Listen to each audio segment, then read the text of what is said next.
space distortion, time-space rifts, perhaps this world really does exist in a multiverse. Every time-space is somewhat different, yet each time-space shares commonalities. The time-space I am in is centered around beast taming. I am a beast tamer, a descendant of the Qin family bloodline, and my wish is to unify the time-spaces and protect my own. Chapter 1. The 80-year-old boy. The sun is obscured by dark clouds, and the entire sky is a dull gray. In the forest, a great fire rages, with corpses scattered everywhere, indicating that a fierce battle has just occurred here. Qin sits dazed beside a giant rock, hugging his knees with hollow, vacant eyes staring ahead. The giant rock beside him has been split in half by someone wielding a long knife, and an evil, terrifying face appears before him, laughing maniacally as he swings the large knife, aimed at Qin body. Suddenly, a woman in white appears beside Qin, holding dual knives, and crosses them to block the large knife. The woman turns to Qin and shouts, "Run! Why are you just sitting there in a daze?" Her voice is melodious, and she is very beautiful. Just as Qin stands up, ready to leave this place of chaos, a bright silver spear unexpectedly flies out from somewhere and suddenly pierces his chest. Ah! Qin jolts awake from bed, clutching his head, gasping for breath, drenched in cold sweat. At that moment, the door is pushed open by an old white dragon with a head full of white hair. Did you have a nightmare again?" "Yeah, master. I keep dreaming about a woman. Does that mean she will be my future wife?" Qin feels no fear of the spear that tried to kill him, although it was a nightmare. His focus is entirely on the woman whose appearance he cannot remember. Not long ago, Qin had discussed this matter with the old white dragon, so the old dragon roughly knows the content of Qin nightmare. However, every time he sees Qin expression after a nightmare, the old dragon feels that this kid is having a spring dream. "Aren't you afraid of that bright silver spear that could kill you? Don't you wake up because that spear pierced your body?" The old dragon asks in surprise. "Why should I be afraid? During the battle, when the righteous army was disbanded, I was pierced by a spear, and I survived that shot. Should I be afraid of someone giving me another one?" Qin is completely unafraid. Everyone has to die eventually, just a matter of time. "You brat, you really have a big heart. But having a big heart is good, it means no worries." The old dragon sighs while taking out Qin lunch from his spatial ring. Of course, overthinking doesn't solve anything, so it's better not to think. "By the way, what for lunch today? Let me take a look." Qin, bare-chested, leaps off the bed and approaches the old dragon, staring at the lunchbox with eyes gleaming like a hungry wolf. "Hurry up and get dressed. Just put on some shorts. Aren't you afraid of catching a cold? And you really need to change your habit of sleeping until noon. I still have to bring your lunch to you." Amidst the old dragon's complaints, Qin can only reluctantly get dressed and quietly sit at the table to begin enjoying the delicious food brought by the old dragon. After lunch, come to the main hall. "We won't be training today." The old dragon leaves Qin lunch and strides away, as he has many things to attend to today. No training? Qin feels a surge of excitement. His usually strict master is letting him off today. Just thinking about it brings a smile to Qin face. After happily finishing the food in his bowl, he looks at the empty lunchbox and falls in a deep thought, muttering, "That old dragon forgot to wait for me to finish before helping me clean up. Now I have to take it to the kitchen myself." Reluctantly, Qin picks up the lunchbox but then puts it down after a moment's thought.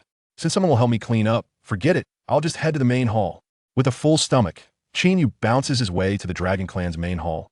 Upon opening the door, all the elders of the Dragon Clan are seated, their expressions particularly serious. As Qin enters the hall, all the elders' gazes focus on him. Feeling a bit uneasy under the elders' scrutiny, Qin bites his lip and quickly hurries to his master, the old white dragon's side. The leader of the Dragon Clan slowly stands from his seat and walks to Qin, placing his right hand on Qin's shoulder and says firmly, "Today is the day for your final trial. Prepare yourself while we are also preparing to start the ceremony." Qin is bewildered. This is not what was agreed upon earlier. He has only been in the Dragon Valley for 20 years, and it was said that the trial would take place in 40 years. "Wait, I'm not ready." Unfortunately, the leader of the Dragon Clan does not give Qin a chance to speak and forcibly places him in the center of the Dragon Clan's main hall. The elders seated nearby do not give Qin any further chance to prepare either and quickly begin chanting incantations. A 9-colored teleportation portal appears beneath Qin's feet. After helplessly surveying the surroundings, he can only accept the reality. Qin sits cross-legged, placing his hands on his knees, closing his eyes, and waiting for the teleportation array to activate. After a flash of 9 colors, Qin is teleported to a room, while his soul is sent to another room.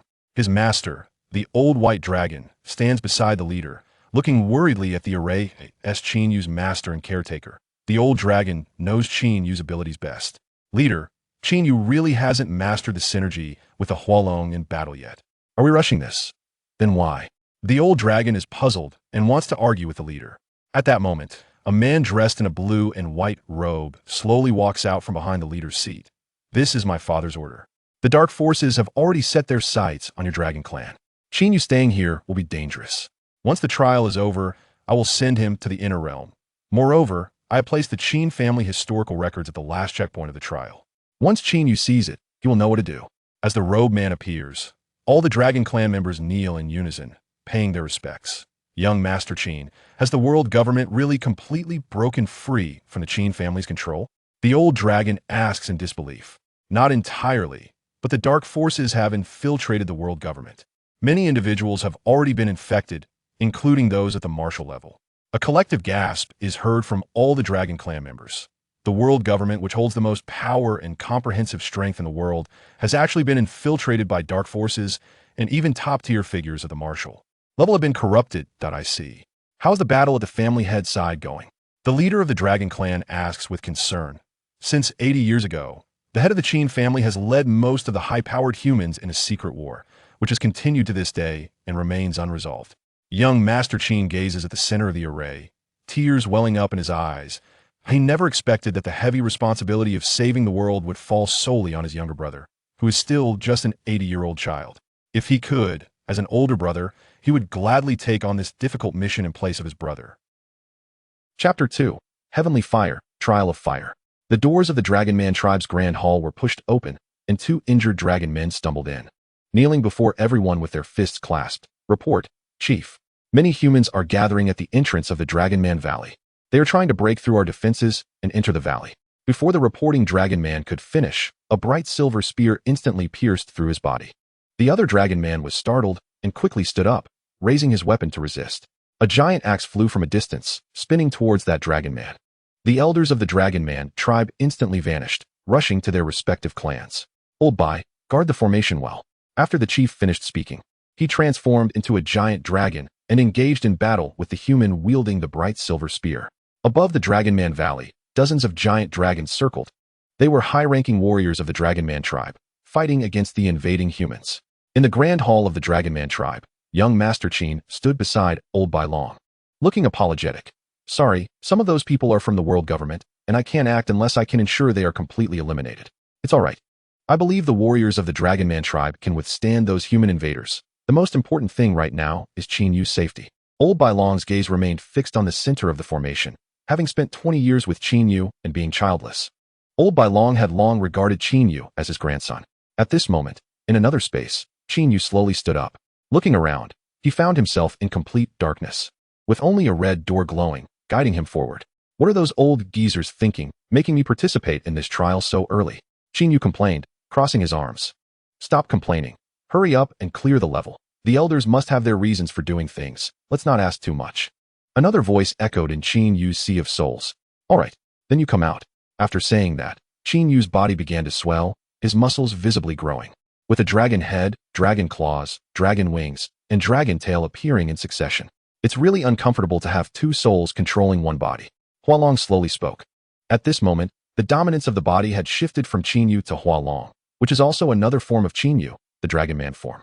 Qin Yu's constitution was somewhat special, being a multi-soul entity, to better inherit the power of the Hualong clan. The last soul of a Hualong was embedded in Qin Yu's body when he was very young. However, it wasn't until 20 years ago, when Qin Yu arrived at the Dragon Man Valley, that the seal on Hualong's soul was lifted. It was only then that Qin Yu realized that there had been another entity living in his sea of souls for so long. After Hualong gained dominance, Qin Yu's soul entered a semi-dormant state. Although still able to control the body, the main control was in Hualong's hands. In human form, Qin Yu controlled the physical body while Hualong's soul fell into semi-dormancy. As long as both soul entities agreed, Qin Yu's body could transform freely between human and Hualong forms. However, in any form, only when both soul entities were completely in sync could they unleash the full power of this constitution. One could say that Qin Yu's body was like a giant robot, with a floating platform in the sea of souls resembling a control panel. Whoever was to control the body would stand on it. Stop complaining and clear the level. Qin Yu's voice came through. All right. Hua Long opened the door, revealing a sea of fire. There was no path leading to the door on the other side through the raging flames. Hua Long was stunned, and under Qin Yu's control. His body closed the door again. Damn it. How are we supposed to get across? Qin Yu was also bewildered. There was no way to pass through such a sea of fire. This trial is deadly. Such a vast sea of fire. Are we supposed to swim across? Hua Long also found the trial terrifying. Are you scared like this? You really have no guts. At that moment, a small creature resembling a lion, but only the size of a fist, glowing with red flames, floated in front of Hua Long. Nonsense. Are we afraid of this? Hua Long and Qin Yu spoke in unison, bravely standing before the sea of fire as they opened the door. However, Hua Long hesitated to move, staring intently at the door on the opposite side, as if he could fly over at any moment. You guys are really foolish. Why not just fly over with your wings? The little lion mocked. The man in dragon suddenly realized, right? He was in Dragon Man form now, with wings. Of course we know. Just watch. We'll be over there in no time.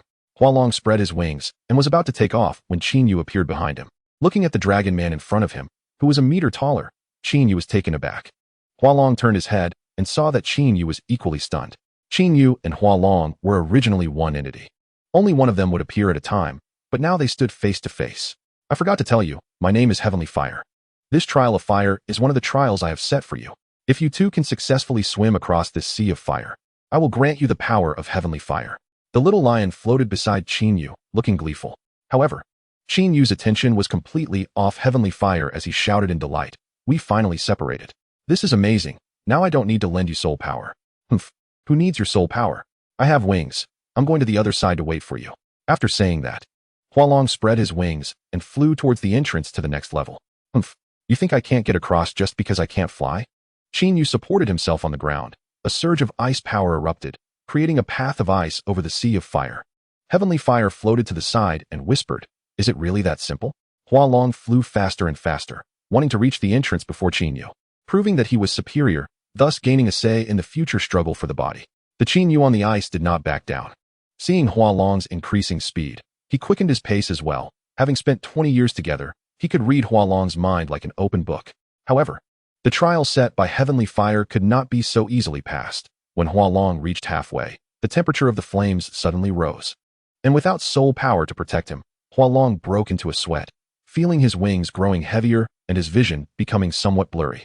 Meanwhile, Qin Yu, traversing the icy path, was in a worse situation.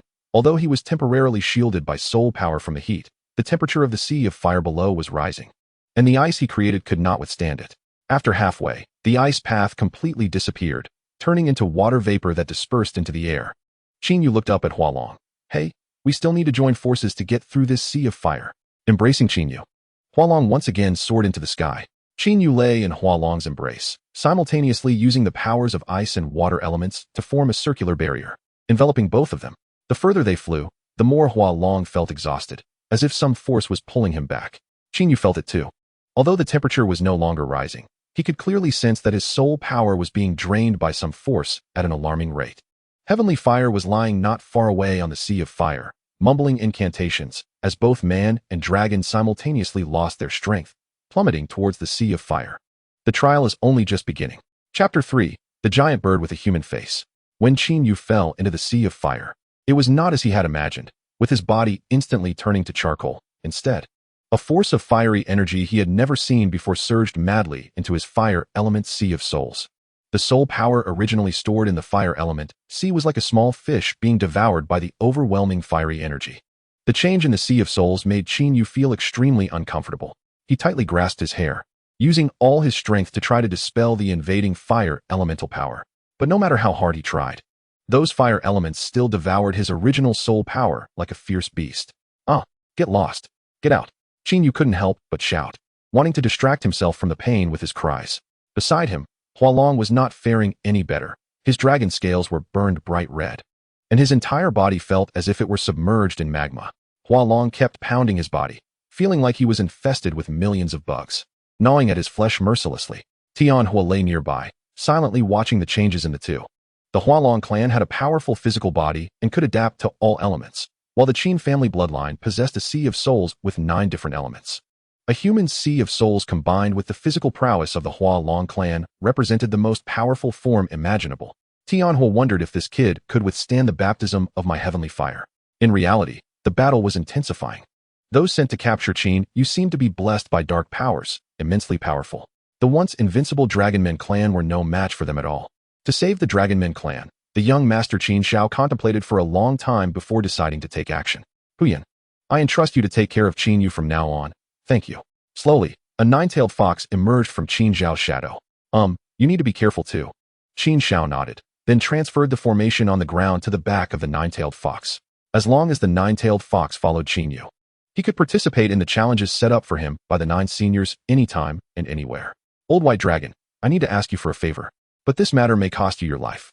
Qin Zhao held the nine-tailed fox, and his expression suddenly became serious. Please speak.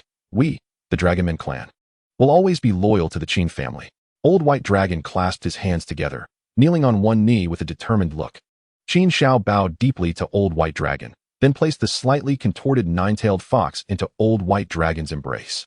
At that moment, the nine-tailed fox was using all its strength to suppress the formation, which is why its face looked a bit distorted. After speaking, Qin Zhao bowed again to Old White Dragon. Old White Dragon immediately helped Qin Zhao up, saying, You don't need to do that, it's only right. No.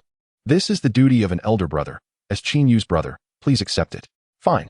Even if Qin Zhao hadn't said anything, Old White Dragon would still do everything he could to help Qin Yu because, in his eyes, Qin Yu was no different from his own grandson. The area near the edge was filled with giant battle beasts that had grown for thousands of years, possessing extraordinary strength. Even the world government wouldn't dare to take that path, but now, with the situation urgent, that was the only way to go. Outside, the battle was nearing defeat for the Dragonmen clan. If Qin Zhao did not act soon, the Dragonmen clan would truly face extinction because of Qin Yu. Rest assured, I will definitely take Qin Yu to a safe place. Old White Dragon said solemnly, secretly vowing that he would risk his life if necessary. Qin Yu could appear from the nine-tailed fox at any moment, so be a bit cautious. After speaking, Qin Zhao tore through space, opening a path wide enough for Old White Dragon to pass. Young Master Qin, you must also be careful. After leaving those final words, Old White Dragon, holding the nine-tailed fox, transformed into his true dragon form and flew into the teleportation array. With his brother now taken care of, Qin Zhao felt no more worries. Ice-cold 2-instrument spear. A cold spear appeared in his hand. Qin Zhao squinted, and a faint blue elemental power surged throughout his body.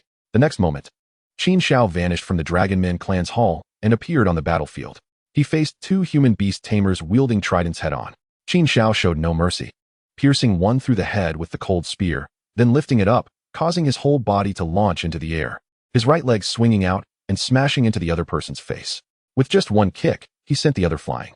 With Qin Zhao's participation, the Dragonmen clan gradually gained the upper hand. Over 1,000 attacking human beast tamers were finally defeated within 2 hours thanks to the efforts of the Dragonmen and Qin Zhao. Both sides suffered heavy casualties, with nearly 500 Dragonmen dead, which only worsened the already low population of the Dragonmen clan. Qin Zhao crouched in front of the only remaining human beast tamer. The cold spear pointed at his brow. Why did you come to cause trouble in the Dragonmen Valley? Who sent you? Qin Zhao's voice was chilling, each word piercing like an ice pillar into the man's heart. How dare you say that? Hoarding the criminal Qin Yu, a grave sin. Don't think that just because you are his brother you can act with impunity. Qin Yu is a target the world government is pursuing.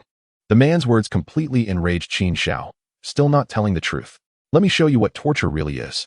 Qin Zhao lightly placed his hand on the man's ear, and the icy power instantly covered his right ear. Then, with a gentle tug, the man's ear was completely torn off. Following that, Qin Zhao snapped his fingers, and the man lay on the ground, twitching uncontrollably, foam spilling from his mouth. The icy power had already invaded his entire body through his pores. As soon as Qin Zhao gave the command, the man's soul would be completely turned into an ice pop in the next moment. Speak up. Who sent you to Dragonmouth Valley? Qin Zhao snapped his fingers again, and the twitching man suddenly calmed down. The man gasped for air, his eyes squinting at Qin Zhao. You want to know? I want to tell you. After saying this, the man ended his own life, shattering his soul. Every person has a space composed of soul power within them, known as the Sea of Souls, where the human soul resides. Theoretically, as long as the soul remains unharmed, one can achieve immortality. Damn. Qin Zhao froze the man's corpse into an ice block, then punched it to pieces, venting his anger. At this moment, Old White Dragon, who had escaped from Dragonmouth Valley, also encountered danger. Many ancient and powerful battle beasts resided near the edge, and upon sensing Old White Dragon's presence, they launched a series of attacks. First, from the depths of the sea, an enormous tentacle reached out, attempting to swat Old White Dragon down from the air. However, the battle-hardened Old White Dragon would not be so easily captured. After twisting his body several times, he successfully evaded the tentacle monster's attack and then soared higher, trying to avoid contact with those creatures below. Just as he flew past the clouds, a giant bird with a human face locked onto him. The giant bird dove down, directly targeting Old White Dragon, its sharp claws piercing through his proud hard dragon scales. Huyan Yuqiu gritted her teeth against the discomfort, transforming into human form and unleashing massive flames in an attempt to repel the giant bird. However, she clearly underestimated the bird. The flame she released did not harm it at all, but instead enraged it. The enormous human face appeared before Old White Dragon, and after identifying its prey, it opened its massive jaws, preparing to swallow the little dragon whole. Old White Dragon steeled himself, using all his strength to twist his body. The bird's claws had already pierced his abdomen, and to escape, he had to abandon the part that was caught. Old White Dragon transformed into his Dragonman form, holding Huyan Yuqiu with one arm, using his last strength to spread his damaged wings and fly forward rapidly. Miss Huyan, I place my hopes on you. I know the Huyan family secret will temporarily seal your powers, but I ask you to use the Huyan family's strength to take Qin away. However, long-distance teleportation takes time. Seeing the giant human bird approaching, there was no time for her to use her skills. It's fine, I'll hold it off. Chapter 4. The Air. It's fine, I'll hold it off. The Old White Dragon stopped, using the power of wind elements to create a small cloud for Huyan Yuqiu to stay on while dragging his injured body and lifting the long spear that represented the glory of the dragon people. Fighting against the human-faced giant bird, Huyan Yuqiu did not hesitate and immediately activated her soul power, 9 tails emerging from her body and swaying behind her. As a master of Qin, the Old White Dragon's strength was extraordinary. The long spear, infused with wind element power, swept across the face of the human-faced giant bird, leaving a scar over a meter long on its ugly visage. The Old White Dragon's attack successfully attracted the attention of the giant bird, which shot a laser-like beam from its eyes, piercing through the Old White Dragon's left arm with precision. Ignoring his mangled left arm, he continued to wield the long spear and launched a frenzied attack on the giant bird's face. However, apart from the first strike that inflicted damage, all subsequent attacks felt like mere tickles to the monster, causing no impact whatsoever, not even a scratch. The human-faced giant bird clearly recognized the Old White Dragon's strength, sneering as its massive wings flared, shooting straight up into the sky. Just as the Old White Dragon thought the giant bird had lost interest and was about to leave, it dove down, scattering even the dark clouds in the sky with its immense power.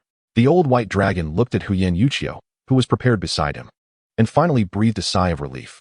His hands fell naturally, the long spear slipping from his grip and falling into the sea.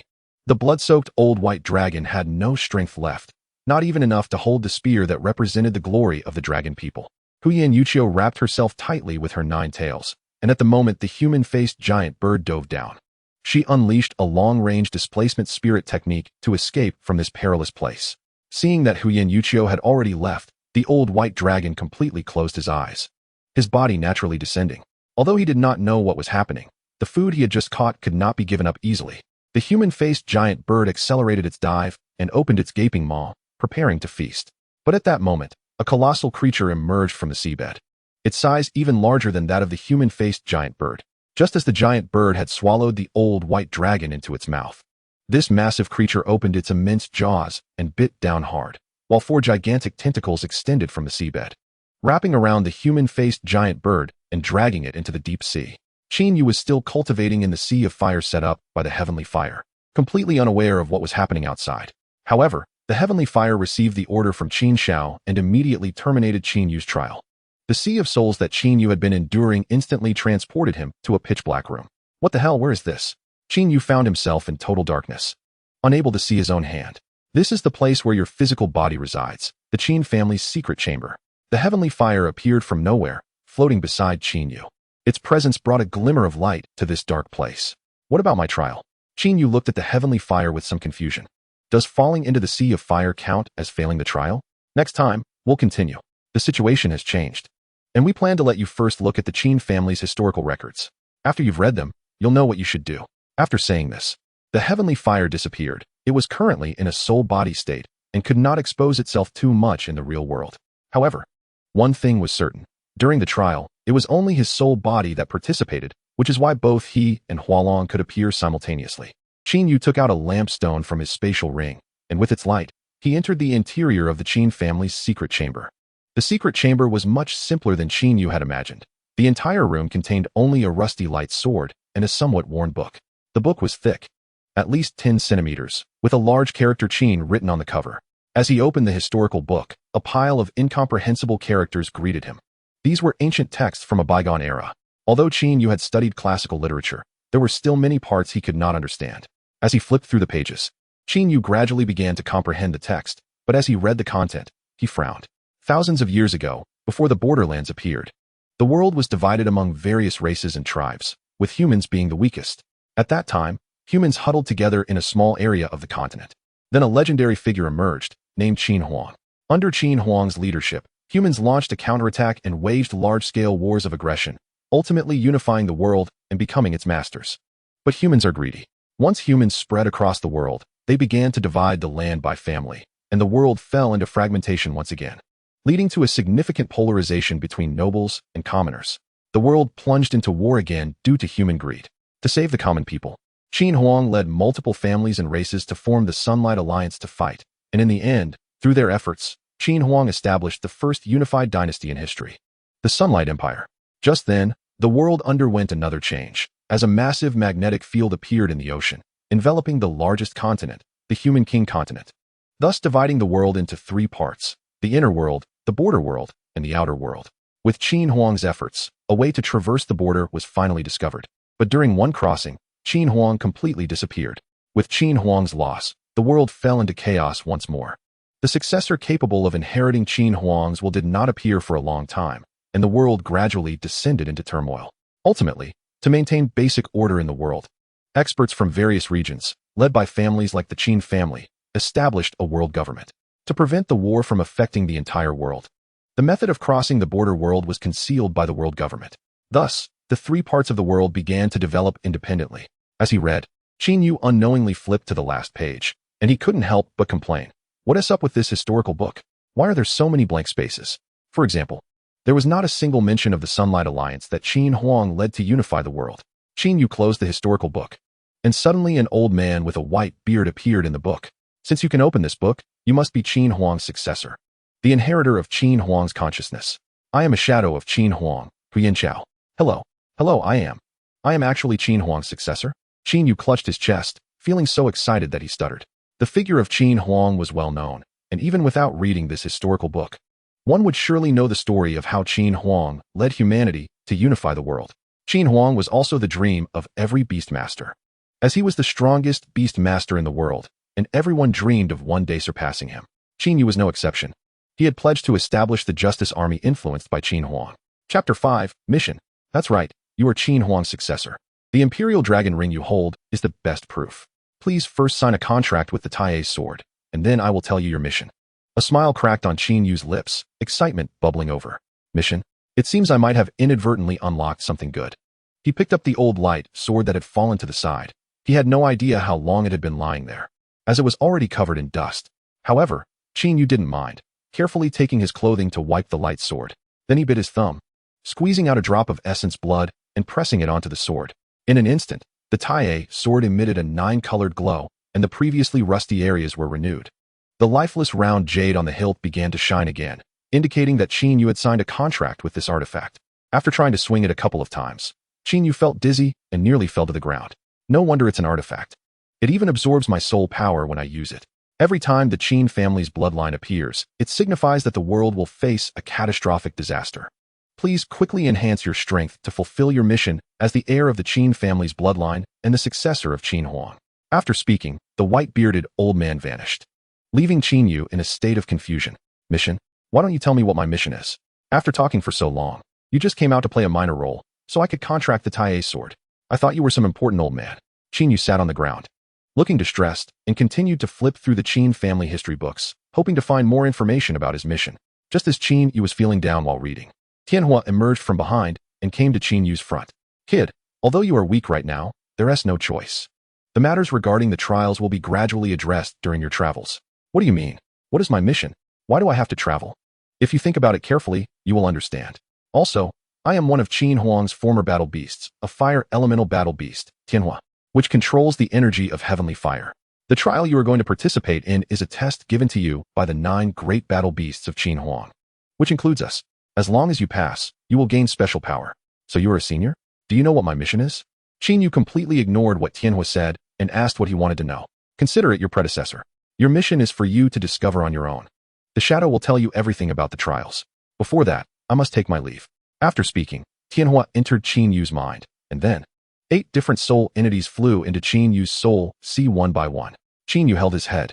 He could feel the agitation occurring simultaneously in the 9 soul seas due to the entrance of Tianhua and the other battle beasts. Qin Yu sensed that certain shackles in his mind were being unlocked, and the 9 soul seas had grown much larger than before.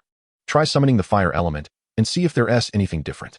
Tianhua's voice came from within Qin Yu's body. Qin Yu sat on the ground, gathering fire elemental soul power in his hands. Just as he was about to transform the soul power into elemental power, a smile slowly appeared on his lips.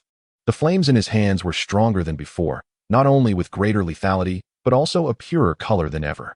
This is the energy you absorbed in the sea of fire, but this power is limited since you haven't fully completed my trial. This flame is called Tianhua. It's not abundant, so you should cherish it and use it sparingly. Thank you, senior. Qin Yu was overjoyed. No wonder Qin Huang was the world's strongest beast master. Every type of element has many varieties. The Tianhua Qin Yu possessed, the ghost fire inherited by the Xiahou family, and the fire essence Qin Yu had used before all belonged to the fire element. But there are significant differences among them, the most obvious being the disparity in damage. No need to thank me. This is what you deserve. If you want to enter the trials in the future, just ask the shadow. She will help you. I am a bit tired now. After that, Tianhua fell into a deep sleep. At the same time, a part of the power from Qin Yu's 9 soul seas was divided out for the seniors to rest. And this portion of power was even beyond the knowledge of Qin Yu, the owner. These guys are really not polite, taking over everything, Qin Yu secretly complained. And then continued to flip through the Qin family history books, hoping to find the part he missed. In reality, Huyan Yuqiu brought Qin Yu to the southeast sea of the human K continent, but unexpected weather struck, and it began to rain heavily. Such a long-distance shift had already exhausted all her strength. Huyan Yuqiu transformed into a 9-tailed fox and fell into the sea, unconscious. Regarding the mission they mentioned, Qin Yu was even more puzzled and completely clueless. Hualong, what do you think the mission is? Protecting the world? Wasn't Qin Huang like this back in the day? Hualong said lightly. He had only awakened 20 years ago and had no memory of this world. Moreover, he shared a body with Qin Yu, so he had to listen to this human for most things. Although Hualong was unwilling, fate was like this, and he had no choice. Qin Yu got up from the ground, brushing off the non-existent dust on his body. This was a closed room, and the only way for Qin Yu to leave was through a mantra emerging from the seal on Huyan Yuqiu's back. Qin Yu recited the mantra, and in an instant, he appeared next to the 9-tailed fox. What the hell? What is going on? Qin Yu found himself at the bottom of the sea, surrounded by many observing water elemental battle beasts. Although he didn't know what had happened, he could only hold his breath for now. Looking around, Qin Yu finally found the exit of the formation, right on the back of the 9-tailed fox. Could this be the shadow that Tianhua mentioned? Without thinking too much, the most important thing now was to escape. He picked up the 9-tailed fox and transformed into his dragon-human form, swimming toward the surface of the sea. Suddenly, 2 water bullets flew toward him. Qin Yu waved his hand, and an ice wall appeared in front of him. Immediately after, several water leeches rushed quickly toward Qin Yu. Water leeches are water elemental battle beasts that live in shallow seas. Individually, their combat power is not strong, but they are social animals, and once they discover prey, they rush up with a whole family to tear it apart. Helpless, Hualong had to stop swimming upward, summon the Tai's sword, and slash at the attacking water leeches. However, there were simply too many water leeches. Relying solely on the Tai sword would not be enough to defeat them. Qin Yu, quickly use your ice elemental spirit technique. The surface seems to be quite chaotic. Hualong sensed the change in the weather. The wind and waves outside were getting stronger, and the wind direction was not friendly to them. If they didn't run soon, they might not be able to escape. Charge ahead. I'll catch you. Okay. Hualong spread his wings, his muscles tensed, and with his hands, feet, and wings exerting force simultaneously, he shot out of the sea and flew into the air at high speed, but he was already bitten badly by the water leeches. Qin Yu pointed downward with one hand, and the ice elemental power surged out, freezing half of the sea surface into ice blocks. Qin Yu dropped the 9-tailed fox onto the ice surface, disregarding his own injuries, and immediately got up to run toward the shore. The heavens were not cooperating. The sky was already overcast, and as Qin Yu finished freezing the sea surface, a storm descended like a ferocious beast. Towering waves surged forth. And to avoid being swept into the sea, Yu had to temporarily give up on using soul power to heal his wounds and instead channel all his soul power into his legs to increase his running speed.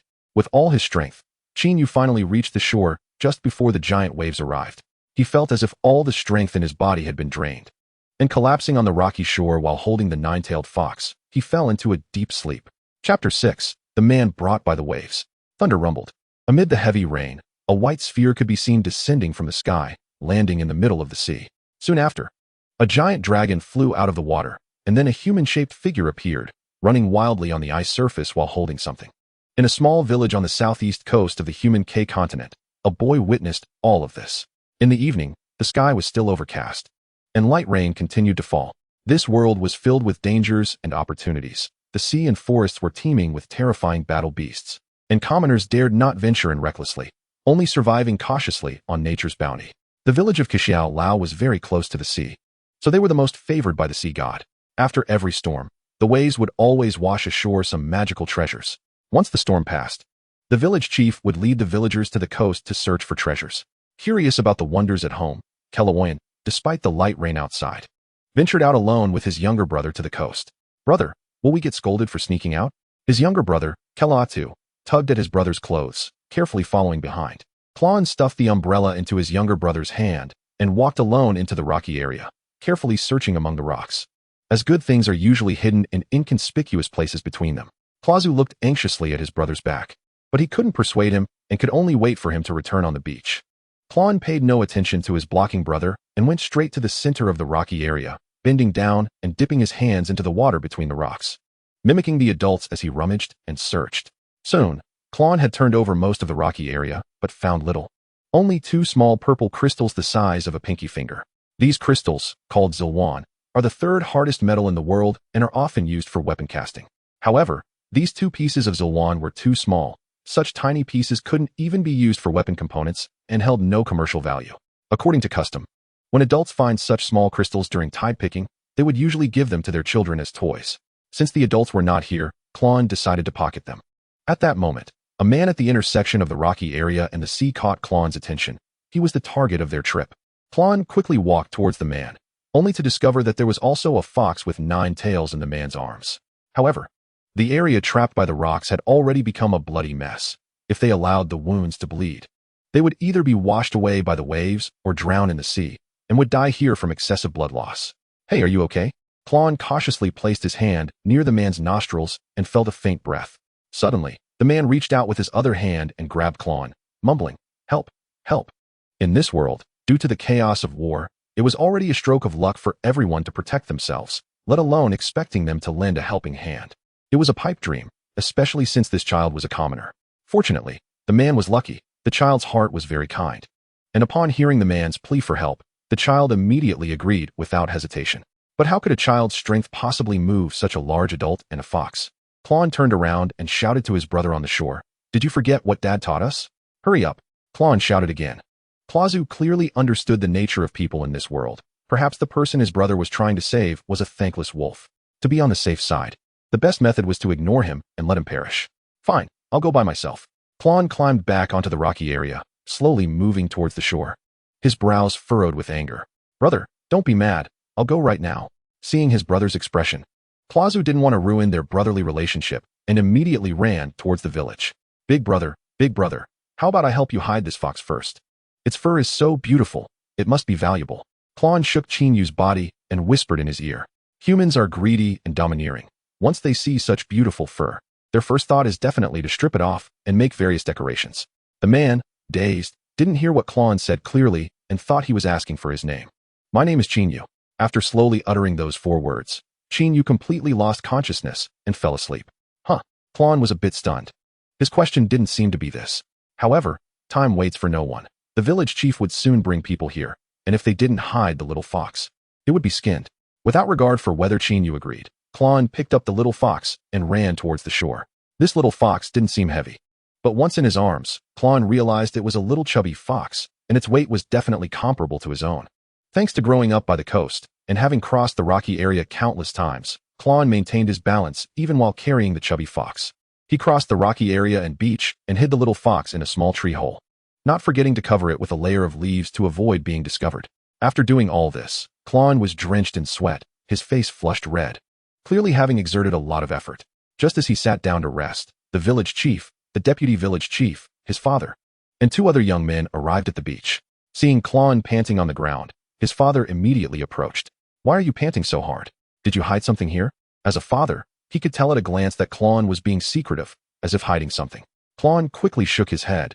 If it were only his father, he could tell him the truth, but with the village chief and others behind him, he absolutely couldn't let them know about the little fox. "Klon, are you telling the truth? Is there really a noble in trouble?" The village chief's voice interrupted their conversation. Klon quickly stood up, pulling his father towards the village chief. Yes, I'll take you there. Dad, hurry and come help. That man looks like he's about to pass out." While everyone was distracted, his father covered the exposed part of the little fox with another layer of leaves, successfully hiding it. Chapter 7, Cloxialao Town. Klon led everyone to Chin Yu's side, and everyone looked shocked. This young man's clothes seemed quite valuable, and that ring with a dragon head. This young man has quite the background. Quick, pull him up, hurry. Commoners generally do not come into contact with nobles, and this rare opportunity had come to their village. Even if this young man just gave them some of his belongings, even if he didn't need his clothes, they could sell them in the second-hand market in the city and make a lot of money. Of course, there are also distinctions among nobles. As for how to differentiate them, it depends on the spatial ring on their fingers. Nobles who can use a dragon head as a spatial ring are basically top tier. Is this guy still alive? Why not strip off his clothes and take the valuable things away, leaving the body here? Proposed a tall, skinny man who came along. How can you do that? This is a human life. Klon's father, Klossi, was the first to disagree. Being kind-hearted, he was the first to choose to come with the village chief to save someone upon learning that someone was in distress. Unlike others who only thought of scavenging things from Chinyu. A life? How much is a life worth in this world? The tall, skinny man scolded. In these times, even soldiers get little compensation. If the empire is really short on people, even 10-year-old kids are directly pulled into the army to fight. Whether they can eat enough in the army is a problem, let alone compensation. We commoners are just here to make up numbers. As long as the nobles need us, we could be dragged to the battlefield as cannon fodder at any moment. The village chief turned his back, greedily gazing out at the sea, already imagining what treasures Chinyu would give them when he woke up. Another burly man was unwilling to do the hard work here and immediately turned to run towards the city. The task of transporting the injured naturally fell to Klossi and the tall, skinny man. The deputy village chief stood next to Klon, bent down, and said, "Klon, I'm not scolding you, but although it's good to act heroically, coming to such a dangerous place alone is still not good. In the future, you must inform the adults in advance of any actions, okay?" Klon pursed his lips and nodded silently, his gaze occasionally drifting to the place where he hid the little fox, worried that leaving it there might cause it to be taken away by other beasts. With no other choice, he could only temporarily leave it in the central square of the village. Chinyu was dressed in luxurious clothing and had quite a bit of change in his pockets, all of which had been swept away by the village chief and the tall, skinny man, leaving Chinyu half-naked in the square, becoming the object of villagers' attention. The square quickly filled with people, who looked at Chinyu and murmured some nonsensical things. Chinyu appeared to be just over 20 years old, with a relatively handsome appearance. He had a youthful and innocent look, reminiscent of a playful puppy, but his hairstyle was quite stylish, resembling a wolf's tail, which gave him a unique personality. What excited the women even more was his muscular build. Although Chinyu looked slim, his muscles were impressive, complete with abs and the coveted mermaid line that girls loved. In this world, muscles provided a greater sense of security compared to looks. After the spoils were divided, it was time to address Chinyu's accommodation issue. The village chief stood beside Chinyu and loudly began to persuade the crowd. Don't you want to take in such a handsome and strong noble? Just think about it. This young man is definitely a noble. If we save him, we might gain his protection. If he knows later that you were the one who saved him, wouldn't you become a benefactor to the noble? Such a great opportunity is right in front of you, yet you don't cherish it. If it weren't for my daughter-in-law being pregnant, I would have arranged for him to stay at my house. You really have no sense of appreciation. But what if he's a wastrel or a scoundrel? Everyone has unmarried daughters and young children at home. What if he leads them astray? The speakers were mostly older women. They knew that nobles were often fickle and would abandon you once they grew bored. Moreover, most nobles were beast tamers. If they were angered, they could easily destroy the entire village using their spirit techniques. With that in mind, who would dare to take him in? Honestly, if your daughter isn't married yet, wouldn't you want to arrange for her to marry this man once he wakes up? One older woman, who had sons, looked at the village chief with jealousy, revealing her inner thoughts. It's an opportunity to cling to a wealthy man. Who wouldn't want that? But unfortunately, we have sons. The older women with daughters were truly lacking in appreciation. Village chief, We've known each other for so many years. Do you think we don't know your tricks? You're our elder, so we won't say much, but our family has difficulties too, so please don't push this on us. Exactly. The tax rates have been terrifying these past few years. It's a problem for every household to put food on the table. How can we afford to feed another mouth, especially someone as strong as him? We can't afford it. A few middle-aged women chattered noisily, and the village chief felt embarrassed. Turning to the men standing nearby, watching the spectacle. In a discreet corner, a group of young girls stood covering their mouths, giggling as they chatted. That man they pulled up looks quite handsome, don't you think? Yeah, look at those abs. The village chief said he should be a noble. If we could get involved with a noble. He's both good-looking and wealthy. It would be great to marry him. The girls were starry-eyed. And if there weren't others watching, they would have been drooling. The young girls didn't share the older women's sense of crisis. For them, this was definitely an opportunity to latch onto a rich man, and with such a handsome one at that, they would be willing to play along with this wealthy guy. Chapter 8, Benefactor. When Clown opened the door, he was taken aback. His father was sitting in the hall with his arms crossed. The two locked eyes, and the atmosphere became awkward. Dad, this is the little fox that floated up with that man. Can we help him? Clown spoke first. Knowing he couldn't secretly raise the fox by himself, not to mention the food issue, where could he keep such a large nine-tailed fox? He thought the safest place would be his room, but if it were discovered, it would only be a matter of time. Dad, didn't you say we should care for small animals? You let go of that litter of rabbits last time, so this time, show some kindness and help it. If the village chief finds out about this little fox, it will surely end up skinned. Clown looked at his father with a pitiful expression, realizing that convincing his father was the only chance to save the little fox. Fine, but don't you feel like that man looks familiar? His father's agreement made Clown's heart finally relax, but if he was being honest, he too felt there was something familiar about him. What the hell are you holding? A fox? Why does it have 9 tails? Clown exclaimed, completely shocked and collapsing to the ground. Clown quickly helped his mother up and briefly explained the situation. The image of Chinyu appeared in her mind, instantly, giving her a feeling of having seen him somewhere before. The family fell into deep thought. Was it possible that this noble Chinyu had some connection to them? Clouston pulled out a pocket watch from his chest, which contained a photo from 40 years ago. The photo featured 3 people, a 7-year-old version of himself, his late father, and a young man whose appearance was almost identical to the Chinyu lying outside. Wow, it's him, Clouston shouted, then suddenly realized and sat down on the ground. Huh. Clown and his mother both looked at him with puzzled expressions, wondering why he was suddenly so excited. Clown was momentarily stunned, and didn't he react in time before his father pulled him outside. He had considered this idea before, but he knew his mother wouldn't agree due to the consequences the last time his father showed kindness by letting the rabbits go, which had cost their family a lot of money. If it weren't for the vice village chief stepping in at that time, they might have gone hungry. Upon hearing this, Clown immediately spread her arms and blocked the door. What are you planning to do? Are you really going to bring that man to our house? What if he is a bad person? What if he leads Yun and Zhou astray? Those 2 little rabbits weren't good either. You couldn't teach them right. Clouston was also quite anxious and said whatever came to his mind. Clown squinted at Clouston, silently thinking, even if they weren't good, they were still your responsibility. Have you forgotten what happened last time? Adding another person to our household will make it a problem for meals. What if we have to pay for the doctor that the village chief hires? Clown firmly blocked the door, just like those middle-aged women, unwilling to let this outsider into their home. Clouston had no choice but to pull out the photo he was holding. He was the righteous bandit back then. Let me out quickly. Clown, holding the photo, was momentarily stunned. It was then she realized how handsome Chinyu was, completely matching her ideal type. Breaking through his wife's defenses, Clouston hurriedly rushed to the square with his son, waving and shouting. This man is the righteous bandit who once helped our village. Our family is willing to take him in. Let us through. Righteous bandit? That term sounded so familiar. It seemed like she had heard it somewhere before. Clown stormed into the spare room, fuming. How much did you lose last time? Don't you know? We have 2 children at home. What if he turns out to be an ungrateful person? What if he extorts us when he wakes up? So, we're just going to let him die? Our 2 children are standing right next to us. You're worried about our finances being in danger. But does that mean we should teach them to ignore others in need? Everyone has difficult times. If others are in trouble, we should help them. And when we're in trouble, others can help us too. Only when everyone contributes a little love can the world become a better place. Klaus insisted on his point, having been taught by his father from a young age to be warm-hearted and helpful.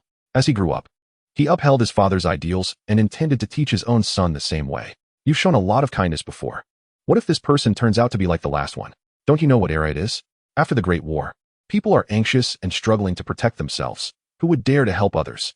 Only you, stubborn as you are, would repeatedly throw money around. In terms of momentum, Clara was not at all inferior. In these times, Everyone feels insecure. Even if someone falls to the ground, no one dares to help, fearing they might be bitten back and have their kindness exploited. I can't explain anything to someone as wicked as you. I will definitely save him. Don't say he has nothing to do with us. Over 40 years ago, he was the one who helped us improve our economic conditions with the bandits. He is our benefactor, and it is only right and reasonable for us to save him. You've seen our photo together. That's the best evidence. The picture in the pocket watch is solid proof that Yu helped the village. Staring at the handsome man in the pocket watch, Clara felt a bit moved and glanced at the man lying on the bed, whose abs were faintly visible. Her cheeks turned red. Although she was older now, Yu was exactly her ideal type from her younger days. Now, this person was right in front of her, and Klaus's health was deteriorating. This made Clara a bit distracted. Well, since he is our village's benefactor, I will trust his character for now, but if he poses any threat to my sons, I will question you. After much thought, Clara agreed. However, her willingness was entirely based on the fact that Yu was a nobleman.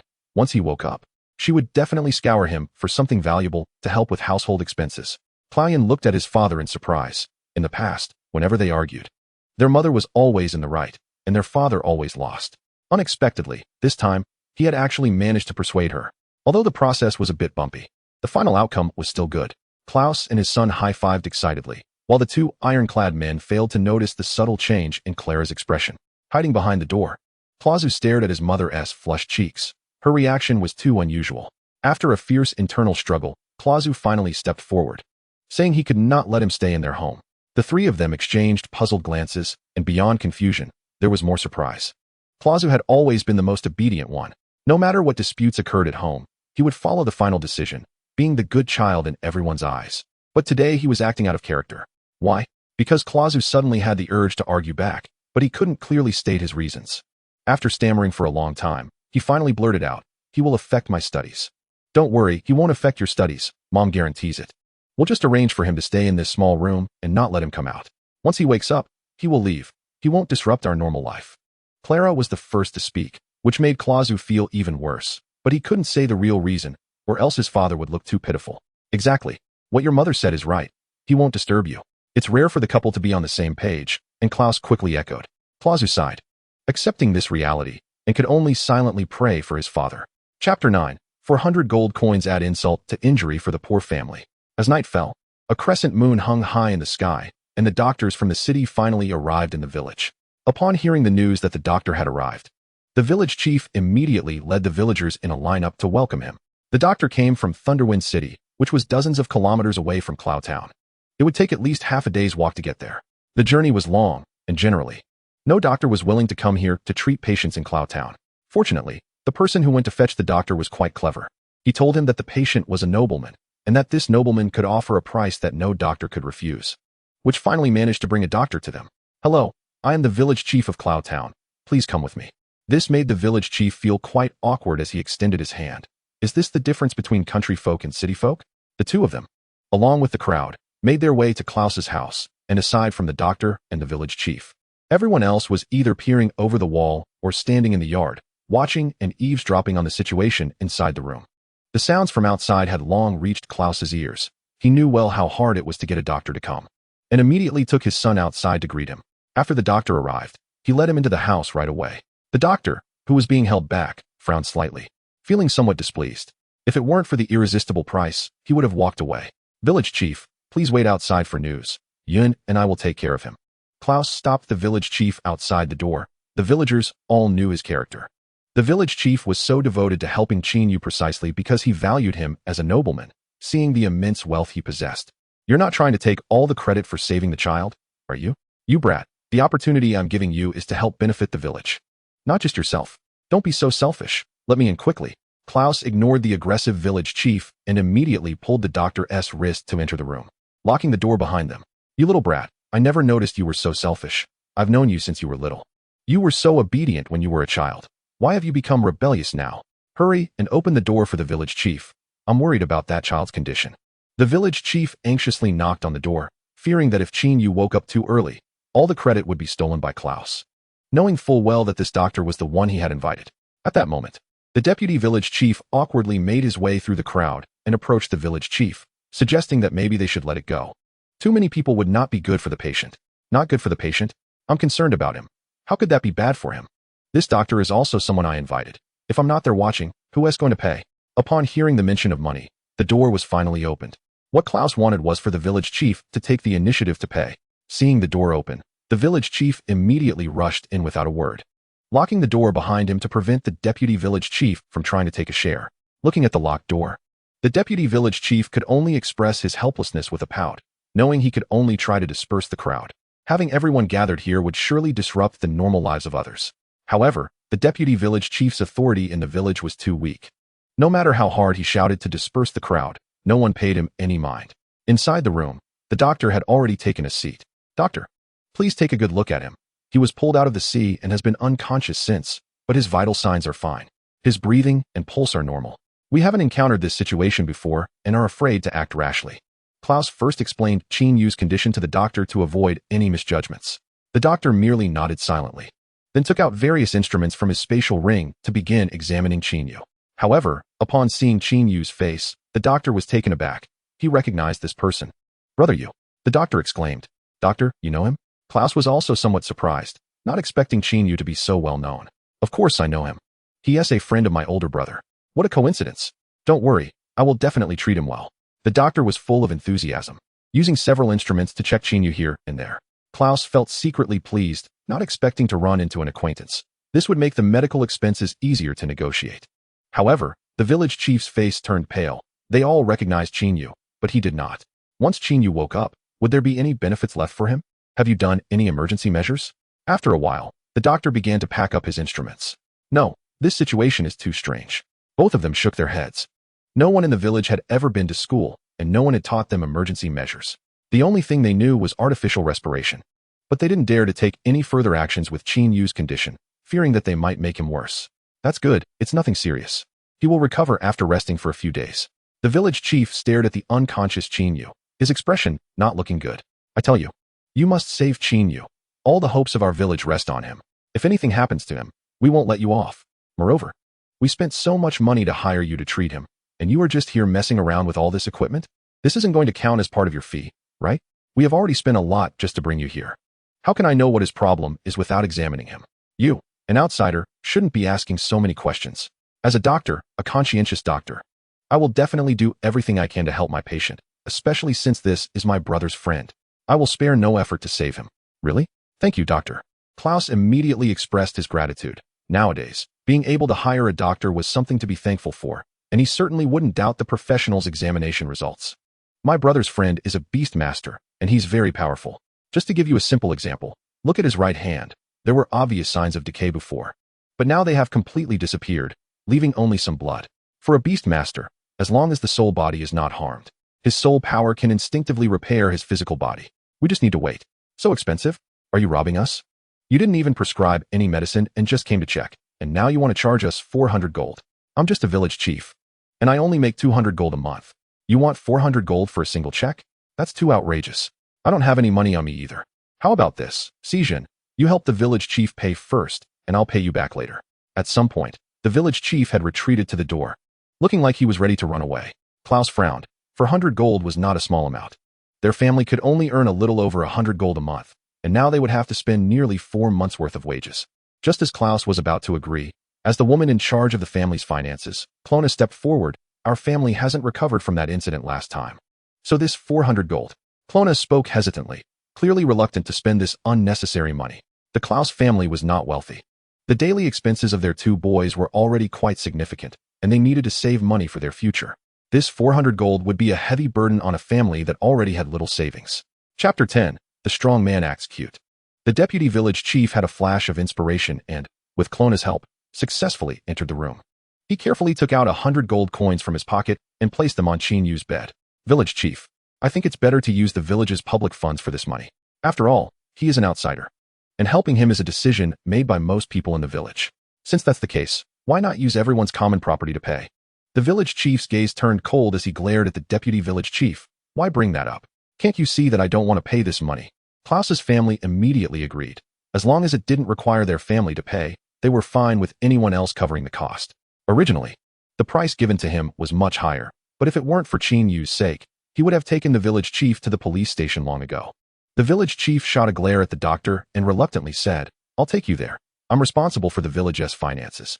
With Qin Yu confirmed to be fine, the crowd dispersed as the doctor left. The next day at noon, after Klaus helped Qin Yu wash his feet, he was tidying up the room. In Qin Yu's soul sea space, a small island of more than 10 square meters was floating in the void, with Qin Yu's soul body sitting cross-legged on the island. Thunder, flames, hurricanes, and ice elements mixed together and surged toward Qin Yu, gathering around him to form an elemental energy ball. The soul body sat with closed eyes on the island, and the dragon-shaped ring on his finger transformed into a real dragon, soaring behind him and slowly absorbing the elemental power from the energy ball. When it exhaled again, it became soul power that humans could directly absorb.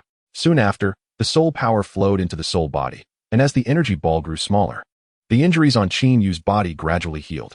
Suddenly, the giant dragon soaring behind the soul body shattered, and in reality, Qin Yu abruptly sat up, spitting out a mouthful of blood, and his tightly closed eyes suddenly opened. Qin Yu raised his hand and looked at his empty fingers. Somehow, the dragon-shaped ring had come off and rolled onto the ground. You finally woke up.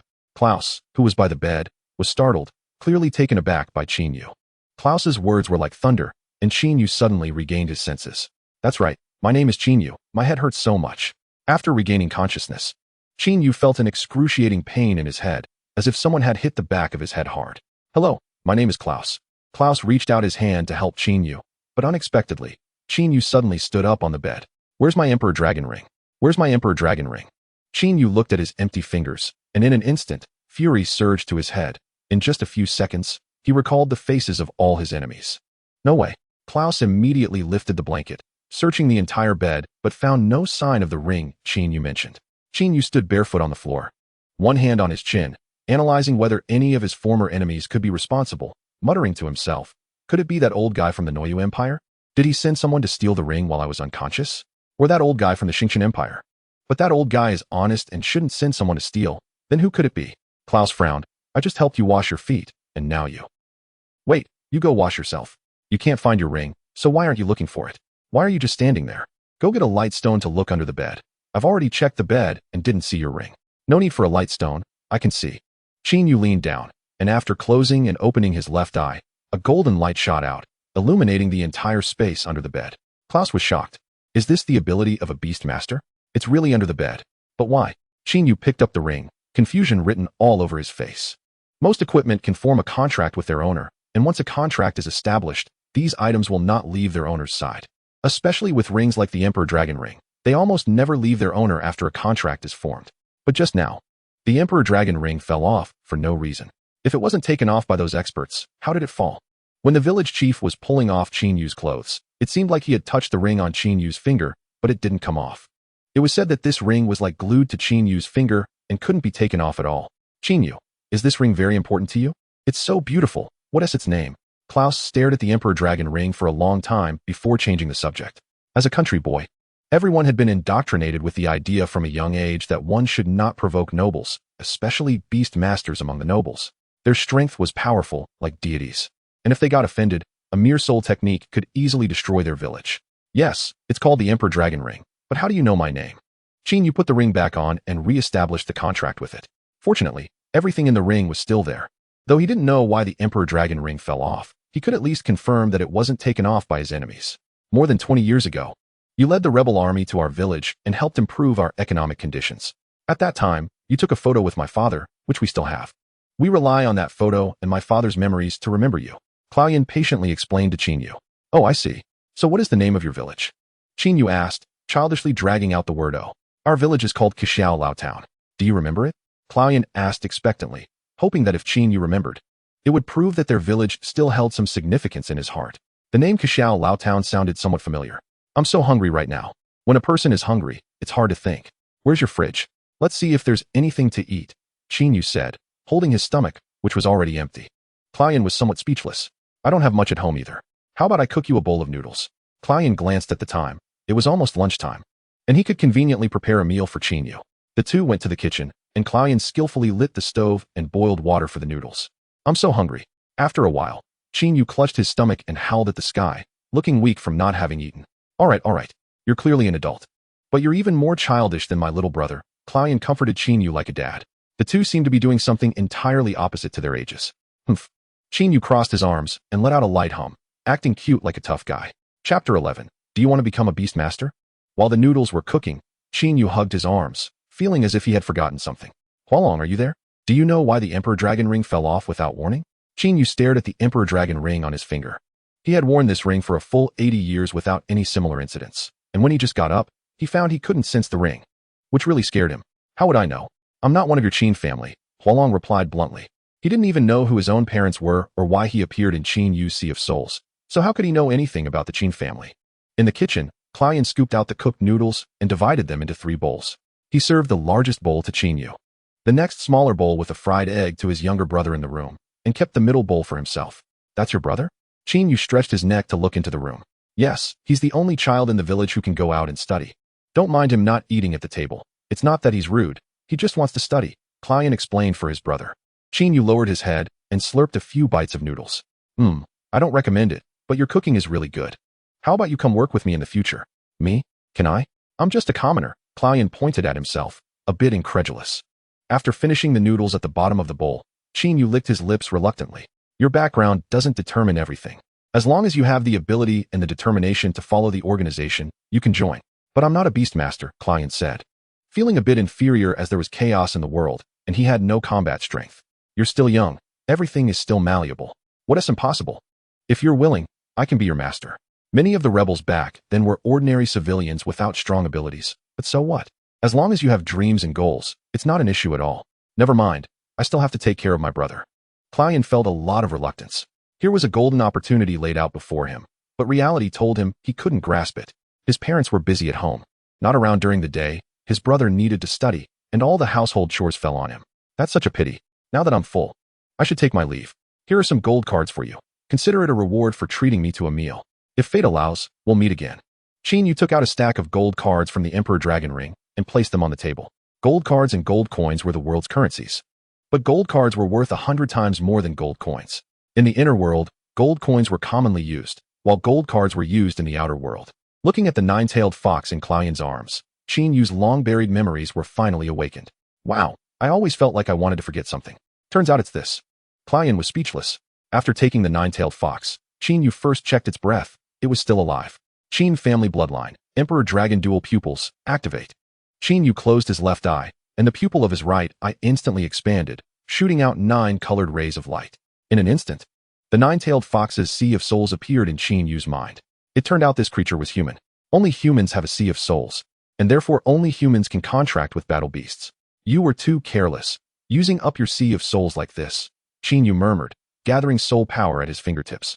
His fingers glowed red as he slowly pressed them against the 9-tailed fox's forehead, and the fire element soul power entered the 9-tailed fox's Sea of Souls at a very slow speed. Client sat dumbfounded, his gaze fixed on Yu, involuntarily exclaiming, "So this is what a beastmaster does." After a while, Yu put down the 9-tailed fox and sat cross-legged on the ground. Both the 9-tailed fox and Yu had the physique of one body with multiple souls. In its Sea of Souls, besides the original human soul, there was also a fox person soul, which was precisely that fox person soul that hindered Yu's healing. The soul power that Yu input into its Sea of Souls was completely absorbed by that fox person soul, which was one of the reasons why the 9-tailed fox remained unconscious. The advantage of having one body with multiple souls is that humans can transform into other races, gaining physical qualities far superior to those of humans. However, the downside is that both soul bodies require soul power. One needs protection, while the other needs to absorb soul power to nourish itself. But in the Sea of Souls, humans are often the weaker side, which leads to the soul power that is hard-earned during recovery being taken away by the other soul body. Big brother Yu, what's wrong? Seeing Yu finally stop his glowing eyes, Client dared to approach and ask, "I suddenly changed my mind. Do you want to become a beastmaster?" Yu felt exceptionally confused. He had no idea what to do next. What should the heir of the Qin family do? Where should he go now? Yu had no thoughts at all. Rather than wandering aimlessly with the injured fox, it was better to temporarily stay here and decide after the fox woke up. Yu also noticed the trial entrance on the fox, since this fox was arranged to be by his side. It was enough to show that it knew some information that Yu was unaware of. Perhaps it was the shadow. Who wouldn't he want to become a beastmaster? But as a commoner, I don't have the conditions for that. After receiving a positive response, Yu immediately took out a large pile of scrolls from his spatial ring, some big and some small, scattered, and all taken from various families over the years. Client's eyes went wide at the sight of the pile of scrolls on the ground. As a commoner, He would never have seen a single scroll in his lifetime. But now there was a pile right in front of him, leaving him somewhat at a loss. Every scroll Qin Yu took out was probably worth a fortune. You choose for yourself, or should I help you choose? Qin Yu squatted on the ground, rummaging through the scrolls. Wouldn't this be too precious? Klaoyan didn't dare to move. He didn't even have the courage to look at these scrolls. Each of these scrolls was labeled with the names of various families. Things with such labels, regardless of their strength, were secrets of each family and generally wouldn't be leaked, and their prices were extremely high, making them unaffordable for ordinary people. Qin Yu waved his hand dismissively. Most of the scrolls on the ground were trash to him. Not only unsuitable for Klaoyan's cultivation, but also lacking in strength. Don't worry, these are all low-end techniques from various families. If you don't choose for yourself, I'll choose for you.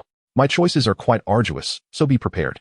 Qin Yu ignored Klaoyan's expression and took a few scrolls from the pile, stuffing them into Klaoyan's arms. These are for initial training. You need to solidify the basics. These things are essential. The other two techniques can be cultivated once your physical condition improves. Can I really have these? These priceless scrolls are making Klaoyan feel weak in the legs. Do you want them or not? If you don't want them, I'll put them away. Qin Yu pretended to be impatient and began to tidy up the scrolls on the ground. I want them. Klaoyan hugged the scrolls tighter. Who would refuse free cultivation techniques? That would be crazy. Chapter 12, Master. Master, my brother told me that being a beast tamer is a very costly process. Aside from these techniques, there are also mental techniques, and you need to regularly buy pills and later purchase battle beasts. These things must be very expensive, right? Klaoyan expressed some concern. Given his family's situation, being able to live peacefully and have enough to eat every day was already quite difficult.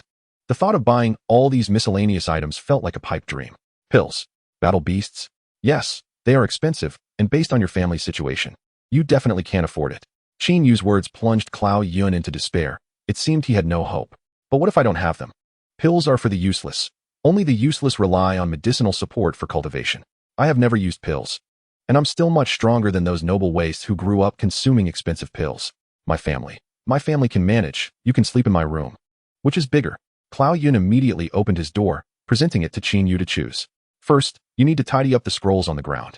I'll explain to you how beast tamers relate to pills. In fact, many nobles have a bad habit. They love to use pills, regardless of their talent. They forcefully cultivate their soul seed to a certain extent, making it very delicate and hard to improve through cultivation, relying solely on medicine for maintenance. Once they run out of pills, their soul bodies collapse. It's just a matter of time. Therefore, many nobles' health deteriorates significantly by middle age. Many nobles, lacking talent, also rely on pills to extend their lifespans. This is indeed a method for longevity, but if one only relies on pills without cultivating techniques, their appearance will continue to age. Even if they have a long lifespan, they will still be in an elderly state. In summary, whether one can become a beast tamer has little to do with using pills. If you have money, you can use some pills appropriately. If you don't have money, there's no need to force it. Not taking them is also fine. Qin Yu sat in a rocking chair, arms crossed, swaying back and forth while explaining to Klaoyan. The noble's reckless spending on pills led many commoners to believe that becoming a beast tamer is very difficult and requires a large consumption of pills, making them hesitant to try. It's nothing. The essence of a beast tamer is actually cultivating the soul sea. If the soul sea is large enough, one can release their elemental techniques. Qin Yu made it sound very simple, but achieving it was as difficult as climbing to the sky. Then, is it possible for me to become a beast tamer? Klaoyan excitedly pointed at himself and asked. Of course, it's possible, but it all depends on your talent. If it doesn't work out, you can still become a warrior. Qin Yu stood up from the rocking chair, stretched, and prepared to help Klaoyan test his initial soul sea level. A warrior? Klaoyan looked a bit disappointed. In the eyes of commoners, warriors and beast tamers were several hundred levels apart. They were completely incomparable. What? Do you look down on warriors? As he spoke, Qin Yu activated the Qin family's bloodline, and Klaoyan's soul sea appeared entirely in Qin Yu's mind. One of the abilities of the Dragon Emperor's dual pupils is to project all soul power into the mind, in front of Qin Yu. Basically, no assassin could hide their figure. Isn't a warrior just a profession that those who can't become beast tamers reluctantly choose? I've heard their strength is generally weaker than that of beast tamers. There are many famous beast tamers in the world, but very few warriors.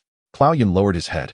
In various empires, there were quite a few warriors in the army, but very few became famous. Those who became generals were all beast tamers. In fact, warriors are just beast tamers. The two are interconnected, but it's just that it is harder to cultivate as a warrior. Your talent is quite good. Your soul sea is at level 5. Level 5. Can I become a beast tamer? Klaoyan was shocked. He never expected his soul sea level to be so high. Most commoners' Soul C levels never exceed 0 level 5 in their lifetime. Only a very few people have such good luck as Clao Yun. The threshold for becoming a beast tamer seems so high in the eyes of commoners because talent is hereditary. If a family hasn't had a beast tamer in 5 generations, the chances of that family producing a beast tamer in the future are very slim. This is also the main reason why nobles frequently produce beast tamers, while commoners find it difficult to do so. It is also one of the reasons for the severe polarization between commoners and nobles. It's possible, but it's also not. Whether you can become a beast tamer partly depends on your innate Soul C level, and secondly, it depends on your ability to perceive elemental power. If your perception ability is poor, even with a high innate level, you won't be able to become a beast tamer. Qin Yu's words caused Clao Yun, who was initially excited, to fall back into despair. He didn't expect the conditions for becoming a beast tamer to be so many. As my disciple, I need to have a good talk with you. Warriors and beast tamers are actually no different. Beast tamers primarily cultivate control over elemental power, and warriors do the same. But comparatively, warriors use elemental techniques less often. If you say warriors are weak, that's only among humans. Most humans rely too much on their soul power and lack physical training, which is why human warriors are not strong. Look at other races. Like the half-orcs or the beastmen, they do not have a Soul C, but they can still use elemental power and elemental techniques. Their strength is generally much greater than that of humans. All this was told to Qin Yu by the old white dragon. Previously, Qin Yu, like most people, looked down on warriors because they could not sign contracts with battle beasts and could not use elemental techniques freely. But the old white dragon showed him that other races indeed do not have a Soul C, yet they can cultivate a set of martial arts in their own way. And their physical levels can be just as good as those of beast tamers. Clao Yun appeared dazed, clearly not understanding. I've said too much, you don't understand. Let's find an open place, and I'll properly teach you the basics of being a beast tamer. Qin Yu stood up from the rocking chair and walked towards the door. Clao Yun immediately followed, suggesting, okay, master, let's go to the beach. It's empty there. All right, but you can't call me master yet. We'll have a simple apprenticeship ceremony first, and then you can call me master. Qin Yu quickened his pace, trying not to let Clao Yun see the corners of his mouth rising. Chapter 13, Apprenticeship Ceremony. As the two walked towards the beach, Qin Yu explained the concept of a beast tamer to Clao Yun. First, I need to introduce you to the Soul C. Everyone has a Soul C inside them, which is made up of soul power, and together they nourish the human soul body. Humans can absorb the elemental powers from the world around them and convert these powers into soul energy within their bodies, which is then stored in the Sea of Souls. As one cultivates, the Sea of Souls becomes larger and its level increases. To digress a bit, when we use elemental techniques, we are transforming soul energy back into elemental power and releasing it in different forms. Once our Sea of Souls reaches a certain size, it can hold enough energy for a battle beast to absorb. At that time, we can form a contract with the battle beasts, making them our companions.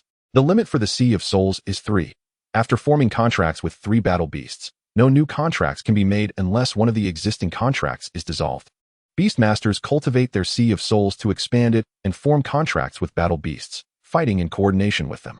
Regarding the innate level of the Sea of Souls, many people have a misconception. They believe that if someone's innate Sea of Souls level is below level 2, they can never become a Beastmaster. However, this is not true.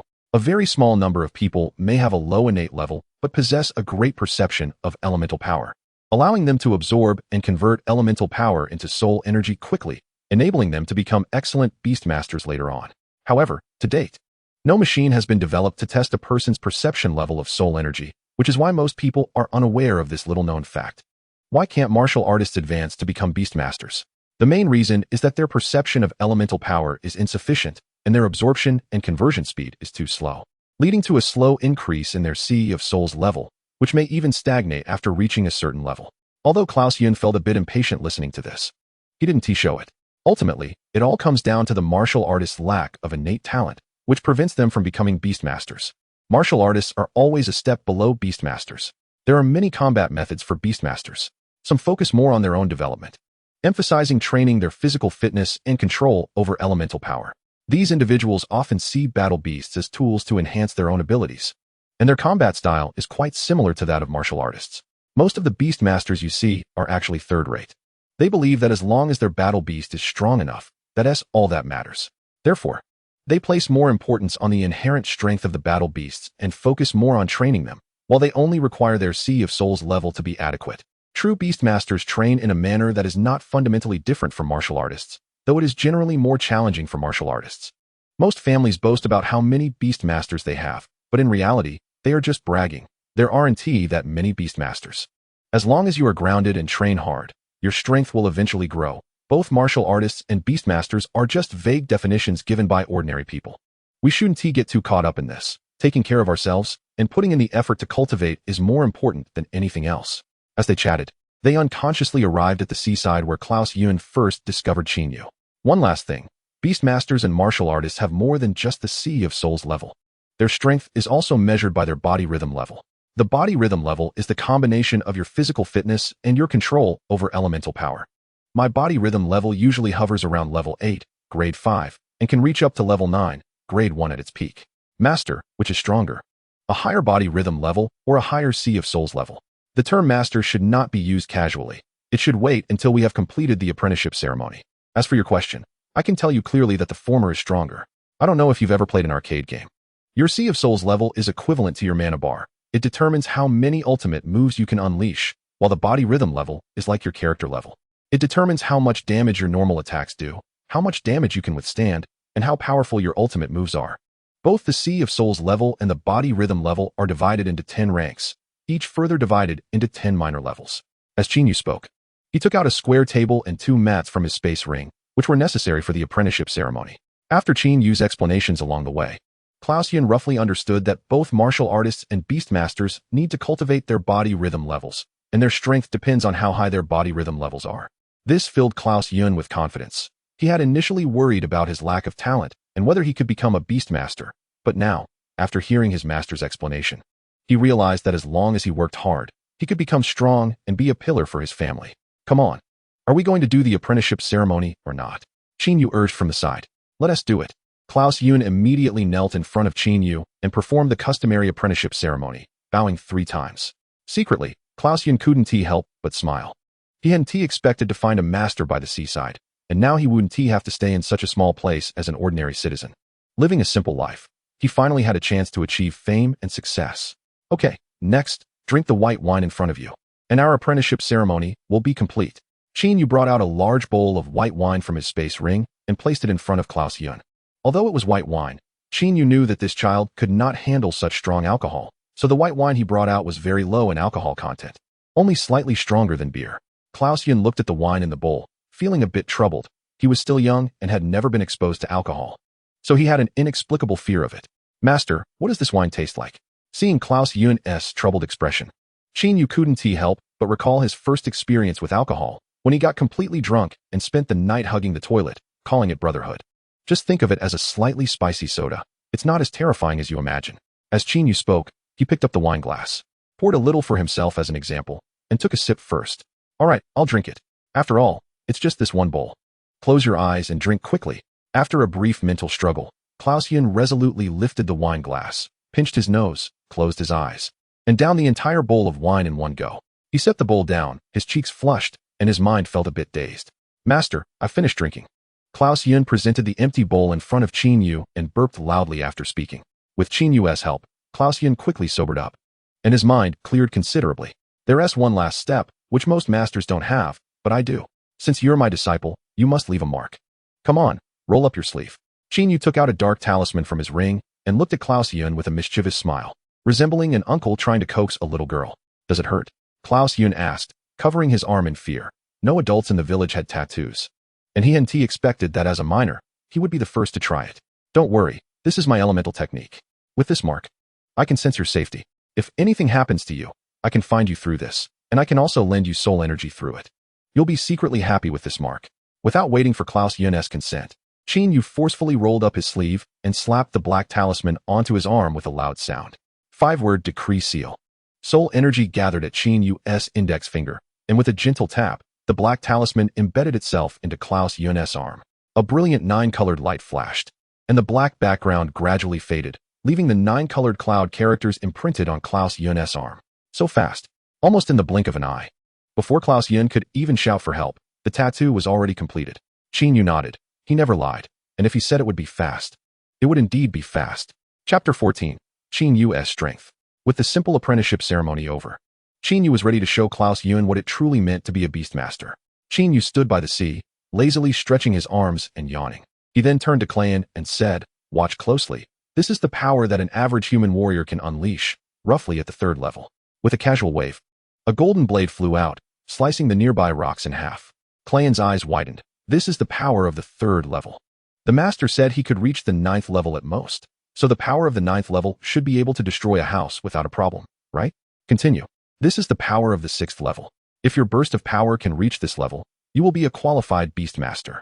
After saying that, Qin Yu gathered a force of gold element power at his fingertips, which transformed into a golden blade under his control. With a swing of his right arm, the golden blade slashed towards the sea, instantly parting the water to create a small path. Clayton's jaw dropped. This power is just too unbelievable. How about it? Any thoughts? Qin Yu asked as he turned around. These 2 moves were merely the most basic transformation of soul power into elemental power and then released.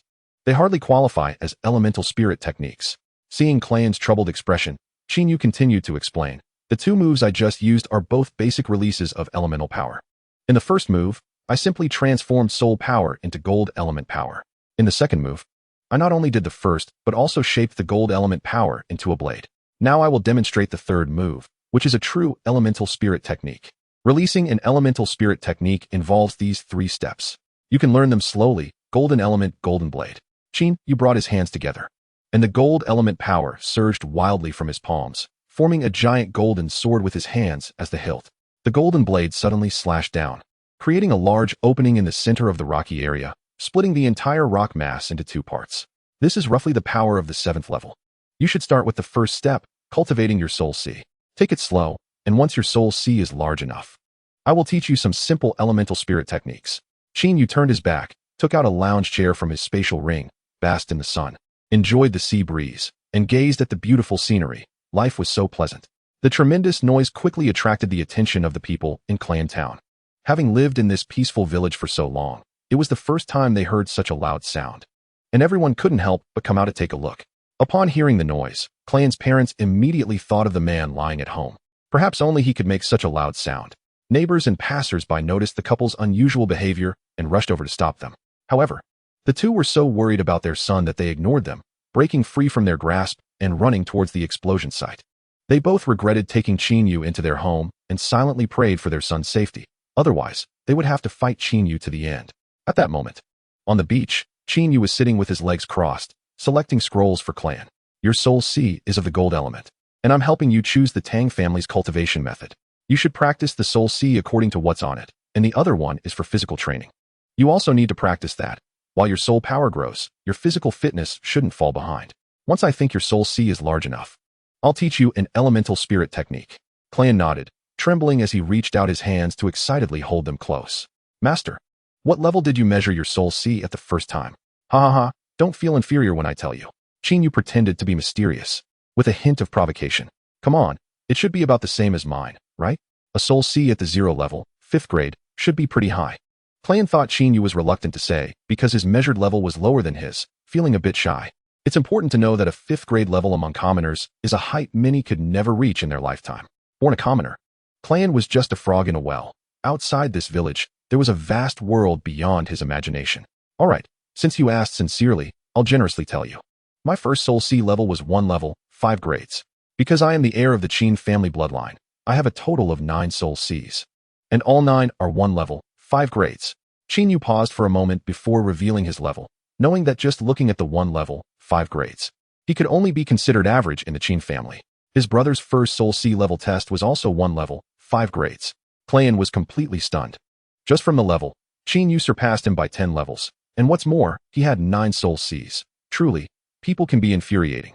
He was curious about what these nobles ate to grow up and achieve such high levels. Among the bloodline heirs of the Qin family, my talent is considered low. Qin Yu sighed, looking somewhat dissatisfied. Clan felt embarrassed.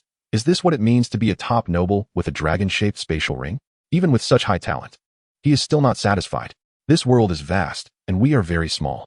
In many places we don't know, there are even more powerful existences. When you have enough strength to travel outside, you'll understand. However, later on, when the general truly appeared before him, Qin Yu realized how weak he was back then. Even now, in front of real experts, his fighting was just child's play. Suddenly, Clan's parents emerged from the woods. Upon seeing their son safe and sound, the worry in their hearts finally eased. Qin Yu was confused. He slowly lowered his crossed legs, looking bewildered at the two middle-aged people rushing out. Dad, Mom, are you mistaken about something? Clayan immediately broke free from his mother's embrace and stood in front of Chinyu. Clayuna rushed over to hug her son, looking at Chinyu with fear. Clayan's father stood protectively in front of the mother and son, pointing at Chinyu, his wooden stick still trembling. I don't know what you want to do, but whatever it is, come at me. Don't harm my son. Perhaps out of fear, Clayan's father's voice trembled. As a commoner, he knew he could not possibly be a match for Chinyu, but he still stood here, relying on sheer willpower. Chapter 15. Your son will be entrusted to me. Really? Looking at Clayan's father protecting his wife and child, Chinyu suddenly became interested. Of course. Although I don't know how I've offended you, whatever you want to do, just come at me. Don't touch my son. Clayan's father shielded his wife and son behind him, standing like a mountain in front of them. Poor Clayan wanted to explain. But being in his mother's embrace, with his mouth covered, he couldn't say a word. He could vaguely feel his mother's tears falling onto his head. Golden element 9 stars align. Chinyu extended 3 fingers, mimicking a gun shape, and gathered 9 energy spheres near his middle finger. Under Chinyu's control, the 9 energy spheres, each the size of a football, compressed to the size of marbles, and they floated neatly and slowly near his fingertips. With a whoosh, the 9 energy spheres flew out simultaneously, forming a straight line in the air. Clayan's family focused all their attention on those energy spheres until the last one suddenly accelerated, crashing into the one in front of it. Then, that one accelerated and crashed into the 7th one, which in turn crashed into the 6th one. All 9 energy spheres connected in midair, forming a golden arc, and fell together into the distant rocky area. Amidst the loud series of explosions, the struck rocky area was blown to pieces, creating a deep pit, and seawater rushed in wildly. The explosion has not yet completely ended. After the first round of explosions, a few scattered energy balls flew out and exploded again in the middle of the ocean. This time, the explosion directly raised several 10-meter-high waves, and its powerful force was no less than the strength that had just split the sea, even surpassing it. How do you feel? Do you think you can stop me? As long as I want, I can even blow up your entire village. Chinyu grinned wickedly, gathering a force of golden elemental power in his hands. Chinyu's display of power made Klaus truly lose the will to resist. That level of explosion was enough to destroy the entire village, in front of Beastmasters. They were ultimately too insignificant as mere civilians. Klaus immediately knelt on the ground, throwing his wooden stick aside. I'm sorry. If I have truly angered you, please forgive us. We are just ordinary people trying to survive. If you feel unsatisfied, you can do whatever you want of me. Please do not harm my child. All right. I'm not teasing you anymore. Disciple, explain to your parents what we are doing here. Chinyu turned around with his hands behind his back, pursing his lips and looking at the seaside. For some reason, he felt a bit misty-eyed. Growing up, he had never seen his parents, and seeing such a scene moved him. Disciple? The couple looked at their son in disbelief. An idea they never dared to think of appeared in their minds. Could their son have become this nobleman's disciple? Just as Klaus was preparing to reintroduce Chinyu, a middle-aged man in his 50s ran out from the forest and knelt before Chinyu. I'm sorry, young master. Although I don't know what offended you, please do not harm our village. If you are still unsatisfied, I am willing to give my life. Deputy Village Chief Klaus Lu bowed his head and pleaded for mercy, leaving everyone dumbfounded. My disciple, quickly explain. Klaus Yun pursed his lips and immediately helped the kneeling Deputy Village Chief up. Actually, this is my master. We have already conducted the apprenticeship ceremony. Just now, my master was teaching me how to use elemental spirit techniques. Klaus Yun's words shocked everyone completely. Who would have thought that a noble would be willing to take a civilian as a disciple? The Deputy Village Chief grabbed Klaus Yun, looking at him with confusion. Really? You scared me. Then you must learn well from him and become an excellent beast master in the future. Yes. Klaus Yun nodded firmly. Everyone immediately turned to Chinyu, kneeling down to thank him. After expressing their gratitude, Klaus Yun's wife, Klaus Na, took her husband Klaus Jun aside for a quiet conversation. The Deputy Village Chief stood by, observing Klaus Yun's training, as he was the future beast master of their village. Unexpectedly, their small, unassuming village had the opportunity to produce a beast master. Chinyu lounged in his reclining chair, crossing his legs and enjoying the scenery. By the way, how did you dare to rush out? Didn't you hear the explosion just now? Chinyu's sudden question almost startled the Deputy Village Chief, who was focused on watching. The Deputy Village Chief patted his chest, looking as if he had just calmed down. I didn't think too much at the time. I just felt that as the Deputy Chief of the village, it was my responsibility to protect the village. You are the Deputy Chief. Then what about the Village Chief? Chinyu put on his sunglasses and began to enjoy the afternoon sun. On the other side of the beach, Klaus Jun and his wife started to argue. Thankfully, it was just a false alarm. But won't having a beast master be very expensive? Can our family afford it? When it came to money, both of them lowered their heads. They were both born as commoners and lived in this peaceful little village. Where would they get the money to support a child to become a beast master? Moreover, they were already sending one child to school, which would cost the family quite a bit. They simply could not afford to support another child to become a beast master. Klaus Zhou had told them that even the most basic battle beasts used by beast masters cost tens of thousands of gold coins, and their family could not bear such expenses. Why not discuss with the village chief whether the village could support Yun?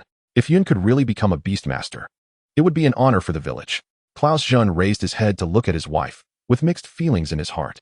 If it weren't for his own lack of ability, he wouldn't need to consider so much. Klaus Na shook her head vigorously.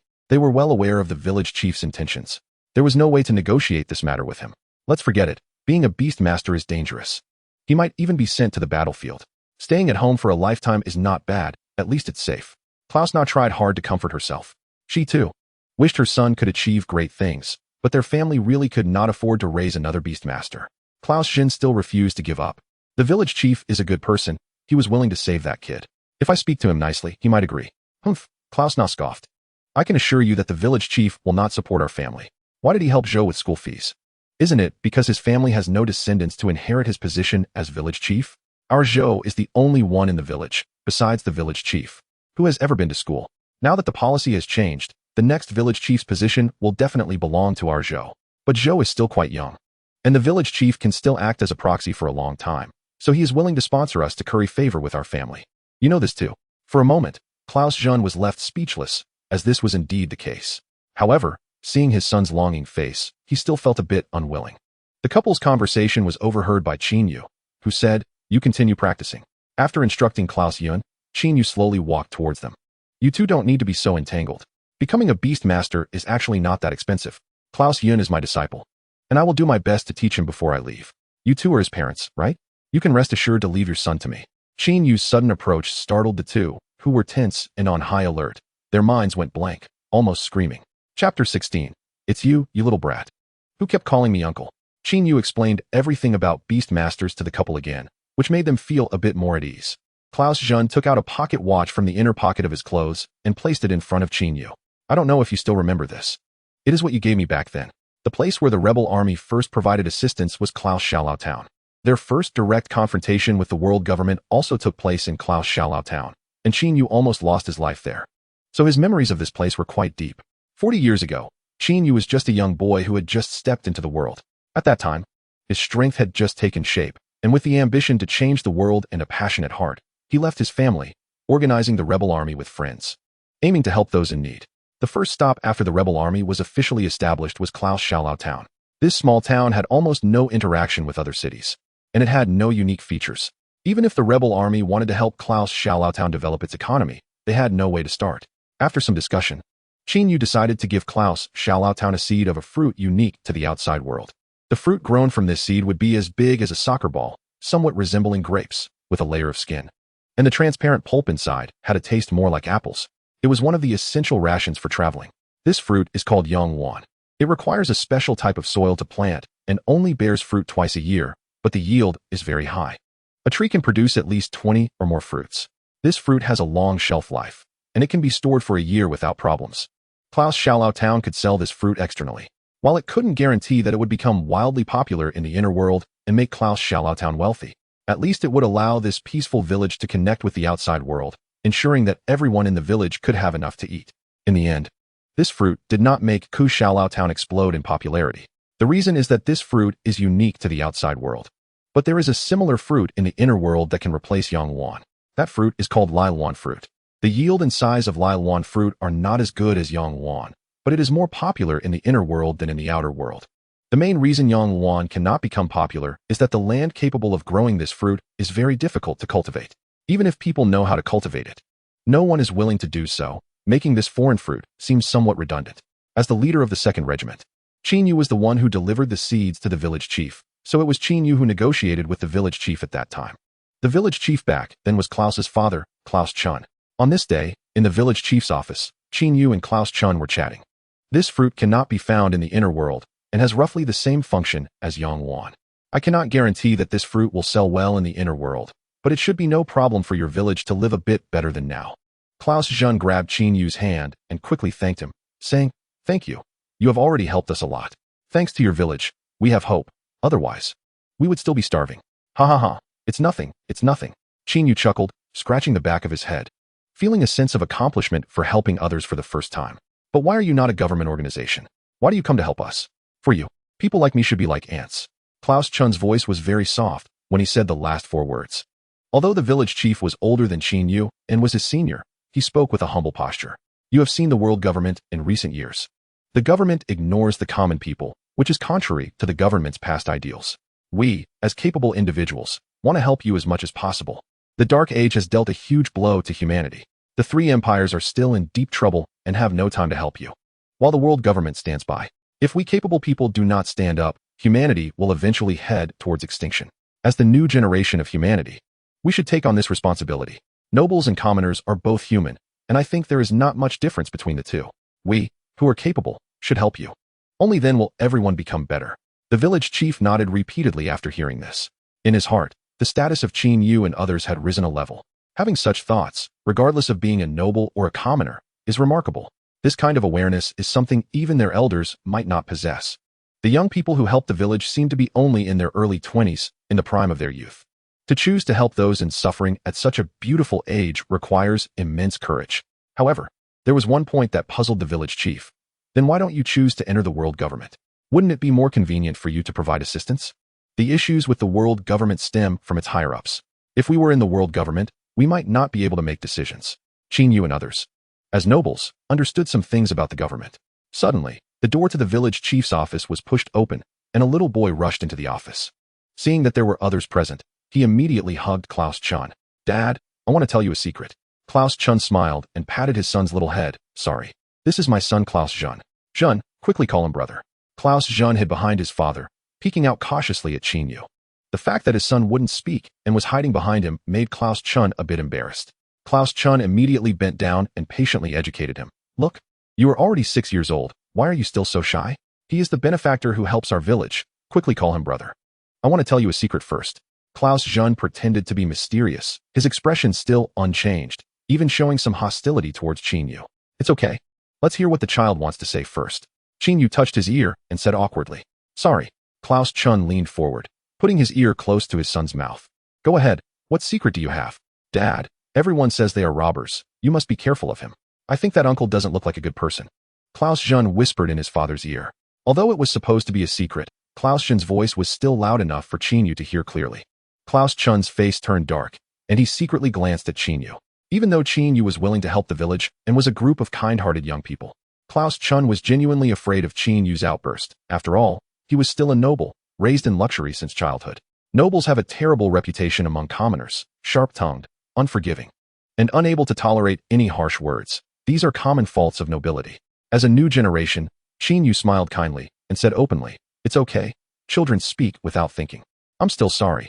The child doesn't understand and spoke disrespectfully. Please forgive him. Klaus Chun was sweating profusely, genuinely afraid that Chin Yu would suddenly turn against them, as the village's strength was no match for him. It's fine, it's fine. Chin Yu smiled cheerfully but inwardly cursed Kushalao Town. After all, he was also someone who held grudges. Chin Yu took out a pocket watch engraved with the Qin family's exclusive insignia from the Emperor Dragon Ring. In the upper right corner, a blazing sun hung high, with some white clouds floating nearby. A few scattered stars were suspended on the clouds, and a small crescent moon hung in the opposing lower left corner. This is my family's pocket watch. I'll give it to you. We will leave in a few days, so keep it as a souvenir. Chin Yu handed the pocket watch to Klaus Jun. Chin Yu could sense the changes in the elemental power around him. Even without the watch, he could roughly tell the time. Keeping this pocket watch in the Emperor Dragon Ring would be a waste of space. So it was better to do someone a favor and leave it as a memento. Ultimately, Klaus Jun was just a child, and this pocket watch was very beautiful. Even though he thought the other party was a bad person, he couldn't help but want to reach out for it. Dad, can I take it? Klaus Jun looked at his father, as the pocket watch was too beautiful, and he really wanted it. Of course you can. Big brother isn't a bad person. With his father's affirmation, Klaus Jun immediately accepted the pocket watch and began to play with it in his hands. So he really isn't a bad person? Definitely not. He taught our village to grow a very delicious fruit. He is a great benefactor to our village. A vein popped up on Chin Yu's forehead. Was this kid challenging his patience?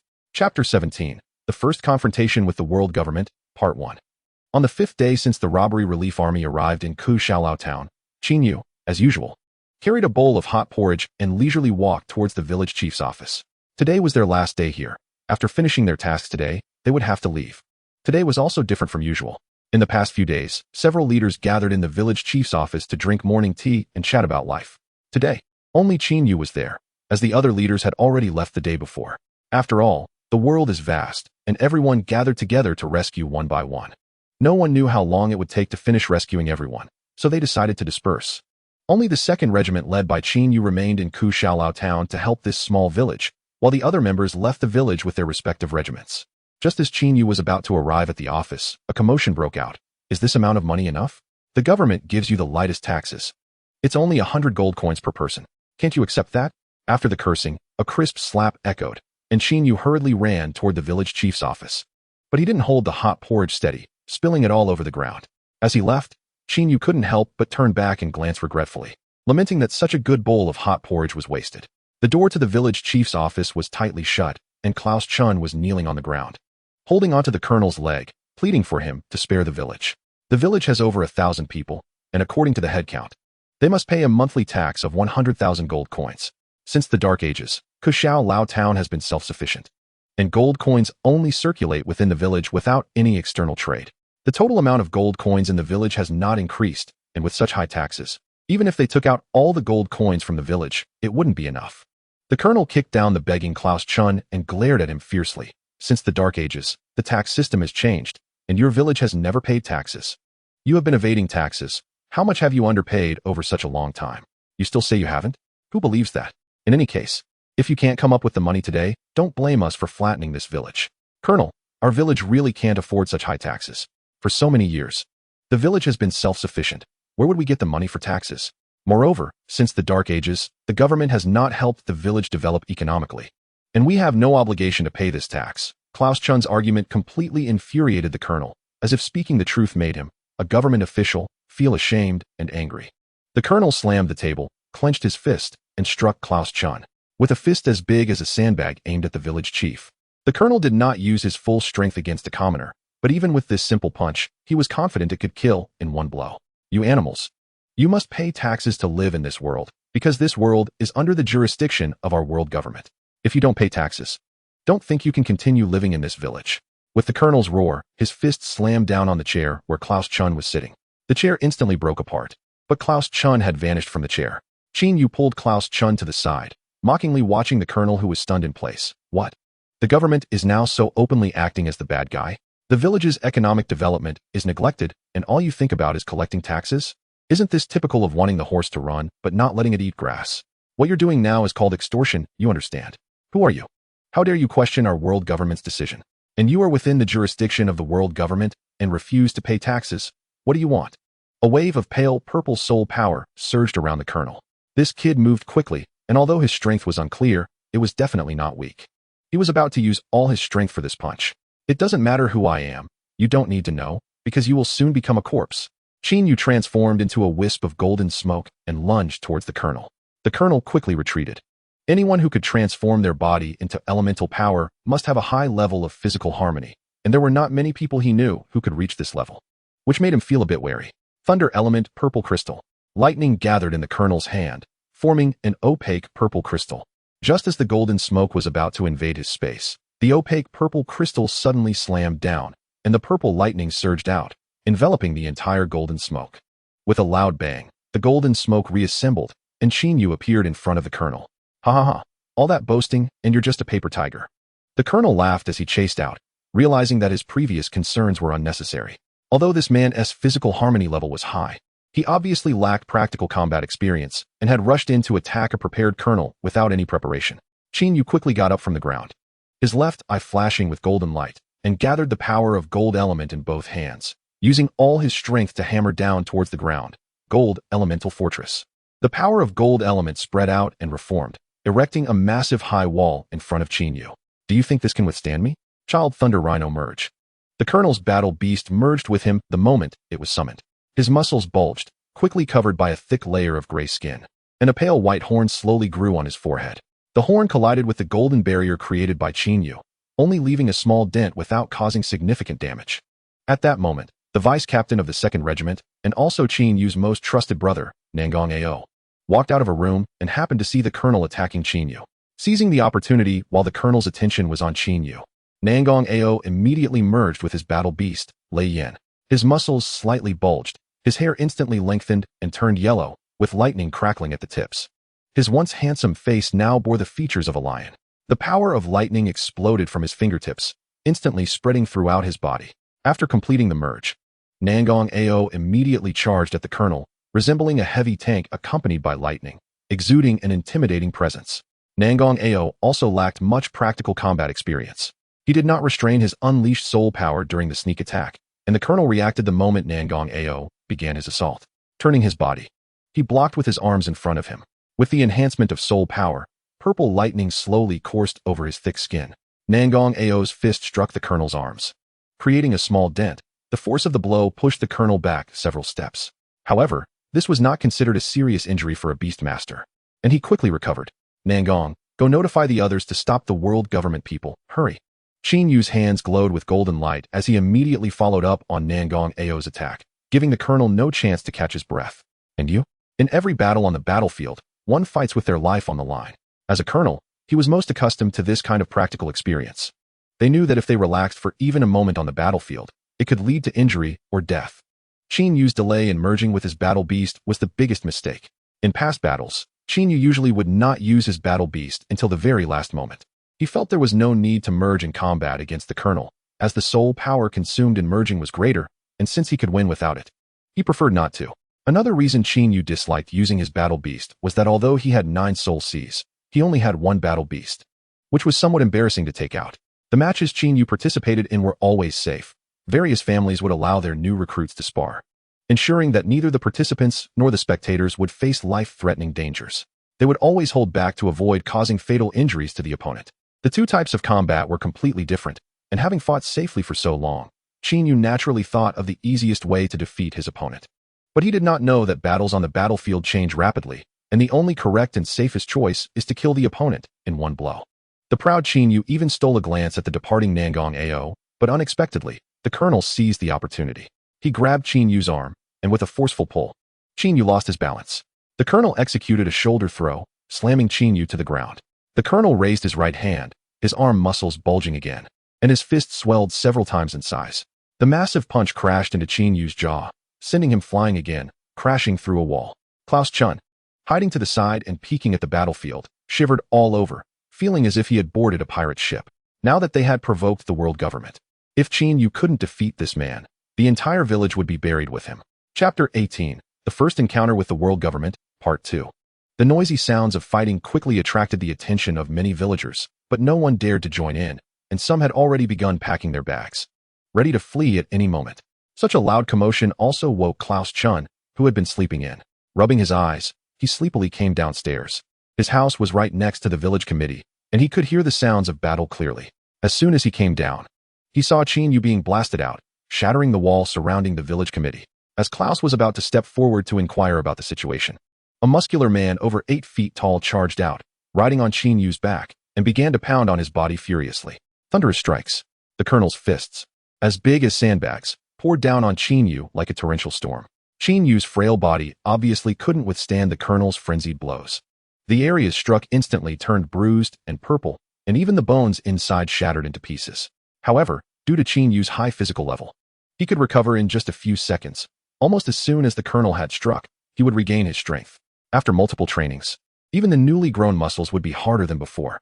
Despite being completely suppressed, Qin Yu could rely on his soul power to restore his bodily functions. But those fists were still landing solidly on him.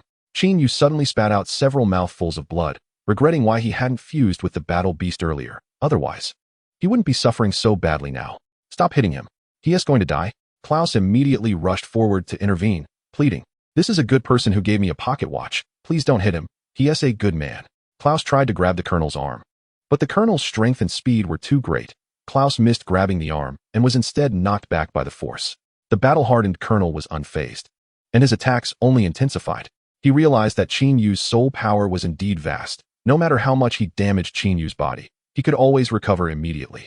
The people on the battlefield were unaffected, while the village chief hiding nearby was terrified and quickly ran to his son, wanting to take him away. Holding his son's hand tightly and pulling back, Klaus was unyielding. He wanted to help Yu, whom he viewed as a good person. Klaus was somewhat angry. This kid really didn't know the heights of heaven and depths of earth, daring to call for a stop during their fight. You little brat. Hurry up and leave here. Are you trying to get yourself killed? Klaus frowned tightly, forcibly tugging at Klaus' arm. But Klaus completely ignored him, shouting with righteous indignation. Don't pull me. I want to mediate. Fighting is bad. The stubborn Klaus actually shook off Klaus' hand and ran straight toward the two who were grappling. Klaus clung tightly to the colonel's arm, pleading with a pitiful voice to spare Yu. Please, stop hitting him. He is going to die.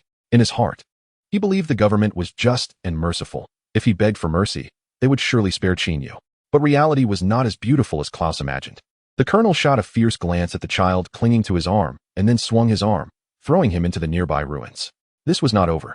One of the colonel's hands continued to pound on Yu, while the other hand was pulled back, gathering energy for a lightning palm strike. Seeing his son in danger, Klaus could no longer sit idly by. It was too late to run. To protect his son, he bravely stood in front of the ruins, using his body to shield against the colonel's hand cannon. Attacking with one hand was much less frequent than with two, and Yu took the opportunity to glance at the barely conscious child in the ruins. Anger surged in Yu's mind. This government member actually dealt such heavy blows to an ordinary child. Seizing the opportunity during the colonel's attack, he raised his knee and kicked hard at the colonel's groin. With a sharp pain in his lower body, the colonel's hand cannon went awry, and Yu seized this chance to fuse with the battle beast. In the blink of an eye, Yu's entire body was enveloped by a special slime-like substance. From a distance, it looked as if a slime was wrapping around Yu. The colonel stepped back, despite the sharp pain in his lower body. He couldn't help but laugh at Yu's comical appearance. You two keep your distance. This guy is mine. Now I'm going to show my true skills. Yu stood in front of Klaus, ready to start fighting seriously. The slime battle beast was quite special. While other battle beasts retained some human characteristics when fused with beast masters, when the beast was a slime, the body would be covered in slime upon fusion. Slime. Ha. The colonel laughed, holding his belly. Slimes looked cute and silly, but they were weak and couldn't truly be considered battle beasts. Most slimes were merely for decoration or kept as pets by noble ladies. Unless someone was out of their mind, no one would choose them as battle beasts. Don't worry. You'll soon see what a real slime is. 5 elements death cannon. Yu compressed a small portion of his soul power in his chest, forming a 5-colored bead the size of a thumb. He continuously fed soul power into it, making the 5-colored bead expand, compress, expand, and compress again, ultimately creating a force so powerful that even the colonel felt fear just by looking at it. The colonel immediately sensed the power in Yu's hands, silently admiring the strength of this young man. At such a young age, his power was already formidable. If he trained more and entered the government, he would at least be a major general. After a brief moment of reflection, he quickly retreated. A few seconds later, Yu finished gathering power, and the 5-colored bead burst forth, drawing a 5-colored rainbow in the air. Wherever the rainbow passed, powerful forces erupted, shattering everything in its path and turning them into dust in the air. Obviously, Yu couldn't control this power either. The overwhelming force sent him flying back, landing not far away. The colonel lunged, trying to dodge the attack of the 5-colored bead, but the speed of the bead was just too fast, and his movements were too slow.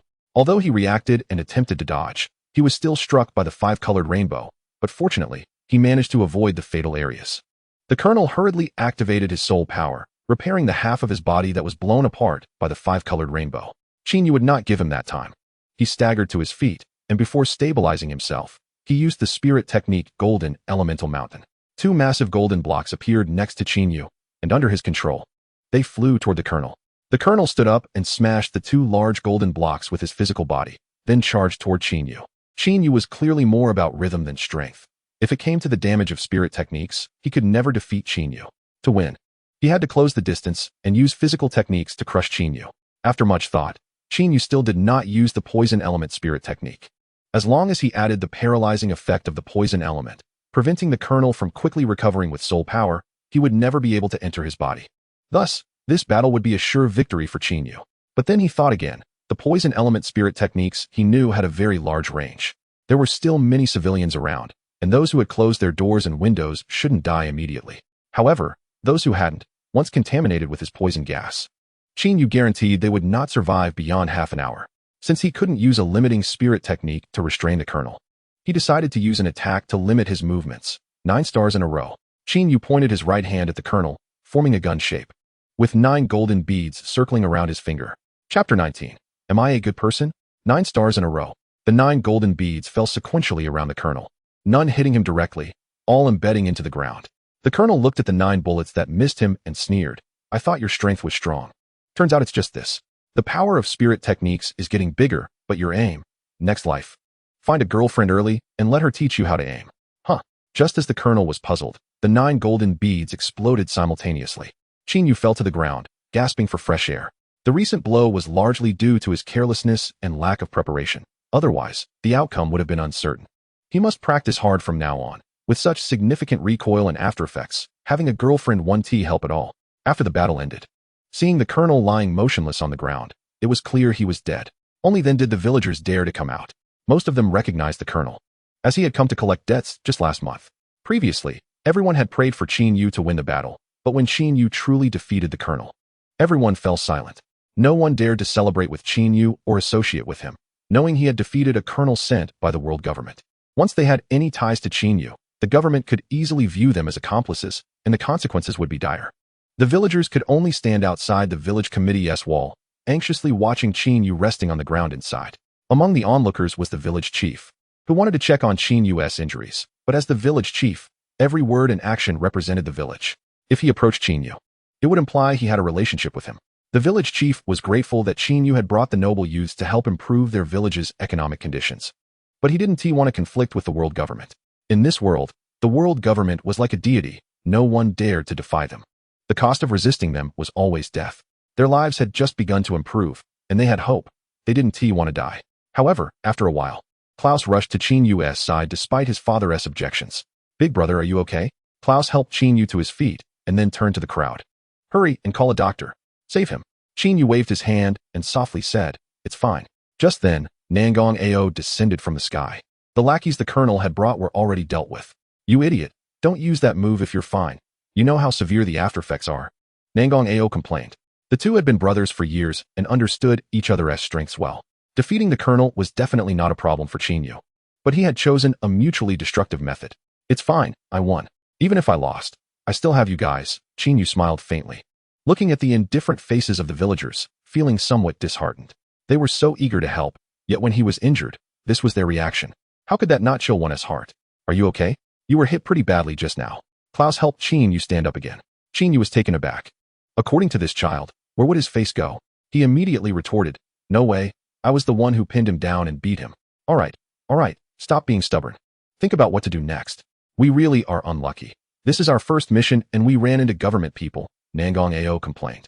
He had initially thought they could leisurely plant some crops and rest for dozens of days, but unexpectedly, just a few days into their mission, they faced the world government directly. Chinyu glanced at the crowd, all of whom looked terrified, and helplessly shook his head, shouting to them, don't worry. We won't implicate your village. Once we deal with the world government people, we'll leave. Looking at those villagers, they truly couldn't afford such high taxes. If the world government sent someone to investigate immediately, they would definitely discover the village's tax issues. To buy them some time, Chinyu decided to sacrifice himself, drawing the world government's attention to him, thereby helping the village delay time. Nangong Ao was taken aback, not quite believing they would confront the world government so soon. This was only their first mission. As long as everyone acted quickly and dealt with those guys, they wouldn't be discovered right away. Even if the world government sensed something was off, their first investigation would surely be on this village. It wouldn't be so quick to trace back to them. Seeing Nangong Ao hesitating to speak, Chinyu guessed his concerns. It's inevitable we'll confront them sooner or later. It doesn't matter. In fact, as long as we can silence the villagers, we can retreat unscathed. Nangong Ao still had some reservations. After all, they had just set out, and their grand plan could be thwarted at the very start. No one would want that. They always said they would confront them eventually, that they were strong and well-resourced, and wouldn't fear them. But what about these villagers? They both knew the world government's style. Once they had doubts about this village, they could easily find connections to them. And at that point, what would the villagers do? You say to silence them? How? Pay them off? Or eliminate them all? Paying them off isn't secure. Only the dead can't betray us. If we really did that, how would we be any different from the world government? How would we be any different from scum? Chinyu questioned. Their goal in forming the rebel army was to help those in need. Facing such a small issue, they wanted to shift the responsibility onto the villagers. What would they do when faced with bigger problems in the future? Nangong Ao was left speechless by the rebuttal and, reluctantly, had to order the brothers to pack up and prepare to retreat. Following Nangong Ao's command, Everyone from the 2nd Regiment of the rebel army headed toward the next village. Wait. Suddenly, a childish voice came from behind. It was Klaus. You guys keep going. I'll be right there. Chinyu reminded the team and then stopped. Klaus hurriedly approached Chinyu with his father, panting, holding a photo stone. Can you take a picture with me? I want a keepsake. Sure. Do you think I'm a good person or a bad person now? Chinyu squatted down and whispered in Klaus's ear. Of course, you're a good person. You've solved so many problems for the village. You're definitely a good person. Klaus eagerly answered, but he was completely ignored by Chinyu. Calling him a good person seemed like praise, but it was merely flattery. When Chinyu was lying there exhausted, Klaus had kept his distance, but now that the issue was resolved, he came running over for a photo. The village chief's image of righteousness quietly crumbled in Chinyu's heart. Everyone says you're a bad person, but I think you're a good person. Thank you for saving me. Ha ha ha, you saved me, actually. So you have to be a good person from now on. Klaus treasured the photo, placing it in his pocket watch. Being a good person within his capabilities became his lifelong pursuit. Chapter 20. The Pig That Can Stand. Who would have thought that the kid who used to call me uncle is now you? You've changed so much over the years that I hardly recognized you. Chinyu scratched his head sheepishly. Ha ha ha, we're just ordinary people. Aging, illness, and death are all normal. But you, after more than 40 years. Haven T changed it all. As they passed through the village, everyone hid away, casting wary glances at Chinyu. Upon returning home, Klaus's mother immediately began cooking. Since it had been a long time since they last met, there was surely a lot to talk about, especially since their son had become Chinyu's disciple, which would add to their common topics. I'm really sorry. You helped the village through tough times back then, and now you have to be my son's teacher. I don't know how to thank you. I'll just drink this cup of wine first. Klaus downed the white liquor in his glass in one go, not forgetting to show off to Chinyu afterward. Chinyu waved his hand. These were all small matters for him. It's nothing, really. I wonder if there's an inn in the village. It could be quite troublesome if there's nowhere to stay tonight. Don't. Please don't stay at the inn in the village. Our village is quite backward, and the inn's facilities are really inadequate. If you don't mind, you can stay at our house. Although the environment isn't particularly good, it's definitely better than the inn. Klaus really extended the invitation. A few days ago, Chinyu had stayed at their home, and now that he was awake, it wouldn't matter if he stayed a few more days. That's right, master. Just stay at my house with peace of mind, Klaus Yun echoed. Chinyu smiled devilishly, saying, how can I impose? But his face showed a look of having succeeded in a scheme. What is there to feel embarrassed about? You are our village's great benefactor. We should be hosting you. Moreover, you are now Yun's master. So from now on, consider our home your own. Do whatever you want, Klaus really said, not noticing Chinyu's scheming expression. Klaus Yun also chimed in, urging Chinyu to stay because the longer Chinyu stayed, the more he could teach her. If she wanted to quickly improve her strength, guidance from her master was essential. Is this young man the one who helped our village back then? The deputy village chief still hadn't recovered from the earlier events. Yes, indeed, Klaus really affirmed. Chinyu smiled slightly, feigning a polite smile, but inside he was quite impatient. Klaus Zhou, hiding behind the door, had a strange expression. What kind of spell did Chinyu cast to make his brother and father so infatuated? Now they wanted him to stay overnight. How could he endure this? He walked into the kitchen, where his mother was busy. Klaus Zhou was a bit surprised. Over the years, his mother had hardly cooked, only doing so for important guests. He never expected that now, just because they saved a man, his mother would cook. Mom, that guy is not a good person. Dad wants to arrange for him to stay overnight. You must hurry and stop him. Klaus Zhou vaguely felt that his mother actually wanted Chinyu to stay overnight more than his father did. Klaus Na was startled, then blushed and asked, really? That is fine. Anyway, he is your brother's master now. It wouldn't be right to arrange for him to stay outside. Besides, we have a room that is empty, right? Let him stay there. I remember he slept in that room before. By the way, I haven't cleaned that room yet. Once I finish cooking, I need to hurry and tidy it up. I don't know if he can eat spicy food. You help Mom ask him. But it seems this dish wouldn't taste good without spice. Originally wanting to calm his restless heart with the thought of learning knowledge, Klaus Zhou found himself thinking more and more in the quiet room. His mother's two flushed faces, combined with her serious effort to cook for Chinyu without asking for the brother's opinions, indicated that his mother seemed to have a close relationship with Chinyu. Inside the room, Klaus Zhou was burning with anxiety, and hatred for Chinyu arose. He couldn't let this outsider ruin his warm and happy family. He had to think of a way to drive Chinyu away. Outside the room, however, it was a cheerful scene. Chinyu, Klaus really, and the deputy village chief were toasting each other, all three with flushed faces, and a lot of liquor had already been consumed. Just then, a woman's roar came from outside. Lucy, I know you're in there. Hurry up and come out. The deputy village chief seemed to have a reflex and immediately hid under the table, making a shushing gesture. Chinyu sat to the side. watching the deputy village chief's fearful appearance, and couldn't help but feel curious. Klaus Yun silently nodded. Such things happened often in the past, and their family had gotten used to it. The former village chief, Klaus Yun's grandfather, had a good relationship with the deputy village chief, and he was able to sit in his current position thanks to the former village chief's support. Therefore, the relationships between the deputy village chief and the Klaus family were very good. Let me help you speak. After this, your wife won't dare to bully you anymore. Chinyu stood up, swaying slightly from the alcohol, and walked toward the door. Everyone quickly stopped Chinyu. Klaus really gritted his teeth, using all his strength to pull Chinyu's arm. This is someone else's family matter. We shouldn't get involved. However, how could these ordinary people stop Chinyu? With a wave of his hand, he easily threw Klaus and his father to the ground.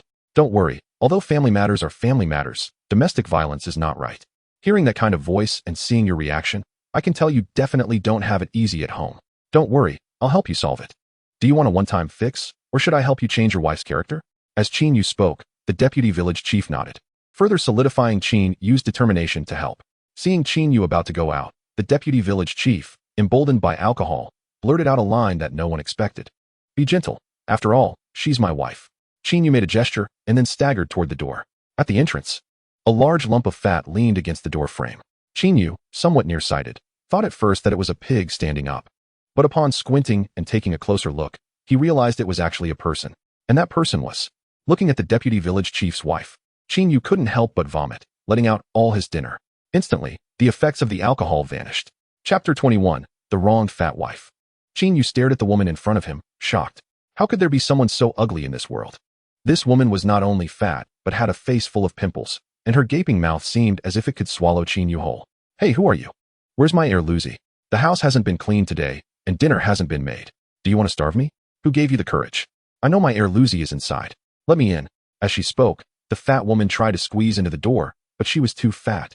And the Klaus family's door was relatively small, so she had to exert quite some effort to get in.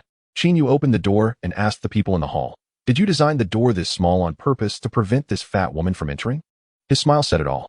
Deputy Village Chief, you are really brave. Such a strange woman, and you have managed to endure until now. It seems you are indeed a real man. Chinyu couldn't help but give him a thumbs up in his heart. As for this ugly and fat woman, if her personality were a bit better, it would be fine, but based on what she just said, Chinyu felt that her character was not great. The deputy village chief actually dared to marry her and had been a couple for so many years. Chinyu couldn't help but admire the deputy village chief's ability to endure. No, I said I'd help you, and once I say something, I can't take it back. I will definitely help you. You wait here, I'll have a good chat with your wife. Chinyu was a man of his word. And since he promised the deputy village chief, he would teach his wife a lesson. Chinyu, maybe it's better to let it go. Klaus really tried to persuade him from the side. They had all seen Chinyu's strength today. If he got angry, he might accidentally destroy the village. Chinyu pretended not to hear them and directly closed the door. At this time, the fat wife had already passed through the door and walked straight through the courtyard to Chinyu. My heir Lucy is inside, right? I knew it. You skinny little frame, get out of my way. Saying this, the fat wife raised one of her large hands to slap Chinyu's face, trying to push him aside. However, how could a dignified beast master be pushed aside so easily? The fat woman used all her strength, but still couldn't budge Chinyu an inch. Since one hand didn't work, she decided to use both hands. In such dim light, the fat woman could only see that this man in front of her was very thin, not realizing he was the beast master she had picked up yesterday. Just yesterday, she was discussing with her friends whether to divorce the deputy village chief and marry Chinyu instead. She never expected that the real person would appear in front of her today, and she didn't even recognize him. If Chinyu knew that the fat woman in front of him had such thoughts just yesterday, he might have vomited the noodles he ate for lunch today. Alright, I don't want to mess with you. Chinyu grabbed the fat woman's outstretched hand, and with a sudden force, her wrist was instantly pinched into a purple bruise. Chinyu added a little more strength, and the fat woman's hand was completely flipped over. A piercing pain spread throughout her body, and holding her pinched hand, she immediately knelt on the ground begging for mercy. I'm sorry, I was wrong. I was wrong. Wrong about what? The deputy village head is my buddy. I'll protect him from now on. If I hear about you mistreating him again, don't blame me for being impolite. If you don't want to die, hurry up and get lost. Chinyu threw the fat woman to the door and opened it with a cheerful expression, thinking he had solved the problem thoroughly. The fat woman covered her injured wrist, grimacing as she stared at Chinyu's back, only now realizing that he was the beast master she picked up yesterday. No wonder he was so strong. The imposing image of Chinyu shattered like glass in the fat woman's mind. The deputy village head nodded blankly. He was completely sober now. Brother, I was bullied. The fat woman opened her mouth wide and threw her head back, crying loudly.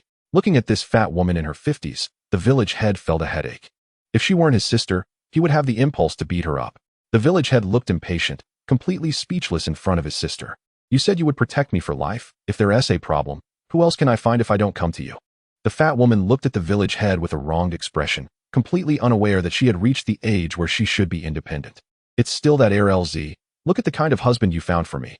I clearly arranged his entire day's schedule for him. As long as he followed it, why would I have to search for him all over the street? The village head frowned. It was just as he thought. Another couple's issue. Sister, it's not that I'm criticizing you. It was particularly difficult to get you married off back then, and given my connections, it's fine for you to be a bit domineering in LZ's house. She pouted, looking wronged and preparing to leave. The fat woman placed her swollen arm in front of the village head. He was initially furious, but quickly calmed down. In terms of strength, the entire village combined couldn't team match Chinyu. Plus, he needed to maintain a good relationship with him to benefit from him. Chapter 22. What do you know, kid?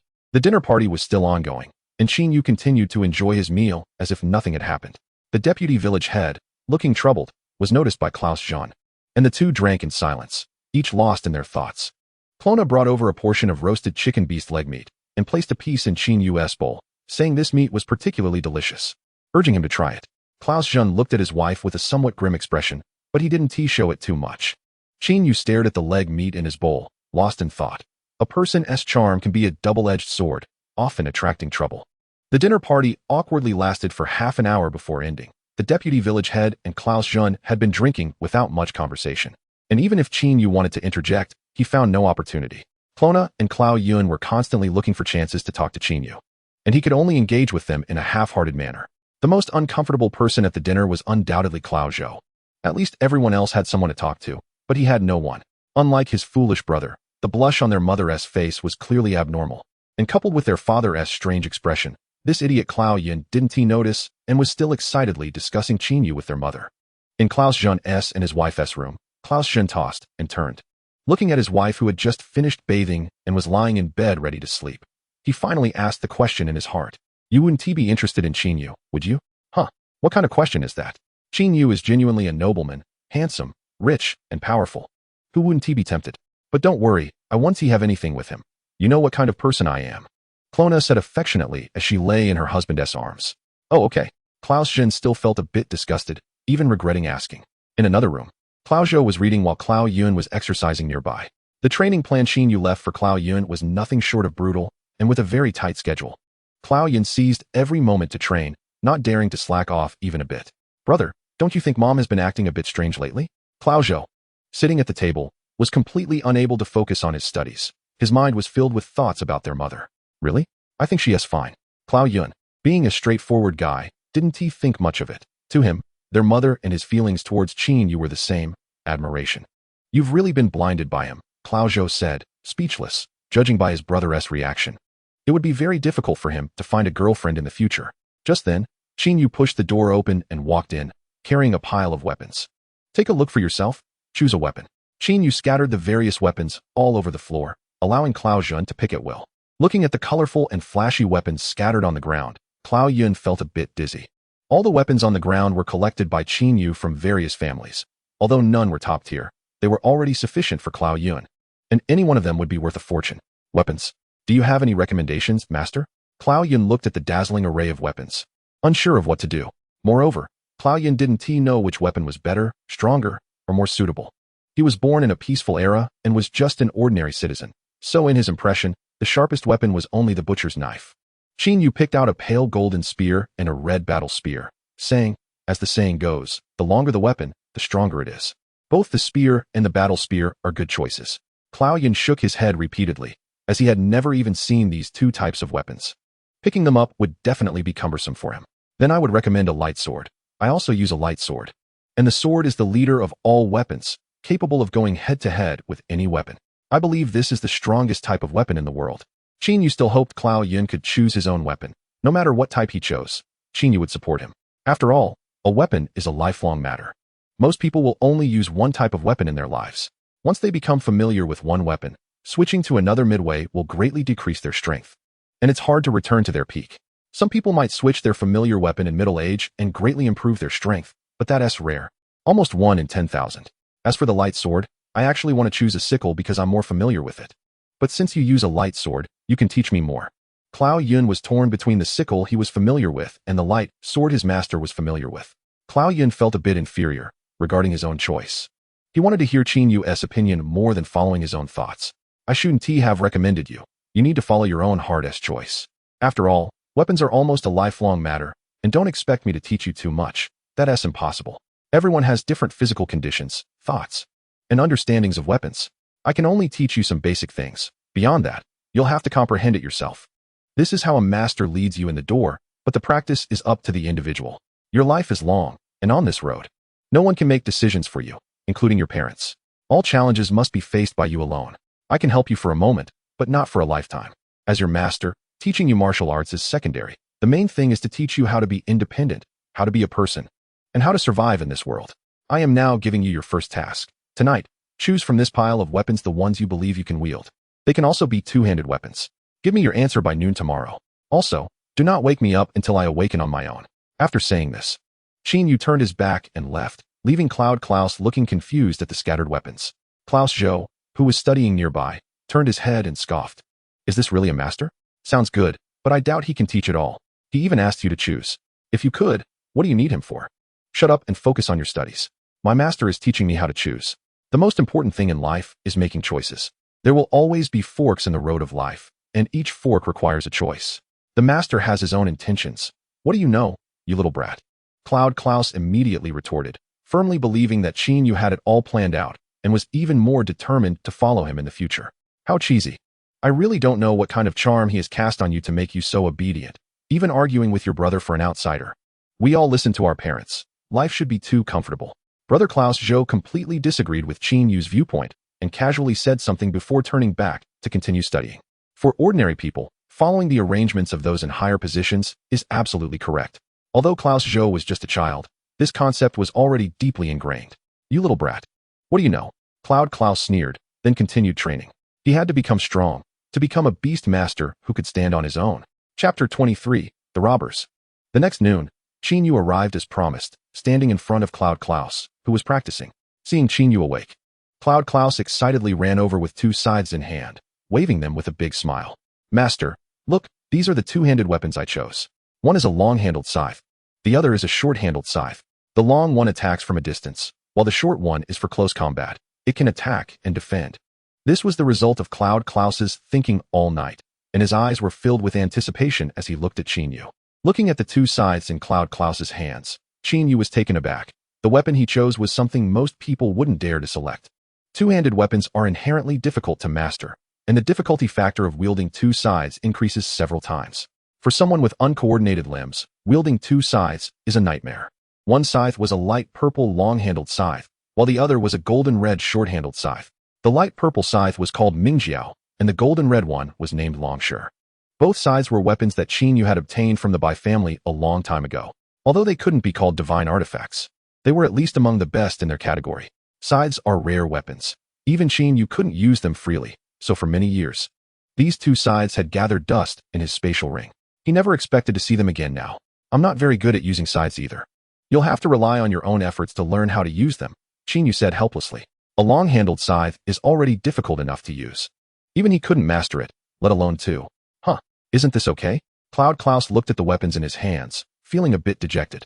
He had thought hard about this for a long time and didn't expect Qin Yu to react this way. Qin Yu quickly waved his hand. Since it was Cloud Klaus's own decision, he wouldn't oppose it. I've said before that I will agree with whatever you choose. However, I must remind you that two-handed weapons are very hard to use, and having one long and one short makes it even more difficult. Choosing this kind of weapon means you will take a long time to master it. It doesn't matter. I will spend more time than others and will definitely not fall too far behind. Cloud Klaus immediately brightened up, looking at the two scythes in his hands with overflowing confidence and enthusiasm. After receiving Qin Yu's approval, Cloud Klaus excitedly took the weapons to practice. Now that he had a life goal, he didn't want to waste any time. You little brat, even if you want to train, you don't need to rush. I have a good thing to give you. Why not take a look? Hearing that something was being given to him, Cloud Klaus's eyes widened like saucers, and he quickly waved his hand. Qin Yu had already given him many valuable items, and although he hadn't said it, Cloud Klaus knew how valuable the two scythes in his hands were, and those martial arts techniques were rare and priceless. The world is full of dangers. You might encounter situations you can't handle in the future, and this thing will definitely come in handy. Yu took out a pure white bracelet from his spatial ring and handed it to Cloud Klaus. Master, what is this? Although Cloud Klaus felt embarrassed to ask for it, he had fantasized about what Yu might give him. It could be a spatial ring with a large capacity or an inner armor with unique abilities, but he never expected it to be just a bracelet. In this world, any ornament could potentially be a special weapon, but bracelets were the exception. No one knows why. In any case, weapons in the form of bracelets are very rare. This bracelet doesn't have much use. It just brings you good luck. I like to call it the lucky bracelet, Yu said meaningfully while looking at his disciple. Cloud Klaus completely believed in Yu. What Yu said felt like divine will, and there was no reason not to believe. Upon hearing Yu say it was just an ordinary bracelet, Cloud Klaus's expression immediately darkened, feeling a bit disappointed. It's just an ordinary bracelet. Don't worry. How could I give you just an ordinary bracelet? This is called the Yuanling bracelet. When you can't use Yuanling techniques, you can use this bracelet instead. This bracelet can be used 3 times a day without conditions for different elemental techniques, with a power level of at least level 40. Don't use it in regular combat. Save it for when your life is in danger. You must only use it when your life is in danger. Do you understand? I understand, Master. Can you stop scaring me in the future? I really thought this was just a lucky bracelet. Okay, besides that, I have another task to give you. Saying this, Yu took out another identical bracelet from his spatial ring. This bracelet is for your father. Your task is to teach him how to use this bracelet. As soon as Yu finished speaking, the front door of the house was pushed open again, and 2 masked men stood at the entrance holding machetes. Robbery. Hurry up and hand over anything valuable. The taller man, holding a machete, scanned Yu and the others with a fierce gaze. You two are robbing us with just 2 machetes? Who do you look down on? Yu said, pulling out an elemental gun from his spatial ring. The 2 men exchanged glances and smiled. They directly summoned their battle beast, the Wind Wolf, and fused with it. Disciple, pay attention. This is the difference between a master and trash. Yu completely ignored the 2 scruffy-looking huskies and calmly said to his disciple. Cloud Klaus nodded in a daze and then moved a small stool from the house to sit on the side, preparing to observe his master's battle seriously. Are you underestimating us too much? The tall man shook his machete, seemingly saying he was a beast master and had decent strength. No, I'm not even looking at you. By the way, does your village often encounter robbers like this? Yu asked, as he vaguely felt that these 2 men were not here for something simple. The 2 robbers recognized each other. They were both mercenaries at over level 30 in the Sea of Souls, and they felt that this guy was underestimating them too much. Wind Element Windblade. The 2 used their elemental techniques simultaneously, and dozens of wind blades flew towards Yu. Disciple, I originally wanted to show you some martial skills, but I feel that it might not be possible now. Hualong. Just a second before the wind blade struck Yu, a piece of dragon scales burst out from his skin, and a dragon man over 3 meters tall appeared in the courtyard. In front of him, the 2 huskies looked quite small. Both of their wind blades hit Yu's chest, but the dragon scales are the hardest natural armor in the world. Such wind blades could not cause any harm to Yu at all.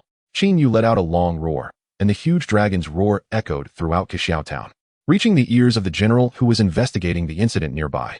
The 2 self-proclaimed powerful robbers immediately shrank back in front of the giant dragon man.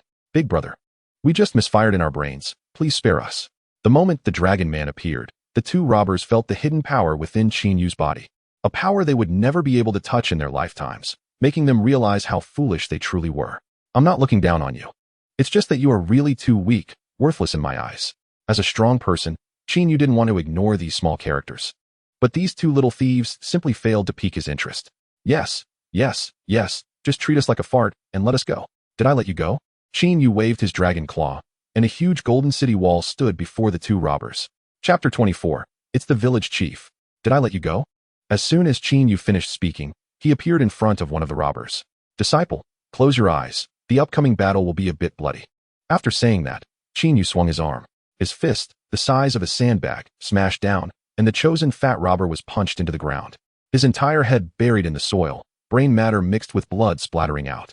Before him was the golden city wall, and behind him was the dragon man Yu. The tall, skinny robber wanted to fight back, but seeing his companion in front of Yu like an ant, dying so tragically, he immediately cowered. Big brother, we truly meant no offense. The tall robber knelt on the ground, hands clasped, praying that this deity in front of him would spare him. Speak, who sent you? Why? To be honest, if you don't tell the truth, beware I might use you as fertilizer. Yu gestured with his fist the size of a sandbag in front of the tall man. It's the village chief. The village chief sent us. He said there's a weak noble at this address and told us to come rob him. Then split it 70-30. We get 70, he gets 30. The tall robber directly revealed the mastermind without any hesitation. Chinyu did not want to let this robber go. This time he had hit a hard wall and failed. But what if he had robbed some virtuous woman? Who knows what inhumane things this guy would do? For the peace of the world. Chinyu definitely could not let this guy go. No. Grandpa, can't you spare me? You are my grandpa. Can't you let me go? The tall man wished he could hug Chinyu's leg. However, Chinyu ignored him and continued the countdown. Hearing Chinyu's countdown, the tall man trembled all over. Grandpa, please spare me. I have elders and children at home. I was forced to become a mercenary. He cried for mercy, tightly hugging Chinyu's thigh. However, Chinyu had seen too many pleas like this. No matter how the tall man pleaded, he remained unmoved. Last 5 seconds.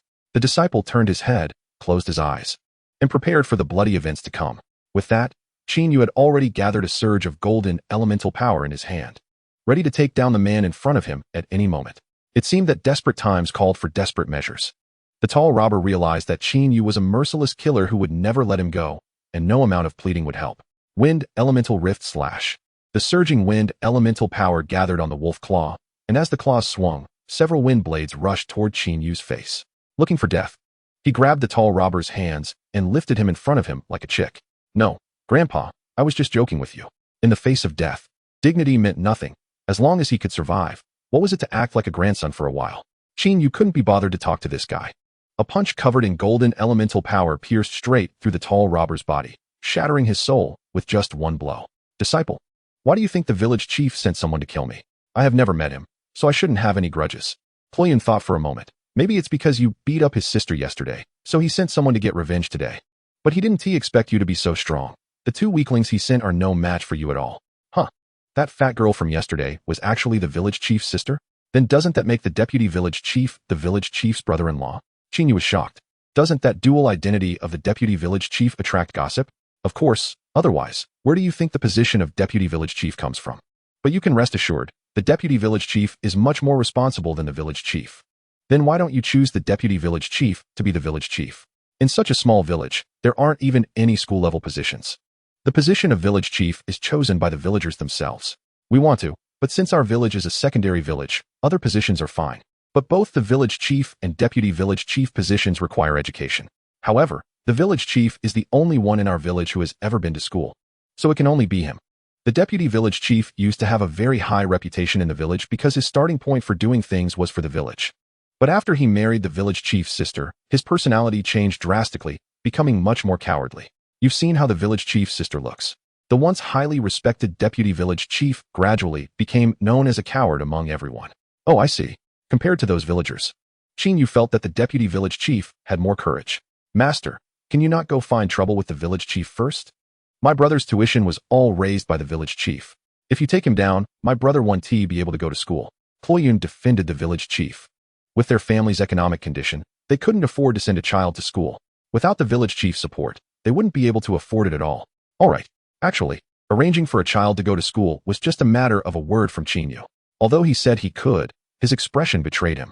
Since the village chief sought to provoke him, he could only blame himself for being unmerciful. After Chinyu had lunch, the two went to the forest on the back mountain. Chinyu took out the elemental spirit ring and started the demonstration. The method was very simple. The hand wearing the ring should be palm up, and the other hand should gently pat the ring. However, one must be careful when using it, as the elemental power released by the ring is not one's own. If one is not careful, it can easily injure oneself. So caution is essential. Now you can try to see how to release it. Once you learn the elemental spirit technique, you will be able to control it as freely as I do. Cloyun took the ring and put it on his hand. He could clearly feel his heartbeat quickening. As it was his first time using the elemental spirit technique, Cloyun was unsure if he would succeed. Taking a deep breath to relieve the pressure in his heart, Cloyun imitated Chinyu's posture, palm up, and patted the ring with his other hand, and a column of water gushed out. The jet of water pierced through a large tree in front of him, and the powerful recoil even flung the user away. Chinyu waved his hand and summoned a cluster of bushes to catch Cloyun. Cloyun, terrified, walked down from the bushes. The moment he flew out was still fresh in his memory. After just a couple of steps, he knelt on the ground, his right hand still trembling from just using the elemental spirit technique. This can be considered your first time using soul power. How does it feel? Chinyu pulled up Cloyun, who was kneeling on the ground. Chinyu stroked his chin, surprised at the power of the bracelet. It seemed he needed to teach him how to use the elemental spirit technique first. He felt a bit scared. The power was just too great. Clayan still felt a bit shaken. Observing others release soul power from a third-person perspective seemed so easy, but he didn't expect to experience such a tremendous backlash when using it himself. Chapter 25, Elemental Spirit Technique.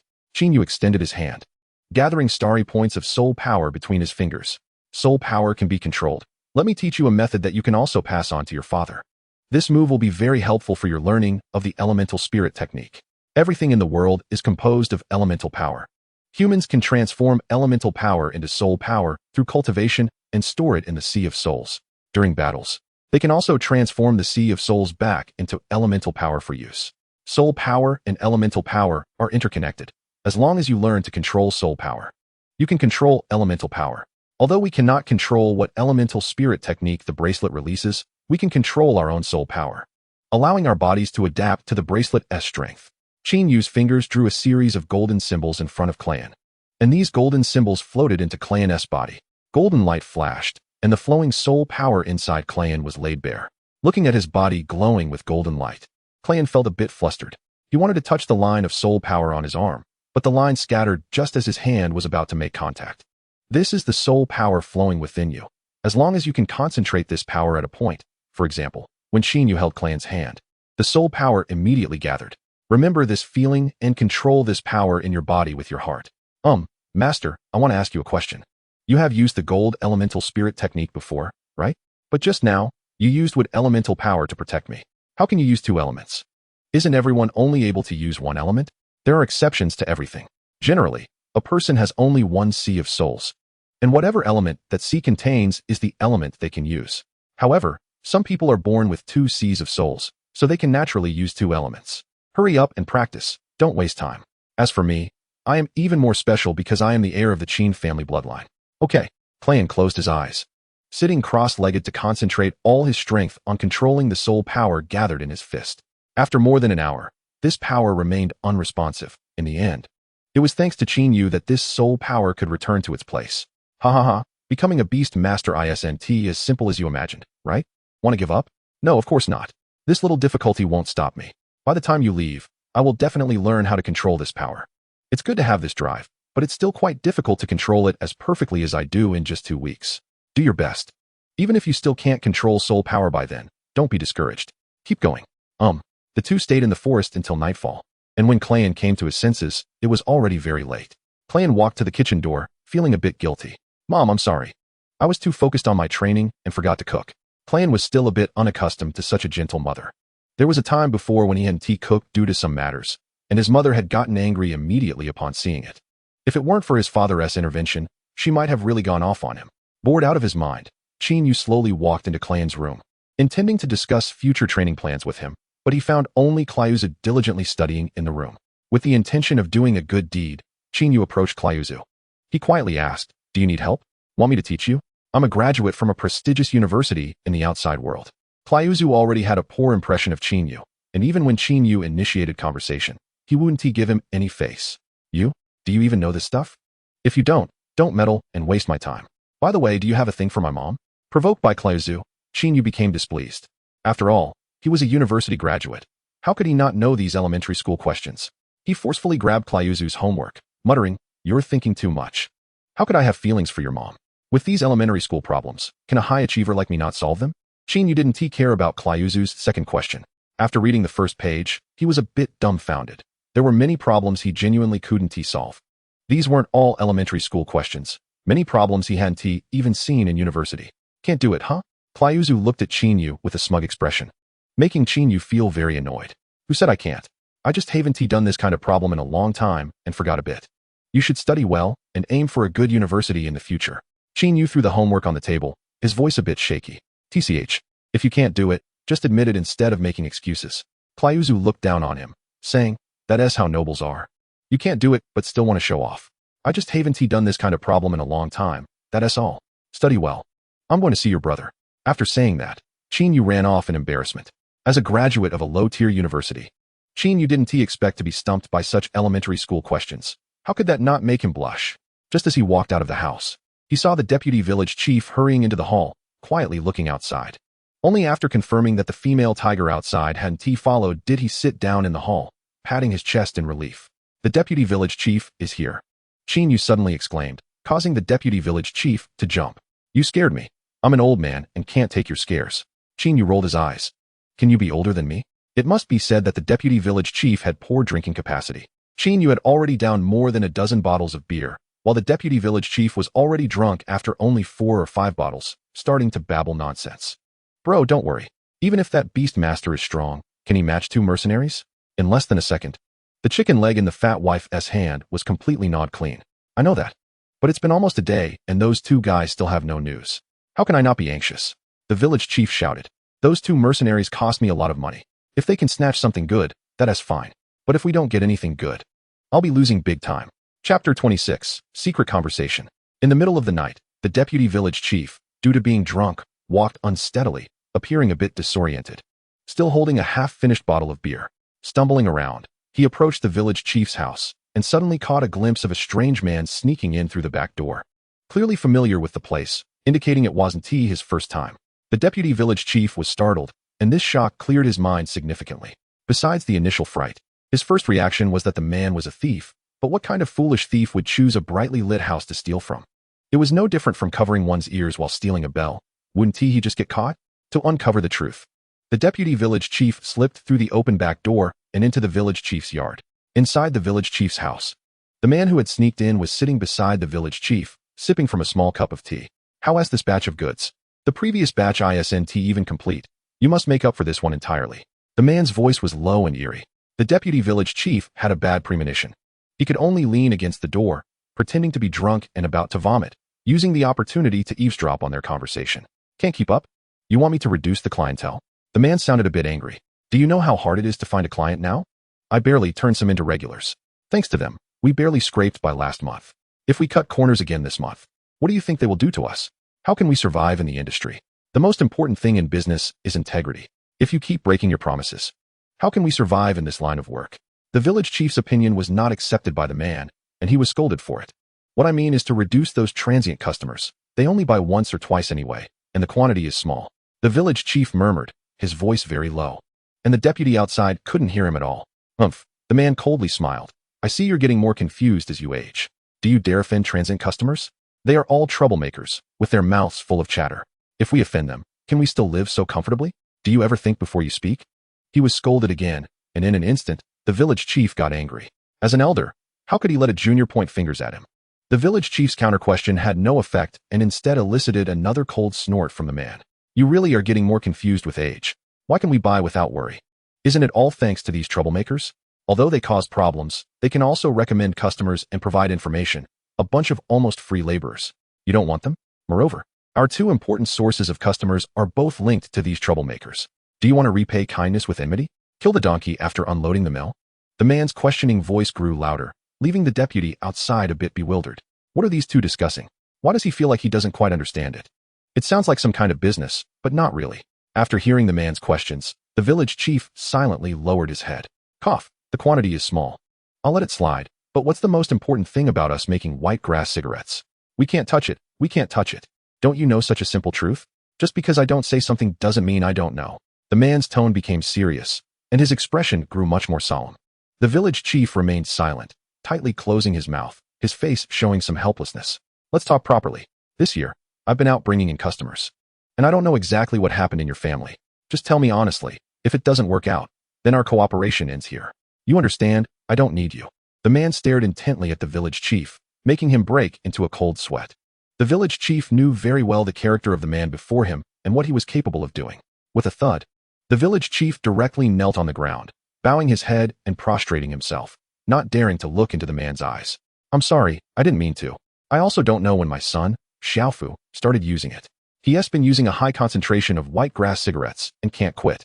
Believe me, I can control this village for many years to come, and I can definitely help you. The village chief's words made the deputy outside widen his eyes in shock, not expecting that the village chief was engaging in such underground dealings. This news was like a thunderclap, completely sobering the deputy up.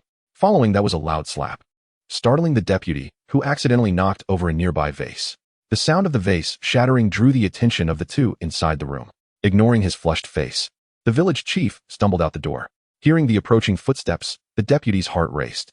The footsteps were getting closer, and now it was impossible to run. In a moment of crisis, people often come up with creative ideas. The deputy looked at the wine bottle in his hand and had a sudden inspiration. He shoved his hand into his mouth and forcefully pressed on his throat. Just as the village chief stepped out the door, a wave of nausea hit him.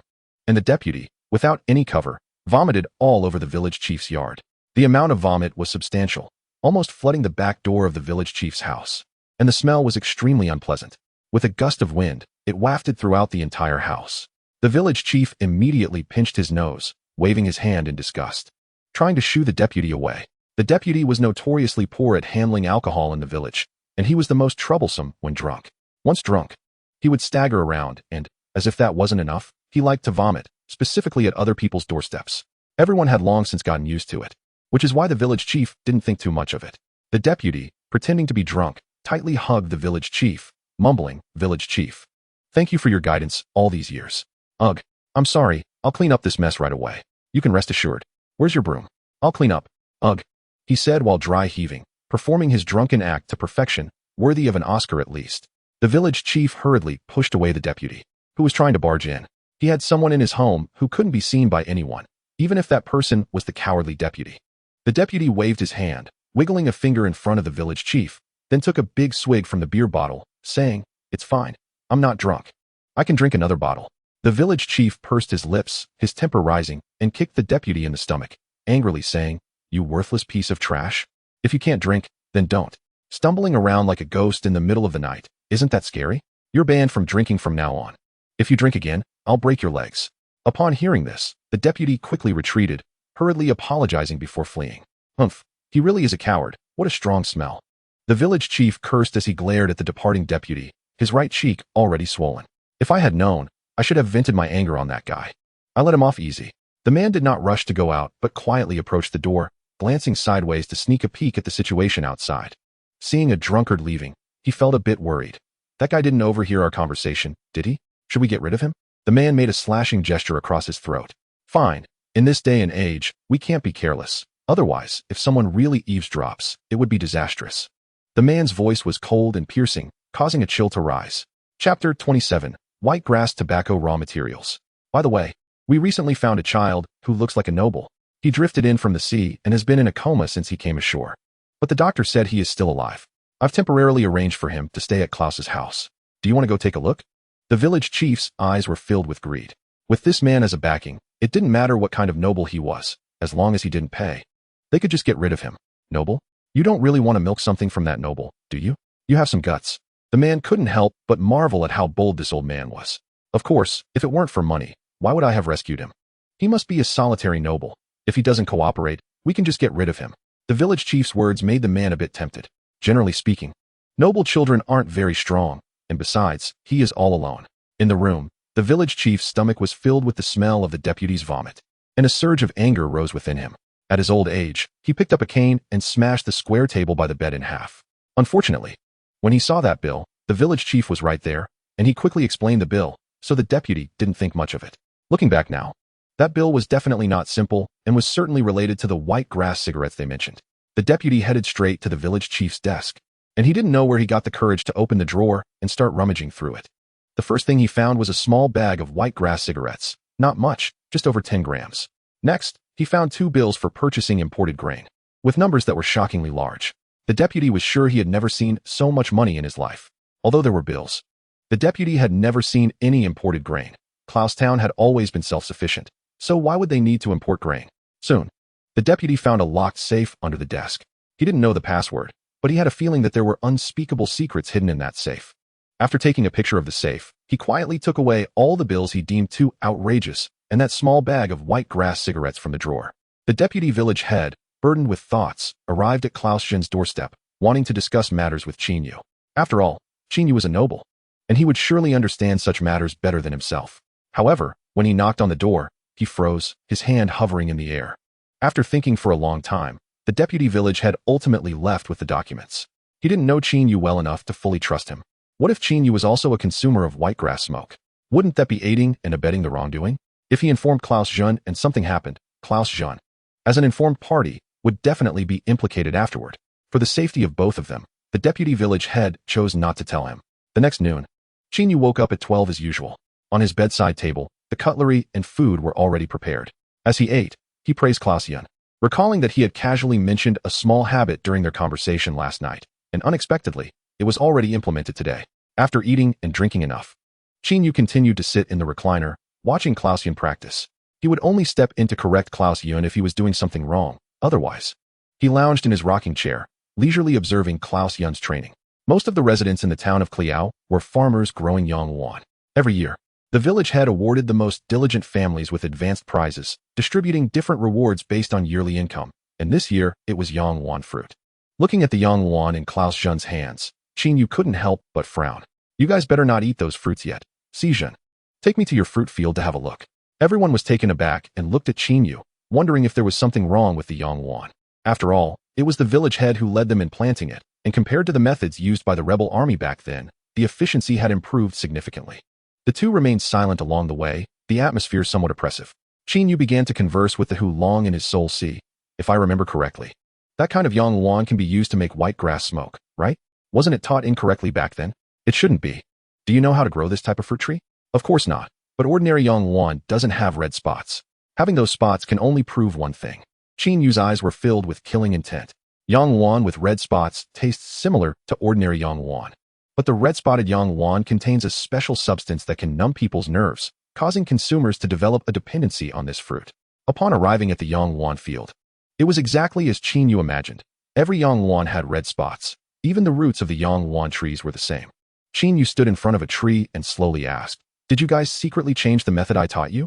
Klaus Yun pondered for a moment and said, "Well, after the new village head took office years ago, the method was changed, but this method is more efficient, and the yield is much higher than what you taught us." "You idiot," Qin Yu scolded. "This kind of Yangwan can be used to make white grass smoke. Do you understand? Impossible. The Yangwan in recent years has mostly been managed by the village head. We don't really know." Klaus Yun looked dazed. In his impression, this was just an ordinary fruit. How could it be used to make white grass smoke? Seeing Klaus Yun's surprised expression, it seemed they truly had no idea. After all, the fact that Yangwan could become a raw material for white grass smoke was a minor piece of knowledge that even higher-level scholars might not know. "Are you sure none of you are aware?" Qin Yu's gaze swept over Klaus Yun like a blade.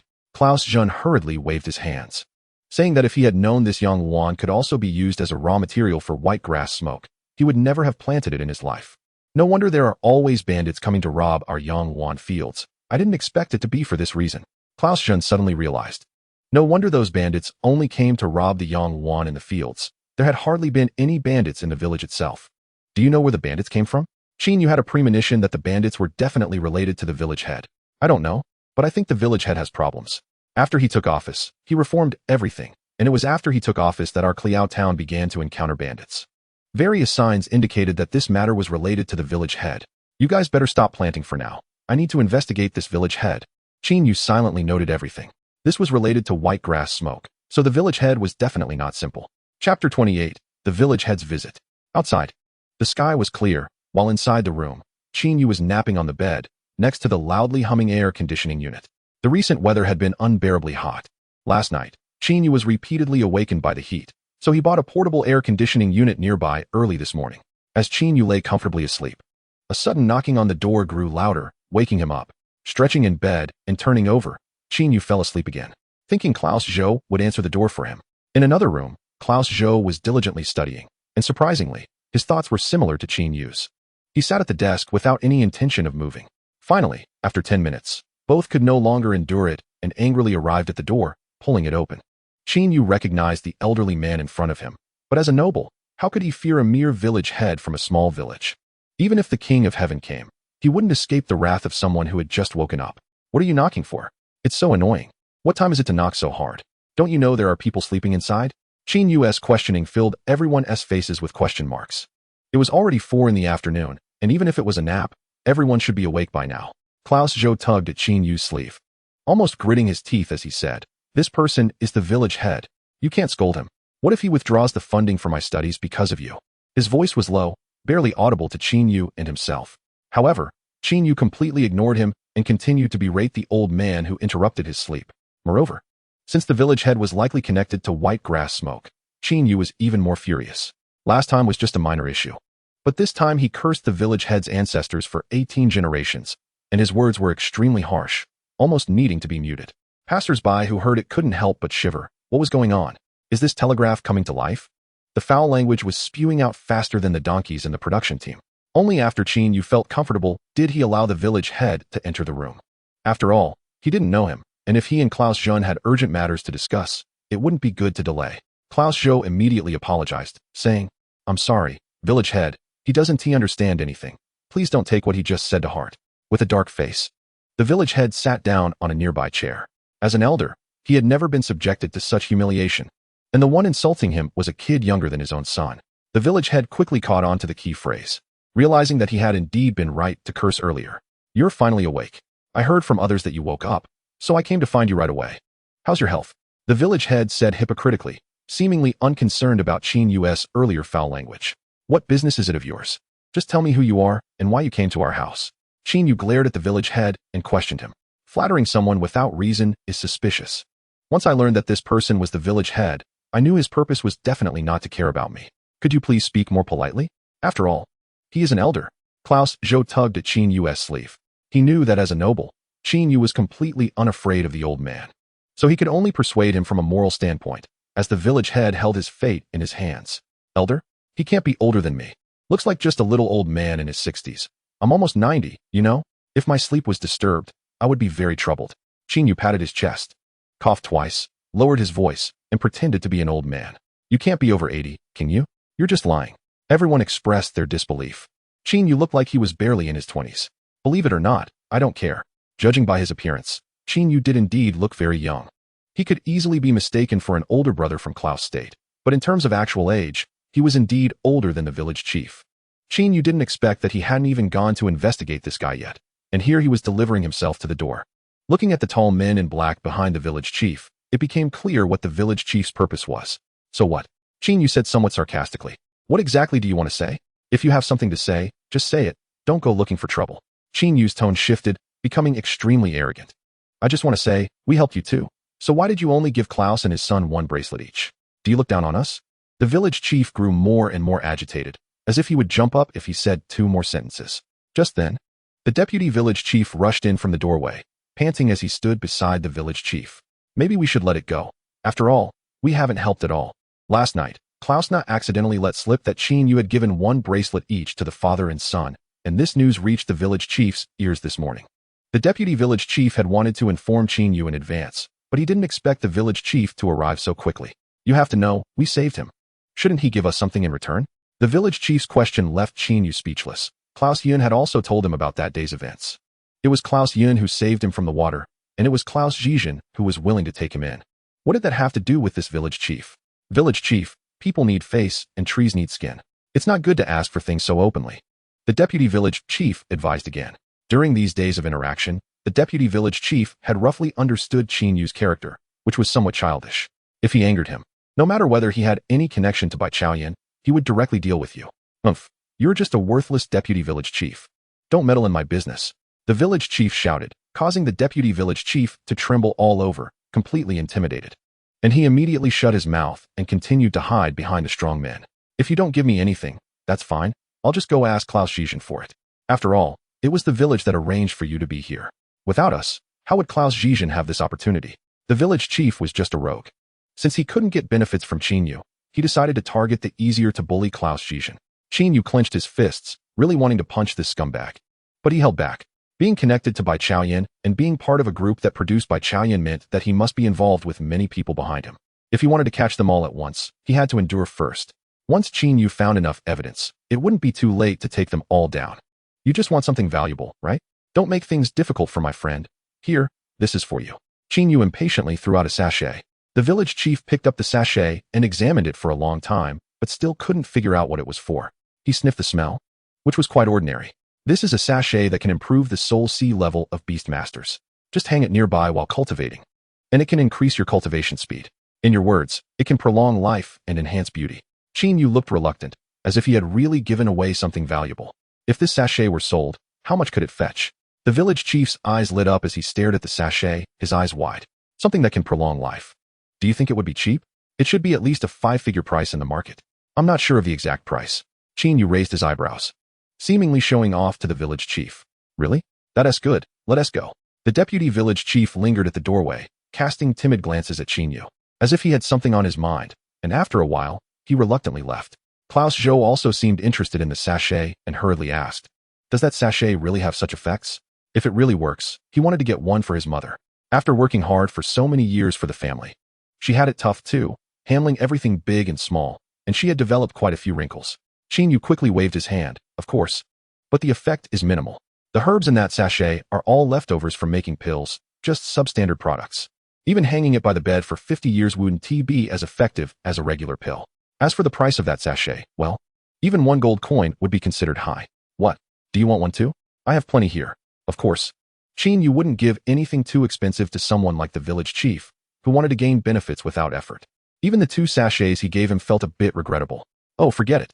Klaus Zhou felt a bit disappointed and wanted to ask Qin Yu for another type of beauty-enhancing item, but felt embarrassed to do so. Chapter 29, Lieutenant General Bai Li. Time flies, and 2 weeks quickly passed. Qin Yu still hadn't discovered the relationship between the village chief and Bai Yanqiao. As usual, Qin Yu slept until just after noon, and there was still a bowl of wontons on his bedside. After stretching lazily and lying in bed for a while, Qin Yu finally got up. The wontons were still steaming, indicating they had just been brought over. Qin Yu wasted no time and quickly finished the wontons along with the soup. After spending so much time together, Qin Yu's eating habits had been figured out by Klaus Yun. Klaus Yun would always prepare a portion of wontons or fried noodles for him as lunch before he woke up.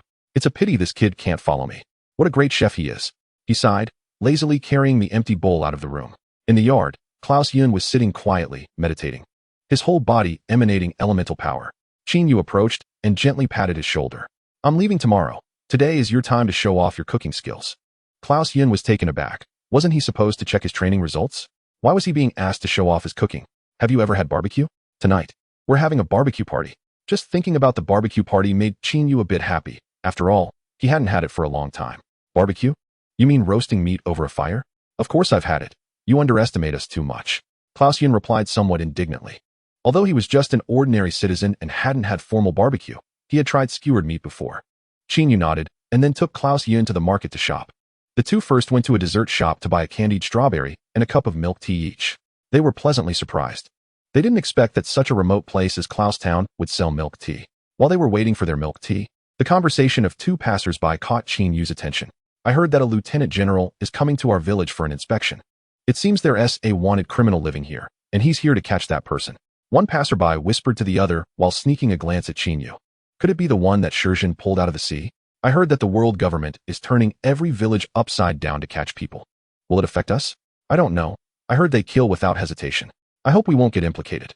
It would be best if he could step forward himself. Shoo. Lower your voice. That person is right there. After saying that, the two cast another glance at Qin Yu. Was it possible that his whereabouts had been exposed so quickly? Could it be that the village chief from yesterday had reported him? If a lieutenant general really came, this small village wouldn't be able to handle it. After thinking it over, Qin Yu quickly made a decision. Staying here would only endanger the innocent. Qin Yu went outside the city, spread his arms, and let his soul power surge out. The vast soul power quietly spread throughout the entire forest, transmitting everything he sensed into his mind. Not far from the town of Kleinlau, a woman wearing a duckbill cap and draped in a white cloak was wandering in the forest, her head lowered and lost in thought. Qin Yu transformed into smoke again and flew towards her. The woman slowly stopped, gripping a long-handled sickle in her hand, staring intently at a certain spot in the forest. Who is it? Come out. Fire element, hellfire. Golden red flames gathered in the woman's palm, and the surging soul power spread out, demonstrating her strength to the person in the forest. Though she was a woman, the soul power she unleashed was enough to frighten most men. Water element, tidal wave. A blue pillar of water shot out from a certain spot in the forest, rushing straight towards the woman's chest. The woman raised her flame-imbued hand to block the water column, and as fire and water collided, a large amount of steam spread out. The two sides were evenly matched, and their elemental skills canceled each other out. Bai Li, I didn't expect it to be you. Qin Yu crossed his arms and stepped out from where the water column had emerged. Brother Yu, it turns out you didn't die? Bai Li's eyes widened as she opened her arms to embrace Qin Yu. Uffed, with someone cursing me like that, of course, I didn't die. But you're doing better and better. The two had grown up together, considering each other as confidants, having long forgotten any gender barriers. Qin Yu also opened his arms and hugged Bai Li tightly. The two wept in each other's embrace. having not seen each other since the incident with the rebel army all those years ago, until today. After some pleasantries, the two set off together towards Klein Lao. How did you become a member of the world government? What position are you in now? Didn't you always say you hated the world government? Let me tell you. I became a lieutenant colonel in my first year in the world government, and after more than 20 years, I've become a lieutenant general. And over these years, I found that the world government isn't as corrupt as we thought. There are still quite a few responsible people in it. Bai Li's face was filled with pride, generally. It would take at least 100 years for someone to rise from lieutenant colonel to lieutenant general. But Bai Li had accomplished this in just over 20 years. If it weren't for her insufficient strength, she might have even become a general. But what about you, brother you? What have you been up to all these years?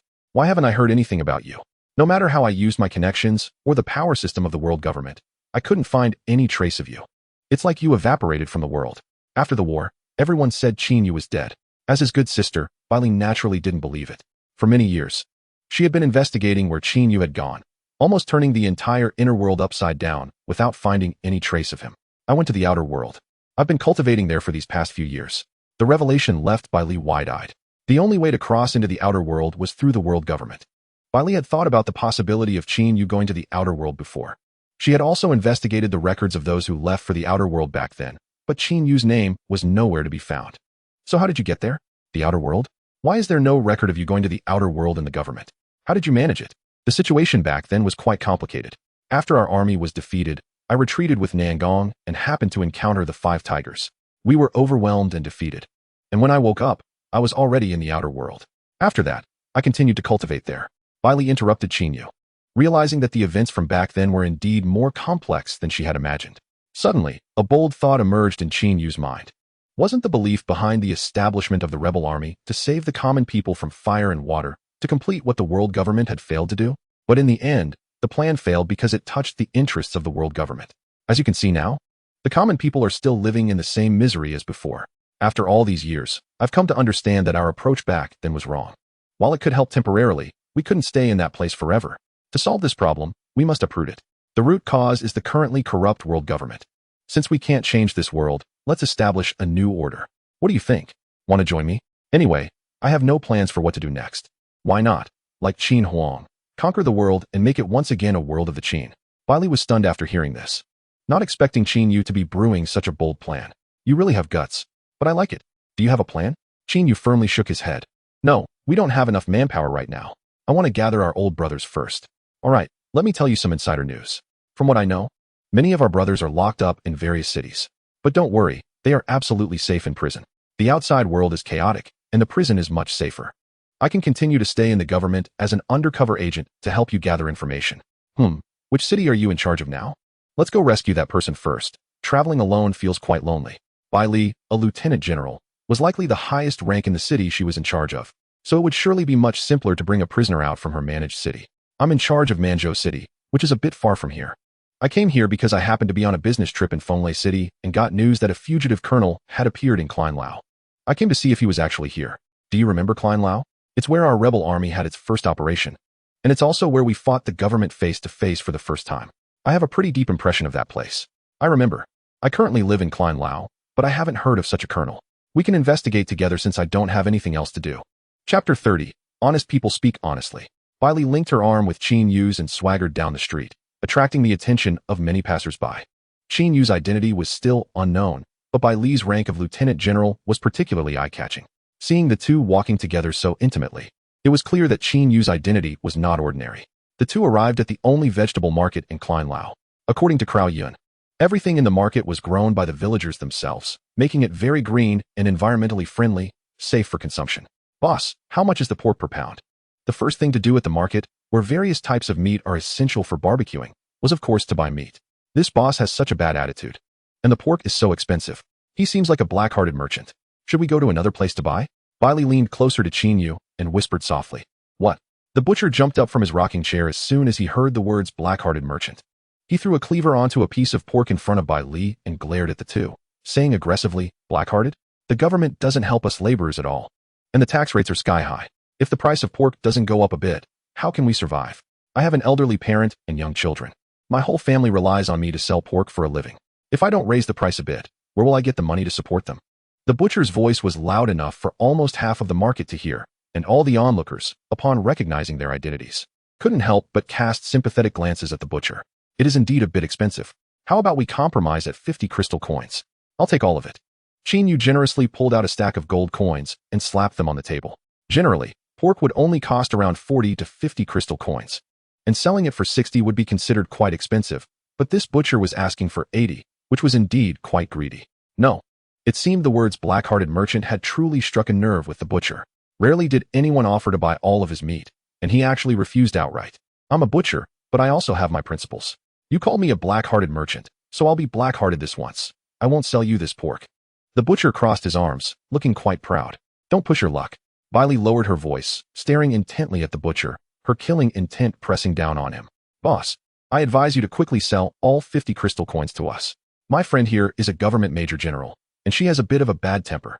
If you provoke her, do you believe she can turn this market upside down? Chinyu threatened, feeling that the butcher's poor attitude and high prices were disrespectful, especially since he had to pay for this guy's arrogance. Chinyu's tone became much harsher as a result. Humph, is that all? You butchers seem to finally see the white robe draped over Bai Li, and are startled. The butcher pointed at Bai Li, his mouth trembling.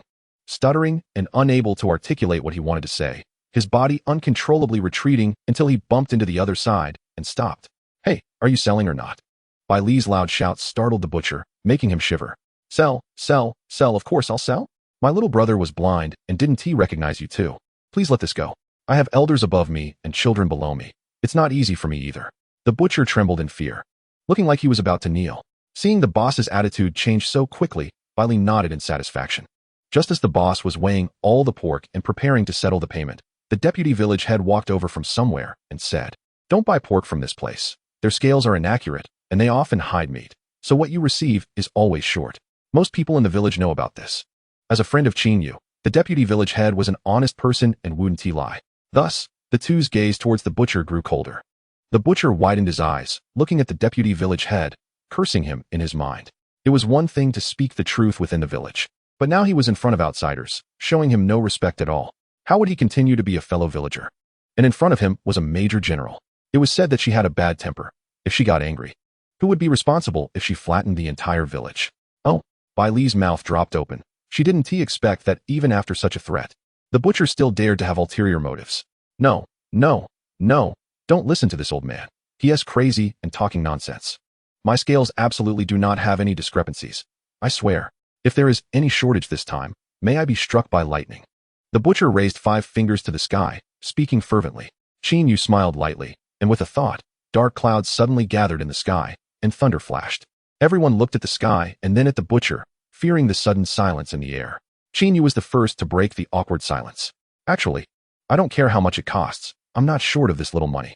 But since someone has raised this issue, it's definitely not unfounded. I know this old man. He is the deputy village head of your village, right? No matter how you put it, he doesn't need to slander you. Slandering you brings him no benefit.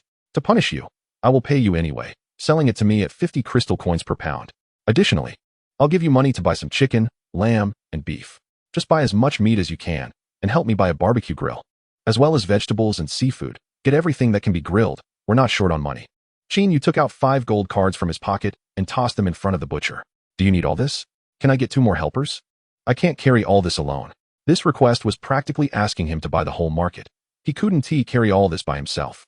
Okay, but I want to cover the cost of hiring help. Chinyu waved his hand, getting a free worker to help with the groceries. Wait. Just as the butcher was about to leave with the money, the deputy village head spoke again. What now? Don't worry, I want to run off with the money. I'm bold, but not bold enough to run off with a major general's money, the butcher said impatiently. Not everyone carries that much gold and crystal coins. It should be difficult to give change for these 5 gold cards. It's better to give some gold coins or crystal coins. Although the deputy village head looked like he was enjoying the show, he was still thinking about the villagers. Gold and crystal coins are both circulating currencies. But the value of crystal coins is much lower than that of gold coins, only 1% of it. The butcher struggled to hold the gold coins, glaring fiercely at the deputy village head, cursing him for speaking the truth unnecessarily. Seeing that Chinyu wanted to buy the whole market, the onlookers hurriedly bought the ingredients they needed to ensure they would have food for the night, and then left, leaving only the deputy village head lingering around Chinyu, reluctant to leave. After a long time, as the butcher was almost done shopping, the deputy village head, like a big light bulb, still hadn't left. And Bailey finally couldn't take it anymore. What are you still doing here? Do you like the excitement that much? No, no, the deputy village head said flusteredly, waving his hands. Since that's the case, why don't you hurry up and leave? Bailey scolded. Fine, but can I ask a question? The deputy village head said hesitantly, seemingly scared, his voice trembling. Are you still not a man? If you have a question, just ask. Why are you acting all shy like a girl? Bailey continued to scold. However, this reprimand caught Qin Yu's attention. Can you be a bit more like a girl? Fierce and all. Aren't you afraid you'll have trouble getting married later? Actually, she's very gentle, Bailey said, wrapping her arm around Qin Yu's, resting her head on his shoulder and speaking in a slightly spoiled manner.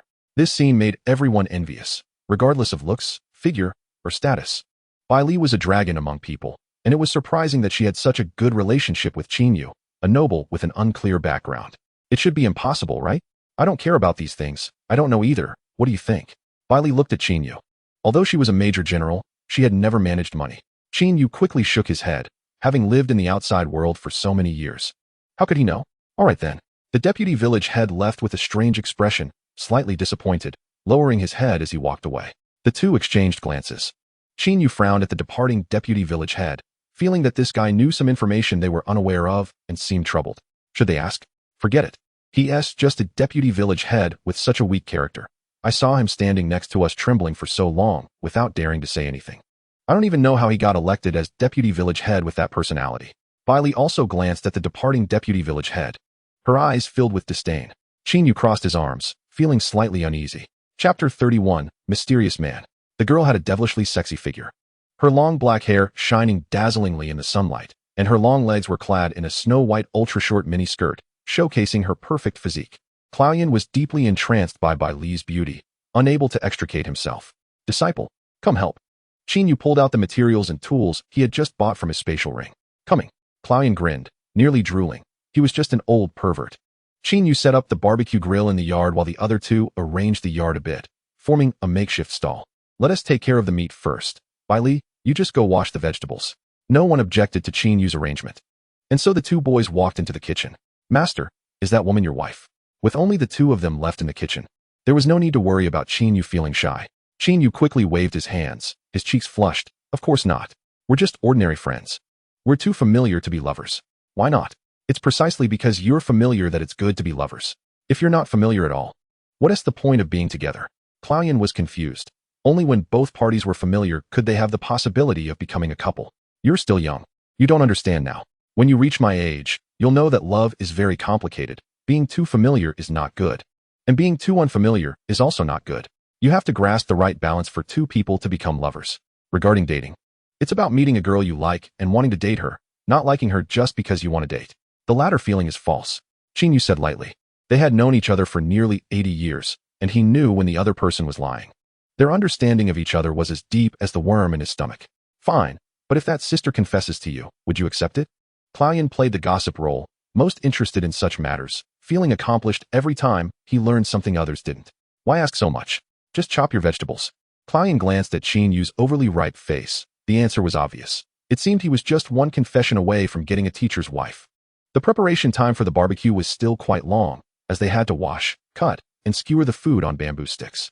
The three of them used their soul power and managed to prepare everything before sunset. Qin Yu stood in front of the grill, holding a large handful of skewers. Bailey, help me out. Oh, so we just grill them like this? Yeah, I'm a bit hungry. Let's just grill them. Their conversation left Claudian confused. There was no fire on the grill. How were they going to cook? The flames turned crimson red. Bailey pouted, and flames shot out from her mouth, instantly enveloping the skewers in Qin Yu's hands. The aroma of the skewers filled the entire yard, causing everyone's mouths to water, even Claudian, who usually focused on studying and didn't want to waste time, couldn't resist the temptation and came to the yard. Soon the meat skewers were ready, and after sprinkling some seasoning, they were all complete. Qin Yu eagerly took one and stuffed it into his mouth. This series of operations left Claudian dumbfounded. It turned out that soul techniques could be used like this. After swallowing one skewer, Qin Yu was still not satisfied. The meat grilled with soul techniques was just right, but he always felt it wasn't as tasty as what was grilled over charcoal. Claudian immediately took over the grilling task, skillfully placing the skewers on the grill. Following his figure, he returned to the village chief's door. This guy really has a connection with the village chief. He must tell Major Bailey about this. If he hurries over, he might still make it in time. In the village chief's room, the man was sitting in front of the village chief. That deputy village chief from your village might really know about us. He followed me all the way and just left. The village chief, thinking he knew the deputy's character well, waved his hand to deny it. Impossible. He hasn't seen you. That's why he has been following you. Just leaving proves he knows about our relationship, but he doesn't dare to say much. The man nodded. The village chief's inexplicable confidence reassured him a lot. Over the years, the two had trusted each other absolutely, and if the village chief wasn't afraid, what did he have to fear? Suddenly, the man's nose twitched. A familiar scent wafted through the air. Soon, his gaze focused on the fragrant sachet on the bedside. The scent was coming from there. Where did this sachet come from? Oh, this was given to me by that noble. How does it smell? He said this thing can prolong life and is worth a fortune. He even gave me 2. Do you want one? The village chief looked a bit proud, feeling accomplished for tricking a valuable sachet from a noble. The big shot disdainfully picked up the sachet and sniffed it carefully, quickly untying it. A pungent aroma hit him. The scent was very ordinary, and the contents were also very ordinary. The man was furious, throwing it to the ground with all his might and shouted, "Is this it?" The sachet hit the ground, and the materials scattered everywhere. The village chief looked at the sachet on the ground with a pained expression. Chinyu had said that sachet was worth several thousand gold coins, and he just threw it away. What are you doing? It doesn't smell good. You shouldn't throw it. The village chief shouted at the man, disregarding his status. Before the village chief could continue ranting, the man slammed the table, his eyes narrowed, and his brows furrowed into a straight line. Can this thing really prolong life? Do you know what's inside? It's just a pile of trash. Anyone who has gone to school knows what's in there is just some weeds. You actually treat it like a treasure. How ridiculous. The village chief couldn't believe it. He picked up the scattered materials from the ground, sniffed them again, and couldn't believe it. Weeds? How is that possible? He told me this thing could prolong life and beautify. It absolutely can't be weeds. And besides, what weeds smell this good? Humph. The man snorted coldly and continued to explain. Only you idiots would treat such weeds as treasures. These are just leftover weeds for making pills.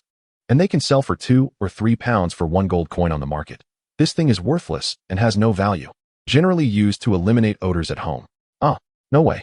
The village chief frowned, still somewhat in disbelief. The man placed his hand on the village chief's shoulder and said sincerely, "You saved me back then, and now we're in a partnership. We're both on the same side. Do you think I would lie to you?" The village chief didn't believe in evil. He split the materials and took a closer look. Indeed, there were many herbs he recognized, none of which were particularly valuable. At that moment, he finally realized he had been deceived by Chinyu. He slammed the table hard, and recalling Chinyu's attitude toward him, he felt an impulse to smash Chinyu to death. The man turned his back to the window, gazing at the night outside. His expression somewhat despondent. "You can't even handle a child. Aren't you a waste?" The village chief smiled faintly, provoking. "If you're capable, then go ahead. What can you make him spit out?" The man's cold, piercing words made the village chief shiver, completely unable to look the man in the eye. After leaving some harsh words, the man retreated into another room. They were unaware that, right at Client's house, Chinyu was flying in the air, eavesdropping on them with his sole power, hearing everything they said. Chapter 32. Old Friends. The deputy village chief, holding a suspicious bill he found in the village chief's drawer, hurried to Client's house. Just as he was about to enter, he stopped. If he exposed the village chief now, would he still have his position as deputy? He knew full well why he had been able to hold this position for so long. With this evidence, he was even more certain. The village chief had placed him in this position because he saw him as timid and weak. But if he didn't expose the village chief, Client Town would never develop, and the villagers would only barely survive by being self-sufficient.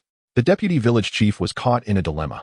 Not exposing the village chief meant sticking to the status quo, and he could live comfortably as a deputy.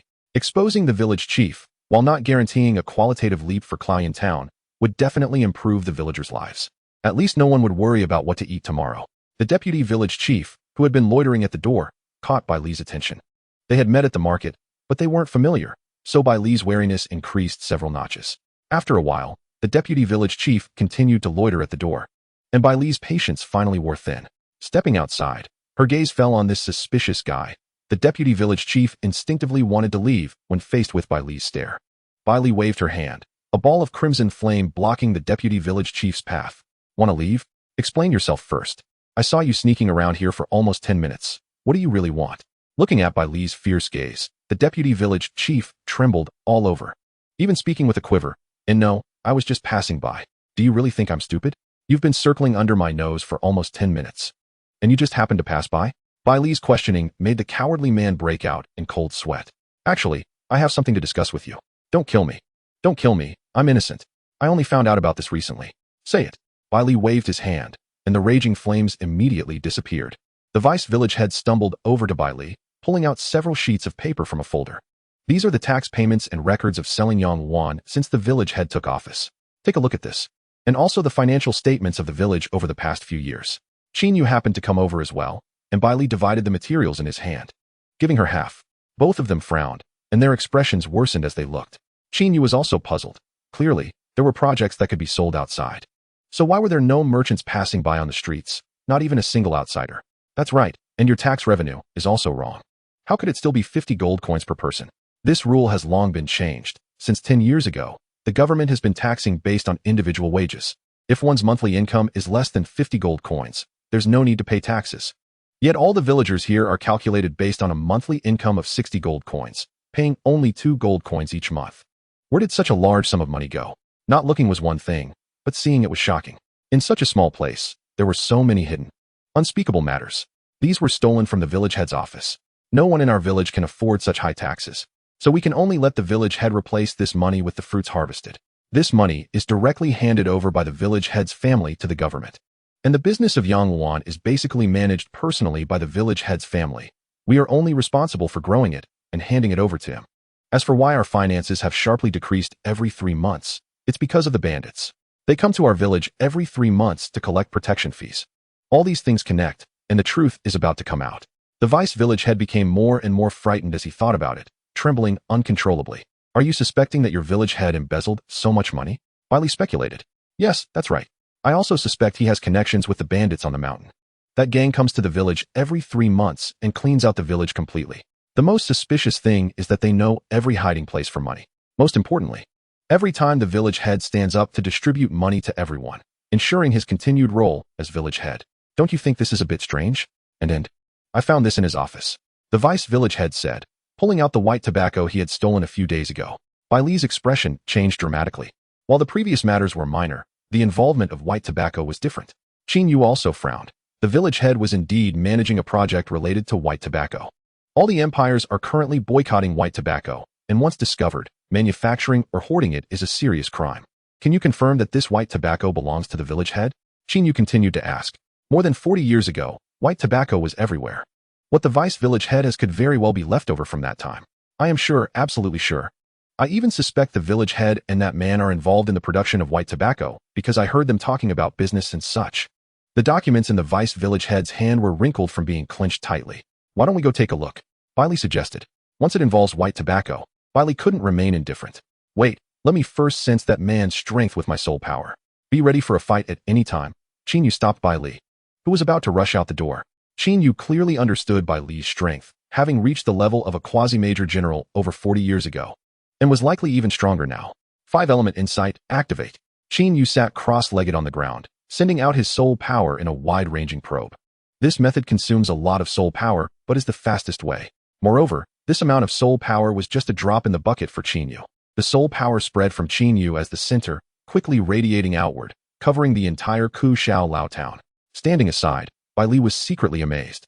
After so many years, it seemed Qin Yu's level had risen by more than one rank, and he couldn't afford to fall behind. The vice village head quietly approached Bai Li and whispered in her ear, "Isn't it a bit inappropriate to probe so openly? Don't worry. Brother Yu's insight technique is the best in the world. Ordinary people can't detect it. Anyone who can sense it should at least be a mid-ranking general or above. So just put your mind at ease," Bai Li reassured. Bai Li didn't believe that such a small place could have someone whose strength could match theirs. The vice village head pursed his lips. What if they encountered someone even stronger? Wouldn't that be alarming? I said it won't happen. Don't ask so many questions. Bai Li frowned and scolded. The vice village head pouted, closing his mouth and staying quietly aside.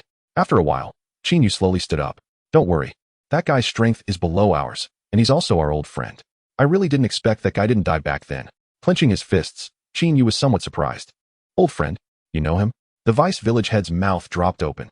If these people knew each other, could it be related to white tobacco too? The vice village head instinctively took a few steps back. I know him. Bai Li probably doesn't. Back during the bandit army times, I encountered that colonel here. That guy almost took my life. What a coincidence. Beast masters are very sensitive to soul power. As long as they've fought before, even after 100 years, they can recognize your appearance with just a bit of soul power. Chapter 33, Barbecue Party. How strong is that guy? Just a nameless nobody. I've already set up my soul power in Ku Shao Lao town. Once he leaves here, I can sense it immediately. Why not capture them now? You already know their location. The vice village head was anxious. For him, the sooner they captured them, the better. What if they let the other side escape? Don't worry. Besides their location, I also found out something. That colonel said he would experiment with something at the village head's house tonight, and tomorrow he would go somewhere to check the production of white tobacco. Let's play the long game. With that, the vice village head felt somewhat reassured. Looking over at Bai Li, who seemed confident, he asked, "Don't you have any questions? Why are we waiting until tomorrow to act?" Bai Li was taken aback and said blankly, "Didn't brother you say to play the long game? Do we still have any questions?" "No," the vice village head immediately denied. "But what about earlier? When Qin Yu said to wait until tomorrow, you agreed without hesitation. What's so strange about that? Brother, you won't harm us. Back during the bandit army times, he was my direct superior, so of course, I would listen to him." Bai Li said, leaning closer to Qin Yu, calmly picking up a skewer of meat. Decisions in the bandit army were relatively democratic and required voting. But the second regiment where Qin Yu was stationed was different. It was almost entirely up to Qin Yu. Even now, Bai Li had formed muscle memory. Once Qin Yu decided something, he would immediately agree. "Just rest assured, I won't let those guys get away. Have you had dinner? There's a lot of barbecue here. Why don't you join us?" Qin Yu stuffed all the pork belly in front of him into his mouth, chewing while praising his apprentice's skills. "Not bad. This pork belly gets more fragrant the more it's grilled." The vice village head was speechless. These guys really had no sense of crisis. But the barbecue was indeed delicious. In the end, the vice village head couldn't resist the temptation and joined Qin Yu and the others in a hearty feast. The creaky door was pushed open by Klaus and his wife, both sweating profusely, as if they had just engaged in some intense exercise. What came into view were people draped in Major General cloaks and the worried vice village head. Qin Yu explained the whole situation to the two of them. Klaus was infatuated with Bailey's beauty, and under her close guidance, his mind drifted elsewhere, never focused on studying. "Your friend? Do you want me to help you tidy up a room?" Klaus immediately seized on one of the key points from Qin Yu's words. There was no bed left for anyone to sleep in their house, and if more people came, they could only sleep on the floor. "No need. She can just share a room with me. She should still be tutoring Zhao. I'll go call her and bring Zhao down for dinner." Qin Yu stood up to call the two. "Wait, let Zhao be. We shouldn't delay his studies. We'll bring food to him later." Klaus hurriedly stopped Qin Yu. Every minute and second was very important for Klaus Zhao, and they couldn't waste it. Studying requires a balance of work and rest. It's just a meal. It's fine. Just take a break. If it really doesn't work, let my friend tutor him tomorrow. Although she didn't graduate from a prestigious university, her grades are quite good. Then Qin Yu directly pushed open the door, regardless of whether Klaus would object, and brought Klaus Zhao to the barbecue grill. The more people there are for a barbecue, the better it tastes. Klaus watched Klaus Zhao leave with some displeasure, and as the head of the family, Klaus immediately patted his wife's shoulder to comfort her. "Let it be. Let that kid rest well today. Didn't they say his friend would help Zhao with tutoring? Zhao is very smart. Just having a meal won't affect his grades. All right, but this is the last time." Klaus was somewhat glum as the exam was approaching. And if he didn't pass, all his hard work would be in vain. But in front of Qin Yu and the others, he didn't want to say anything more. Qin Yu pulled Bailey to stand in front of everyone. "This is my friend. Her name is Bailey." "Hello. Hello." Klaus was shocked. He didn't expect the friend that Qin Yu mentioned to be a woman. And she was so beautiful. Moreover, she was a major general of the world government. Klaus was so stunned that he was drooling. Klaus's wife punched him hard, waking him up considerably. "So what can we do for this operation?" Everyone sat around the round table, eating skewers, drinking beer, and discussing plans for tomorrow. "You guys are joining too?" Bailey was somewhat incredulous. She had to face beast masters, while these guys were ordinary people. Even if they joined, they would just be meddling. "Yes. It's our village's matter, and we want to contribute." Klaus was very determined. He had spent his life in the most ordinary of jobs. And this rare opportunity to make a name for himself was not something he wanted to miss. Smash! Bailey slammed her hand on the table, shattering the bottle beneath it. These guys were questioning her abilities. As a noble and a major general, how could she tolerate that? Qin Yu quietly leaned towards Bailey and whispered, "Leave it to me to arrange. They're just sitting around anyway, so it's better to let them gather some evidence. We can save a step." Upon hearing Qin Yu's words, Bailey slowly sat down and finished a small bottle of beer beside her. Everyone looked at the shattered bottle in shock. What terrifying strength that was. After a few rounds of drinks, everyone gradually became more familiar with each other. "Qin Yu, are you really over 90 this year?" The vice village head had one arm draped over Qin Yu's shoulder, his cheeks slightly flushed. "I'll clarify first, I'm not that old. But I'm definitely older than anyone here. Moreover, I'm a beast master. I could live for 500 years, so for me, I'm still in my youth." Qin Yu downed the drink in his cup, while his other arm rested on Klaus's shoulder. Do beast masters really have such long lifespans? That is impossible. Klaus was somewhat skeptical. In their understanding, living to 100 years was already considered long-lived. Yet becoming a beast master apparently extended their lifespan to 5 times that of a human. Everyone has a sea of souls within them. And deep within the sea of souls is a soul body. Your physical and spiritual levels may be too low to perceive this. A human is only truly dead when their soul body dies. The body is merely a shell. We beast masters cultivate the sea of souls and the physical essence every day, so our lifespans are relatively long. Qin Yu's explanation only confused them further. I know what the sea of souls is, but what is physical essence? Physical essence is the human ability to control and perceive elemental power, along with overall physical fitness. The higher the level of physical essence, the tougher the soul body. And the Sea of Souls? What is it for? The Sea of Souls is a container for transferring soul power. You can think of it as a supply station for beast masters and their war beasts. Each time a beast master uses a spiritual technique, they consume soul power. And the Sea of Souls is also the home of the war beasts contracted by the beast master. A Sea of Souls can hold up to 3 war beasts. Qin Yu patiently explained the basics of beast masters to the 2 of them. This wasn't just for them. It was also for Klaus Yun, who was working nearby. Though they had talked about it before, repeating it wouldn't hurt. Chapter 34. She is my sister. Bailey, take a look. When he came out of the room again, he was already holding a 9-tailed fox. A 9-tailed fox? How did you get a 9-tailed fox? Bailey's eyes widened. A 9-tailed fox was at least a super strong war beast of 10,000 years. Qin Yu actually caught a seriously injured 9-tailed fox. Hurry and contract with her. She's very strong.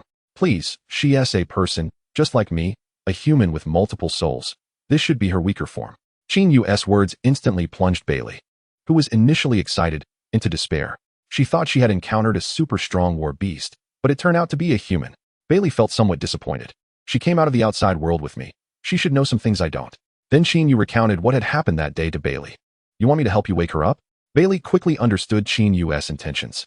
Qin Yu silently nodded. Every night, he would supply the 9-tailed fox with soul power, but the results were not satisfactory. All right, but we'll need to use this yard.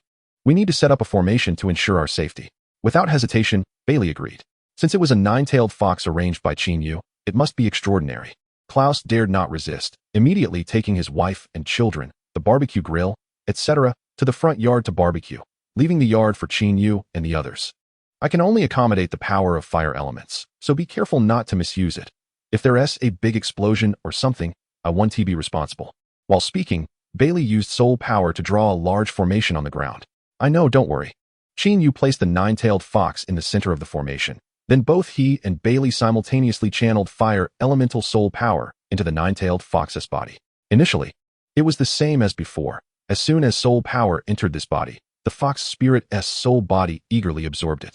However, the amount she could absorb was limited. Soon, the rate at which Qin Yu and Bailey were supplying exceeded what the fox spirit could absorb, although it was minimal. At least the human soul body could share some power. It seems to be working. I need to increase the power supply. Bailey, help me steady it. Qin Yu shouted. And then soul power surged into the 9-tailed fox's body as if it were free, allowing the fox spirit to absorb it comfortably. Bailey took the opportunity to supply soul power to the human soul body. The 2 used soul power at an extraordinarily high frequency. And Bailey's formation quickly couldn't hold up and shattered into pieces, completely losing its effectiveness. Although they no longer had the formation supply, the 2 still possessed a vast soul sea. They quickened their pace, hoping to absorb enough soul power into the human soul body before the soul sea was depleted, allowing her body to function normally. After about an hour, both were completely exhausted, lying sprawled on the ground. This operation was relatively successful. The 9-tailed fox's soul sea could now function normally, and it should return to its original state in less than a week. Klaus leaned out slowly, looking at the messy yard, feeling a pang of regret in his heart. All right, Klaus and the vice village head replied dully, then proceeded to follow Qin Yu's orders to get everything ready. Bailey, how long would participating in the production of white tobacco result in a sentence? Over 10 years. I'm not sure. Bailey looked at the stars in the sky. It was still as beautiful as when she was a child. Qin Yu fell into deep thought. Why are you suddenly asking such a question? Did this family get involved in drug production? Bailey's eyes widened in disbelief. Although she had just arrived a day ago, she had already understood what kind of people this family was. They definitely did not seem like the type to get involved in drug production. Had she misjudged them? They didn't plant the young wan according to my method. They used the method of the current village head, which they got from who knows where. The young wan they grew is one of the raw materials for making white tobacco. Shouldn't that count as being an accomplice? following Bai Li's finger. Qin Yu looked up at the starry sky. The full moon hung quietly there, like a pulsating heart, gently trembling, breathtakingly beautiful. Remember that time when Sister Kuang-yi chased us for a long time? In the end, it was still us men who got beaten. Sigh, recalling the past. Qin Yu couldn't help but smile slightly. Hey, you two haven't rested yet? Hurry up, or there won't be anything to eat soon. Klaus shouted into the yard. Klaus's loud voice successfully angered Bai Li, who clenched her fists. You're still lying there. Get up quickly. After saying that, Qin Yu reached out and pulled Bai Li up from the ground. He then bounced out of the yard to continue enjoying the delicious barbecue. Bai Li pouted. Her hands clenched tightly. It was all Klaus's fault for calling them. Such a good opportunity for solitude was ruined. At the dinner table, the vice village head was already red-faced. Looking at the beer bottles beside him, it seemed he had drunk quite a bit while Qin Yu was away. By the way, are you two a couple? You seem to have a really good relationship.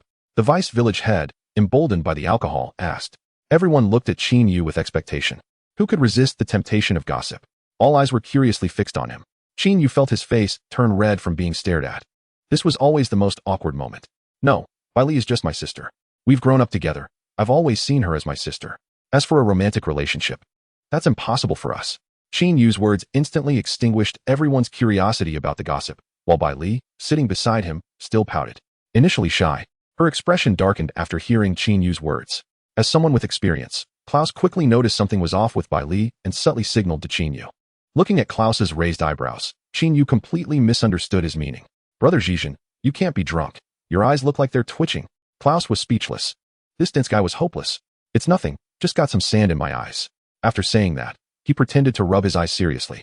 The vice village head, who had drunk too much, laughed heartily. He didn't expect that such a handsome guy like Qin Yu wouldn't know how to flirt. What a good Sea King rogue. But unfortunately, at heart, he was a straight man. A voice from within Qin Yu's mind, belonging to Hualong, urged him to comfort this girl. You're such a straight guy? Straight guy my foot. I know, but I really only see her as a sister. You wouldn't understand if I said more, so shut up. Qin Yu scolded angrily. But he could only vent his frustration in the Soul Sea. In reality, he still appeared as a straight man.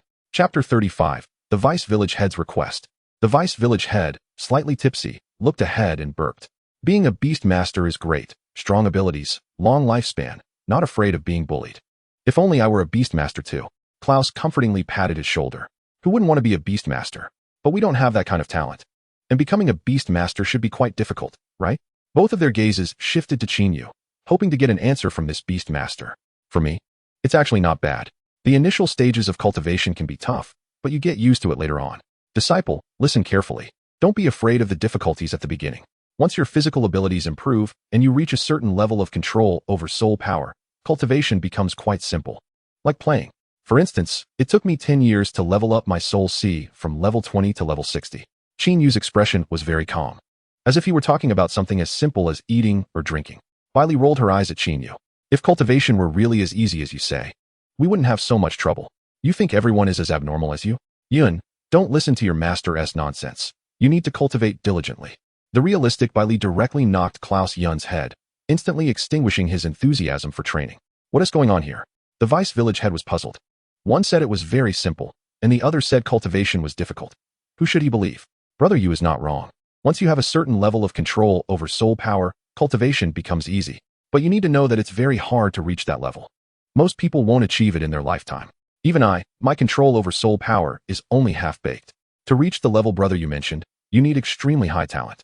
As far as I know, on the human pinnacle continent, only Brother Yu possesses such talent. If you think you can reach Brother Yu's level, I can only say that's a pipe dream. Bai Li was unafraid to bluntly criticize Klaus Yun. Qin Yu's control over soul power accounted for the vast majority of his physical ability level, and his control over elements was even stronger than many mid-level generals. So cultivating in the Soul Sea truly was like playing for him. Klaus Yun's mouth dropped open. Although he had long been mentally prepared, he didn't expect reality to be much harsher than he thought. Qin Yu took a skewer from the grilled meat and handed it to Klaus Yun. Don't overthink it. Just cultivate seriously. Your combat power will eventually improve. Brother Yu, what level have you reached in your cultivation after all these years? Bai Li was a combat enthusiast. Back in the 2nd Regiment, only 3 people were stronger than her, none of whom included Qin Yu. Now that Qin Yu had returned after cultivating, she was naturally curious about his strength.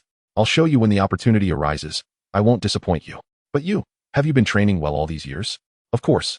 My physical ability level can reach level 80 during normal times, and during peak times, It can even hit level 91. Plus, my Soul C has reached level 85. Bai Li was somewhat proud. Her level could rank among the top 100, even among mid-level generals. Physical ability levels are generally divided into two periods, a normal period and an explosive period. Usually, a Beast Master's physical ability level doesn't exceed 3 levels during the normal period. Qin Yu nodded in satisfaction, affectionately placing his hand on Bai Li's head. Of course, watching the two being all lovey-dovey, the others sitting across felt a bit uncomfortable. The vice village head, being cunning, didn't he want to keep being fed dog food by Qin Yu and immediately changed the topic. So, Brother Yu is from the outer world. Your appearance is quite different from what we imagine about people from the outer world. Ha ha, I indeed come from the outer world, but I am also human, of course. Different from the wild men you have in mind. Qin Yu laughed heartily. You can't blame you all. I don't know which idiot sage wrote in your textbooks that the natives of the outer world are all wild tribes, which has misled you. The outer world is not as terrifying as you think. Qin Yu was fortunate enough to read the textbooks from the inner world a long time ago. In those books, it was said that the creatures in the outer world were wild men, half-beasts, etc., all over 10 meters tall, with muscles all over their bodies. And 2 huge tusks, not wearing clothes, with even their private parts exposed. Even the plants growing in the outer world are at least dozens of meters tall, and eating people is a daily occurrence. There are indeed such things in the outer world, but they are just a minority. The most populous race in the outer world is still humans. There are all kinds of races in the outer world. Each race stands as its own nation. And the wars are quite chaotic, not as peaceful as the inner world. The outer world is vast, many times larger than the inner world. Oh, no wonder. As everyone chatted, the vice village head fell silent. Brother Qin Yu, I beg you for one thing. You must promise me this. The vice village head suddenly knelt before Qin Yu, holding his hands tightly. Huh, you said that as long as it is within my capability, I can help you. Seeing the vice village head kneeling on the ground, Qin Yu was startled and almost spat out the meat in his mouth. You must promise me. The vice village head lowered his head deeply, not daring to look into Qin Yu's eyes. Seeing the vice village head so serious, Qin Yu immediately wiped his mouth with his sleeve. Just tell me, what is it? As long as it is within my capability, I can help you. This time's action. Can you give me a small task? Give me a small merit. I have been looked down upon since I was young because of my personality, and I want to gain some respect through this matter. The vice village head's voice became choked, and tears fell with his words. Actually, I am not a native of Qixiao Town. I came here with my mother after she remarried. I was once a noble, but my family was in business, and our influence was not very strong. When I was very young, my family was blown up by a beast master. Just like that, it was gone. I was playing in the yard, and a fireball fell from the sky, and just like that, everything was gone. My home, my father, my everything, all because of that fireball. After that, I followed my mother to remarry here, but my stepfather treated me very poorly. He made me chop wood, cook, wash dishes, sweep the floor, and mop the floor since I was little. If I did anything that he was not satisfied with, he would beat me. He used a wooden stick this wide to hit me. The vice village head gestured with his hand to show the width of the stick, and tears had already covered his face. But I had no choice. I couldn't fight back. Sometimes, if I talked back, he would even hit my mother too. Later, when my mother died, my stepfather married me off to the village head's sister, and I was very miserable living there. If I did anything wrong, I would get beaten, and sometimes I wouldn't even get to eat. Now, don't think that I am the vice village head. In fact, everyone looks down on me. Why? Because I can't hold my head high in my own home. My family looks down on me.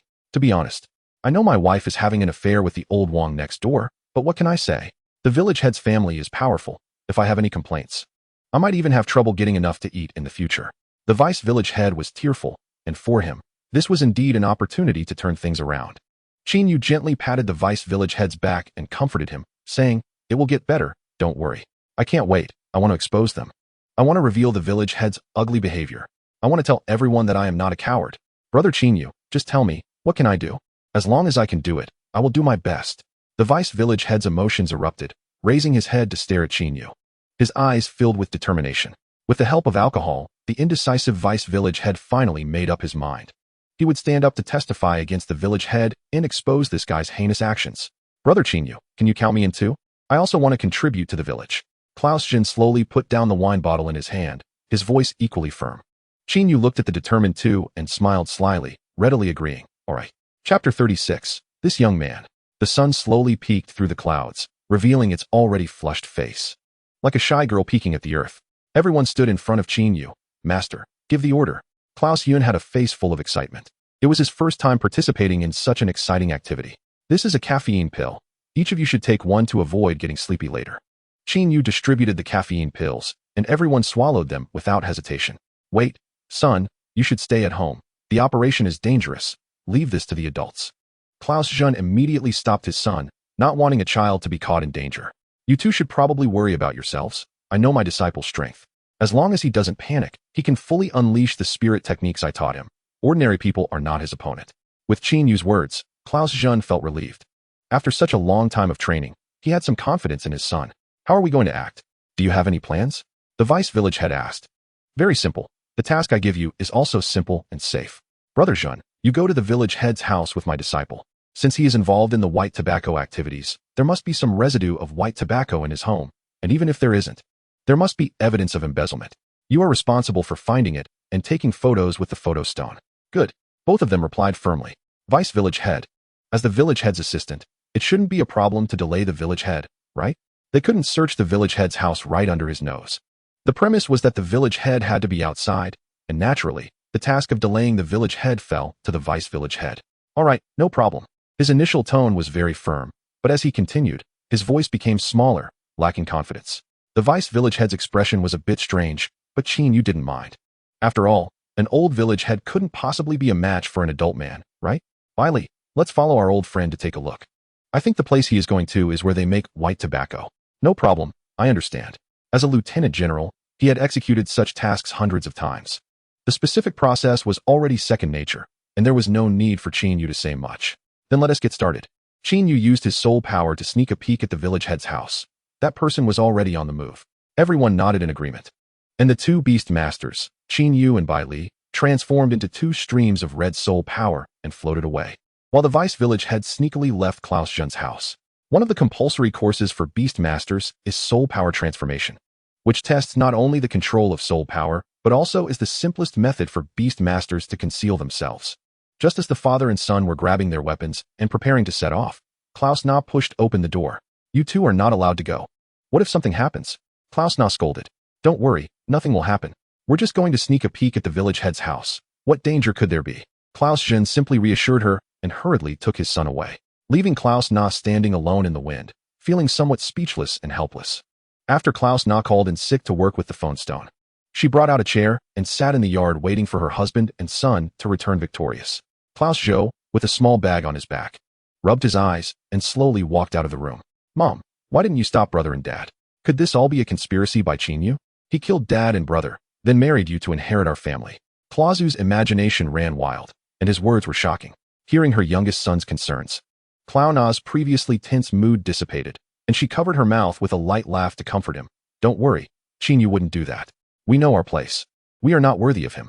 Besides, if he wanted to take over our family, he wouldn't need to go through all this trouble. Moreover, did you see that Major General's sister? She is much prettier than Mom. He already has a girlfriend like that. Why would he be interested in me? Just don't worry too much. Mom will always love Dad and our family. Upon hearing Mom's explanation, Klaus Zhu still felt a bit uneasy.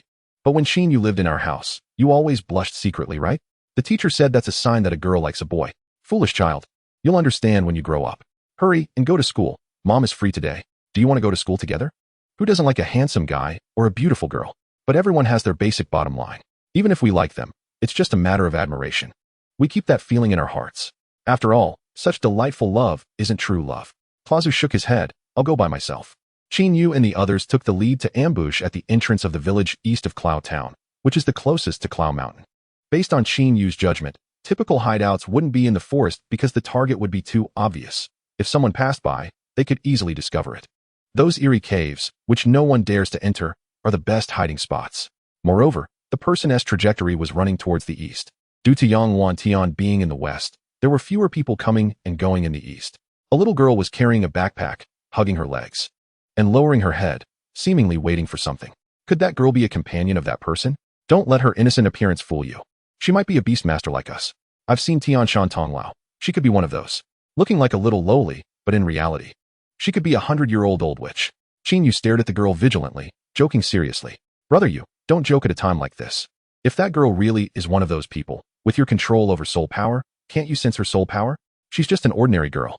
Bai Li was more rational. There wasn't a hint of soul power on the girl, posing no threat to them. Let us lighten the atmosphere. Why be so tense? That man should be arriving soon. Should I go and take that little girl away? As Qin Yu spoke, he was about to act. if a fight broke out here. They couldn't guarantee the girl's safety. Wait, someone else coming. Just as Qin Yu was about to stand up from the roof, a familiar figure bounced over, holding 2 skewers of candied hawthorn. That kid? Plazu? Isn't he supposed to be going to school? Why is he coming this way? The two were puzzled. Plazu's school was in Fenglei City, and leaving through the north gate was the quickest route. So why did this kid deliberately take such a big detour and come through the east gate? However, their confusion was quickly resolved.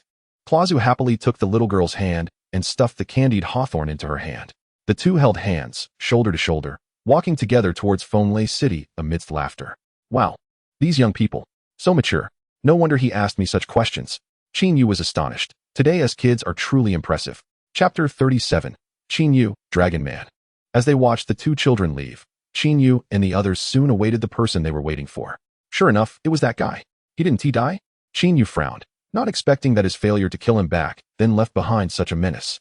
The two followed closely behind him and burst into the cave. The cave had long been transformed into a small factory, producing the despised white tobacco. As they walked deeper, they unknowingly entered the inner cave.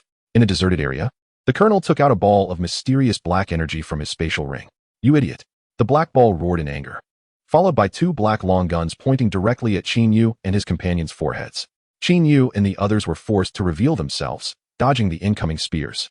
The colonel was startled and looked at Qin Yu and his companion. Who are you? How did you get here? Someone, come quickly. The colonel's roar summoned all the minions who were making white tobacco. Everyone raised their guns, pointing at Qin Yu and his companion, ready to turn them into a sieve at a single command. Clearly, the black ball's anger was not yet extinguished, still cursing the colonel. You idiot. How could you let outsiders find our place? You have 10 minutes to deal with them, or you'll be in for it. Yes, yes. The colonel was sweating profusely, never imagining that he was being followed by 2 people. In a moment of panic, he didn't realize that standing across from him was the man who had heavily injured him over 20 years ago. Sounds of swallowing echoed in the crowd. Facing the colonel's shouts and teasing, the two paid no mind. Do we have to keep them alive? Qin Yu asked casually, his killing intent soaring, as someone dared to tease his friend in front of him. No need, just the colonel needs to stay alive. Bai Li's voice was equally cold. The two looked at the colonel and his men as if they were dead, with no emotion. It's you. Quick. Fire, fire. The colonel finally recognized Qin Yu. The kid from back then. His face changed dramatically, and the previous bravado vanished in an instant. Gunfire erupted, bullets slicing through the air toward Qin Yu and his companion. Golden barrier. Golden elements gathered, and 3 golden shields stood before Qin Yu, blocking all the bullets. Fire element devouring soul fire. Golden flames enveloped Bai Li's fist. As she swung, the flames scattered, swallowing all the bullets. Is that all? Qin Yu beckoned provocatively. TCH, brothers, just bring him down. Do whatever you want with that woman. The colonel's words instantly stirred their primal instincts. The minions howled, firing mindlessly with their elemental guns. Amidst the crowd, Bai Li shouted, "Don't you want the boys?" With Bai Li's reminder, for some reason, most of the burly men holding guns instinctively swallowed. Of course, otherwise would we only want one woman? One person isn't enough to satisfy us. Your friend looks so handsome, just our type. A voice came from the crowd, further igniting their primal instincts. And their firing rate quickened. Haha. Bai Li covered her mouth and laughed, not expecting Qin Yu to be so popular. The exchange between both sides made Qin Yu tense up, nearly spitting out last night's barbecue. These guys had really heavy tastes, not just women. But even men were not spared. However, the minions' bullets were too trivial before Qin Yu and his companion. After so long, they had no effect. And the two stood in the center of the crowd, as if nothing was wrong. How troublesome. Wood element forest of all things. Qin Yu pressed both hands to the ground, the power of wood elements spreading downwards. To quickly resolve these guys, Qin Yu directly unleashed the largest aerial attack of the wood element. Thick vines erupted from the ground, binding the minions' bodies. Before they could react, they were strangled in midair. In just a moment, more than half perished. Bai Li was not to be outdone. A ball of purple flames shot from her hand, transforming into a long-handled sickle. As Bai Li swung her scythe, it quickly swept through the air, causing dozens of heads to fall within seconds. The more people died, the redder the blade became, as if it shared its owner's excitement with each kill. In less than a minute, she had dealt with hundreds of subordinates, leaving only the colonel as a lone commander. Qin Yu slightly curled his fingers, vines ensnaring the colonel, and Bai Li's scythe was swiftly placed against his neck, the hot blade still radiating the warmth of fresh blood. Weapons are blind. It's best not to resist. Bai Li's voice was icy, chilling to the bone. Humph. Do you really think I will just surrender? The colonel's whole body glowed with purple soul power, breaking free of his restraints and immediately charging towards the black sphere. Fire element. Fire flame, refining claw. Viley unleashed crimson golden flames from her hand, attempting to suppress the colonel's speed. Unexpectedly, the black sphere flew out and completely absorbed this force. Even Bai Li's scythe attack was blocked by the black sphere. With no other choice, Bai Li had to create distance, wanting to observe what this black sphere truly was. You made the biggest mistake by not killing me back then. 30 years in the east, 30 years in the west. Prepare to die? Thunder element, purple crystal thunder. A crystal of purple lightning attached to the colonel's hand and stabbed towards Qinyu. After all these years, it seems you Haven T improved it all. Earth element, earth barrier. Qinyu gathered earth elements with both hands, and 2 earthen walls stood before him. The earth element countered the thunder element. The colonel's purple crystal thunder struck Qinyu's rocks with no effect, instead being consumed by them and limiting his movement. A flash of white light passed, and Bai Li's scythe was already at the colonel's neck. Staring at the scythe before him, the colonel was dumbfounded. What speed was this? The scythe was right in front of his neck. With just a slight twitch of Bai Li's wrist, his head could roll. But the black sphere again blocked the scythe, saving the colonel's life. You useless fool, you still have to rely on me. Give me your body. The black sphere said angrily. I don't want to die yet. Unfortunately, before the man could say anything further, the black sphere forcibly entered the colonel's body. Huolong. Fusion. Qinyu's eyes widened as he immediately fused with Huolong, taking Bai Li aside. Qinyu's muscles bulged, covered in a thick layer of dark golden dragon scales. Dragon tail, dragon claws, dragon neck, dragon head, dragon horns. Bai Li stared at the transformed dragon man Qinyu, stunned. It was her first time seeing such a complete fusion with a beastmaster. Generally, a beastmaster would only gain certain traits from their beast. They wouldn't completely transform like Qinyu. Roar. Qinyu let out a long howl. The dragon's roar echoing throughout the cave. Chapter 38. Engaged in a bitter battle. The colonel hovered in midair, the black sphere recklessly absorbing his power. Bai Li also did not dare to let her guard down and immediately summoned her battle beast, Red Soul Dragon Marshal, and fused with it. A red ripple enveloped Bai Li, and a crimson armor appeared on her body, made entirely of deep red dragon scales. The armor featured transparent dragon heads on the shoulders and helmet, while the golden red dragon claws on her right hand shone brilliantly, incredibly sharp. A gentle breeze blew, causing her robe to sway slightly, exuding an imposing presence. In just a few seconds, the colonel's body was drained, turning into a withered skeleton, while the 3 battle beasts within him were controlled in midair by the black sphere. Fire element, fiery flames of the 8 directions. Without hesitation, Bai Li chose to attack.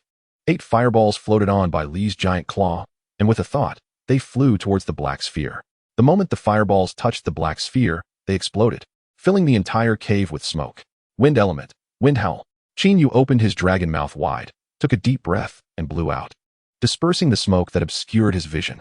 As the smoke cleared, the black sphere and the colonel's 3 battle beasts had vanished, replaced by a bizarre creature formed from the 3 battle beasts. The creature stood over 6 meters tall, towering over the dragon man Qinyu, its body covered in scales, with strands of black fur between the gaps that were quite unsettling to behold. Its appearance inherited traits from the 3 battle beasts: the sharp horn of the white-skinned rhinoceros monster, the long and pointed fangs and hideous jaw of the barbaric lion beast, while the other half of its face was covered in scales, making it unclear if it resembled the barbaric lion beast. Finally, its powerful forepaws came from the radiant Tuo. Qinyu stared at the bizarre creature, completely stunned. He had seen forced hybrid battle beasts before, which might result in unusual breeds. But this was his first time witnessing 3 battle beasts forcibly fused together, resulting in something even more grotesque. Just as the two hesitated, the bizarre creature let out a long howl and unleashed a forbidden technique in a language Qinyu and Bai Li could not understand. First, the colonel's withered skeleton miraculously stood up, covered in an elusive black power. Necromantic forbidden technique? The term sprang to both their minds simultaneously. In ancient times, there were necromancer beastmasters who specialized in controlling the corpses of humans or battle beasts to fight. This immoral ability had been universally rejected and banned like white tobacco. The necromantic forbidden technique had disappeared for so many years, and to see it re-emerge here shocked Qinyu. In an instant, black energy orbs floated up from all the corpses, flying into the colonel's body under the creature's command.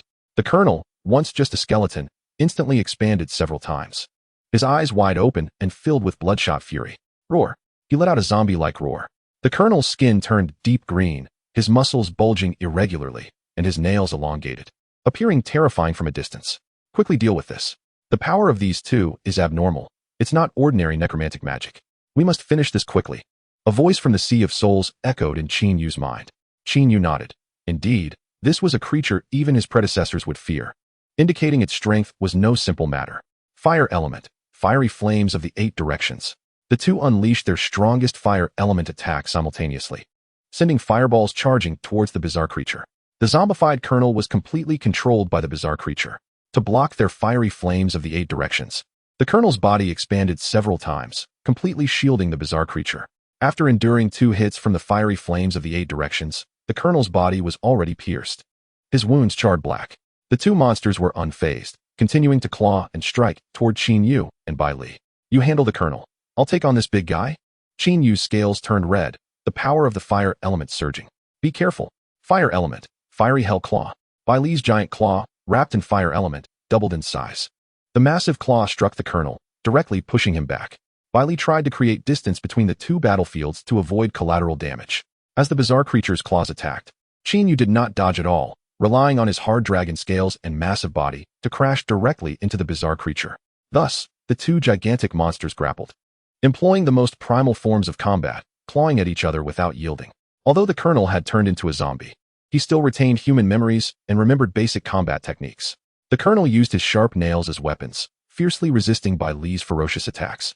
Bai Li's right hand, empowered by flames, struck down on the colonel with all her might, while her left hand wielded the scythe, seeking opportunities amidst the assault. Zombies have no bodily sensation. They do not know fatigue, but Bai Li was a living person. She would tire. Finally, the colonel seized an opportunity, tightly gripping Bai Li's left hand. And before her right hand could strike, he punched her in the abdomen. Bai Li was thrown back, leaving a deep mark on the ground.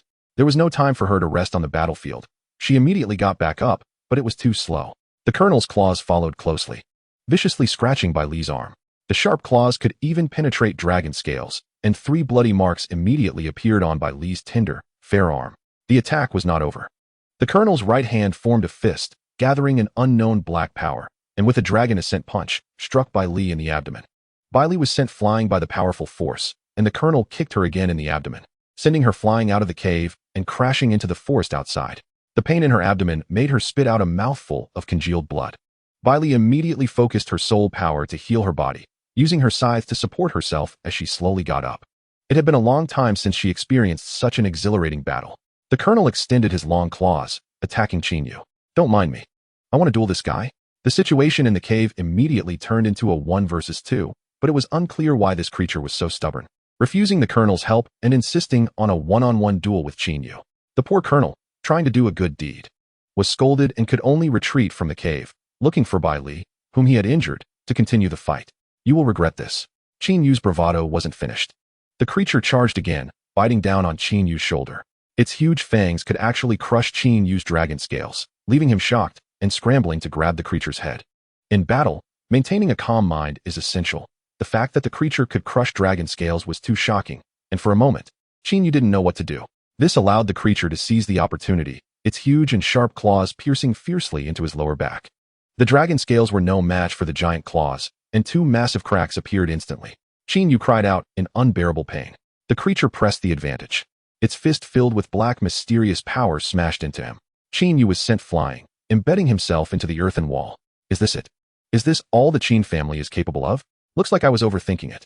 The creature muttered something, then revealed its horn and charged at Qin Yu again. Damn. I was actually underestimated. It seems I need to show my true strength for you to understand what power really is. Qin Yu's whole body was sore, but he had to keep his words sharp. Kid, stop bragging. Just wait until you feel my power. The heavenly fire within Qin Yu spoke disdainfully. It had observed the entire battle and concluded that Qin Yu alone was definitely not a match for the creature. Alright, Chapter 39, Emperor Dragon Tai Heavenly Fire. Emperor Dragon Tai Heavenly Fire. As Qin Yu summoned it, a crimson energy burst forth from his hand, forming a spear-like weapon. Unfortunately, the creature had no eyes. Otherwise, the dazzling red light emitted by Qin Yu would have surely blinded its 24-karat golden eyes. Do you think having an extra weapon will help you defeat me? You underestimate me too much. The creature continued to swing its giant claws, aiming for Qin Yu's face. The spear was plunged into the ground, and the fire elemental power surged rapidly into the ground through the spear. Heavenly Fire Red Hell. The blazing flames coiled around the creature's feet like a long snake. Accumulating rapidly, the creature let out a long howl, mockingly gazing at Qin Yu, and was about to open its claws to flee. But as it extended its right hand, it froze. The ground's temperature was extremely high, It felt as if it were standing on lava, with nowhere to escape. Take a good look at how vast my hell is. With a horizontal sweep of the spear, Qin Yu's entire body was covered in a fire elemental soul power armor, fiercely charging towards the creature's forehead. The creature tried to dodge, but soon realized that Qin Yu's blazing hell covered almost the entire cave. The devices originally used for producing white tobacco were melted by Qin Yu's flames. To avoid being trapped in Qin Yu's hell, the creature's legs were completely covered in scaly armor, turning into two black, armored pillars. Since there's nowhere to move, then I won't move. As Qin Yu's spear came crashing down, the creature raised its giant claws to block, but this time the fire element-infused spear showed no mercy. The spear swept past, and the creature's claws fell, its sharp claws severed in two. The wound was charred, with wisps of flames still flickering from the broken ends. The creature was shocked. How could Qin Yu's strength differ so much from before? Before the creature could react, Qin Yu's spear lunged again. The phrase "strike swiftly and decisively" was etched in Qin Yu's mind, and this thrust aimed directly at the creature's head. Heavenly Fire Dragon Roar. Qin Yu opened his mouth wide, and dragon flames erupted, crashing into the creature's head along with the spear tip. The immense power generated a huge explosion, raising layers of black smoke. As the smoke cleared, the creature's head was blasted apart by Qin Yu, with flames burning fiercely on its neck. A giant claw came crashing from the left, and Qin Yu immediately retreated to create distance. What? Qin Yu frowned. This guy was still not dead. However, unable to move and missing its head and half a claw, the creature posed no threat, and the weight in Qin Yu's heart lifted. Just as Qin Yu was about to celebrate, the creature's head emerged again, its claws returning to normal, and red runes appeared on its body, resembling those on Qin Yu's weapon. Even without its head, it can still move. What a monster! Qin Yu cursed angrily. Ha ha ha, the body is merely an outer shell. Your power, however, I will accept without reservation. The creature opened its mouth wide, and a familiar power surged forth. Fire Dragon Roar. A fire dragon flew out from the creature's mouth, identical to Qin Yu's Fire Dragon Roar, but its flames lacked energy enhancement. As the fire dragon flew out, the flame runes on the creature dimmed significantly. Qin Yu moved his spear and easily dispersed the incoming fire dragon. The creature furrowed its brow, puzzled. It had perfectly copied Qin Yu's elemental technique, so why was the damage so different? Frustrating, right? It's the same skill, but the damage differs so much. Qin Yu smiled, raising his spear for another attack. Since the head isn't a weak point, then I'll aim for the chest. Qin Yu's spear pointed straight at the creature's chest. The strength of elemental techniques not only depends on the Beastmaster's control over soul power, but also on another factor that is easily overlooked. The elemental name before the technique represents the type of element. For example, the heavenly fire used by Qin Yu and the fire element used before are two different flames. Therefore, using the same elemental technique will result in significant differences, with the most noticeable difference being in destructive power. The creature's hands crossed in front of its body, and dark power surged forth. It was time to take the battle seriously and not underestimate the monster before it. The giant claws infused with black power clashed with the spear, sending shockwaves that created several large pits in the nearby rock wall. The battle between the two intensified, with Qin Yu maintaining the upper hand. However, as the saying goes, when gods fight, the little devils suffer. The location of their battle was precisely in a cave halfway up the mountain, and after several shockwaves, the mountain could no longer withstand the pressure. The mountain began to collapse rapidly, and dirt and sand fell from above the two. However, the two engaged in battle deep within did not notice the changes in the battlefield, continuing to exchange blows. Void Inyang Bullet. Continuing to fight like this would only be disadvantageous for himself. Qin Yu could absorb the endless elemental power from the forest to sustain the battle, but the creature could not. It needed a swift resolution. The black and white powers intertwined and floated in front of the creature. This was the power that even the heavenly fire within Qin Yu feared. Qin Yu, stop dawdling, Tianhu shouted anxiously. It was precisely because of this dark power that he had been urging Qin Yu to settle things quickly. South Fire, East Wood, North Water, West Gold, Central Earth. South Fire's Tianhu, with the 4 elements as support, the 5-element Death Spirit Cannon. The 5 great soul seas appeared in front of Qin Yu. All powers began to converge, ready to fight to the death with the hybrid beast. A few seconds later, both sides completed their energy accumulation. The black and white beams of light collided with the 5-colored light pillars dominated by red, and the powerful force obliterated the entire mountain. Qin Yu's power was clearly stronger than that of the hybrid beast. The 5-colored beams quickly engulfed the black and white beams, and the hybrid beast was also pierced through its body. The once vibrant and lush mountain disappeared without a trace. Qin Yu grew wings and, exhausted, flew in midair. The mountain beneath him had vanished, and the hybrid beast began to disintegrate. When a contracted battle beast dies, its body will dissipate into elemental power.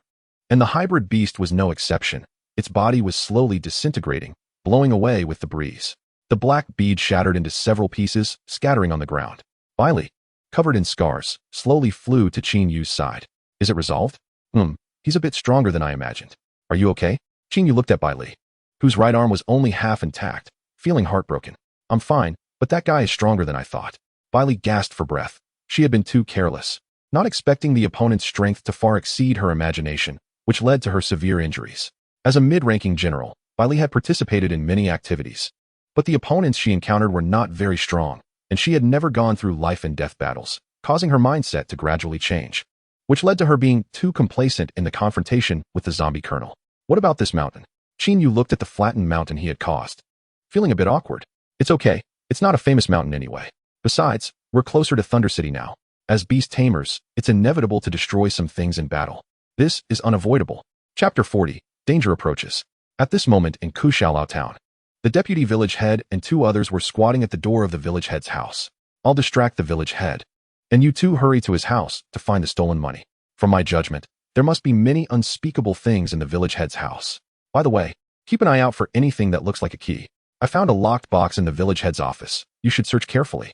There might be a spare key. This house is well managed, and he generally doesn't let anyone in, even family. The last time I accidentally passed by here, he warned me once. I don't know how long I can hold him off, so you 2 hurry up and find the evidence and slip away. The deputy village head, Luo Lebeseo, instructed. Okay, the village head is coming out. You hurry up, Ku Laoyun said impatiently. Such a simple task didn't need so much explanation. Unlike his calm son, Kalao Shizhen was doing this kind of task for the first time and inevitably felt a bit nervous, only able to rub his hands to relieve his psychological burden. You 2 do your best. The deputy village head slowly followed the departing village head. His task was to keep the village head occupied and give the 2 enough time to find the village head's stolen money. As the village head walked away, the 2 officially began their action. Before acting, Kalao Shizhen noticed Ku Laoyun's empty hands. You didn't bring the elemental spirit ring? What do I need that for? Such a simple task. There won't be any danger. Ku Laoyun waved his hand quickly. In his eyes, this kind of task was not a task at all. Ku Laoshizhen felt helpless and didn't say anything else, just silently followed behind his son, having a premonition that his son would eventually pay for his carelessness. Ku Laoyun used the lock-picking technique he learned from Qin Yu to successfully open the village head's door. Watching his son skillfully pick the lock, Ku Laoshizhen was stunned. You little brat, you haven't done this kind of thing before, have you? So skilled? I'm telling you, this is not good. Seeing his dad about to start nagging, Ku Laoyun immediately made a pause gesture. Dad, we're still on a mission. Focus a bit. This lock-picking technique was taught to me by my master. He said that when you drift in the rivers and lakes, there will inevitably be times when you have no choice. Besides, having more skills doesn't hurt. I find it simple and practical, so I learned it. Don't nag. I won't use it for bad things. Ku Laoshizhen discovered that his son had become more and more like Qin Yu after spending time with him. Yun, we broke into the house this time to catch the corrupt village head. This is an exception. We can't do this in the future. Although it's for the village. Entering someone else's house without their consent is still wrong. After hearing his father's nagging, Ku Laoyun repeatedly assured him, and only then did his father feel at ease. The 2 quietly slipped in, and after entering, they remembered to close the door again. However, the door lock was already broken, so they could only prop the door with a chair, leaving it half ajar. Wow. Looking at the hall filled with various ceramics, the 2 gaped. Although they were commoners, they also understood the value of these ceramics. They didn't expect the village head to have exchanged all the stolen money for ceramics. Ku Laoyun immediately used the photo stone to take pictures of all the ceramics. These were important evidence. As a father, Ku Laoshizhen was even more meticulous. In addition to the appearance of the ceramics, he casually glanced inside them. It was fine not to look, but once he did, he was shocked. Each ceramic was filled with white tobacco. No matter which bottle was taken out, it was enough to warrant a death sentence. After searching the hall, the evidence was already sufficient, but the 2, executing such a task for the first time, wanted to find something more. So they split up and began searching through various rooms. The kitchen was normal. Utensils, seasonings, and ingredients were all normal, and there was no hidden white tobacco. In the study, Ku Laoyun found several seemingly precious boxes in the drawer. Having never seen such things, he immediately called for his father, wanting to share this discovery with him. Dad, look, this box looks so precious. The things inside must be worth a lot, right? Should be. Why don't you open it and see? With his father's consent, Ku Laoyun eagerly opened the box. Inside the box lay 2 green jade bracelets. Just a glance at their quality revealed they were worth a fortune. You little brat, These are all stolen goods. We can't take them. Hurry and put them away and focus on the task. Even if they aren't stolen goods, we still can't take them. If it's not ours, we shouldn't touch it. Although he was educating his son this way, how could Kalaushizan not be tempted? After all, anything sold here would be enough for their family to live on for a long time. How can you have such greedy thoughts? How have I taught you? The most important thing in life is honesty. We can only take what belongs to us. Even if it's good, we shouldn't take what's not ours. If only the master were here, knowing his master Chinyu, he would have taken everything except the white tobacco without hesitation. Just as they were chatting, someone accidentally triggered a mechanism, and a loud noise came from below, as if a huge iron door had fallen. Following the sound, Ku Laoyun discovered a hidden door under the carpet, and below it was a staircase leading underground. The two looked at each other, both having a premonition that there was something far beyond their imagination underground. Ku Laoshizan took the lead, walking in front with the lampstone placed at the staircase to light the way. The first thing that caught their eyes was a package of fruits and vegetables, which made the two breathe a sigh of relief. If it were something valuable, they would really be afraid of having any crooked thoughts. The two walked to the innermost part, where over a dozen burlap sacks were lying haphazardly on the ground, and some small white particles were scattered nearby. Ku Laoshizan picked up a small portion with his fingers to observe carefully. This white tobacco looked a bit like salt, with small grains. For some reason, Ku Laoshizan actually licked a bit. Kla Yun was shocked and immediately pulled his father away, knocking the few pieces of white tobacco out of his father's hand. Dad, how can you try this? This is obviously white tobacco. Kla Yun scolded. White tobacco is highly addictive, and once you get hooked, you can't quit. Fortunately, Kla Si-jun didn't consume much, so he didn't feel any signs of addiction. Still shaken, Kla Si-jun held his head. Just now, he didn't know why he had an impulse to lick it. White tobacco seemed to have a magical allure that made even seeing it provoke a desire to taste it. Long ago, during the dark times, Kla Shao Lao town was still 2 small villages, and one of those villages was destroyed because of this white tobacco. He used to think it was just a joke. But having seen white tobacco in person, even if it was just waved in front of him, Kla Si-jun experienced its irresistible power. We should hurry up and take the photos and leave. We can't get involved with this stuff. Kla Si-jun took out his photo stone and captured everything around them. Just as the two were about to leave, they heard heavy footsteps above them. From the sound, the person seemed very tired, each step heavy. As they wondered if someone else was coming to steal something, the man spoke. Damn it, where did the old man put the white tobacco? I want to eat it. Damn, it was Xiao Fu, the village chief's only son. Had he gotten hooked on white tobacco? Before the two could think it through, Xiao Fu's voice echoed again in the basement. Chapter 41. Can't stop it. The village chief happily arrived at the market with a small bag, completely unaware that a shocking event was unfolding at home. The vice village chief was also following someone for the first time, dodging left and right in the crowd, making it quite obvious. If it weren't for his weak character, the village chief would have looked down on the vice village chief and wouldn't have given him any regard. Otherwise, the vice village chief would never have been able to follow for so long. The village chief arrived in front of a deli he often visited and pointed at 2 sausages. Boss, I'll have 2 sausages and also prepare a roast duck for me. How much in total? The boss didn't speak, just silently raised 5 fingers. Only 5 crystal coins. So cheap? The village chief pretended not to know anything and joked with the boss. The boss put down his work and stared at the village chief. It's not that I'm saying you, but doing this all the time is pointless. 50 crystal coins. Pay first, then I'll give you the food. The village chief was an old hand at this. The usual methods were ineffective against this thick-skinned guy. The only way was to be assertive. Only a stronger attitude would work. Fine, fine. Just as the village chief was about to pay, his phone stone rang. He quickly answered, impatiently asking, "Who is it?" But upon hearing the other person's voice, he immediately changed his tone. "Shaowen, what's wrong?" The village chief's face softened. The village chief's family only had one son, and he had spoiled him since childhood. Now that his son had gotten hooked on white tobacco, he was likely done for. To the village chief, his daughter-in-law Xiao Wen and the grandson in her belly were his treasures, his heart's flesh. "Dad, Xiao Fu is having cravings. He must be coming to steal white tobacco from you again. Have you hidden everything in your house? Otherwise, let Xiao Fu turn himself in. We shouldn't be doing such a wicked thing. I'm afraid of retribution." His daughter-in-law's anxious voice stunned the village chief. "Don't worry, everything is hidden well. You just take care of the baby, no need to worry. No matter what happens, I'll take the blame. Even if there is retribution, I will bear it for you. You just live well." The village chief stuffed the phone stone into his pocket, ignoring the unfriendly boss, and turned to leave immediately. He knew what white tobacco was. But what would happen to his son if he didn't sell it? Would he really let him turn himself in? The village chief questioned himself. He couldn't bear it. Moreover, selling white tobacco is a serious crime. Once you get hooked, you can't escape. Based on his past, the amount he had sold was enough to receive a death sentence. Making him turn himself in would be like suicide. To survive and ensure his son continues to live, there was only one way: to continue cooperating with the colonel and create a brilliant future together. The vice village chief, hiding nearby, sensed trouble and quickly downed his beer, using the alcohol's effect to approach the village chief. "Chief, you're here to buy vegetables too? What a coincidence." But the vice village chief had no intention of letting him go. He had decided to contribute to the village, and even if it meant death, he would try his best to stop the village chief. "Don't leave. Let me show you around the market. Everything here is fresh." The vice village chief looked weak and frail, but after years of doing household chores, he still had some strength. The village chief hadn't exercised for many years and had become quite plump from eating rich food. Now, he was all soft flesh. In front of the vice village chief's muscles, the village chief could only be dragged along. "Look, this is the yangluan we just planted in our village. It's fresh and delicious, all grown naturally without any toxic substances. I'm telling you, a small piece of yangluan with a bit of liquor, mmm. The taste is simply amazing. And look at this, our village's own chickens, all raised naturally without any toxic substances.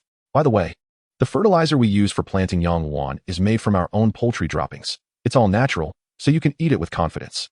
The vice village chief dragged the village chief around, introducing almost half the market. Their close camaraderie drew confused looks from the villagers. In the past, the village chief had always looked down on his timid brother-in-law, but today, they were shoulder to shoulder in the market, acting drunk together. Truly a rare sight. "Drunk? No. I have a good tolerance. I never get drunk. What is that saying? Right. I'm invincible after 1,000 cups. I'm invincible." The vice village chief raised both hands, his head spinning. "I really have something to do. Let go of me." The village chief's tone became increasingly impatient. "We can do things tomorrow. There's no rush. I'll continue to introduce you to our market." The vice village chief was secretly pleased. He had indeed drunk too much. But thanks to Chinyu's caffeine pills, he could still retain some awareness. This was the first time he was so openly acting drunk, but he deeply loved this feeling. Just thinking about how Claw Si-jun and the others could find leverage against the village chief and expose his ugly deeds filled him with an unprecedented sense of accomplishment. The more he thought about it, the more excited he became, and his words became increasingly absurd. As they pulled each other along, they arrived at a stall selling lamb. The village chief seized the opportunity to snatch the knife from the vendor's hand, holding it in front of the vice village chief. "Let go or I'll chop off your hand." The vice village chief immediately chased after him, wanting to grab the village chief again. "How long has it been?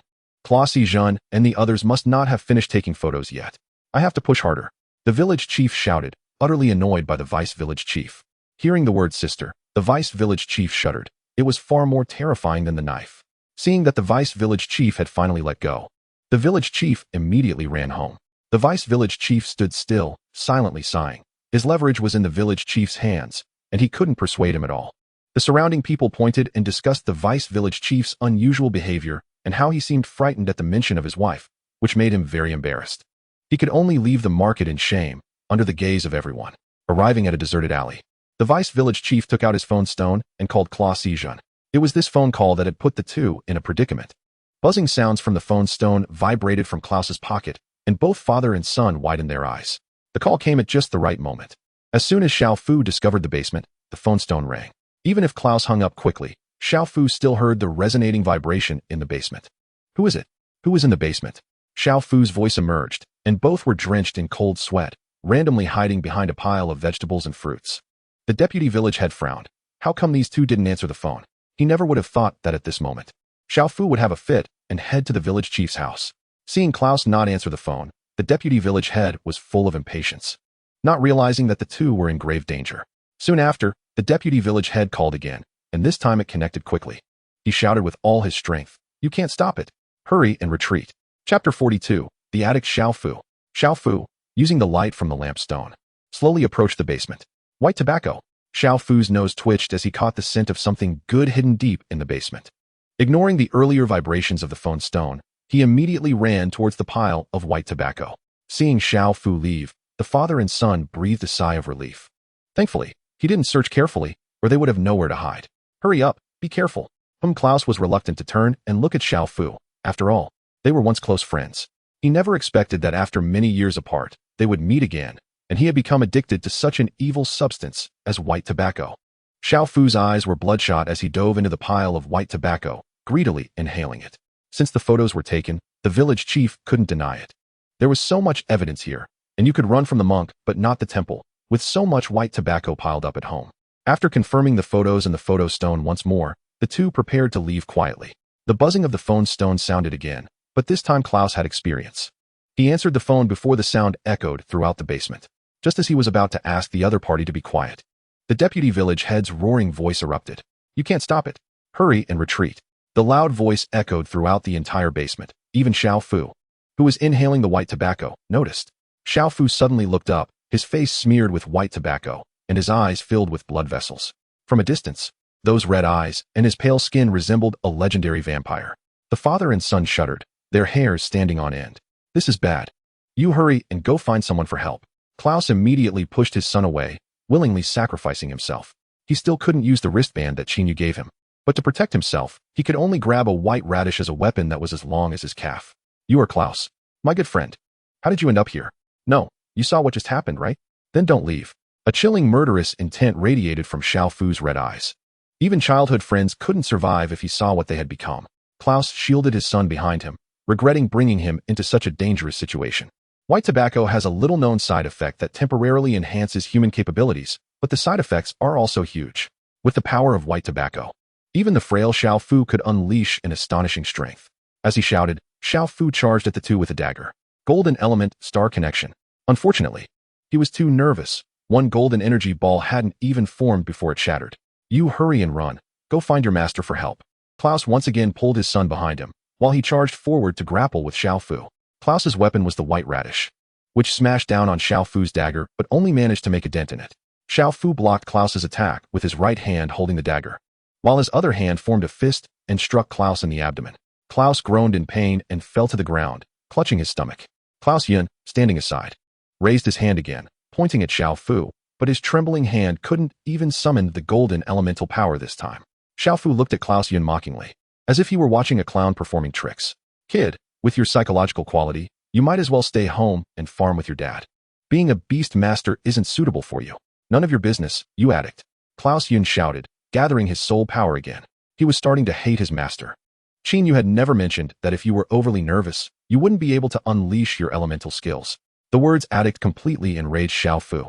And regardless of the threatening Klaus, he charged at Klaus Yun with the dagger. Klaus Yun instinctively wanted to run, but just as he took a step, his father's firm voice came from behind, making him hesitate. "Don't touch my son. Don't go.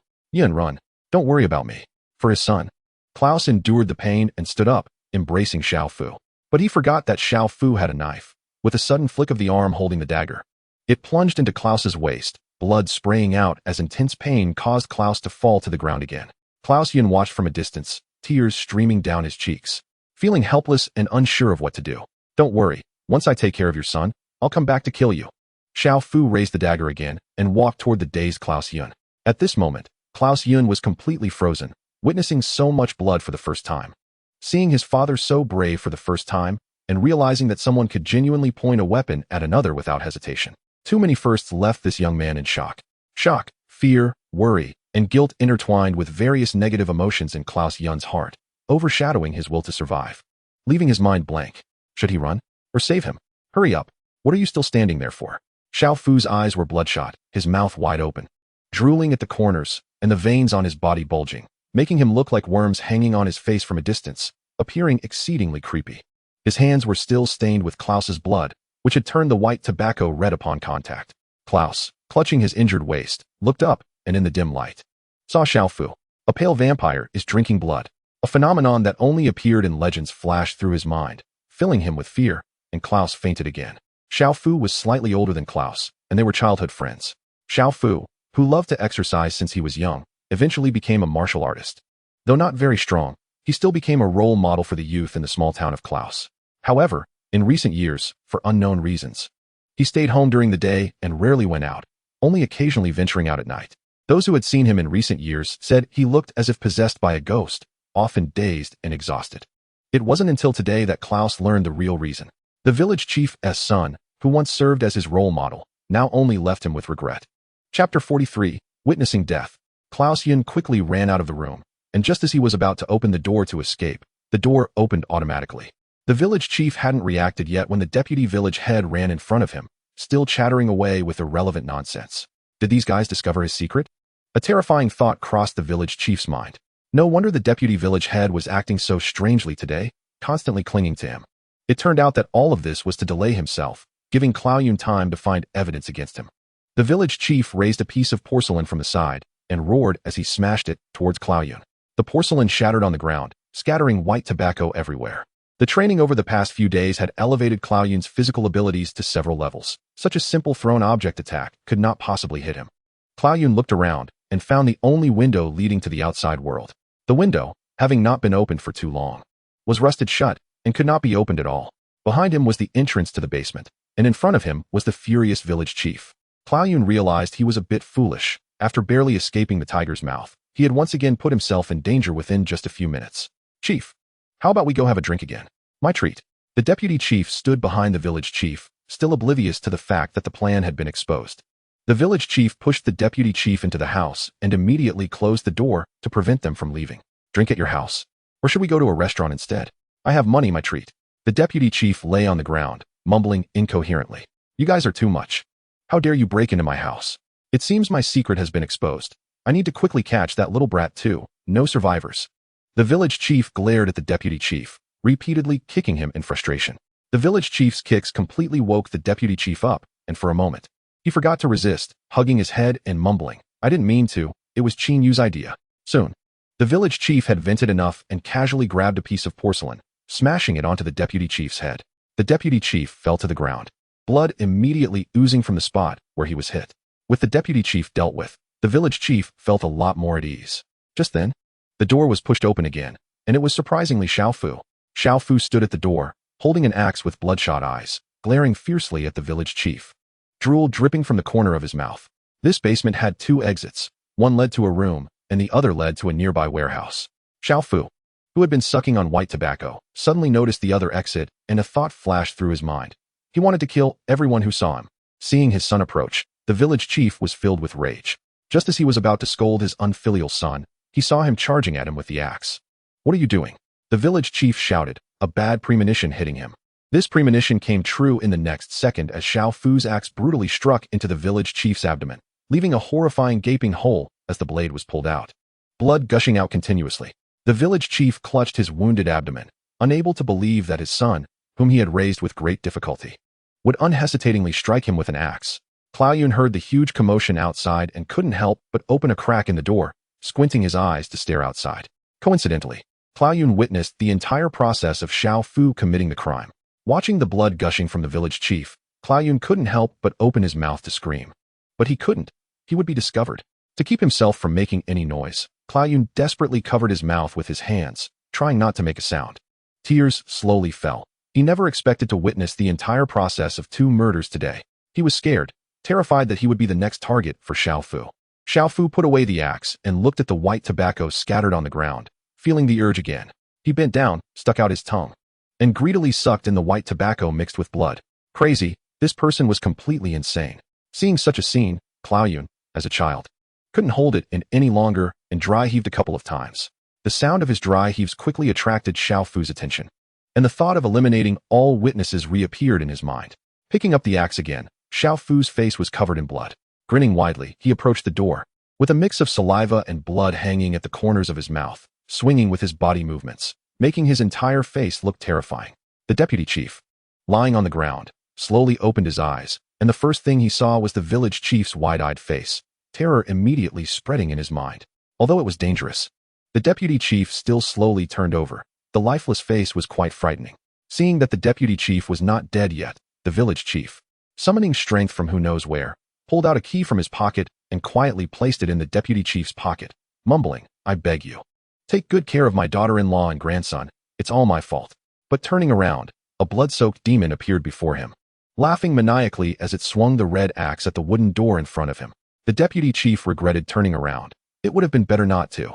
One chop, another chop, and yet another.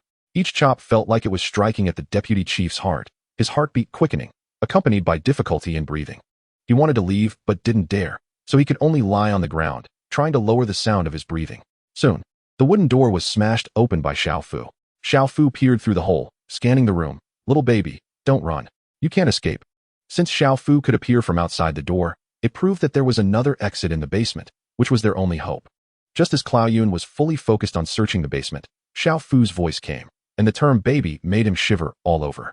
Xiao Fu was truly insane. He was a complete lunatic. The wooden door didn't delay Clao Yun for long. Under the blows of the axe, it quickly became a wreck. To prevent the little one from hiding in an unexpected place, Xiao Fu first searched around the room. The room was empty, and the only place Clao Yun could hide was still in the basement. So Xiao Fu walked towards the stairs leading down with an evil grin. Little baby, don't run. You can't escape. Just let uncle take you to heaven.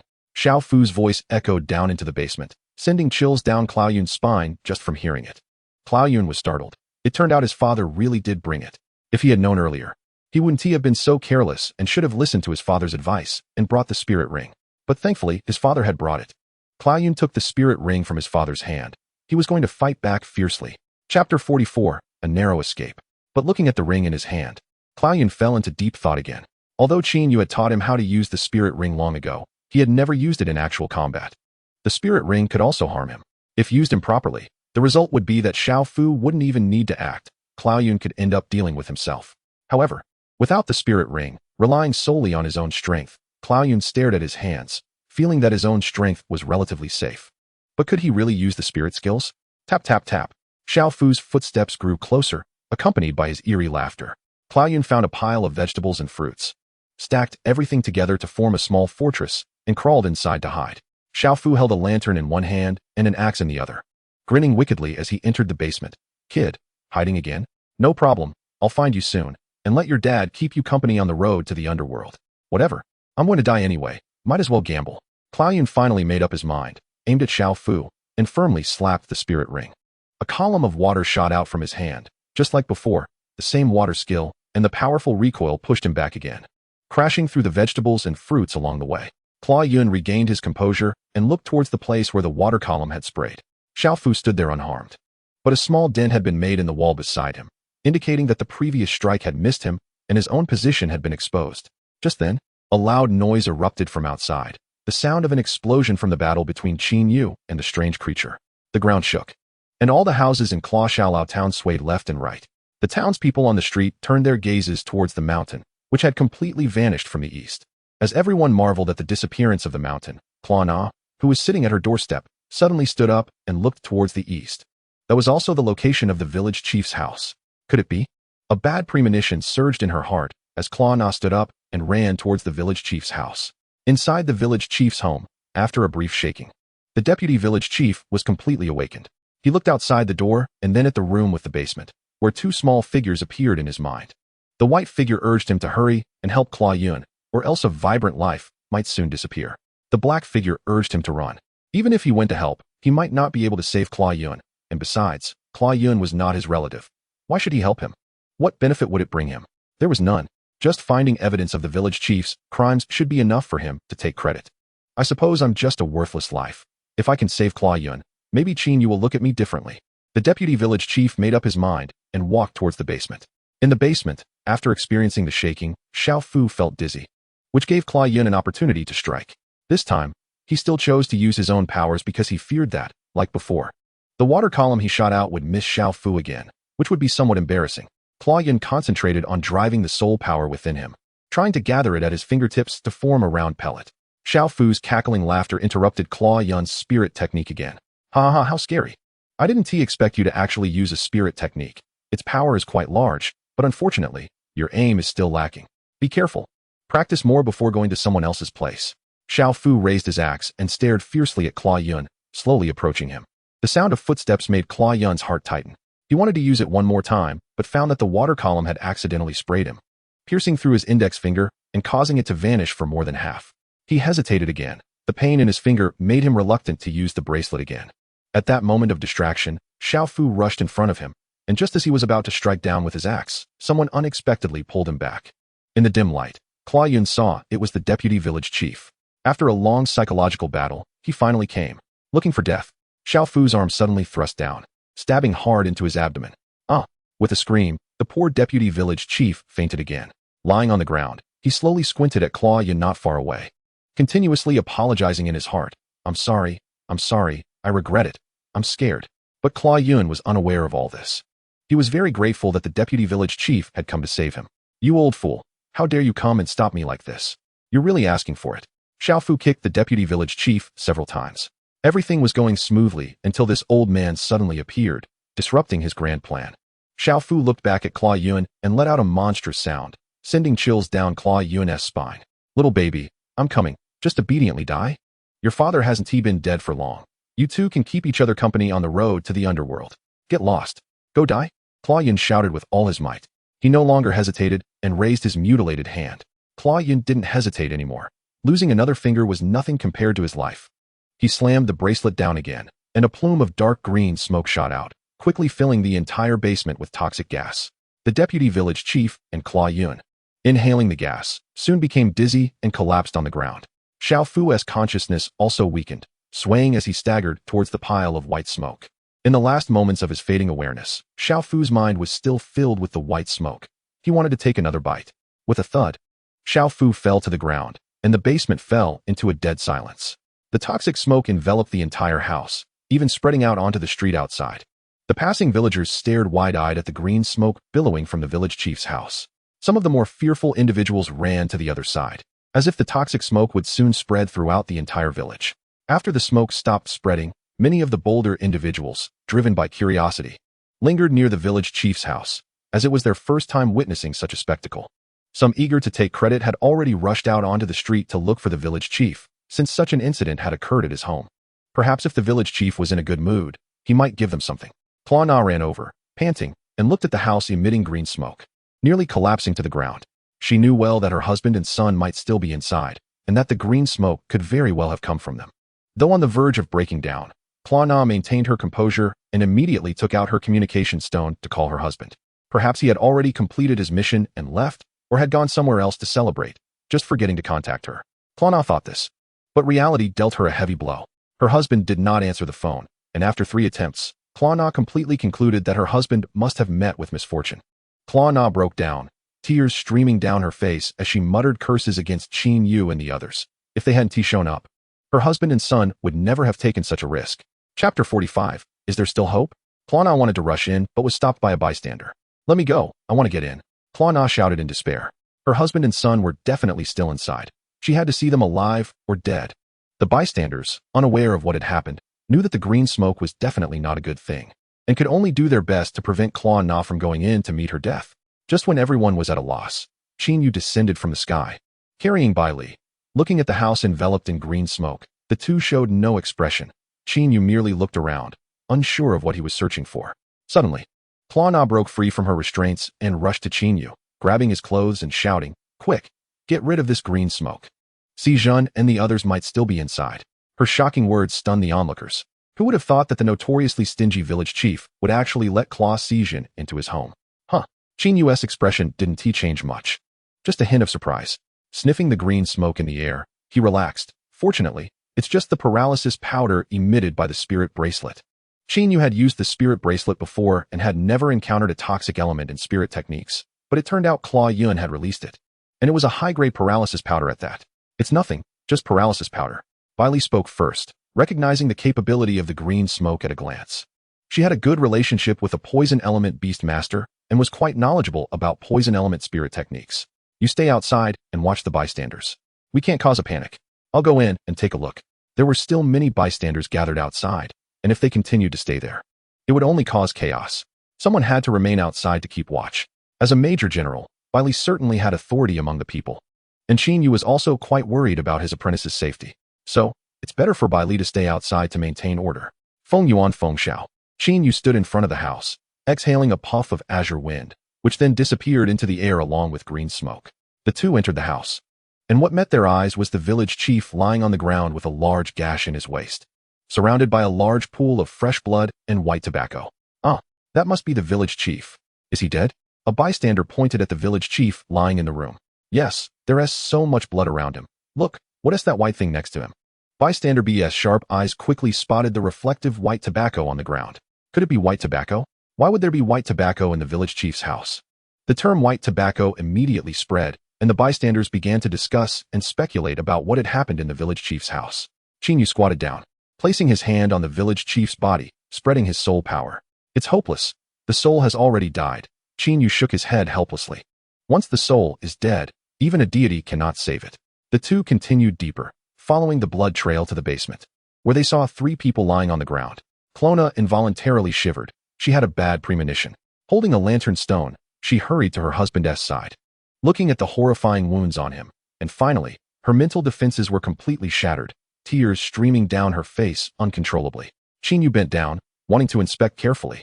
After all, as long as the soul was still there, no matter how serious the physical injury, it could heal. But just as he reached out his hand, he was stopped by Clona. Clona grabbed Chinyu's clothes, her eyes wide with anger, unable to find an outlet for the rage in her heart, and could only choose the innocent Chinyu nearby. They maintained this awkward position for 4 or 5 seconds. Chinyu was a bit confused. He didn't know what he had done to make Clona stare at him with such anger. Meanwhile, Clona was contemplating how to vent her anger and sorrow. It's because of you. If it weren't for your appearance, my husband wouldn't have come to take the risk. If it weren't for your suggestion, my husband wouldn't have died. So what if our lives are a bit tough?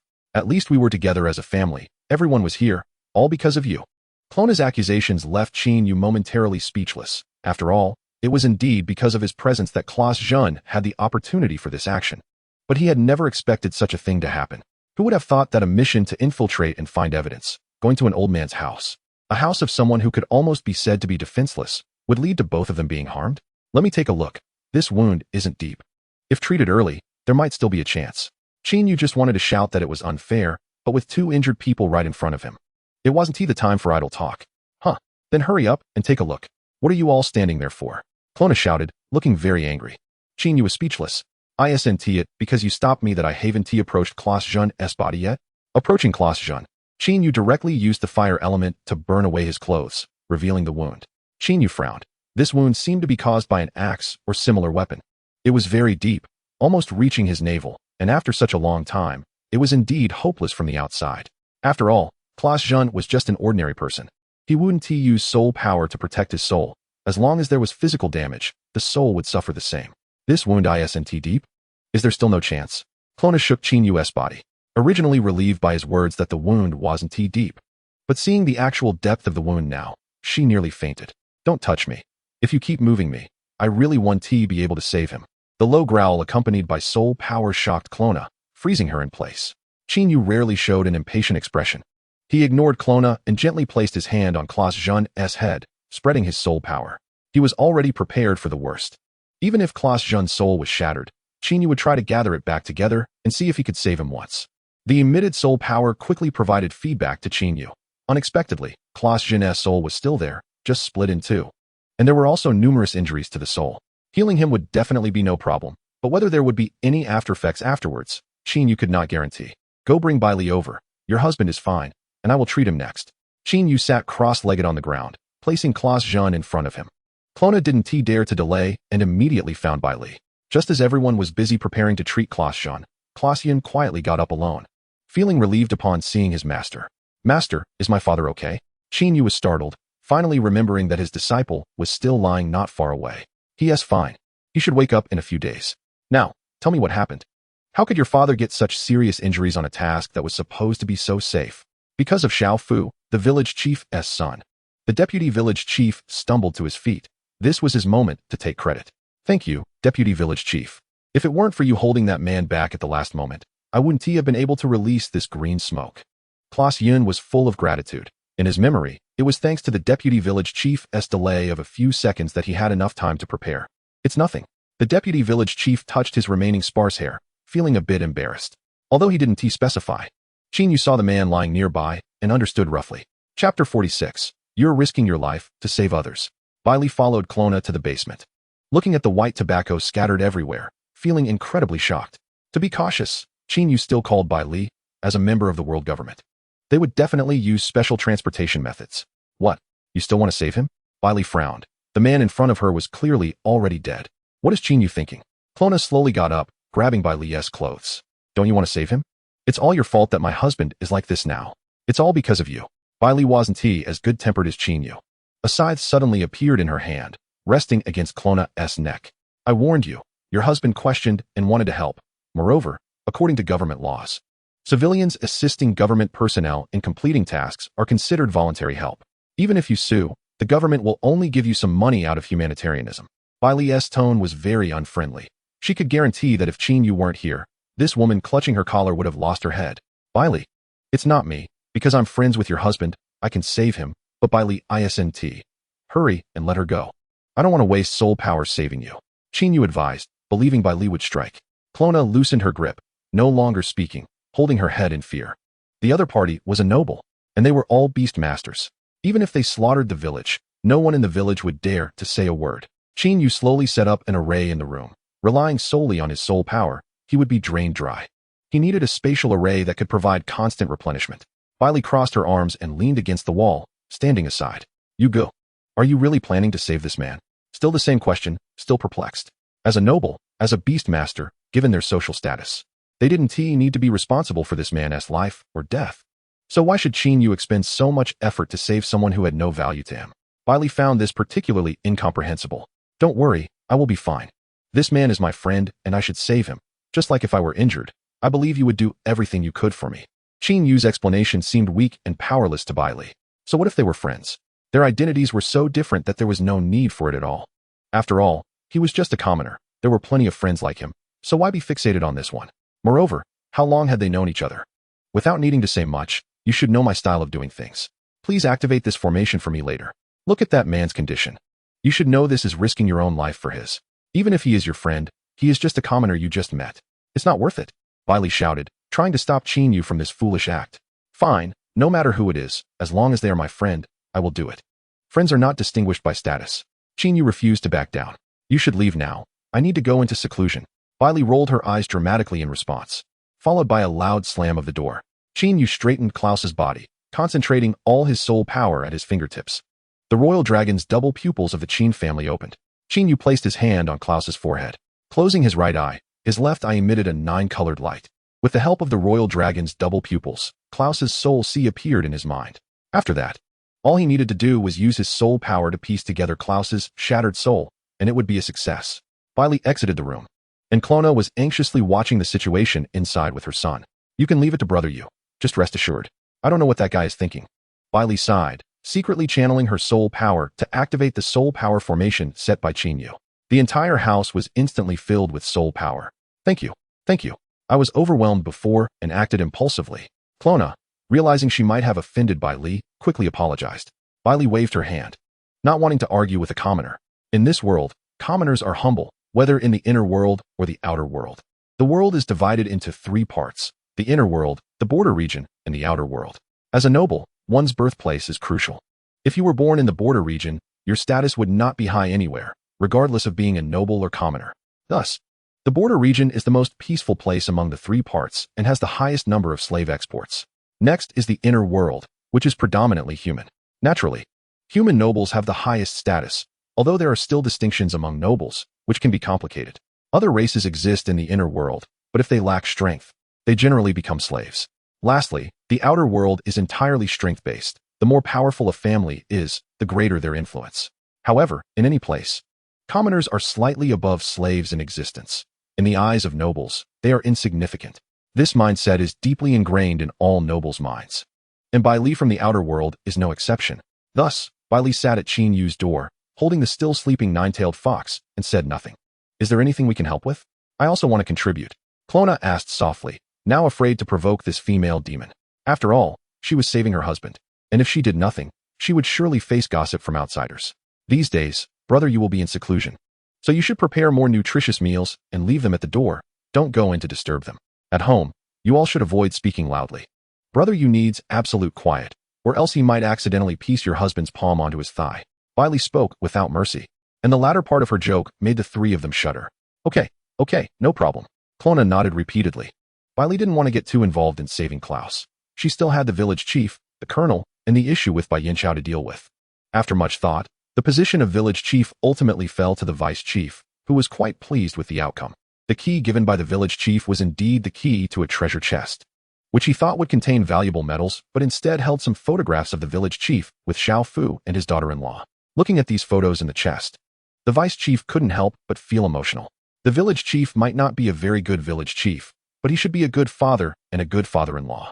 Thus, the vice chief was quite pleased with himself and even hosted a moderately sized banquet in the village. That evening, Klaus Yin sat on the eaves, holding the pocket watch Chinyu had given to his father, which also contained a photo of Qin Yu and his father. In the eyes of nobles, commoners are still worthless. However, Master, you seem to be an exception. He had heard Bai Li and Qin Yu's conversation and couldn't imagine that his teacher was actually a noble from the outer world, willing to be friends with commoners. What a blessing that was. In his heart, Qin Yu's image had been elevated a few notches. Even if he couldn't save his father, he would continue to strive. Chapter 47. Qin Yu is truly a good person. The vice chief's efficiency was surprisingly impressive. In just 2 days, he had compiled the excess taxes collected over the years in the village and secured a significant compensation for the villagers. The town of Xiao Lao was gradually moving in a good direction. The incident involving the former village chief spread throughout the village, but surprisingly, the vice chief, who had previously aggressively pressured the village chief's daughter-in-law, for some reason began to actively provide evidence to lessen her charges. Although the daughter-in-law was still implicated, compared to spending her life in prison, the vice chief had already minimized her charges. Before the child was born, she could still live in the village. Of course, all of this was handled by Bai Li's colleagues. As a major general, she only needed to oversee things. Qin Yu's matters were completely sealed off under Bai Li's ruthless reminders. Even those gossiping old women who usually had big mouths and loved to chat were rarely seen keeping quiet. Finally, on the third night, Qin Yu emerged from his room. Bai Li rushed forward to check on Qin Yu's condition, worried he might be unwell. Healing someone else's soul body certainly consumes soul power exponentially. And after 3 days of intense output, Qin Yu's body surely wouldn't hold up. How do you feel? Is there anything unusual with your body? Qin Yu shook his head, saying it was just a bit more tiring than his previous training. Overall, he could still handle it. I'm fine. How's the situation in the village? Bai Li crossed her arms, looking somewhat displeased. It was almost dawn, and as soon as she stepped out, Bai Li appeared. She definitely hadn't slept tonight. If she claimed she had just woken up and happened to bump into him, Qin Yu would never believe it. I was waiting for you. I figured it should be resolved in the next few days, so I stayed up to wait for you. In fact, Bai Li hadn't slept for 3 days either. Ever since Qin Yu entered seclusion, she had been guarding the door, only leaving if absolutely necessary. You don't need to wait for me. I can't guarantee when I will be able to cure him. Qin Yu stretched lazily and then started rubbing his left eye vigorously. What is wrong with your eye? Bai Li pushed Qin Yu's hand away to see his eye, but he blocked her. It's nothing, just used a bit too much bloodline power. Let's hurry up and leave. Since the matter has been resolved, Qin Yu must quickly withdraw. The town of Xiao Lao already has people from the world government, and as a wanted criminal, Qin Yu is somewhat in danger, especially since nearly everyone in the village has seen him. Master, are you leaving so soon? Can't you rest a little longer? Suddenly, Kaleo Yun's voice came from behind. This was his usual training time, and he didn't expect to run into Qin Yu about to leave. No, I have already treated your father's injury, but he shouldn't get out of bed for over half a year. I've left something by his bedside. You can check it later. We will leave first. After saying that, Qin Yu pulled Bai Li along, holding the little fox, and tried to leave. Parting is the most painful moment.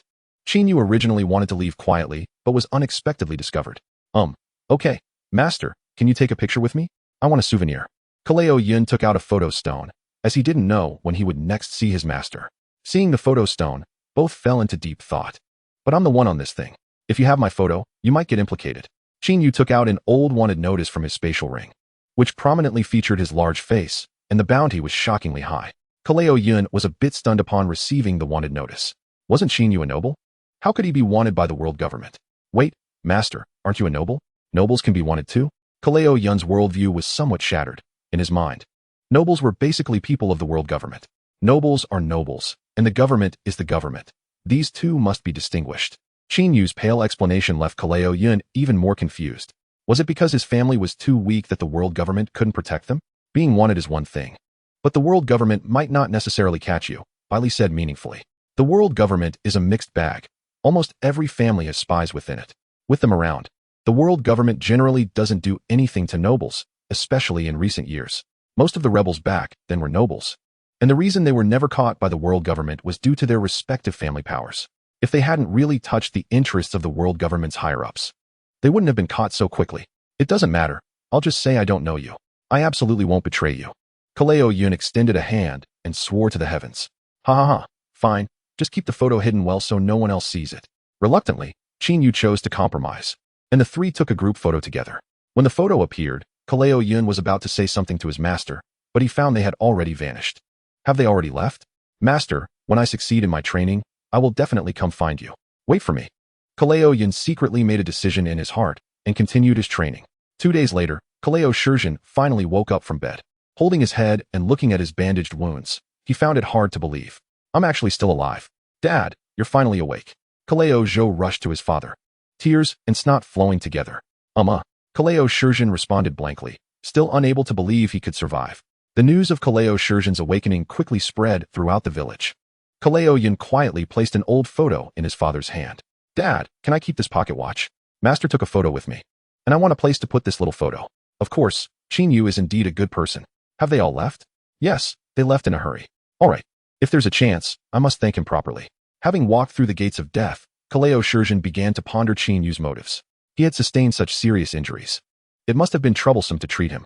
The two were not familiar, and their statuses were vastly different. Yet Qin Yu was willing to save him. Why was that?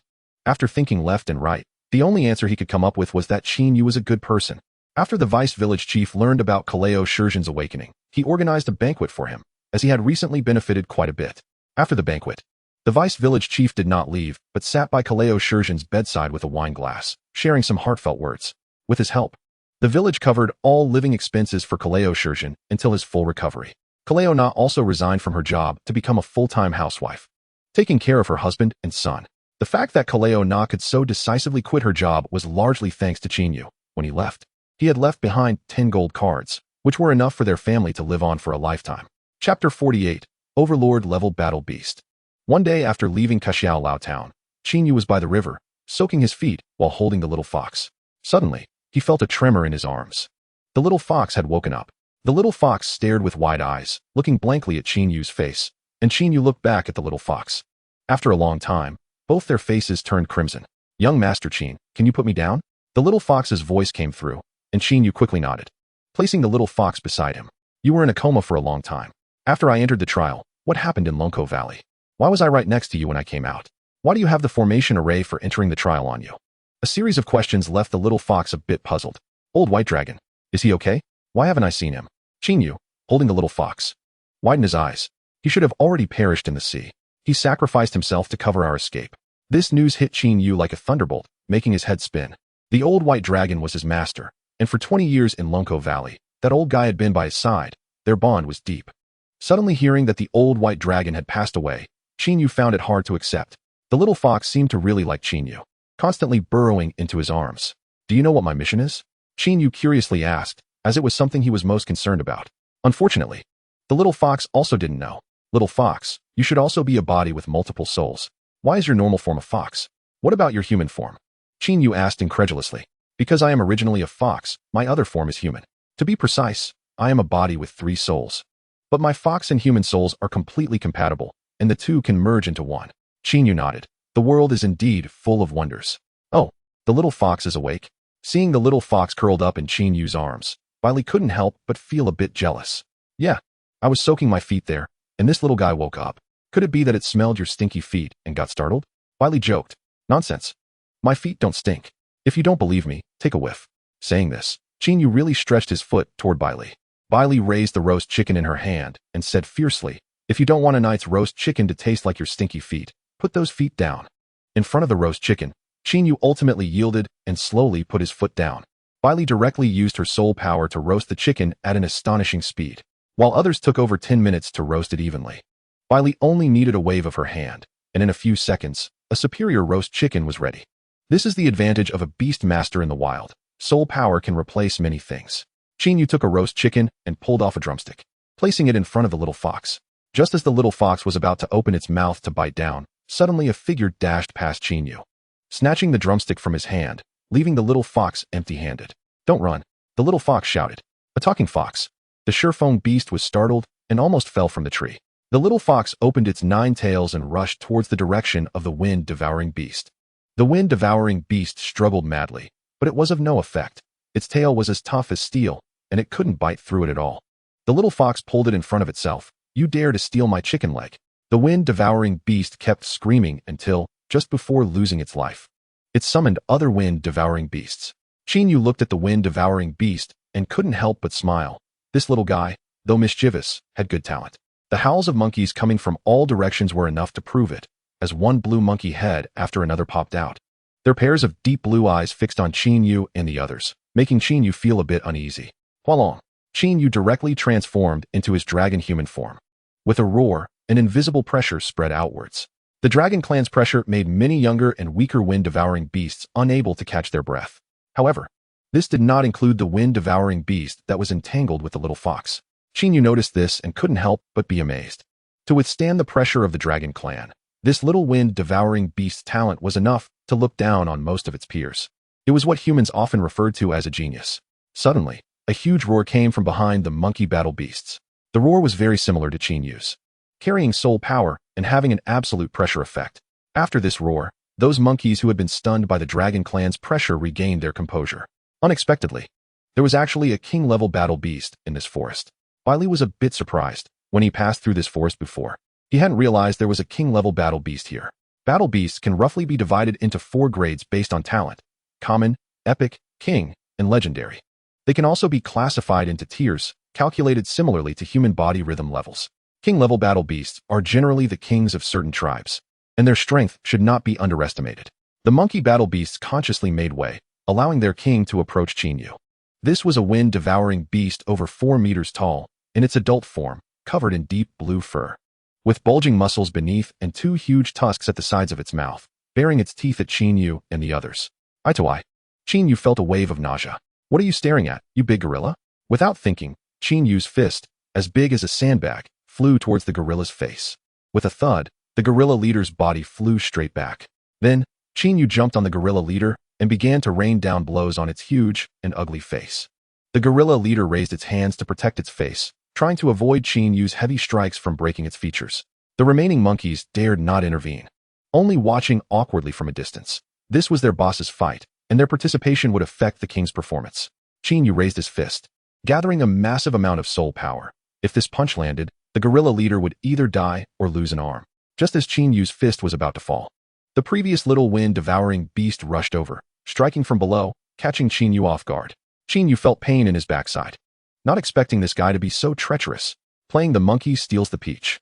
The gorilla leader seized the moment Chinyu was stunned and immediately used all its strength to break free from Chinyu's grasp and stood up again. Chapter 49. From now on, we will be partners. Chinyu wouldn't give him a chance, casually grabbing the little wind-devouring beast and throwing it aside. "Nine-tailed fox. Keep an eye on him. Don't let him run away, or I want to give you dinner tonight." Under Chinyu's threat, the nine-tailed fox extended its 9 tails, wrapping the wind-devouring beast tightly, afraid it would take one step away from here. The gorilla leader raised its fist for a counterattack, its huge fist cutting through the air with a gust of wind, heading straight for Chinyu's face. Chinyu crossed his arms in front of him and took the punch head-on. As expected of a king-level battle beast, this punch made Chinyu's arms tingle. However, fortunately, although this battle beast was of king level, it was still too young, and its strength had not yet reached its peak. Chinyu's fists came down like a storm, landing all over the gorilla leader. After 5 minutes of brutal beating, the gorilla leader was finally knocked to the ground.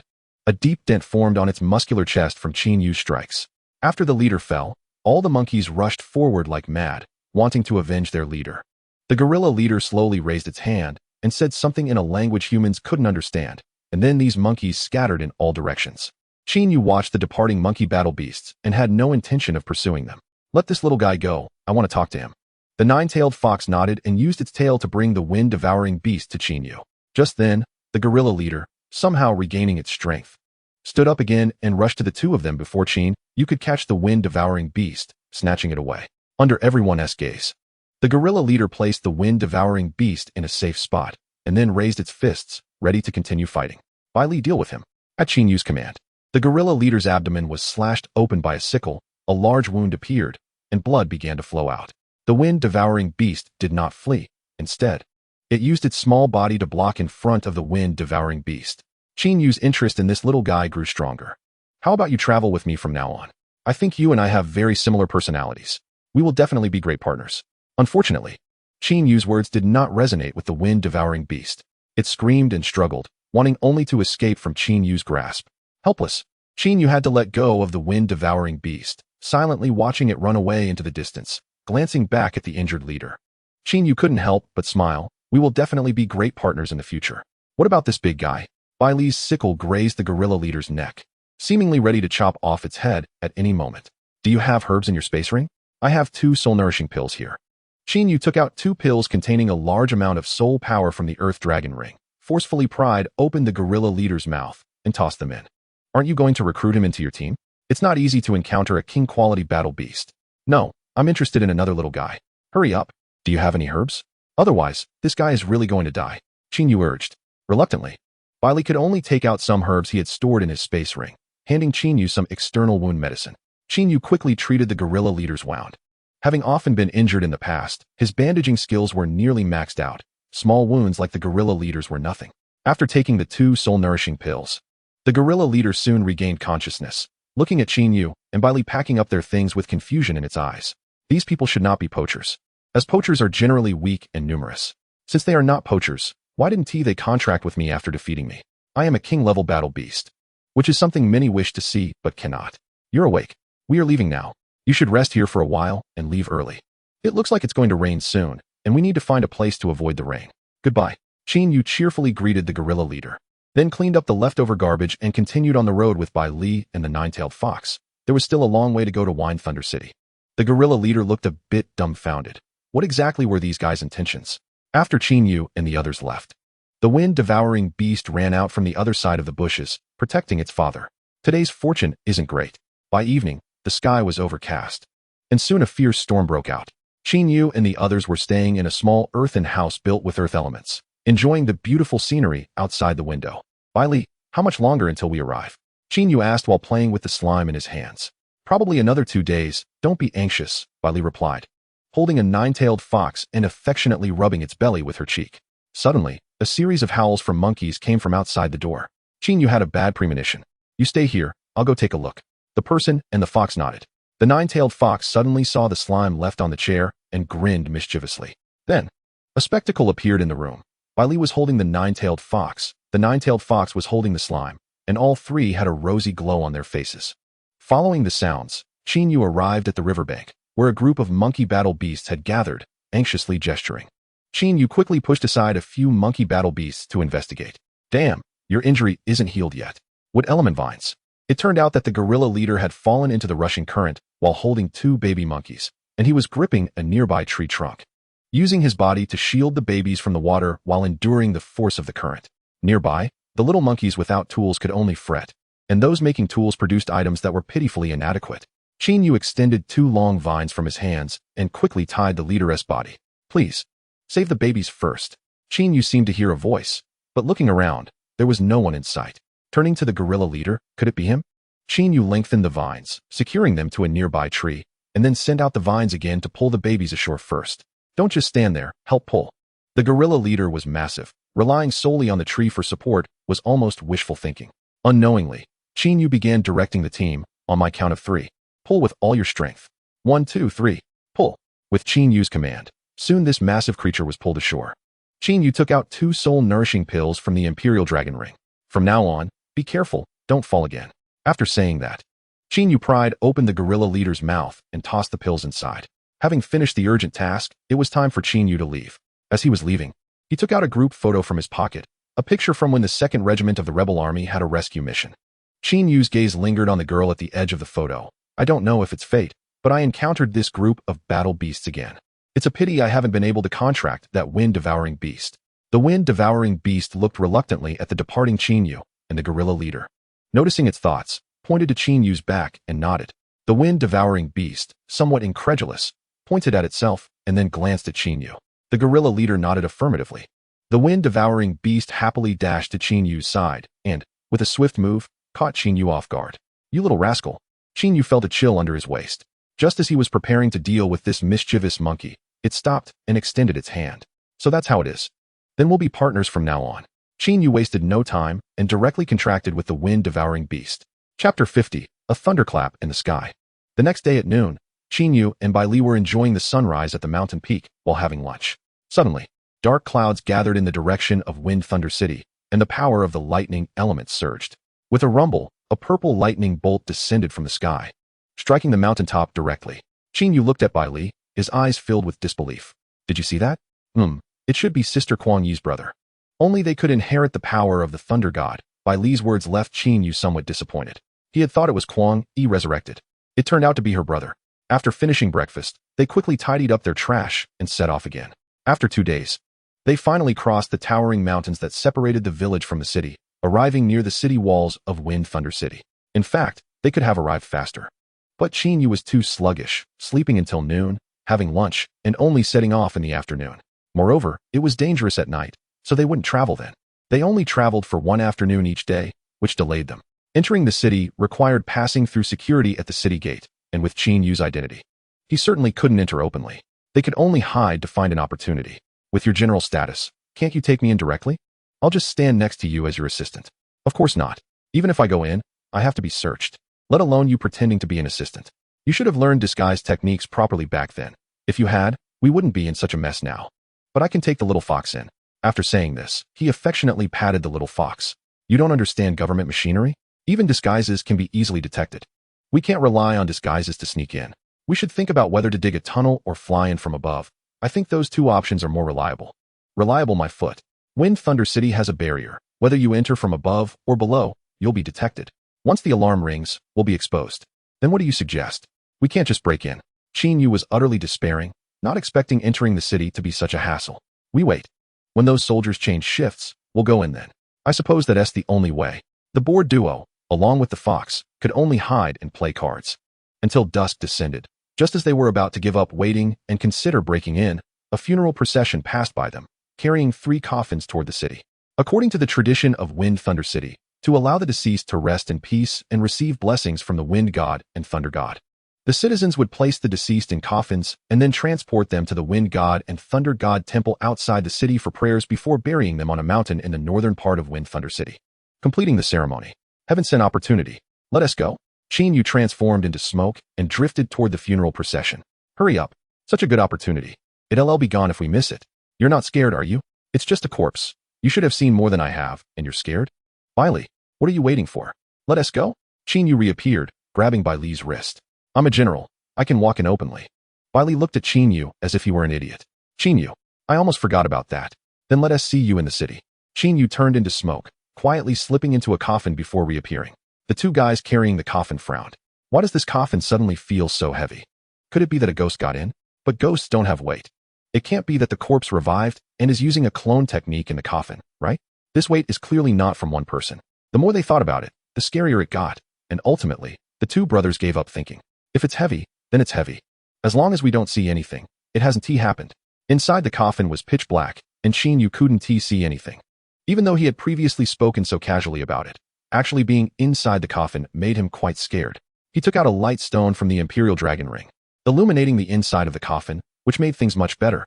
This coffin was a bit small. Qin Yu could only lie on top of the corpse. Brother, I'll trouble you for a bit. I'll get us to our destination soon. I know you're uncomfortable too. Just bear with it. It'll be over soon. Qin Yu still felt some resentment in his heart. He turned his head to look at the corpse's face, then closed his eyes and continued to lie down, murmuring, Brother, we seem to be about the same age.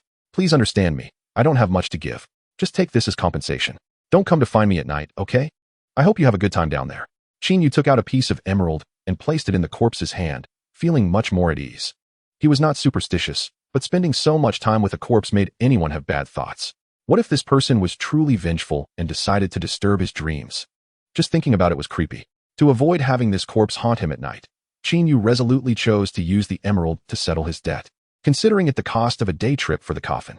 A beam of light shot out from a small hole at the back of the coffin, shining on the face of the young man responsible for carrying the coffin. The young man was stunned and could only close his eyes, silently reciting a spell to calm himself. Could it be that the corpse had manifested? It was his first time working, and it couldn't be this coincidental. He decided to pretend he didn't see it. The 2 continued to carry the coffin, but today's events had indeed left a shadow on them. The government had a special device that could test the soul power emanating from a human body or the elemental smoke and dust transformed from humans. Qin Yu was afraid that such a device might appear, which was why he and T maintained a light, smoke-like state. Fortunately, Qin Yu held his breath in time, and the inspectors did not check the coffin's interior, allowing him to escape a disaster and smoothly evade the inspector's eyes. Did you not know? 3 days ago, the 2nd young master of the Kwang family killed the 3 young masters of the Nye family, and now he's wanted all over the city.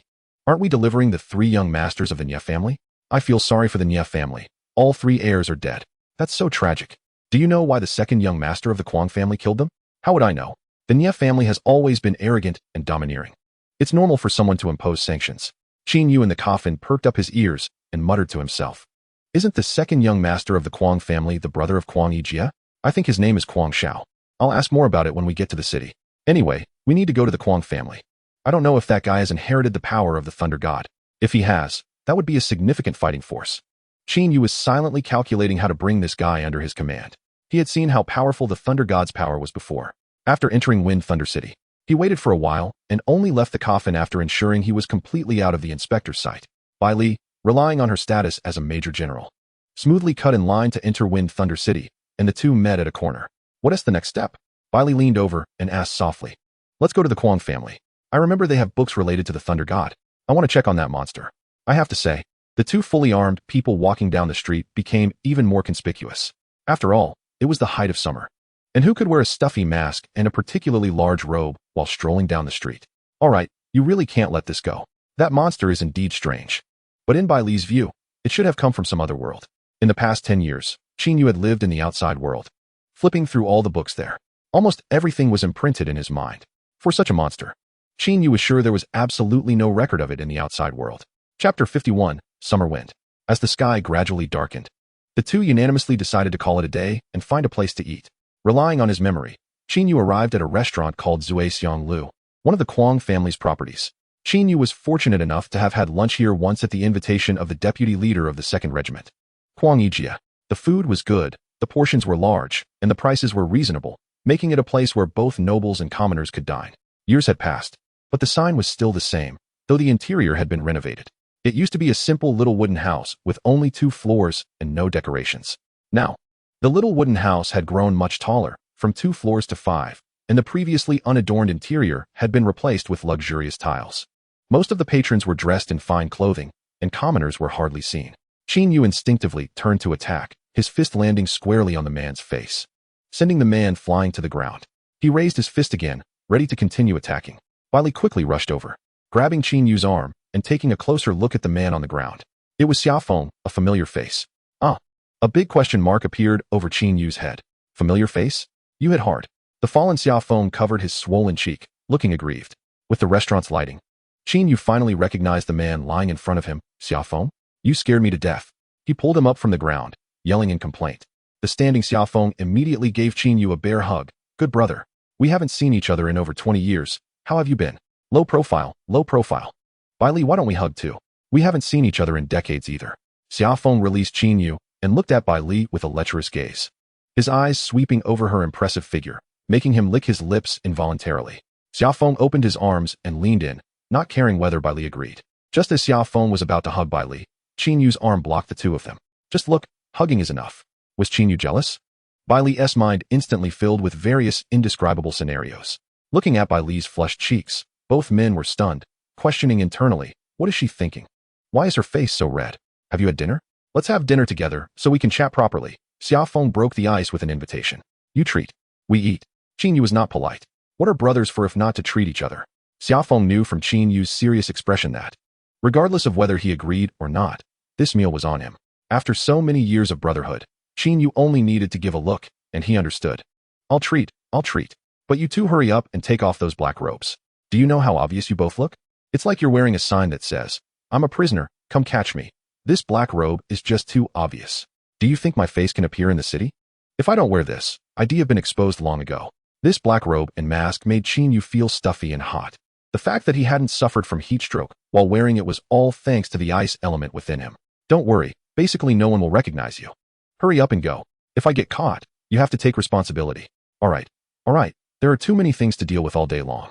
The three of them entered Zui Xiang Lu, passing through the hall where everyone was busy with their own affairs, and no one noticed the three of them, even though Xiaofeng was still wearing the general's cloak. Qin Yu, like a curious child who had never seen the world, looked around. Was this what people in the big city were like? The general was standing right next to him, yet no one even glanced at him. He remembered when he was young, if a school-level figure appeared on the street, all the commoners would gather around just to catch a glimpse of the soldier's grandeur. Reaching the counter, Xiaofeng skillfully took out his general's credentials and laid them out in front of the landlady. Landlady, are you interested in having dinner with me? Xiaofeng shamelessly flirted with the landlady, disregarding the fact that she was busy counting money. 200 for the drinks, 500 for special services. My price is 10 times that. The landlady continued to count without paying any attention to the general in front of her. In the past, if anyone had dared to treat a general like this restaurant would have been forced to shut down for rectification long ago. Forget it. Help me book a private room. I want to discuss something with my friend, and you can manage the rest yourself. Xiaoli, take General Xia to the 4th floor. Room 301. Only then did the boss lady lift her head, but she wasn't looking at Xiaofeng. Instead, she was eyeing a young woman in glamorous attire behind him. The three followed Xiaoli and took their seats in room 301 on the 4th floor. Throughout the process, the boss lady didn't glance at Xiaofeng even once, as if he were just an ordinary diner rather than a general. If you need anything, just call my name. I'm Xiaoli. You all chat. I have to get back to work. Once the three were seated, Xiaoli felt she had completed her task and quickly retreated. It was only after Xiaoli left that Qin sighed. This place has changed so much.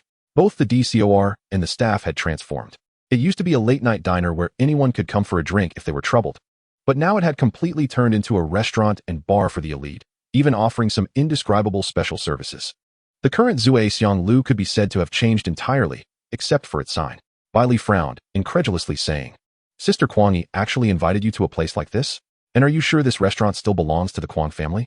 What kind of attitude is this from the waiter? They dare to treat you like this even when General Xia is still wearing his cloak. I really want to chop this place down. Saying this, Bai Li actually summoned a scythe, and Qin Yu hurriedly stopped her, casting a puzzled glance at Xiaofeng, who shared the same question. In Qin Yu's impression, common folks avoided government officials, treating them with utmost respect when they did interact. Never would they encounter such indifference from a boss lady today. Bai Li, your personality is just like it used to be, ready to chop people at the slightest disagreement. Be careful, or no one will want you in the future. Xiaofeng calmly took a sip of tea, casually commenting, Whether I have someone who wants me or not isn't your business. Do you believe I could chop off that thing of yours today? Bai Li fumed, as she hated being told that nobody wanted her. After saying this, she instinctively glanced at Qin Yu's expression. However, Qin Yu was still frowning, as he wanted to know the answer to the situation. Xiaofeng felt a chill and dared not look Bai Li in the eye, lowering his head to explain. Since our incident, the Kuang family's business has been struggling. To ensure enough funds for operation, they sold this place to the Nietuan family, and before long, this restaurant was renovated into its current state. It was about 10 years ago when a member of the Nietuan family became a general, and the whole family rose to prominence, brazenly taking advantage of having a general relative in Fenglei City. Even the smallest figures did the same. Isn't this just a case of a dog relying on its master? Qin Yu said, feeling utterly disappointed, thinking there might be some grand conspiracy hidden behind it. Qin Yu stroked the soft, smooth fur of the nine-tailed fox, and his body and mind felt much more relaxed. One remarkable aspect of Zue Xianglu was the quick service, and soon the dining table was filled with food. What about that thing in your arms? Xiaofeng noticed the nine-tailed fox in Qin Yu's embrace, which he had wanted to ask about, but refrained due to the crowd. I don't know. When I was transported to the human Kuei continent, she was right beside me. Maybe she's my shadow, Qin Yu briefly explained. Shadow? So what are your plans now? Xiaofeng asked directly, as they had a bond that allowed for straightforward questions without any embellishments. After so many years without any news, now that Qin Yu suddenly appeared in the inner realm, he must have some purpose. Xiaofeng knew Qin Yu would not have vanished for such a long time without reason. Yes, I want to unify the inner realm, just like Qin Huang did back then, Qin Yu said matter-of-factly, as if he were discussing something as mundane as having a meal. Xiaofeng was slightly taken aback and said without thinking, Nangong is in the gladiatorial arena, and many brothers are in prisons elsewhere. We need to coordinate to rescue them first. He didn't expect Xiaofeng to agree so readily. Considering that unifying the inner realm was no small feat, doing so would mean opposing the entire continent, including the world government. Well, tomorrow I want to visit the Kuang family. I heard that Kuang Shao seems to be in trouble. Do you know anything about it? Relying solely on old partners Wu Ti work, and Qin Yu needed to introduce some fresh blood into his team, with his first choice being Kuang Shao, who possessed the power of the Thunder God. Xiaofeng immediately caught on to the implication, you want to bring Kuang Shao along? He himself is fine. But old man Kuang might not agree, considering Kuang Yi left because of us. We'll talk about that later. Let's first discuss Kuang Zhao's situation.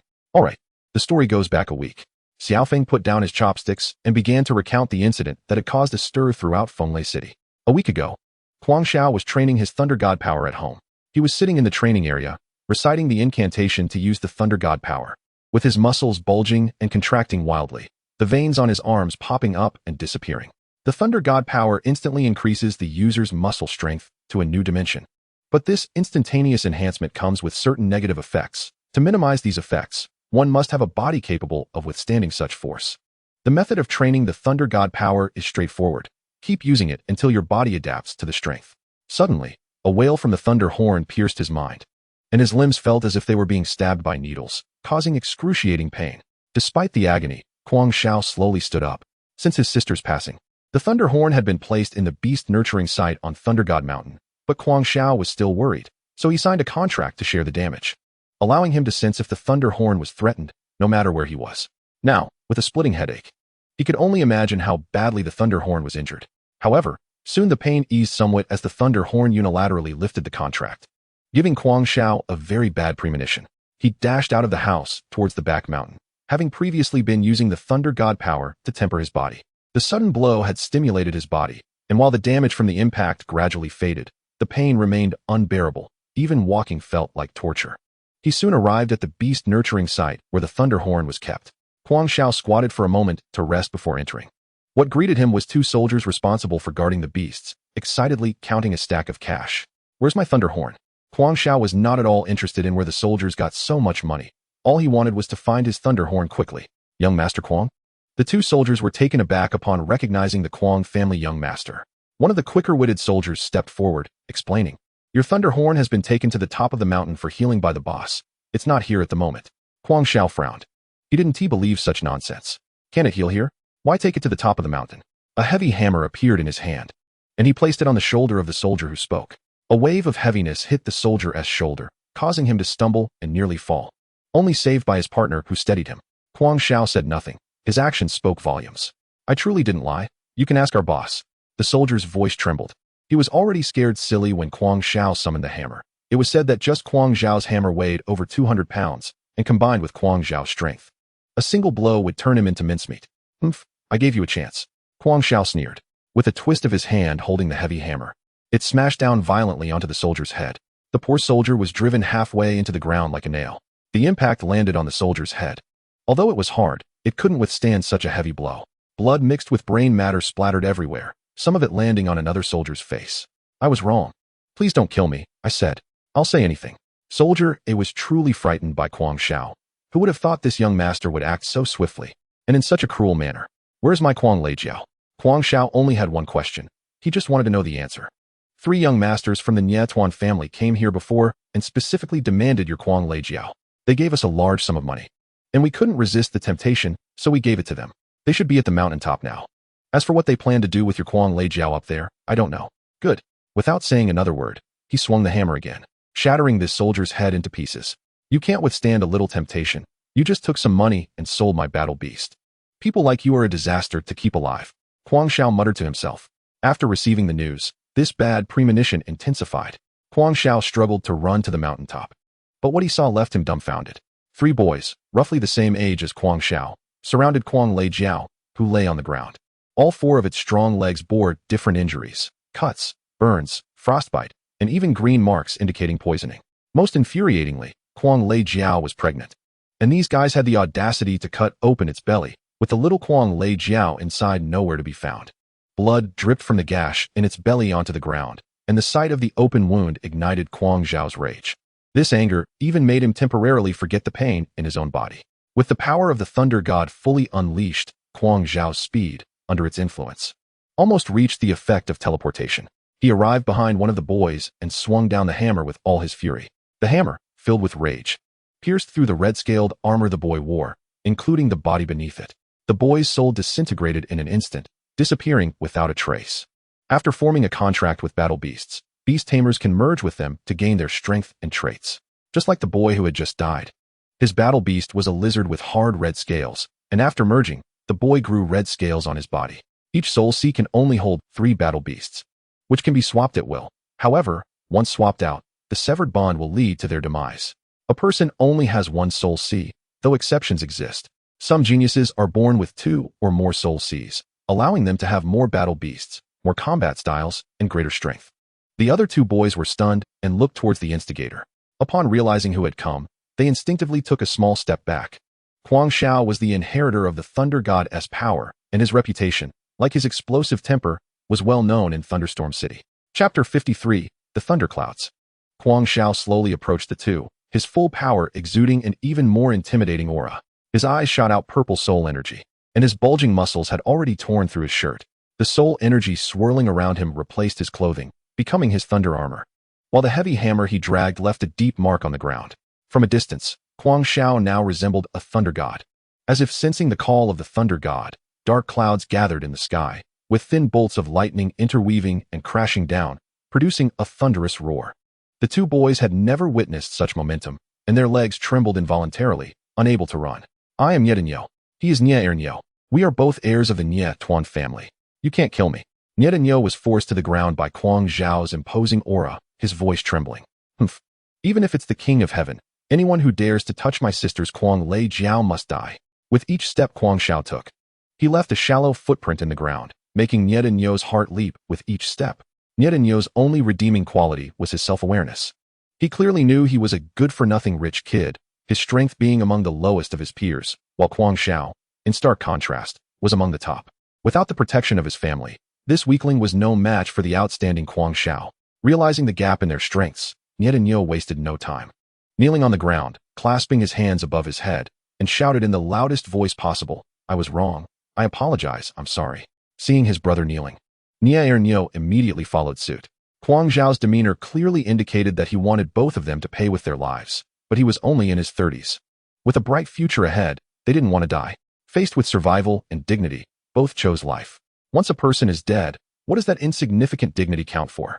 Watching the two kneeling, Kuang Zhao's anger intensified, wanting nothing more than to rush over and hammer these shameless bastards into the ground, turning them into human trees. But upon seeing Kuang Lei Jiao, who was groaning in pain beside him, Kuang Zhao suppressed the rage within him. Where are the children in Kuang Lei Jiao's belly? The two boys were taken aback, never expecting Kuang Zhao would ask such a question. Nye, feeling a bit guilty, pointed towards a nearby tree hole. Kuang Zhao hurried to the tree hole, finding about 7 or 8 small Kuang Lei Jiao inside, all covered in blood. At first, Kuang Zhao thought it was the blood of the adult Kuang Lei Jiao, but when he picked one up, he was completely stunned, tears welling up in his eyes. Being newborns, their skin was very fragile. Even a small wooden thorn would leave a scar. The one Kuang Zhao held was covered in scratches. Most of the blood was from the little ones themselves. Quickly checking all the small Kuang Lei Jiao, due to their severe injuries, most had already passed away, with only one little Kuang Lei Jiao, which had a scratch over its eye, still barely breathing. If sent for medical attention quickly, it might still be saved. Looking at the corpses of the little Kuang Lei Jiao scattered on the ground, rage surged within him again. You two beasts, not even pregnant women and children are spared. Are you even human? Carrying the heavy hammer charged with lightning, Kuang Zhao rushed in front of the two. We just wanted to practice with the Kuang Lei Jiao. We didn't know it would be so difficult to perform a cesarean section, and it's not all our fault. Kuang Lei Jiao is known for being tough. But just a light touch from the scalpel leaves a scar on these little ones. It's their fault for being too fragile. Nye, finding some courage from who knows where, actually started to argue with the furious Kuang Zhao. What kind of twisted logic is that? You practiced with my battle beast, so I'll practice with you too. The dark clouds in the sky concentrated at the mountaintop, forming a massive thundercloud, with purple lightning crackling and swirling within it. Divine punishment thunder of the purple lightning thunder god. Kuang Zhao's entire body surged with purple lightning as he roared the name of his ultimate move. The purple lightning gathered together to form an even greater force, coalescing within the dark clouds, ready to strike down at any moment upon Kuang Zhao's command. Kuang Zhao clenched his right hand into a fist, with his index and middle fingers extended straight, pointing at the two, and calmly said, drop. A massive bolt of purple lightning fell from the sky, striking Nye directly. The ground exploded into a large pit, and thanks to Nye quick reflexes, he immediately used Earth Escape to burrow underground, narrowly avoiding disaster. The poor Nye, however, was caught unprepared and turned into a charred corpse. Nye's eyes widened in shock as he stared at his deceased brother, his face full of disbelief, and a surge of fury erupted within him. Nye, who had gone underground, did not hesitate at all and rushed straight to his home. He had been running slowly to protect his younger brother, who still couldn't use Earth Escape, but since his brother had already left, Nye had no reason to stay. As the dust settled, Kuang Zhao's soul power was nearly depleted. Kuang Zhao stared at the raised ground, paused for a moment, and swung his heavy hammer, smashing it onto Nye's head. The surrounding soil was scattered by the heavy blow, and the immense force crushed his head into a pulp. Hold on, I'll get you to the hospital soon. Kuang Zhao gasped as he approached Kuang Lei Jiao, affectionately patting its head. Kuang Lei Jiao shook its head and looked at the little Kuang Lei Jiao lying nearby, letting out a few mournful cries.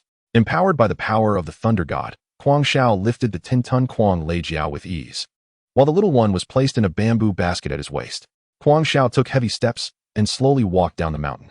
In the distance, many people noticed the dark clouds gathering over Thunder God Mountain. The elder of the Kuang family was the first to react. The scale of these clouds could only be summoned by him or Kuang Shao. After checking the training room and confirming that Kuang Shao was not home, the elder immediately organized a team to head up the mountain, while he transformed into purple smoke and rushed up. Knowing that anyone who could force Kuang Shao to use such a spirit technique must be formidable.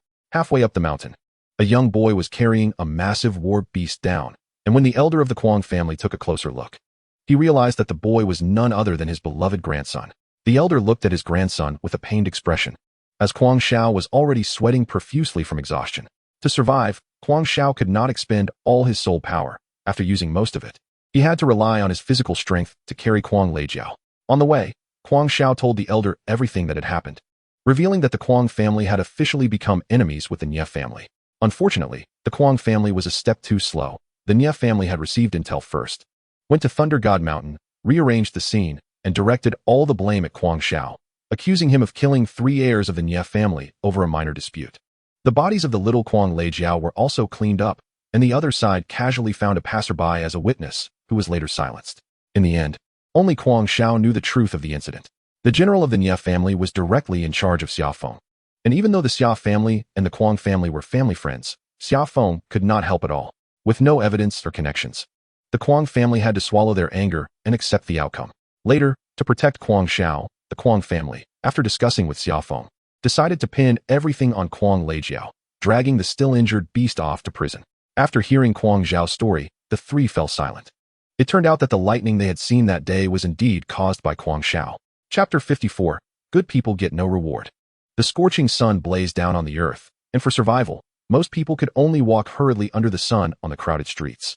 In the War Beast market of Wind Thunder City, a small vendor's child was squatting in front of a huge iron cage, which contained a war beast resembling a rhinoceros. The war beast lay limply in the cage, its horn flickering with purple lightning. Not far away, a person in a black robe with a ghostly face was staring at the child, standing out in the bustling crowd. The boy gazed at the war beast in the cage, his eyes filled with longing. His dream was to become a beast master and conquer the world. But to become a beast master, one must first possess a war beast. Kuang Leijiao, would you be willing to become my war beast? The boy looked hopefully at the Kuang Leijiao in the cage. The Kuang Leijiao glanced at him indifferently, let out a couple of mournful cries, then closed its eyes and continued to sleep in the cage. The boy thought the Kuang Leijiao hadn't heard him, so he shouted again with all his might, his voice booming throughout the entire war beast market, immediately drawing everyone's attention to him. A middle-aged man beside the boy, with a big belly, looked disdainfully at him and muttered to himself, "Beast masters aren't something kids like you from a chicken coop can become. Who among the true beast masters isn't from a prominent family?" The boy, not believing this, retorted, "Who says so? My dad said Qin Huang was just a commoner too." In the end, he became the strongest beast master in the world. As long as you work hard, there's nothing you can't achieve. The middle-aged man smiled faintly, his eyes filled with disdain. Children who had not yet experienced the trials of society were naive. Not everything in the world could be accomplished just by enthusiasm. The middle-aged man grabbed the boy and pulled him close. Since kind words had no effect, he had to resort to some violent measures. The boy was taken aback, looking at the middle-aged man with surprise. "Uncle, are you concerned about me? You look like you must be some kind of noble." "My dad said nobles look down on commoners." "Ha." The middle-aged man laughed while patting his belly, as if the boy had said something extremely ridiculous. His laughter quickly spread among the soldiers nearby, and the smiles on a few adults looked a bit strange. The figure in the distance, cloaked in black, clenched his fists, understanding that these adults were merely mocking the child from a common background. Nobles looked down on commoners, and commoners looked down on themselves. This was the iron law of the world. Soon, the middle-aged man had his fill of laughter and looked at the boy with contempt. "But don't worry. Even if that rhinoceros steps on you to death, we'll take care of you. Why don't you tell Uncle where you want your grave to be? I'll help you check it out, ha ha ha ha." The boy was frightened by the middle-aged man's words, stepping back 2 paces with a dazed look. His nose tinged with bitterness as tears welled up in his eyes. The middle-aged man frowned. He hated children the most. The innocence of children disgusted him. A middle-aged man worn down by society. What frustrated him even more was that these kids loved to cry at any time, as if crying could solve problems. As expected, the boy could not hold back and began to wail loudly, his cries echoing throughout the entire war beast market. However, no one dared to come over to join in, for they knew that the middle-aged man was from the Nangong family, responsible for managing the war beast market. Once provoked, they would never be able to do business in this market again. Everyone could only pray for the boy's good fortune. Even his parents could only hide aside and silently weep. not daring to provoke anyone from the Nangong family, waiting for the situation to pass. The boy's cries were abruptly cut off with a slap, as the middle-aged man glared at him with disgust. I hate kids the most. The boy fell to the ground.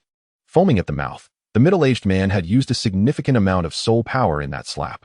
Even an adult could have been concussed from such a blow. And it was a stroke of luck that the child had survived without dying. This word beast isn't for sale. What are you looking at? A lowly commoner like you dreams of becoming a beast master? I've struggled for over 50 years, and I can't even get my foot in the door. And you think you can become a beast master? You can't even afford this beast, even if you sold your entire family. The middle-aged man vented, cursing and stepping on the boy's body. The Kuang Leijiao slowly got up, glaring fiercely at the middle-aged man. There has to be a limit to disdain. If this continued, the boy would be dead. The middle-aged man soon noticed the Kuang Leijiao glaring at him. A war beast dares to stare at me? Middle-aged men today need an outlet. And the Thunderhorn has become their target. However, the Thunderhorn is not easy to deal with. Lightning flickers on its horn, and a small burst of electricity sneaks out of the iron cage and enters the middle-aged man's body. Don't underestimate this small burst of electricity. If humans have no soul power defense, it is enough to take this middle-aged man's life. Clearly, the Thunderhorn thinks so. Not far away, a man in black sees this and can't help but smile, releasing a burst of soul power to shield the middle-aged man's soul from being directly electrocuted. The lightning instantly courses through the middle-aged man's body, and he falls to the ground convulsing as if possessed. The people around are startled by this sudden scene and instinctively take a step back. At this moment, the man in black walks out of the shadows and approaches the little boy, injecting his soul power into the boy's body. The boy's soul was shattered by the middle-aged man's strike, and thanks to the man in black's soul power, the boy's soul can be restored. If it relied solely on his own soul power, it would take at least 20 or 30 years to recover, during which the boy might end up in a vegetative state. Seeing the man in black appear, the Thunderhorn becomes a bit excited and calls out to him a few times, as if they are long-lost friends. The man in black makes a shushing gesture, calming the excited Thunderhorn, remarking that he has grown up over the years. The boy's father points at the man's face, trembling as he says, "That fat guy is the one you hit. It has nothing to do with us. Originally, our child just needed a beating, but now that you've stirred things up, what if they come looking for us? We're just an ordinary family and can't bear their revenge. In short, this is all your fault. You must take full responsibility." After saying this, the father runs away, leaving the man in black sitting on the ground with a confused expression, wondering why saving someone comes with unwarranted blame. The Thunderhorn whimpers a few times in discontent, seemingly standing up for the man in black. The man in black sits on the ground, looking at the whimpering Thunderhorn, and thinks it's unfair too. He saved that little boy, yet these guys make the savior take the blame. The surrounding officers and soldiers finally react in shock, grabbing their weapons and charging toward the man in black on the ground. Seeing the shining silver spears come at him, the onlookers can't help but cover their eyes. The hardest habit for people to change is meddling in others' business, even knowing that taking one more look might bring trouble. Many still turn their heads to see what is happening. The man in black shows no intention of fleeing and continues to chat and laugh with the Thunderhorn. When the spears pierce the man in black's body, the onlookers' hearts tighten, worrying for the man who stood up for the boy. At this moment, everyone watches in wide-eyed disbelief as the man in black is shot apart by the spears, turning into a wisp of red smoke. After hearing the man in black's voice, the Thunderhorn slowly closes his eyes and lies on the ground. The guarding soldiers also cannot see where the man in black is, and some of the more irritable ones start to lash out at the Thunderhorn, hurling insults at him. The Thunderhorn's ears twitch, but he remains silent, unwilling to cause more trouble for the one who saved him. Not far away, the red smoke gathers back into a human form, which is none other than Qin Yu, who was out for a morning walk. Xiaofeng stands by, hands on hips, complaining about Qin Yu, saying he shouldn't meddle in others' affairs since good people don't get rewarded in this world. After the complaints, Xiaofeng leads Qin Yu to the Kuang family's courtyard. At the entrance of the courtyard, many corpses lie scattered about, and old Master Kuang sits beside a stone lion at the entrance, looking troubled with several family elders. One of the younger elders, seeing Qin Yu and the others approach, immediately prepares for battle, pointing a heavy hammer directly at them, crackling with purple lightning. "Hey, we're all on the same side. No need to act so hastily," Xiaofeng shouts, as the young elder clearly seems ready to fight. Xiaofeng's shout catches old Master Kuang's attention, and dragging his weary body, the old man rushes over. Qin Yu's confusion grows. In his impression, old Master Kuang's strength is at least on par with a major general, if not higher, and he can't believe he can't control Kuang Shao. "May I ask who this is?" Qin Yu's voice catches old Master Kuang's attention. "Qin Yu, you should know him. He's the one who took your granddaughter away." Xiaofeng jokes. Get lost, get lost. What do you mean took away? I'm not in that kind of relationship with Kuang Yi." Xing Yu quickly explains, knowing that old Master Kuang is right in front of him, and if he angers him, how will he take Kuang Xiao away? Now, the Nie family has already issued a bounty, looking for Kuang Xiao's head throughout Wind Thunder City. If Kuang Xiao falls into the Nie family's hands, the consequences would be unimaginable. You better hurry. Under old Master Kuang's urging, Xiaofeng immediately takes action without hesitation. Old Master Kuang, do you still remember me? Xing Yu stands in front of the old man, pointing to his own face. Old Master Kuang snorts, of course I remember. Wasn't it you who urged my granddaughter to join that band of robbers back then? How could I forget? Ha. Xing Yu scratches the back of his head, smiling awkwardly. I want to ask you a question. Has Kuang Yi ever been in a relationship? Old Master Kuang's question leaves both of them stunned. Xing Yu looks at Bai Li with pleading eyes, seemingly trying to find the answer from her. However, the girl doesn't give Xing Yu this opportunity, turning her head away, not wanting to get involved, especially since she isn't that familiar with Kuang Yi. Oh well, to be honest, I just want to know if she left home because of her ridiculous father arranging a marriage for her. Old Master Kuang's tone rises slightly, with a hint of anger. Xing Yu rolls his eyes, thinking for a moment, and decides to tell the truth. To be precise, there was a bit of that, but at that time, Sister Kuang Yi was dating someone, and even we didn't know who she was with. We just knew she was in a relationship, but we had no information on who it was. Back then, someone in the 2nd Regiment pursued Sister Kuang Yi, but they were all rejected because she already had a boyfriend. As her closest brother, I also asked who that boy was, but Kuang Yi refused to say. And the 2nd Regiment even had conflicts with other regiments over this matter, after which no one mentioned it again. As for who Sister Kuang Yi's partner is, it remains a mystery to this day. I see, so even you guys don't know. Old Master Kuang falls into thought. You two Shun Ti just stand outside. Come in. After a moment of contemplation, Old Master Kuang remembers to entertain the two, especially since they are Xiaofeng's friends. And he has many matters to ask Xiaofeng for help. He can't neglect his friends. It's been a long time since I came here. This place has changed so much. There used to be a stone lion there, but now it's gone. Xing Yu looks around, memories flooding back. Isn't it because you little kids kicked the ball and broke that stone lion? Old Master Kuang replies irritably. The two follow Old Master Kuang into the Kuang family courtyard, while the other elders remain stationed at the entrance. Old Master Kuang brews tea for the two and begins to prepare lunch. Bai Li and Xing Yu exchange glances, wondering why such a large Kuang family has no servants at all. Even the small tasks of brewing tea and cooking are done by Old Master Kuang himself. And they wonder why the elders of the Kuang family are on high alert outside. What exactly has happened? Do you think that Old Master Kuang and Xiaofeng are hiding something from the two of us?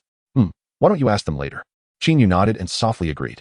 Soon, Old Master Kuang finished preparing the meal, which was quite simple, consisting of some home-cooked dishes. While pouring the wine, Xing Yu asked, what happened in the Kuang family? Why is there not a single servant around? And why are the elders guarding outside? Is there an enemy? Old Master Kuang sat leisurely opposite them, took a bite of food, and began to chew slowly. Seeing this strange behavior, Xing Yu became even more curious. Something significant must have happened in the Kuang family. What exactly is going on? Tell us, we can help you. How is that possible? Xing Yu couldn't believe that when everyone left Fenglei City years ago, the Kuang family was so powerful. How could they have fallen into such a state in just 20 to 30 years? It's better if you don't ask too many specifics.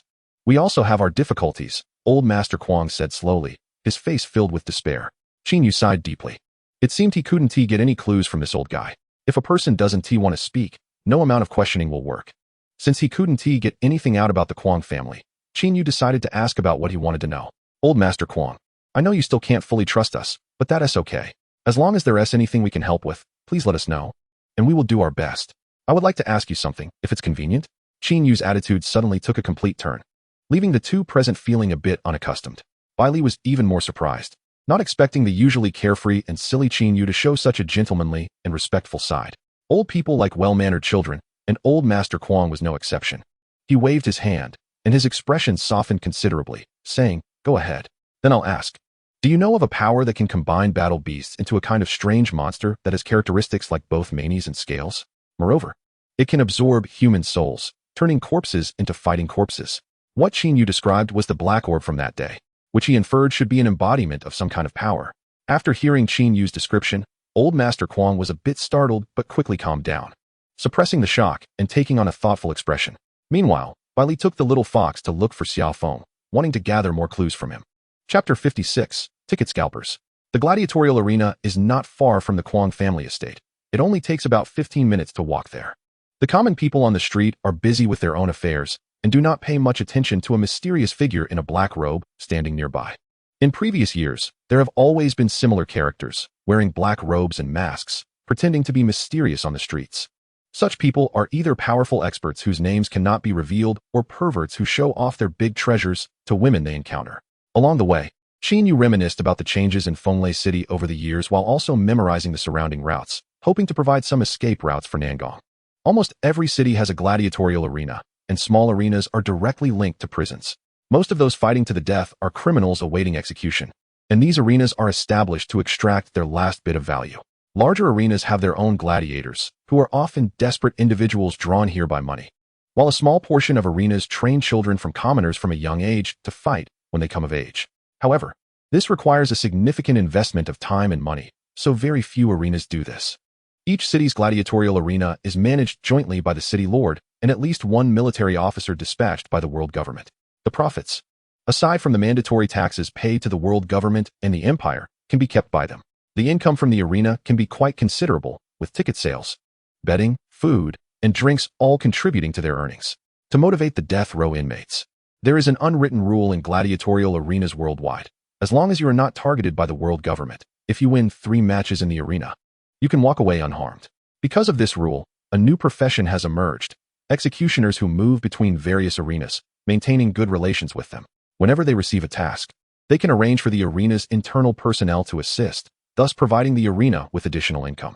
Standing at the entrance of the gladiatorial arena, Yu looked around curiously, observing that the interior of the arena was quite different from what he had imagined. Having not visited the inner world for many years, the appearance of the arena was somewhat different from his expectations. 2 scalpers with tickets noticed Yu lingering at the entrance, hesitant to go in, and concluded that he was visiting for the first time. People like Yu, who were first-time visitors, often acted this way, as to ordinary people. The arena is akin to a casino, something of questionable reputation. The 2 approached Yu. "Brother, is this your first time here? Let me tell you. The gladiatorial arena is actually a place for relaxation and entertainment. It's not as terrible as people say. I see we're faded. Do you want a ticket? I bought too many and can sell you one." The common people work intensely every day without many entertainment options. So watching brutal fights in the arena has become a daily necessity for most of them. The arena is always packed, and tickets are in high demand, leading to the rise of scalpers. They buy tickets in bulk and then resell them at high prices to those wanting to watch the matches. The common people cannot buy tickets through official channels and have to purchase them at inflated prices from scalpers. "What ticket?" Yu looked blankly at Scalper A, clearly encountering a scalper for the first time. "Of course, the gladiatorial arena tickets. Brother, let us get to know each other and be friends." Scalper A was incredulous. Seeing Yu in a black robe, it was obvious he was an outsider and a first-time visitor to the arena, which was exactly what they wanted. "Oh, let us be friends, but how much for one ticket?" Yu scratched his head, looking a bit awkward. He had always entered the arena directly due to his status as a young master. Even after becoming a bandit, he could still take the noble route. So this was indeed his first time buying a ticket. This black-robed person looked a bit dazed. Perhaps he could be easily swindled. Scalper A's price became much more audacious than usual, claiming that the ticket was for a good location, so the price was higher. After thinking for a moment, Scalper A extended 5 fingers, 500 gold coins. A ticket for a better location should only cost 50 gold coins at most. But this scalper had directly inflated the price tenfold. However, Yu didn't doubt it. He took out 5 gold cards from his space and handed them to the scalper. This amount was nothing to him. Scalper A received the gold cards with a face full of surprise. This black-clad person was indeed, as he thought, naive and rich. He didn't even bother to count how many gold cards he had and directly shoved the ticket into Yu's hand. With the ticket in hand, Yu entered the gladiatorial arena. As he entered, he stole a glance at the price list hanging at the entrance, a sly smile creeping onto his face. The flames of revenge ignited in his heart. How could they charge him so much for such a cheap ticket? Another scalper from the Wu family nearby felt a bit jealous, realizing he should have acted first. That way, those 5 gold cards could have been his. "Hey, seeing such a hefty sheep, it's not very considerate for you to take it all for yourself." The meaning of the words is quite obvious. He also wants a piece of the action from such a big sheep. Fine, I still have 3 tickets in hand. You give me 30 gold coins, and I'll transfer them to you." The scalper naturally understands what the person in front of him is thinking. The other party has a large family business, and if he doesn't give him anything, he will inevitably face a beating. After all, with 5 gold cards in front of him, who wouldn't be envious? "You're sending me away like a beggar." Saying this, the person prepared to roll up his sleeves. Wanting to teach this guy a lesson, he sold all the remaining tickets at a low price to his friends in the same business, of course, to make fun of them, with most of it being advertisements. The scalper, making a good profit, decided to reward himself, happily buying a snack set and entering the arena, where today there would be a battle featuring the most popular gladiator in Thunder City, Nangong Ao. Looking at the scraps of paper in his hand, anger surged from the depths of his heart. He threw the scraps on the ground in frustration and gritted his teeth, roaring, "Damn it! How dare he cheat me?" At this time, the audience in the arena was buzzing, and beside every row of seats, there was a mechanical device used to store gambling funds. Chinyu sat in his seat, ordered a soda for himself, and watched the battle in the arena. At that moment, a man with a metal collar defeated his opponent barehanded. He had already achieved 3 victories, and the prison kept its promise to remove the metal collar. This man, after the collar was removed, officially gained his freedom. The metal collar was a tool used to control prisoners. Once a prisoner wearing this collar leaves the prison, it would explode immediately. If a prisoner made a mistake in prison, the administrators could press the shock button on the collar to punish the offending prisoner with electric shocks. You know what? The next one to come out is the killing god, Nangong Ao. Let us bet on him to win. It's a sure profit. A man sitting behind Chinyu excitedly said to the woman next to him, "Don't. I heard that this time his opponent is a 7th-tier ghost face fire wolf, and that killing god can't use a battle beast. The outcome is truly uncertain." The woman didn't heed the man's advice. In the past, Nangong Ao's opponents were generally around the 5th tier, and just fighting such a level of battle beast was a bit strenuous for Nangong Ao. But now he was facing a 7th-tier battle beast. Even the difference between a peak 6th tier and a beginning 7th-tier battle beast is vast. And many people were not optimistic about the previously undefeated Nangong Ao. Just as everyone was discussing this, a person with handcuffs on both hands and feet walked up, and the soul power emanating from him made Chinyu feel familiar. Although his face was still covered with a black cloth, Chinyu could still recognize him as one of his former close friends, Nangong Ao, based on the soul power he sensed. The staff removed the black cloth covering Nangong Ao, and a familiar, yet unfamiliar face came into Chinyu's view. Chapter 57, Ghost Face Fire Wolf. The staff removed the black cloth covering Nangong Ao, and a familiar, yet unfamiliar face came into Chinyu's view. This boy looked somewhat similar to Chinyu, but there was a bit more righteousness and determination in his brows, and he had 2 cross-shaped scars on his cheeks. His back, chest, arms, and so on bore countless knife wounds and bruises. Even an old veteran who often goes to the battlefield wouldn't have as many injuries as this death row inmate. As one staff member unlocked the chains on Nangong Ao, another staff member approached him with an elemental gun, pressing the gun's muzzle against Nangong Ao's temple. Generally, those who receive such treatment are powerful death row inmates. These people are desperate, and once they riot, the soldiers present are simply no match for them. Even the elemental gun cannot immediately kill them. The soldiers holding the elemental guns are just giving themselves some psychological comfort. After the chains were unlocked, 2 soldiers fled in panic. Nangong Ao squatted on the spot, waiting for his opponent to arrive. On the other side of the arena, with the cooperation of several beast masters, a huge purple teleportation portal rose from the ground, and a wolf-like battle beast with a human face, standing 5 to 6 meters tall, emerged. The ghost face fire wolf, a battle beast that had never appeared before. Nangong Ao slowly stood up, dusted himself off, twisted his body a few times to stretch his muscles. But the ghost face fire wolf seemed to ignore Nangong Ao completely, scanning around and realizing it was in a protective shield, with humans outside waving their arms and shouting towards the shield. The ghost face fire wolf, having not eaten for over 2 months, felt hunger pangs rumbling in its stomach, and it saw a circle of humans sitting around it, saliva uncontrollably dripping to the ground. The ghost face fire wolf waved its claws, wanting to tear apart the protective shield to enjoy a good meal outside. But how could the shield established by several generals be broken by a small ghost face fire wolf? A rock infused with lightning power flew through the air, accurately hitting the ghost face fire wolf's head, causing a large bump to swell up on its head. The ghost face fire wolf's attention was immediately drawn to Nangong Ao. Although there were many delicious things outside the protective shield, they were far more enticing to the ghost face fire wolf than this weak human in front of it. But since this weak human dared to challenge its authority, it could only eat this man first. The ghost face fire wolf ignited with purple flames all over its body, opening its massive mouth aimed at Nangong Ao, and a purple fireball surged toward him. In the audience, the betting had already begun, and Chinyu unhesitatingly placed 10 gold cards on Nangong Ao. After placing his bet, Chinyu turned his head and spotted the scalper who sold him the tickets, flashing a wicked smile as he came up with a plan and slowly walked towards the scalper. Holding a soda, Chinyu pretended to lose his balance and fell into the scalper's seat, pouring the soda all over the scalper's arm. The scalper erupted in anger, cursing, "I just came to watch a match. How can there be such a damn thing? Are you clumsy with your hands or feet?"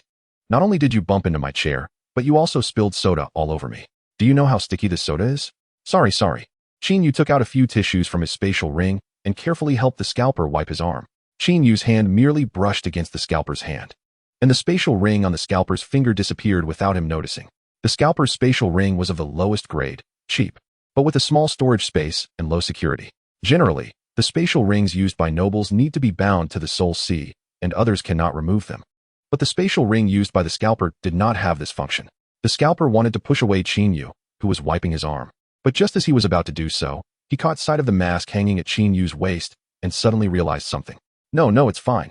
My attitude was a bit bad just now. I'm sorry. Big brother, your soda is all gone. How about I get you another one? The scalper's expression changed like flipping a book. Just a second ago, he was fierce and wanted to trouble Yu, but upon seeing the identity of the visitor, he immediately turned into a coward. A person who could casually take out 5 gold cards to buy tickets could not possibly be a small character. Even though this person looked a bit silly, his status was evident, and the scalper had no choice but to back down. The scalper smiled, wishing Yu would leave sooner. Although he didn't know the identity of this great figure, his generous spending indicated that his strength and status were definitely not ordinary. On the battlefield at that time, the ghost-faced fire wolf distanced itself and unleashed another purple fireball. Thunder Ancestor's rampant thunder barrier. 3 golden lightning bolts shot up from the ground, standing straight in front of Nangong Ao. The fireball struck the lightning wall, and the collision of 2 powerful forces kicked up a lot of dust. Nangong Ao took the initiative, launching an attack on the ghost-faced fire wolf amidst the smoke and dust. Thunder Ancestor's electric fist. Nangong Ao's right hand was enveloped in golden lightning, making his fist appear much larger. With a few strides, he reached the ghost-faced fire wolf, delivering an uppercut that struck heavily against the wolf's jaw. The wolf, over 5 meters tall and more than 8 meters long, was sent flying by Nangong Ao's punch, and cheers erupted from the audience. It seemed like Nangong Ao was in a secure position now. However, the ghost-faced fire wolf was a 7th-tier battle beast. How could it be defeated so quickly? After being knocked away by Nangong Ao, the ghost-faced fire wolf split into several bursts of purple flames in midair and commanded them to fly towards Nangong Ao. Thunder Ancestor's rampant thunder barrier. Nangong Ao calmly used his defensive skill. The flames of the ghost-faced fire wolf, upon hitting the barrier, proved ineffective and dissipated completely. But it successfully bought itself 2 seconds. 2 seconds was a fleeting moment, but for him, that was enough. The tail of the ghost-faced fire wolf emitted a puff of black smoke, which quickly engulfed its body, leaving only a human face, trailing a wisp of purplish-black smoke. Floating in the air, looking incredibly eerie. After withstanding the purple flames, Nangong Ao launched another attack. The ghost-faced fire wolf did not retreat. Instead, it charged forward, wrapping Nangong Ao in the black smoke trailing from its ghostly face. Trapped in the smoke, Nangong Ao could only swing his fists with all his might. Although each punch could disperse the black smoke, mere brute strength could not solve the mystery of this strange smoke. After several attempts, Nangong Ao still found himself trapped within the black smoke. The ghostly face lunged towards Nangong Ao's body, and upon closer inspection, he realized just how grotesque that face was. The ghost-faced fire wolf got its name because it possessed an incredibly ugly human-like face, which looked terrifying at night. It also had the ability to turn its body into smoke. If it were night, it would appear even more horrifying. Chapter 58. The Thousand Shadows and Killing Formation. Thunder Ancestor's electric fist. Nangong Ao's golden fist smashed towards the approaching ghostly face. Although he had never fought the ghost-faced firewolf before, his instincts told him that this ghostly face was its weak point. With a loud thud, as his fist struck the ghostly face, the power of the lightning exploded. The ghostly face became distorted from the heavy blow, but trapped in the smoke, Nangong Ao did not hit the correct ghostly face. Instead, the ghost-faced firewolf seized the opportunity and bit down hard on Nangong Ao's thigh, tearing away a large chunk of flesh. Nangong Ao twisted his body, trying to grab this cunning mask, but unfortunately, he was already ensnared in the black smoke formation, and his speed could not keep up with the ghostly face's disappearing act. As soon as the real ghostly face released its grip, it immediately melded back into the black smoke, leaving Nangong Ao grasping at nothing. Next, 10 ghostly faces emerged from the black smoke, surrounding Nangong Ao. The 10 faces looked identical. Even the distribution of freckles on them was the same, making it impossible for the naked eye to distinguish which one was real. Moreover, the black smoke formation hindered the perception of spiritual power, so even Nangong Ao could not tell which was the genuine one. How troublesome. If only I could use a battle beast, he thought. Thunder Ancestor's Lightning Palm. The Lightning Palm consumed less spiritual power, allowing for multiple attacks. Each palm strike accurately hit the ghostly faces, but just as they were about to connect, the faces would dive back into the black smoke, rearranging themselves and reappearing before Nangong Ao, almost as if they were toying with him. Qingyu, watching from the stands, could no longer bear it. He stood up, channeling his spiritual power to shout, "Idiot, do you think you can defeat it on its home turf? Can you be more serious?" Qinyu's voice was transmitted entirely through spiritual power, audible only to beast tamers of matching rank, making it seem to ordinary people like he was just opening his mouth without making any sound, leading those around him to believe Qinyu was a mute who couldn't speak. Hearing that familiar voice amidst the black smoke, Nangong Ao's eyes brightened. Qinyu's words completely awakened him. Since he couldn't defeat this creature in the black smoke formation, why not just leave this place? Thunder Ancestor's Thunder Elemental Power. In an instant, the Thunder Elemental Power surged throughout Nangong Ao's body, significantly boosting his physical prowess. With the enhanced physical prowess, combined with the electric fist, he struck fiercely at the black smoke, attacking a single point, causing the smoke to dissipate at a visible speed. However, Nangong Ao paid no attention and continued to pound the black smoke. The black smoke formation was about to be broken through by Nangong Ao when the ghost-faced firewolf became completely anxious, focusing all its attention on the movement of the black smoke formation, hoping to remedy the situation by moving it. Although the black smoke formation was its own body, moving it after it had transformed into a formation was certainly not as agile as its original form. Just as Nangong Ao was about to break through, he stopped attacking the black smoke, quickly turned around, and firmly grabbed the ghostly face, swinging it in front of him and delivering a Thunder Ancestor's electric fist that sent it flying, landing directly in the arena. The black smoke formation was the body of the ghost-faced firewolf. Although the human head could rejoin the body, it was a painful process. As the black smoke dissipated in the arena, the ghost-faced firewolf lay on the ground, howling in agony, while Nangong Ao stood tall in the center of the arena. Instantly, the audience erupted into thunderous applause. Nangong Ao's feint and strike had been executed beautifully. Although the black smoke formation was dispelled, the battle was still not over. The ghost-faced firewolf slowly stood up. If it weren't for the timely return of the black smoke, this battle could indeed have been declared over. The ghost-faced firewolf's strongest formation had been forced, but through the recent battle, it had also realized that Nangong Ao's close combat ability was formidable, and facing Nangong Ao head-on would be suicidal. 3 balls of deep green flames floated around the ghost-faced firewolf, creating distance as it prepared to determine the outcome using its elemental technique. Trying to run, Nangong Ao would not give it the chance, as lightning erupted all over his body, preparing to charge at the ghost-faced firewolf. Just as he took a step forward, he felt his body grow significantly heavier.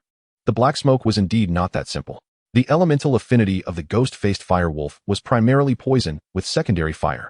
The previous black smoke formation was entirely composed of toxic mist. After being in the toxic mist for so long, Nangong Ao had inevitably been contaminated by the toxins. There was no time to detox during the battle. Dragging it out would only be detrimental to him. Nangong Ao had to finish this quickly. Just as the enhancement effect of the thunder elemental power had not yet ended, Nangong Ao used all his strength to accelerate, charging towards the ghost-faced firewolf in mere seconds. Seeing Nangong Ao approaching, the 3 floating flames converged and struck towards him. Nangong Ao did not dodge. He allowed the flames to hit him, and the exposed skin turned to charcoal upon contact. Even though his body was severely injured, it didn't matter. Nangong Ao's forward momentum did not slow down and instead increased. The ghost-faced firewolf was already frightened by Nangong Ao's reckless momentum and immediately turned to flee. As long as it could stall for time, once the toxins in Nangong Ao's body acted up, it would have a chance. However, the arena was so small that escaping was impossible. Moreover, although the ghost-faced firewolf had 4 legs, it was still too slow in front of Nangong Ao, who was fully powered, and in just a few seconds, he caught its tail. Half of the ghost-faced firewolf's body transformed into black smoke, narrowly escaping Nangong Ao's grasp. Immediately afterward, the portion of its body that had not turned into black smoke grew new, split limbs, and the black smoke recondensed into a new ghost-faced firewolf. With the presence of a companion, the ghost-faced firewolf suddenly gained confidence, and the 2 of them lunged at Nangong Ao together. "You beast, you can even split yourself. But aren't there too few of you?" Nangong Ao was somewhat disdainful, using a lightning punch to directly send 2 firewolves flying. The ghost-faced firewolf fell to the ground, howling in pain. Since 2 were not enough, then let us bring a few more. Once again it split, this time at a faster rate, and soon 2 ghost-faced firewolves split into 8, filling the entire arena. Seeing so many ghost-faced firewolves, the audience was instantly ignited with fighting spirit. and those who had bet on the ghost-faced firewolves all stood up, raising their arms and cheering. Just moments ago, they thought the ghost-faced firewolves were about to lose. Now, with so many ghost-faced firewolves, they were filled with hope again. No matter how strong Nangong Ao was, could he really be a match for so many ghost-faced firewolves? Just wait. Let me show you what real splitting technique looks like. Nangong Ao had a face full of disdain. As a 7th-tier battle beast, it was embarrassing to only be able to split into so few. In fact, the ghost-faced firewolf could split into more, but the arena was not large enough to accommodate them. Bolts of lightning split off from Nangong Ao's body, forming the Thunder Ancestor's 100 Shadows, 1000 Kills formation. In an instant, several Nangong Aos appeared beside each ghost-faced firewolf, their eyes glinting with a murderous desire, as if they could tear the ghost-faced firewolves apart at any moment. Chapter 59, Years of Brotherhood. Just as the name of the spirit technique suggested, the 100 Shadows, 1000 Kills formation, over 100 Nangong Aos appeared, filling the entire arena. The ghost-faced firewolves, already no match for Nangong Ao, were now filled with despair upon seeing so many Nangong Aos. Thunder Ancestor's lightning punch. All the Nangong Aos charged toward the ghost-faced firewolves, golden lightning flooding the entire battlefield. With a series of explosions, the surrounding terrain was blown to pieces, and all the clones disappeared after the explosions. Smoke and dust filling the arena, obscuring everyone's view. The audience's hearts tightened again, silently praying that the side they had bet on would win. In the center of the battlefield, Nangong Ao pressed one hand against the ghost-faced firewolf's large face, while the other hand did not crazily pound on that ugly face. The ghost-faced firewolf was beaten to a pulp, with a deep pit formed on its face from Nangong Ao's bare hand. Qin Yu in the audience sensed his power as he stood up and slowly walked to the railing, looking at Nangong Ao's position. Soon, as the white smoke dissipated, Nangong Ao stood tall in the center of the arena, while the ghost-faced firewolf lay gasping for breath beside him. Seeing that the battle was over, all the staff rushed over with elemental guns, pointing them at Nangong Ao. As a few staff members put handcuffs and shackles on Nangong Ao, he finally saw Qin Yu's face and was taken aback, filled with disbelief. Nangong Ao, in the arena, looked toward Qin Yu in the audience with his soul power, and Qin Yu also looked at Nangong Ao, the two exchanging glances. Put your hand out, one of the staff members said fiercely as they tried to put the handcuffs on Nangong Ao. However, Nangong Ao seemed not to hear, continuing to stare at Qin Yu's position. The staff member grew impatient, their tone becoming even less friendly. Hurry up and put your hand out.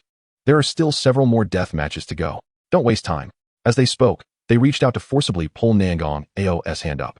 Get lost. Nangong Ao growled in a low voice, his words laced with a powerful soul force. This low roar seemed to have been imbued with magic, causing the staff members to freeze in place, unable to move. Qin Yu in the audience beckoned with his finger, and Nangong Ao disregarded the soldiers who were pointing guns at him. With a forceful stomp of his right foot, a small pit appeared in the ground, sending the staff member flying, leaving him suspended in midair, looking at Qin Yu in the audience. The two exchanged smiles, and golden lightning surged all over Nangong Ao's body. He clenched his right hand into a fist, pointing at the sky, with all the golden lightning gathering on his right hand. His hand, wrapped in lightning, swelled several times, and with a loud smash, it struck the protective shield. The protective shield shook violently, and a shallow pit appeared where it was struck, with several cracks extending outward from that point. The audience, who had been chatting and laughing, suddenly changed their expressions.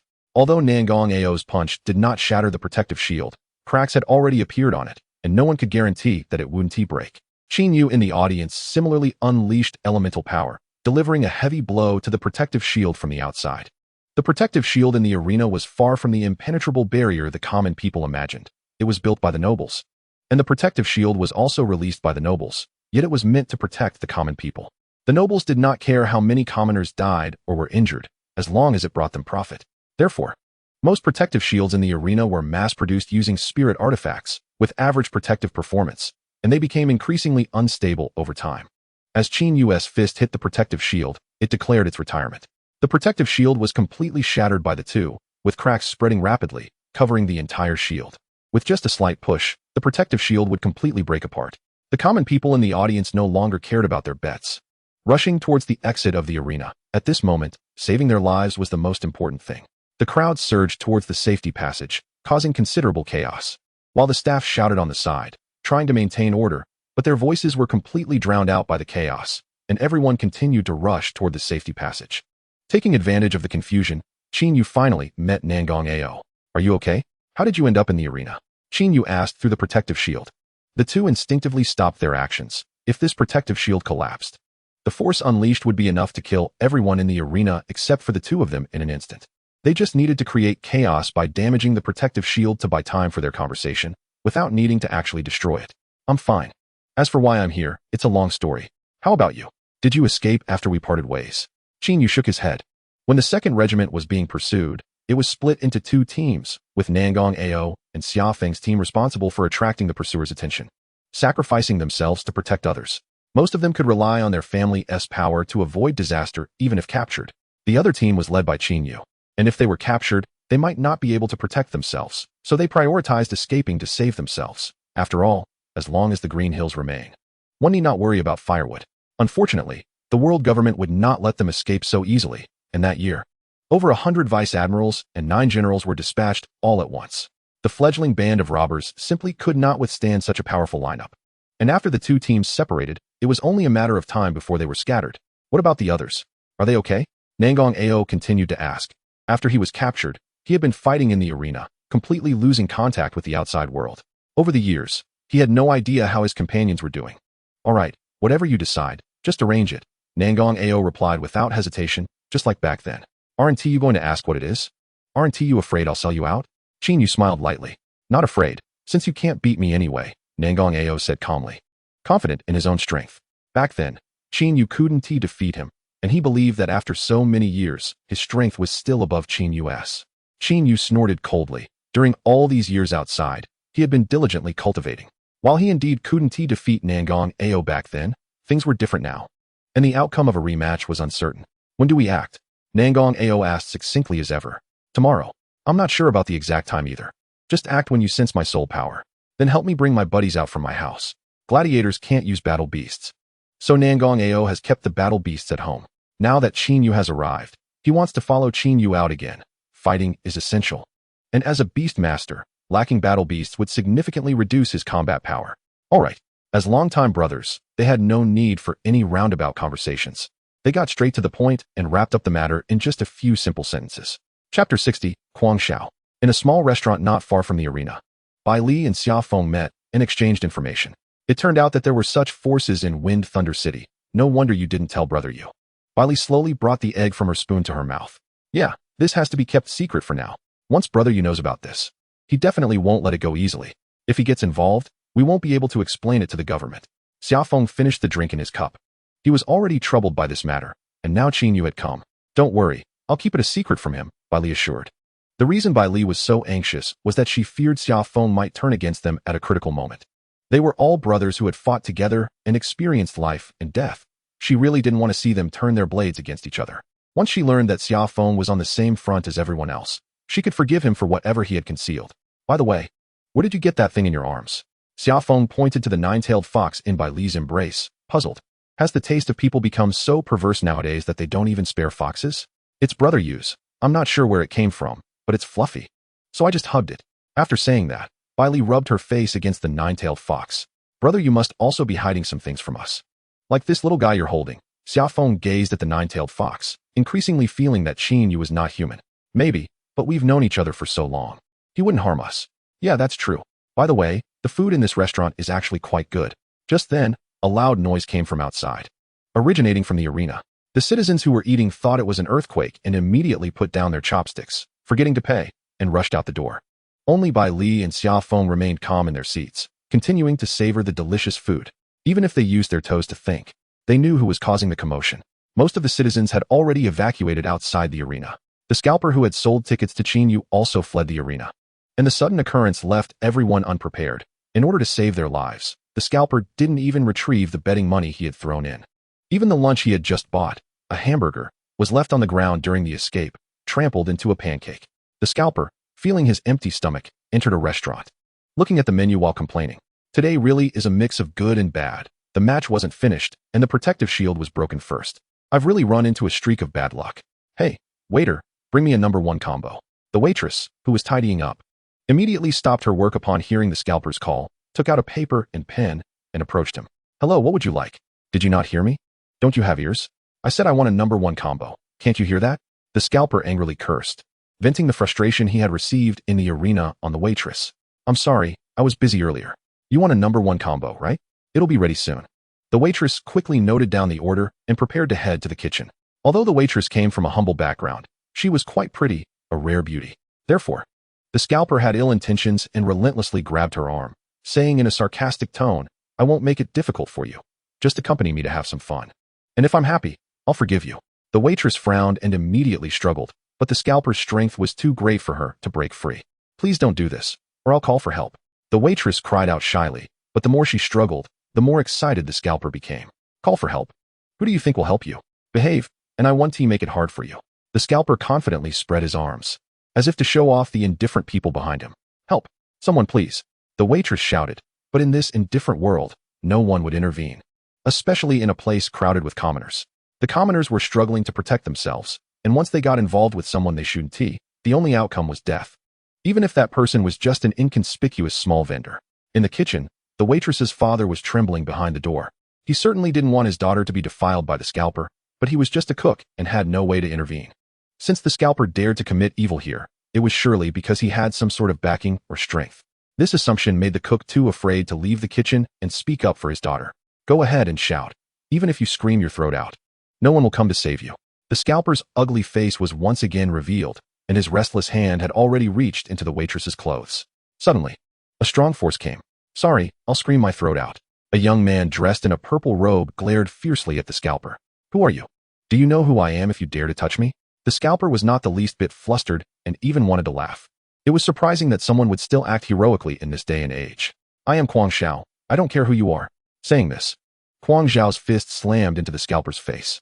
The scalper was sent flying, crashing through tables and chairs along the way. "What the hell? Kwang Xiao?"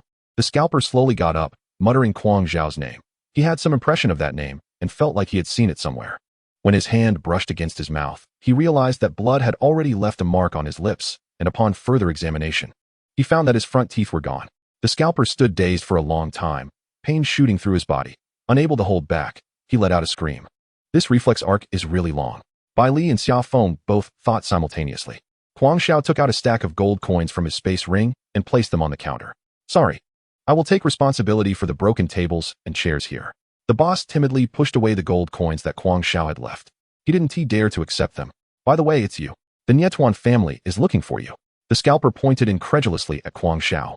The Nietuan family was currently offering 3,000 gold coins for his head. Upon hearing this, everyone gasped in disbelief, looking at Kwang Xiao. "That's right, it's me." Kwang Xiao admitted his wanted identity without hesitation. "Then don't blame me for being rude." The scalper, not knowing he was courting death, charged at him again, holding a wooden plank he had just picked up from the ground. "You?" Kwang Xiao raised his fist, exuding an intimidating aura. That fist, which was as big as a sandbag, was covered with a thick layer of purple lightning. If that punch landed, the scalper would undoubtedly die. Looking at Kwang Xiao's fist, the scalper instantly cowered. At that moment, he remembered the reason Kwang Xiao was wanted. Wasn't he the murderer who killed 3 heirs of the Nietuan family? How could he dare to challenge him? Had he lost his mind? I'm sorry, I was wrong." The scalper immediately knelt on the ground, begging for mercy. However, Kwang Xiao had no intention of forgiving him. His fist slammed down towards the scalper. At that moment, Xia Feng inadvertently caught sight of a man outside who looked like a reporter, holding a camera, not knowing what he was doing. The next moment, as Kwang Xiao's fist came down, Xia Feng stepped in front of the scalper. "Kwang Xiao, don't be impulsive. Causing a scene here will only be detrimental to your rescue of Kwang Leijiao." Although Xia Feng did not speak, his voice entered Kwang Xiao's mind. Kwang Xiao stopped his actions, silently sitting aside, seemingly sulking. Huang Yojia immediately rushed over and hugged Xia Feng's thigh, pointing at Kwang Xiao, tremblingly shouting, "General, you have to take this guy down. He's a murderer. Don't you know that the Kwang family and the Xia family have been friends for many years? Because I'm a general, I'll spare your life, so hurry up and get lost. Don't force me to take action." Xia Feng's voice was even colder, like the biting winter wind.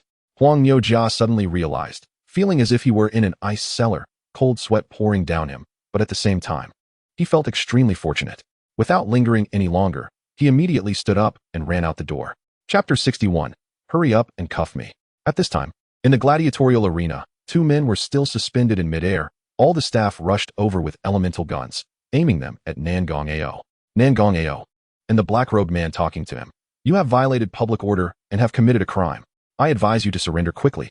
This way you can receive a lighter sentence, shouted the arena manager, a plump middle-aged man, from the stands.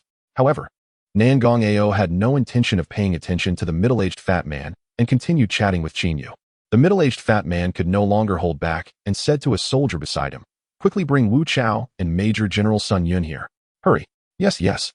The soldier immediately sprang into action and ran off. The soldier secretly rejoiced. He had long wanted to slip away, but he just needed a proper reason. Another soldier beside him couldn't sit still. He also wanted to leave. Those two guys floating in the air looked powerful, and staying there would surely lead to accidental injury. After thinking for a moment, he returned to the middle-aged fat man and said, "Lord Nya, why don't we also invite General Xiaofeng? With General Xiaofeng here to suppress, it would be more secure, right?" The soldier's idea was not bad, but unfortunately, he was still too young. The middle-aged fat man's hand came down hard on the soldier's face. "Are you an idiot? Sun Yun is from our Nya family. Wu Chao is neutral. And Xiaofeng and Nangong Ao are friends. Who do you think I should ask for help? Use your brain. Do you really want me to ask Xiaofeng to come and suppress all of us? It was Nangong Ao's fault. If Xiaofeng comes, it will be our mismanagement. Think before you speak." The middle-aged man was furious, his face flushing red, nearly dying of anxiety. While the soldier was still saying such nonsensical things. "I want to unify the human Kuei continent first, and then unify the whole world. Just like Qin Huang did back in the day. Would you like to help me?" Qin Yu extended his fist, pressing it against the shield. Nangong Ao smiled faintly. "That's quite an ambitious dream. Do you have any plans now?" Similarly, Nangong Ao extended his fist to meet Qin Yu's, their fists colliding as if they had a telepathic connection. At that moment, the shield completely collapsed, and all the staff, ignoring the suspended Nangong Ao, immediately scattered to escape. "For now, we need to find some partners. In our Thunder City, Xiaofeng should be there. Have you gone to find him?" "Yes. It's Xiaofeng who gave me the location to find you. But this time, besides the old partners, we also need to bring in some fresh blood. Do you remember Sister Kuang-yi?" Nangong Ao's personality was relatively cold, and he didn't like to talk, so apart from a few childhood friends, he wasn't familiar with many people he met during the Bandit Army's times, even Kuang-yi, who had been on the same team for a long time. As expected, Nangong Ao shook his head in confusion. He really didn't remember. "All right. Anyway, he is the younger brother of the deputy leader of the 2nd Regiment. And he is also the inheritor of the Thunder Goddess power. I want to recruit him, but he has gotten into some trouble. So we need to help him out first." "No problem. But am I not the deputy leader?" Nangong Ao glared at Qin Yu, the anger clearly visible in his eyes. Besides Qin Yu, he didn't want to be anyone's subordinate or take orders from anyone. "You are the main leader.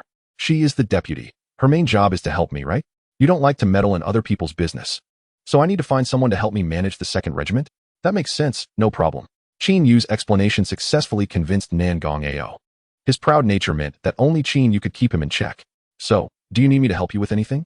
To assist you in escaping?" Nangong Ao quickly waved his hand. "This little prison can't hold me at all. He could escape in a minute." The reason he was still here was that Qin Yu was missing and he didn't know where to go. In the arena, there was food and drink. And he could exercise every day. Who wouldn't want to stay here? Seeing Nangong Ao refuse, Qin Yu said no more. They were longtime brothers.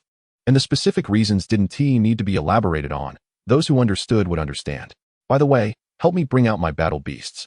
They should all be at home now. If not, I can look for them after I get out." Who told him that his relationship with his dad was very bad. "You take care of yourself. A major general is coming. I'll withdraw first."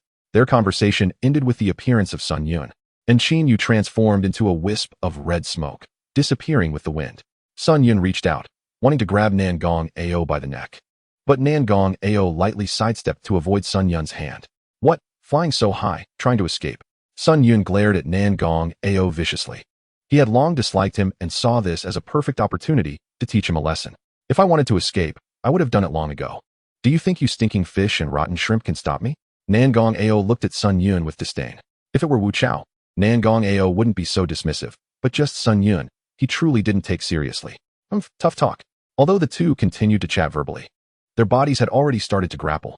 Nangong Ao tightened his right fist and slammed it into Sun Yun's abdomen, golden lightning crackling. Sun Yun fell from the sky, crashing to the ground and creating a deep pit. For 10 years, Sun Yun had been thinking about revenge. And Nangong Ao didn't want to give him such an opportunity. "Hurry up and cuff me. What if I run away?" Nangong Ao shouted at a nearby staff member, who was momentarily stunned holding the keys. Everyone looked at each other. Nangong Ao now had a complete chance to escape, but why didn't he? Just then, Wu Chao finally appeared. He was wearing flip-flops, baggy shorts, and had a carefree expression, as if he were on vacation. This appearance was in stark contrast to Sun Yun, who was fully armored and looked serious. Why are you all just standing there? Hurry up and cuff him. What if he really escapes? Who here can match him? Since he didn't want to break out of prison, why did he smash that protective shield? Was it just to say a few words to that black-robed man? The soldiers couldn't figure it out and didn't dare to ask too much, so they could only obediently continue to put handcuffs and shackles on Nangong Ao. Sun Yun crawled out from the ground, glaring at Nangong Ao, his eyes nearly bursting with flames. He swore he would take revenge on him. Chapter 62. Do you want revenge? He opened the door, and the house was eerily silent, devoid of the usual sounds of children playing or his wife tidying up. Huang Niujia had a bad premonition. He knew something must have happened. Without bothering to change his shoes, he grabbed a baseball bat nearby and rushed into the hall. Upon opening the door, he was stunned. A group of guys was already waiting inside. Who are you? I have no grievances with you. Why come to my house? Looking at his wife and son, who had already been knocked out, Huang Niujia felt heartbroken. Today was truly a day of bad luck. He had gone to watch a duel, and the arena had been turned upside down. He went out to eat, and ended up getting beaten up by a waiter. Who are we? Don't you know in your heart? The leading man slowly walked out. It was the same colleague who had asked him for benefits during the day. You. Don't involve my family in this. Do you understand? You just want money, right? Here it is. Huang Niujia did not hesitate to take off his ring. He knew that if he didn't give them money, they would definitely not let it go easily.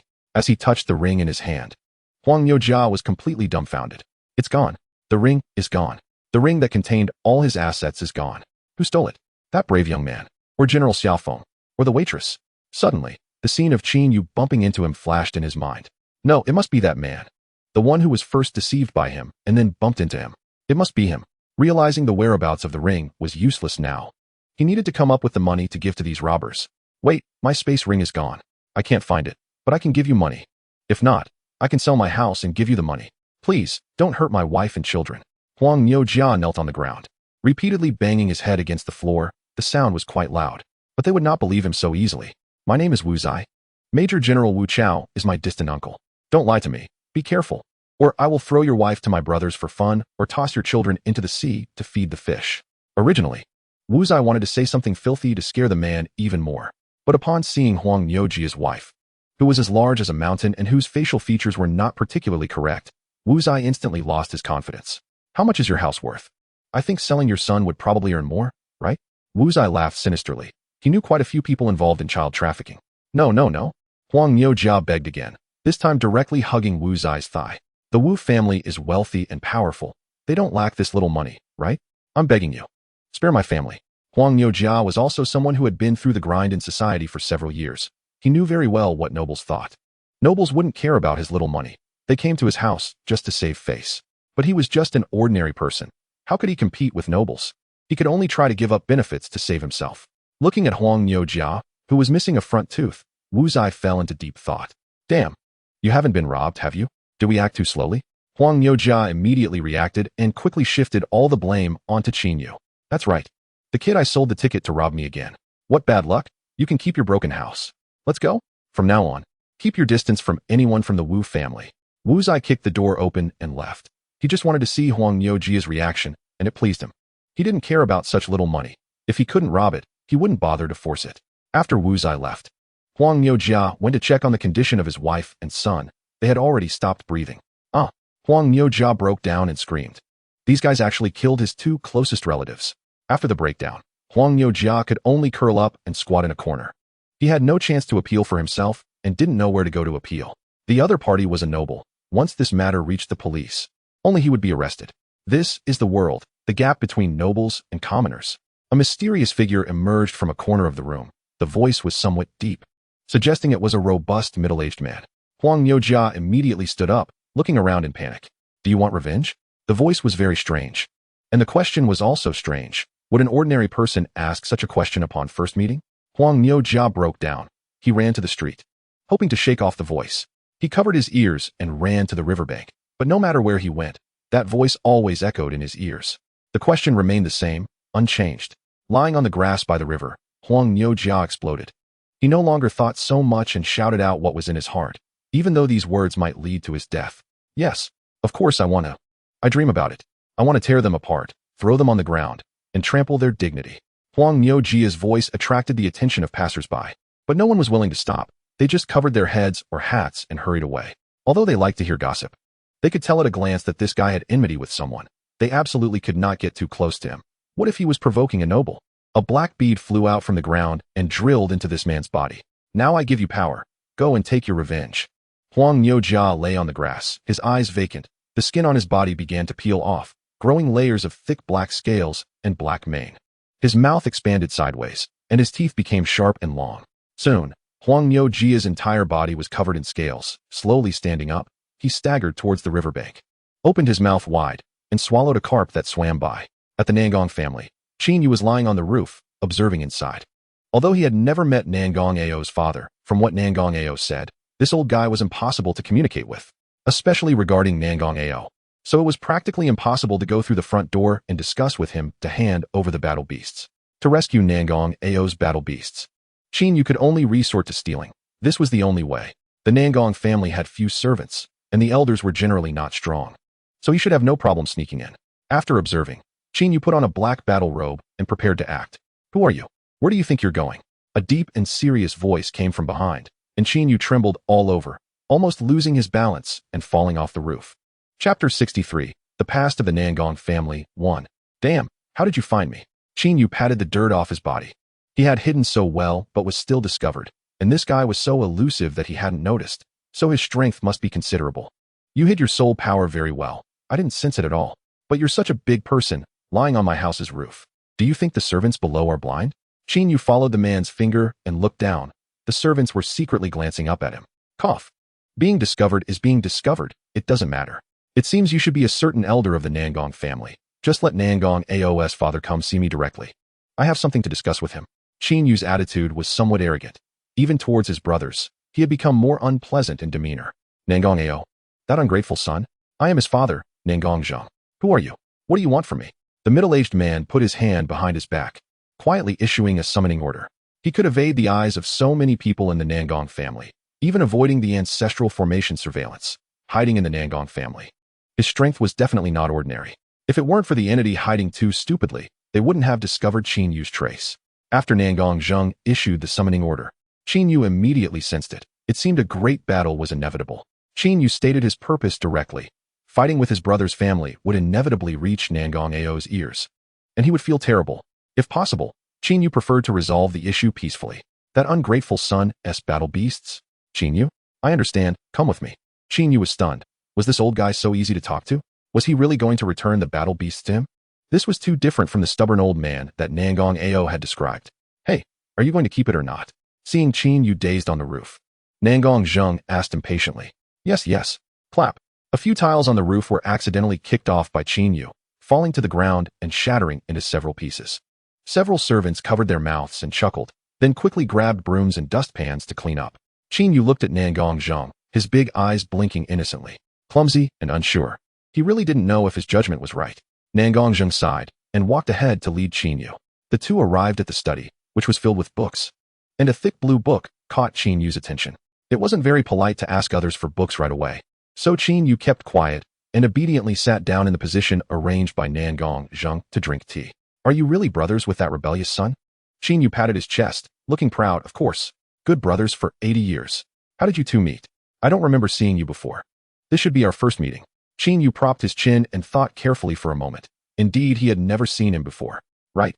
How could we not have met? In my memory, Nangong Ao, Xiaofeng, I, and Bai Li grew up together. They are my best friends in the inner world. And I've met their families, but you, I've never seen. After thinking it over, Qin Yu was somewhat surprised. Other friends, regardless of the relationship, had basically met their parents. But he had no impression of Nangong Ao's father at all. However, he had some recollection of Nangong Ao's mother. She was very beautiful, gentle, and had a tear mole on her face that left a deep impression on Qin Yu. I was busy before, so I might not have met her. Let's talk about you and Nangong Ao. Alright, but after you finish, you have to give me his battle beast. I remember when I was 8. I lived at the Bai family. Back then, the Bai family was still settled in Wind Thunder City. Bai Li and I were very close. And later we got bored and sneaked out to play, just in time to run into Xiaofeng. The three of us played together. And then I knocked Xiaofeng down. He refused to accept it and said that Nangong Ao in the city was very strong, so we went to challenge him. In the end, I used a little cleverness to win, and then we became friends. It was that simple. Then tell me your story. You are a child of the Qin family. Nangong Zheng arrived on time. handing 3 soul-fixing bars containing Nangong Ao's battle beasts to Qinyu. As Nangong Ao's brother, Qinyu was quite concerned about his past. Ever since Nangong Ao's sister left, his personality had become even more aloof. He wouldn't say anything when asked, so until now, Qinyu still didn't know what had happened. Nangong Zheng slowly finished the tea in his cup, his expression somewhat serious. Since you are a descendant of the Qin family and the heir of the Qin bloodline, I will tell you the truth. You probably still don't know that there is another Nangong family in the outer world. That is the main family of the Nangong clan, and we are merely a branch. What? Qinyu was shocked. Before the age of 8, he had grown up eating food from all families. He knew about those big families in the outer world. Now to tell him that there was another Nangong family. How could Qinyu not be surprised? Seeing Qinyu's expression, Nangong Zheng understood roughly. It seems your brother didn't tell you, but that's okay. Nangong Ao is actually the child of my ex-wife and me. She is from the main family of the Nangong clan, while the girl I loved was from the branch family of Nangong, an inconspicuous girl. And Nangong Ao's sister is also our child. Qinyu's mouth dropped open. What was going on? So you are an affair. Uncle, impressive. Qinyu gave a thumbs up. No wonder Nangong Ao often said he despised his father. It turned out to be because of this. Nonsense. My relationship with Nangong Ao's mother was just an accident. This was arranged by the family for the sake of bloodline density. My true love is with that girl. And this was permitted by the family. Nangong Zheng immediately refuted, saying he was also forced back then. What happened later? The rift between my son and me happened after his sister went missing. Chapter 64. The Past of the Nangong Family, Part 2. That afternoon, Nangong Ao practiced at home as usual, while his sister played nearby.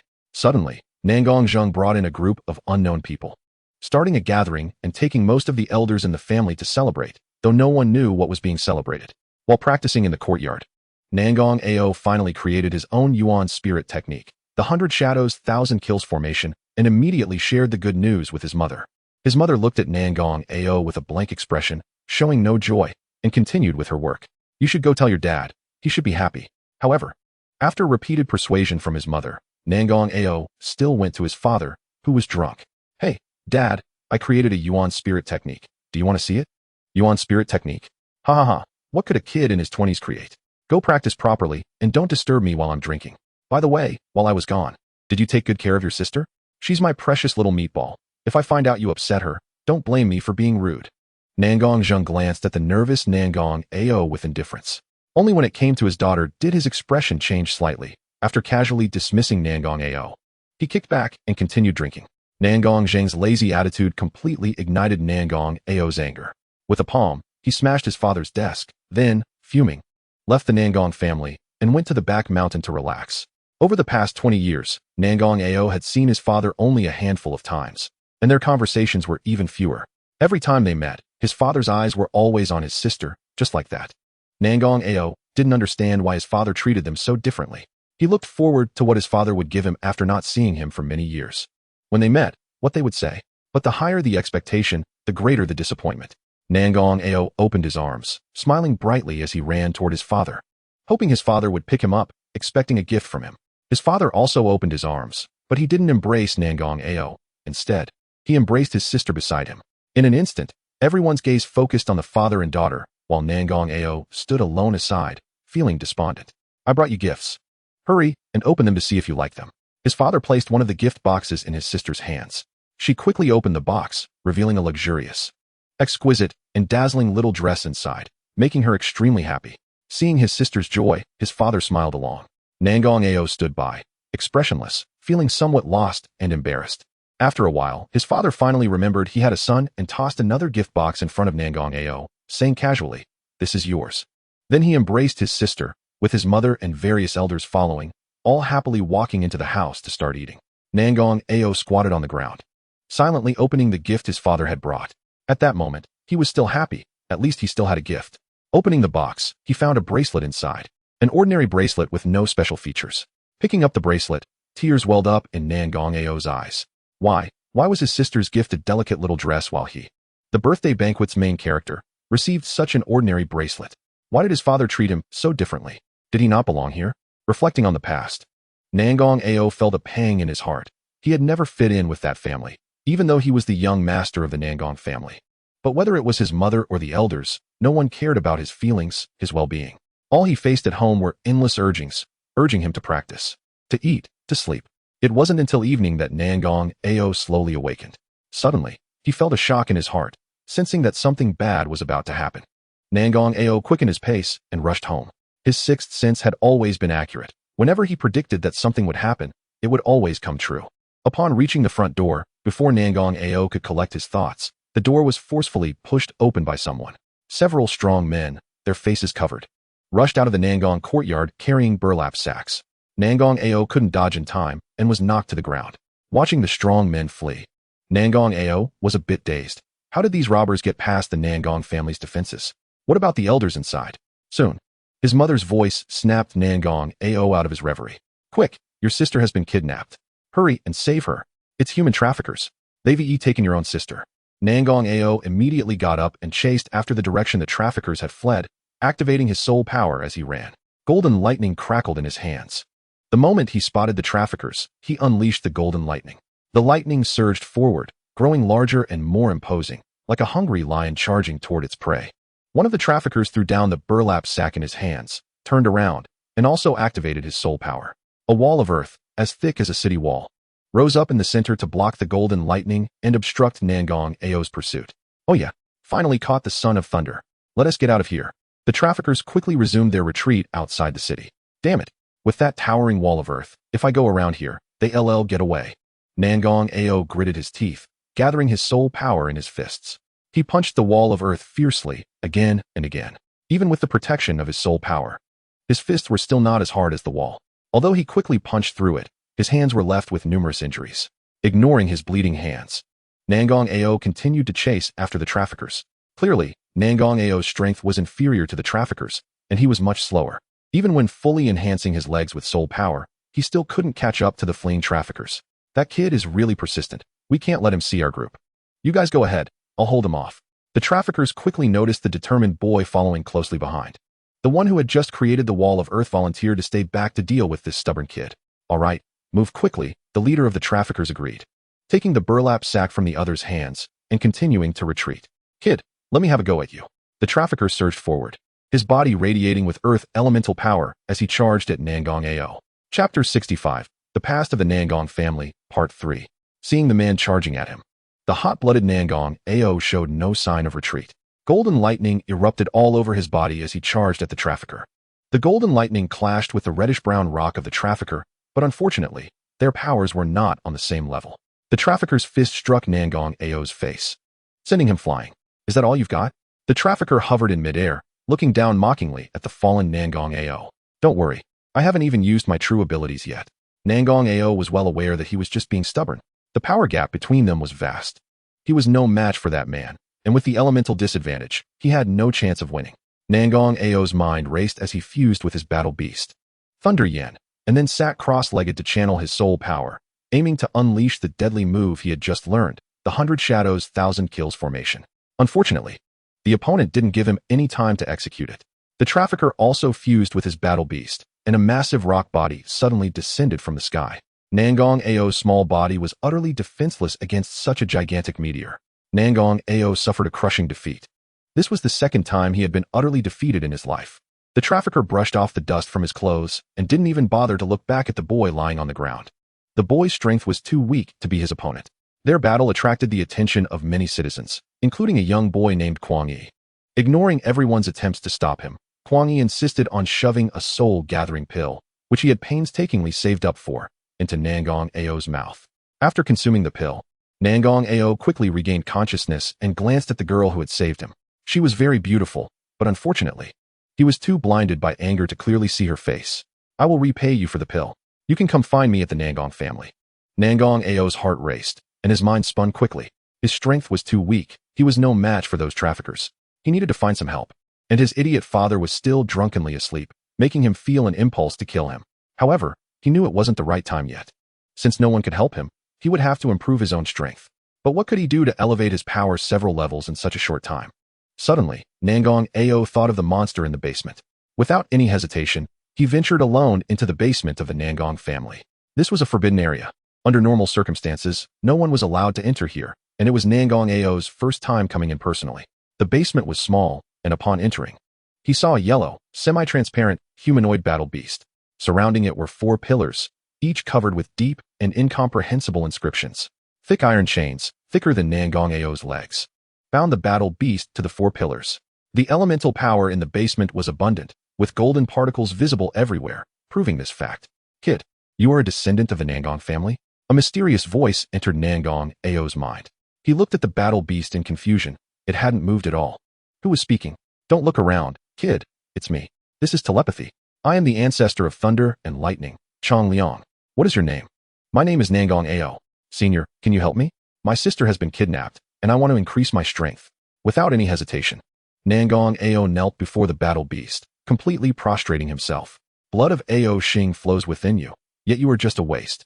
You are not worthy of my power. Get lost. Don't force me to take action.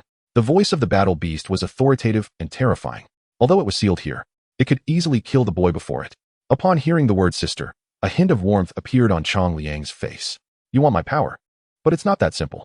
First, your soul and body must endure 81 lightning tribulations. I wonder if you can withstand it. I can.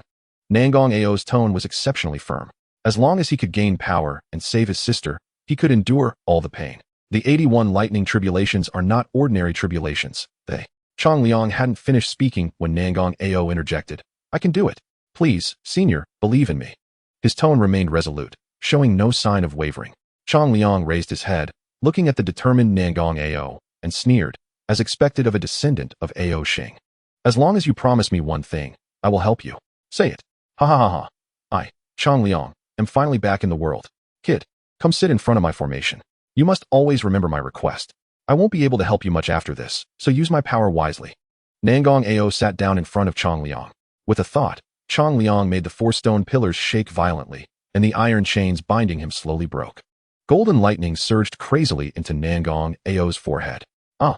Nangong Ao's scream echoed throughout Wind Thunder City, and so did Chong Liang's power. All the experts in Wind Thunder City instantly became alert and rushed toward the Nangong family. Soon, Chong Liang vanished, and his power completely entered Nangong Ao's body.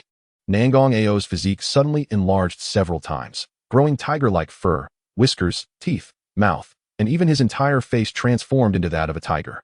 The monster with a tiger's head and a human body was clad in dark yellow armor, wielding dark red iron claws, and its eyes glowed crimson, terrifying beyond measure. After a few seconds of daze, the monster, transformed from Nangong Ao, completely lost control. It shattered four stone pillars with a punch and took several strides to leave the Nangong family's basement.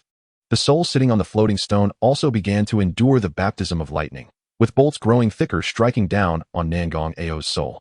Nangong Ao showed no expression on his face, merely closing his eyes and silently enduring. Seeing the monster before her, his mother screamed, but the monster showed no mercy. Its dark red claws piercing through her body in an instant. As if spurred by the blood, the monster's body swelled again. Growing from over 4 meters to more than 10 meters tall, the monster let out a furious roar that echoed throughout the sky. Chapter 66, The Past of the Nangong Family, Part 4. Qiangliang. It's Qiangliang. How did he get out? Who is it? The elders of the Nangong family immediately recognized the monster before them. It was the war beast locked in the basement. The roar of Qiangliang, Nangong Ao's physical body, spread throughout Wind Thunder City, and all the experts became alert, putting aside past grievances to gather at the entrance of the Nangong family. Nangong Zheng was finally awakened by the loud noise outside, and upon sensing Qiangliang's power, he sobered up completely. He donned his armor, grabbed his weapon, and rushed to the courtyard. Outside Wind Thunder City, the human traffickers covered their mouths and chuckled. Those pursuing middle-ranking generals and brigadier generals were also drawn to the gigantic monster, having no chance to care for them anymore. It was truly a windfall. And carrying the kidnapped children, the traffickers happily left. The middle-ranking general stationed at Wind Thunder City, Huang Zhao, was the first to strike. Purple lightning adhering to his hammer as he swung it at the monster's large face. Qiangliang did not dodge or evade. He merely opened his mouth wide and roared, roar. Huang Zhao felt his entire body stiffen, seemingly controlled by some power, and remained frozen in midair for several seconds. Nangong Jing walked out through the front door, unexpectedly discovering his wife with her chest pierced. The wound was clearly inflicted by the monster Qiangliang. Nangong Zheng was furious. Golden lightning erupted from his body, and he thrust his trident toward Qiangliang's back. Qiangliang was focused entirely on what was in front and did not notice what was behind, giving Nangong Zheng the opportunity.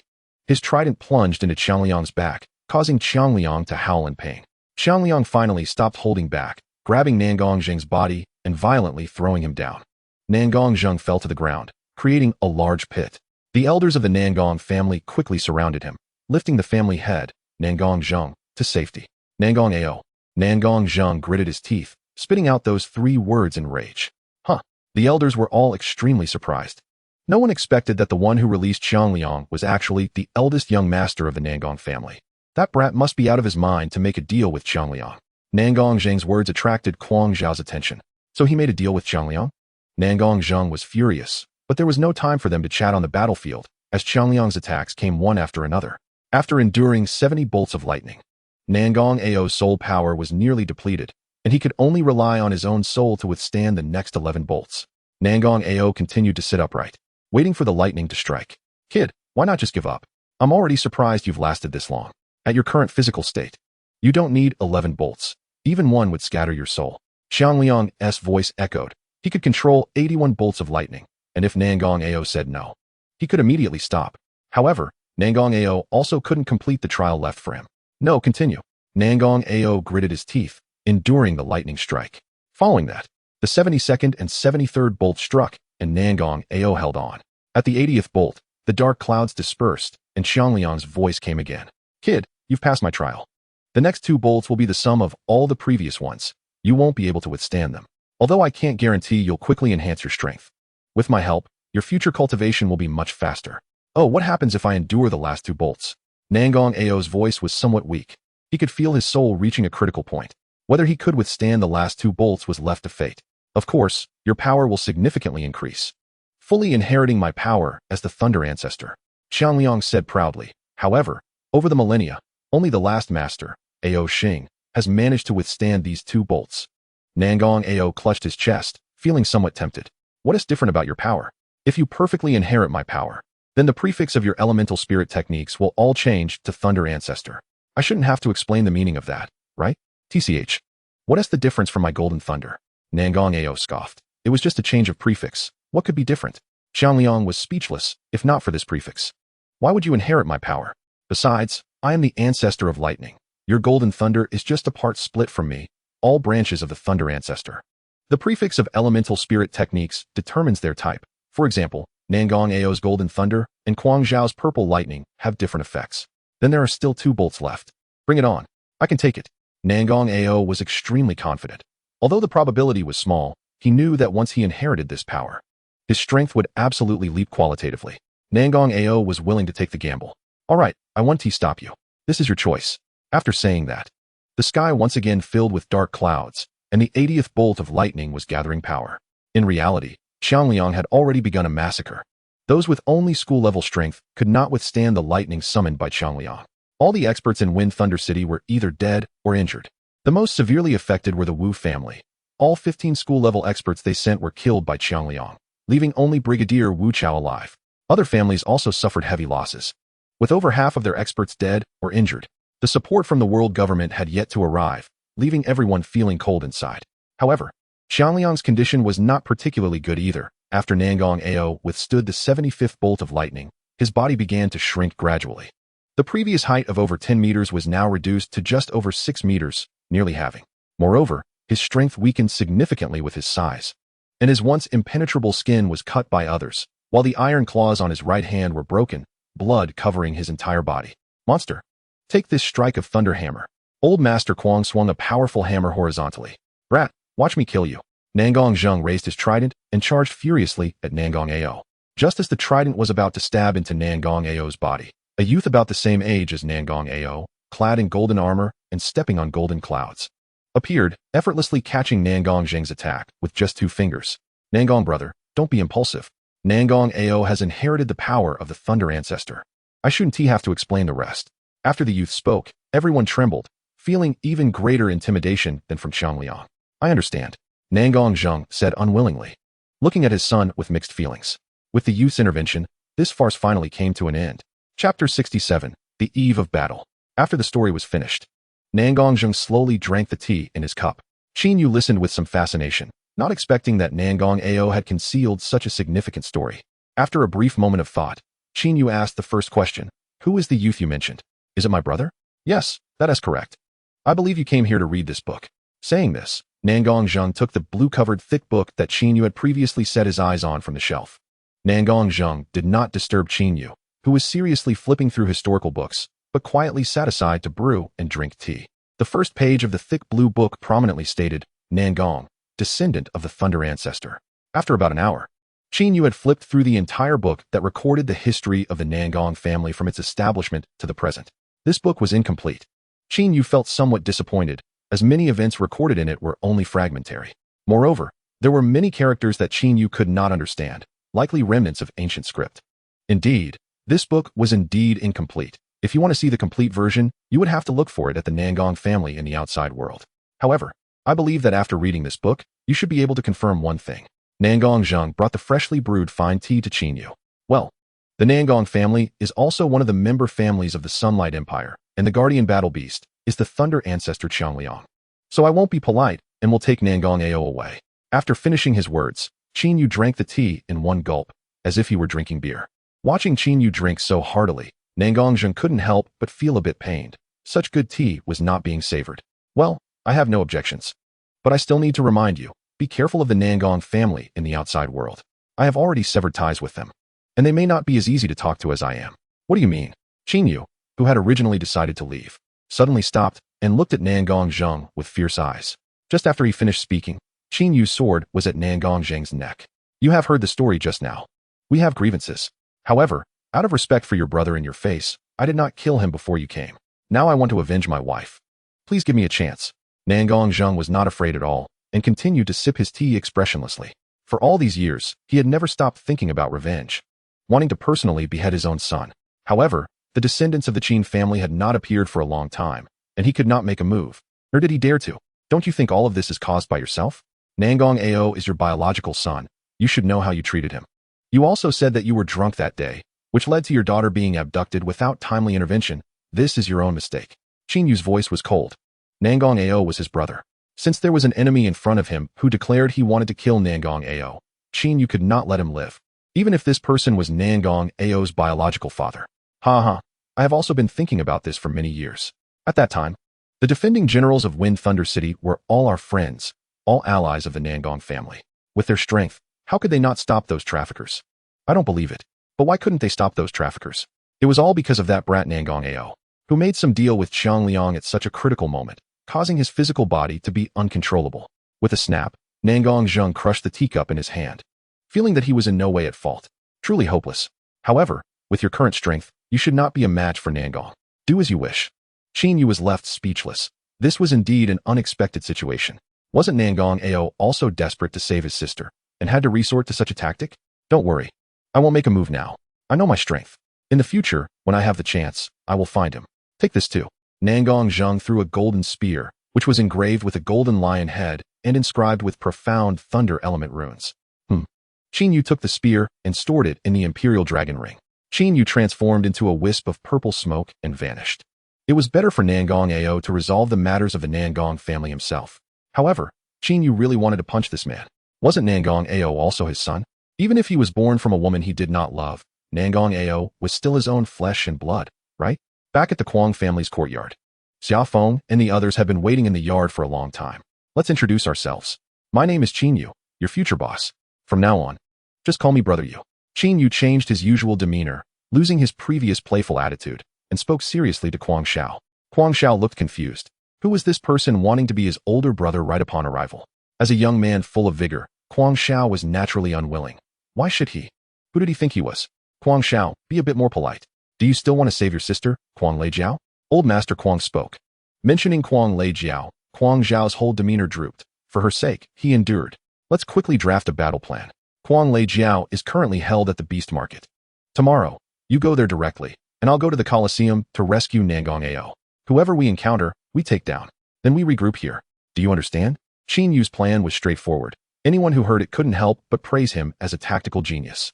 Brother Yu, although it's not good to say this, but can this really be called a battle plan? Xia Feng pursed his lips. He had been somewhat hopeful that Qin Yu would come up with some brilliant plan.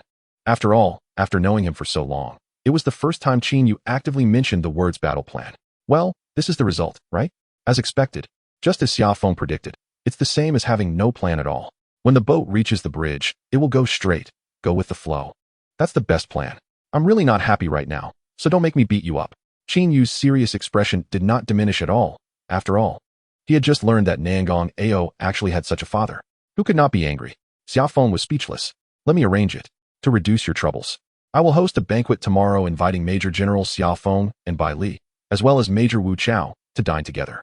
This way, Major Wu Chao will not stand against us, and the only one you will face is Major Sun Yun.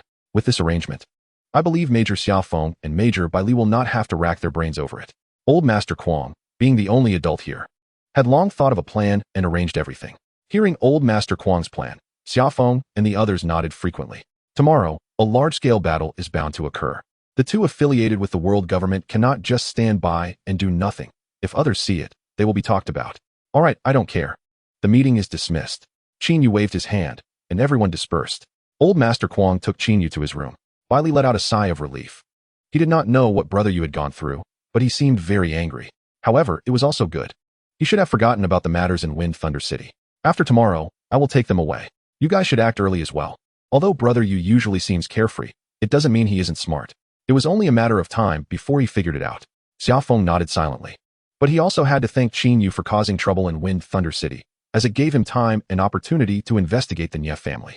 What are you all talking about? Can I help? Kuang Shao jumped out from the side, having previously been left out of his grandfather's secret discussions. It's nothing, nothing.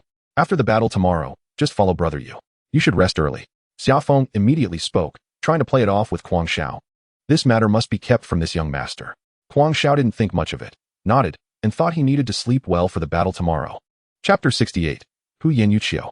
That night, Qin Yu sat cross-legged on the bed, facing the sleeping nine-tailed fox. Little fox, there should be a fierce battle tomorrow. I want to carry out the unfinished trial.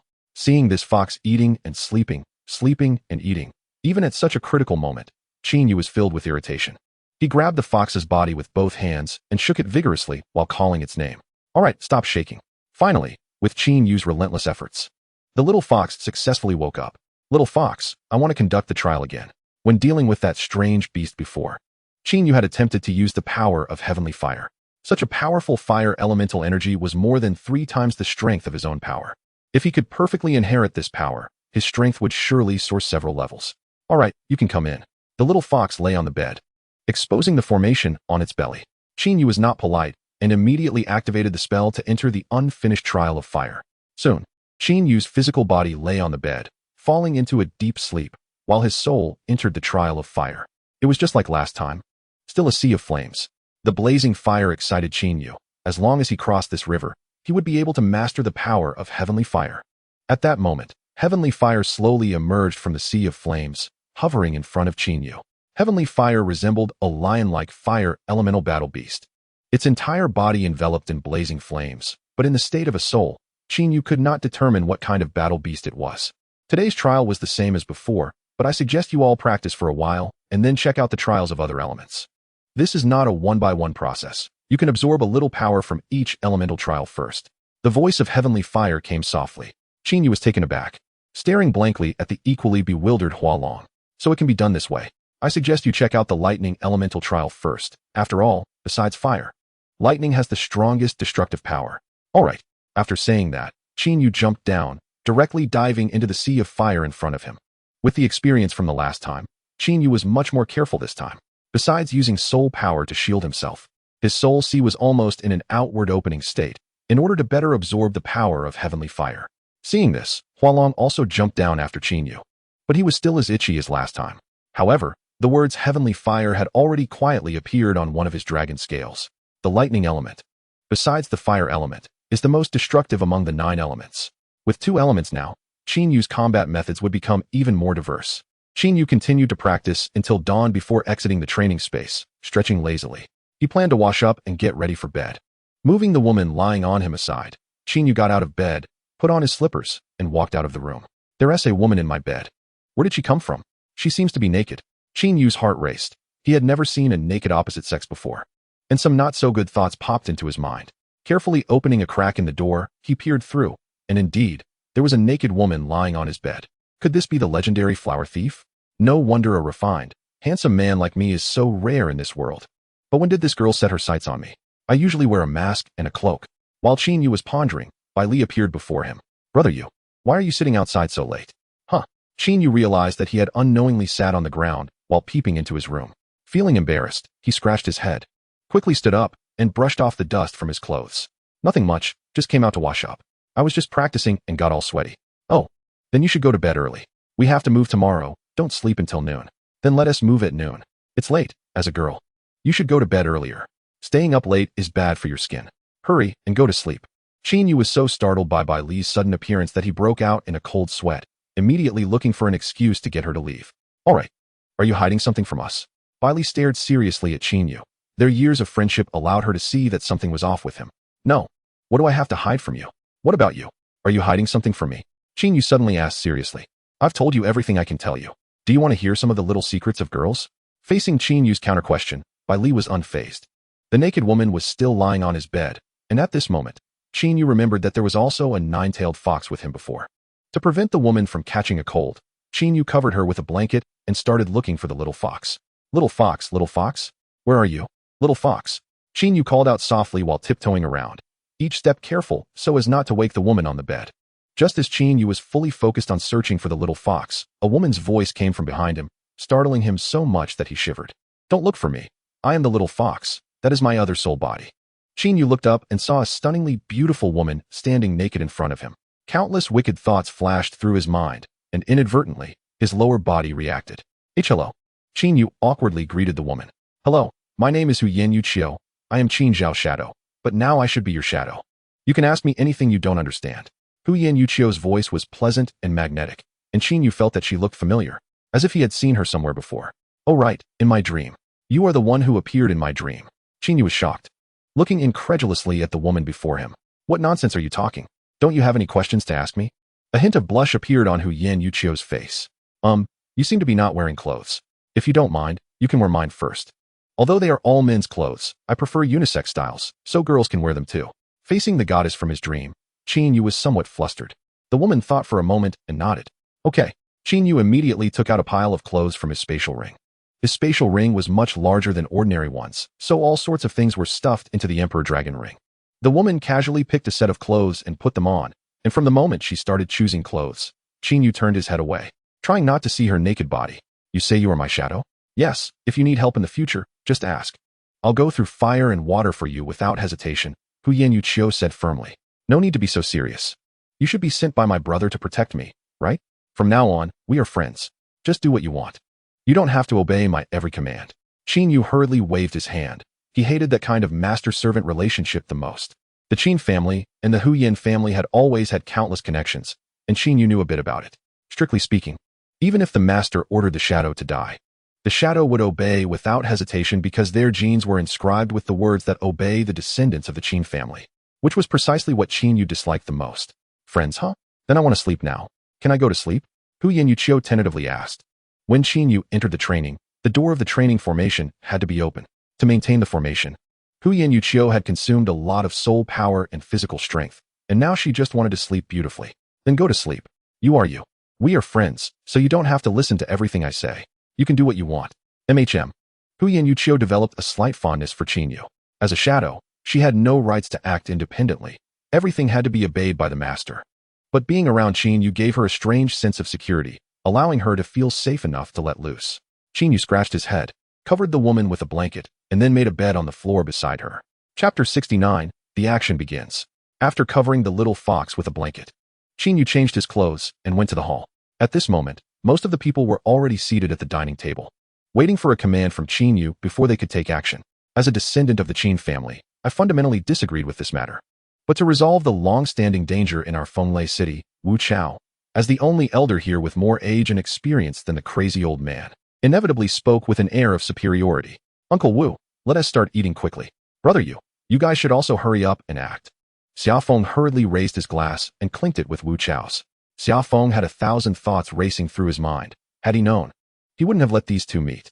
This old man Wu Chao also talks too much. What if Qin Yu finds out about their plan? Kong Xiao, the operation begins. The sooner we rescue them, the sooner we can withdraw. Seeing Qin Yu like this, it seemed he had no intention of eating, but Kong Xiao was still hungry. Last night, the crazy old man repeatedly instructed him to listen to Qin Yu, yet now a disagreement had arisen so quickly. However, missing one meal was nothing. He could still hold on. So, Kong Xiao lightly hummed, and directly reached for the roasted chicken leg on the table, tearing it off and stuffing it into his mouth. The two of them walked out of the house, and seeing the greasy chicken leg in Kong Xiao's hand, Qin Yu couldn't help but salivate. Wait for me. Wu Chao pursed his lips, pointing at Qin Yu, somewhat incredulous. Was he always like this? Xiao Feng and the others nodded in unison. It was indeed strange. Perhaps only Qin Yu could lead this band of righteous warriors. Nobody knew what kind of thoughts were in his small head. His attitude of acting on whatever he thought of left a particularly deep impression. The operation commenced, and Qin Yu was the first to arrive at the shattered Colosseum. Releasing the three battle beasts of Nangong Ao, Lei Yin, Ao Wenlong, and Lei Zhu Qiangliang. The appearance of the three battle beasts immediately caught Nangong Ao's attention, and he stood up from his meditation in an instant.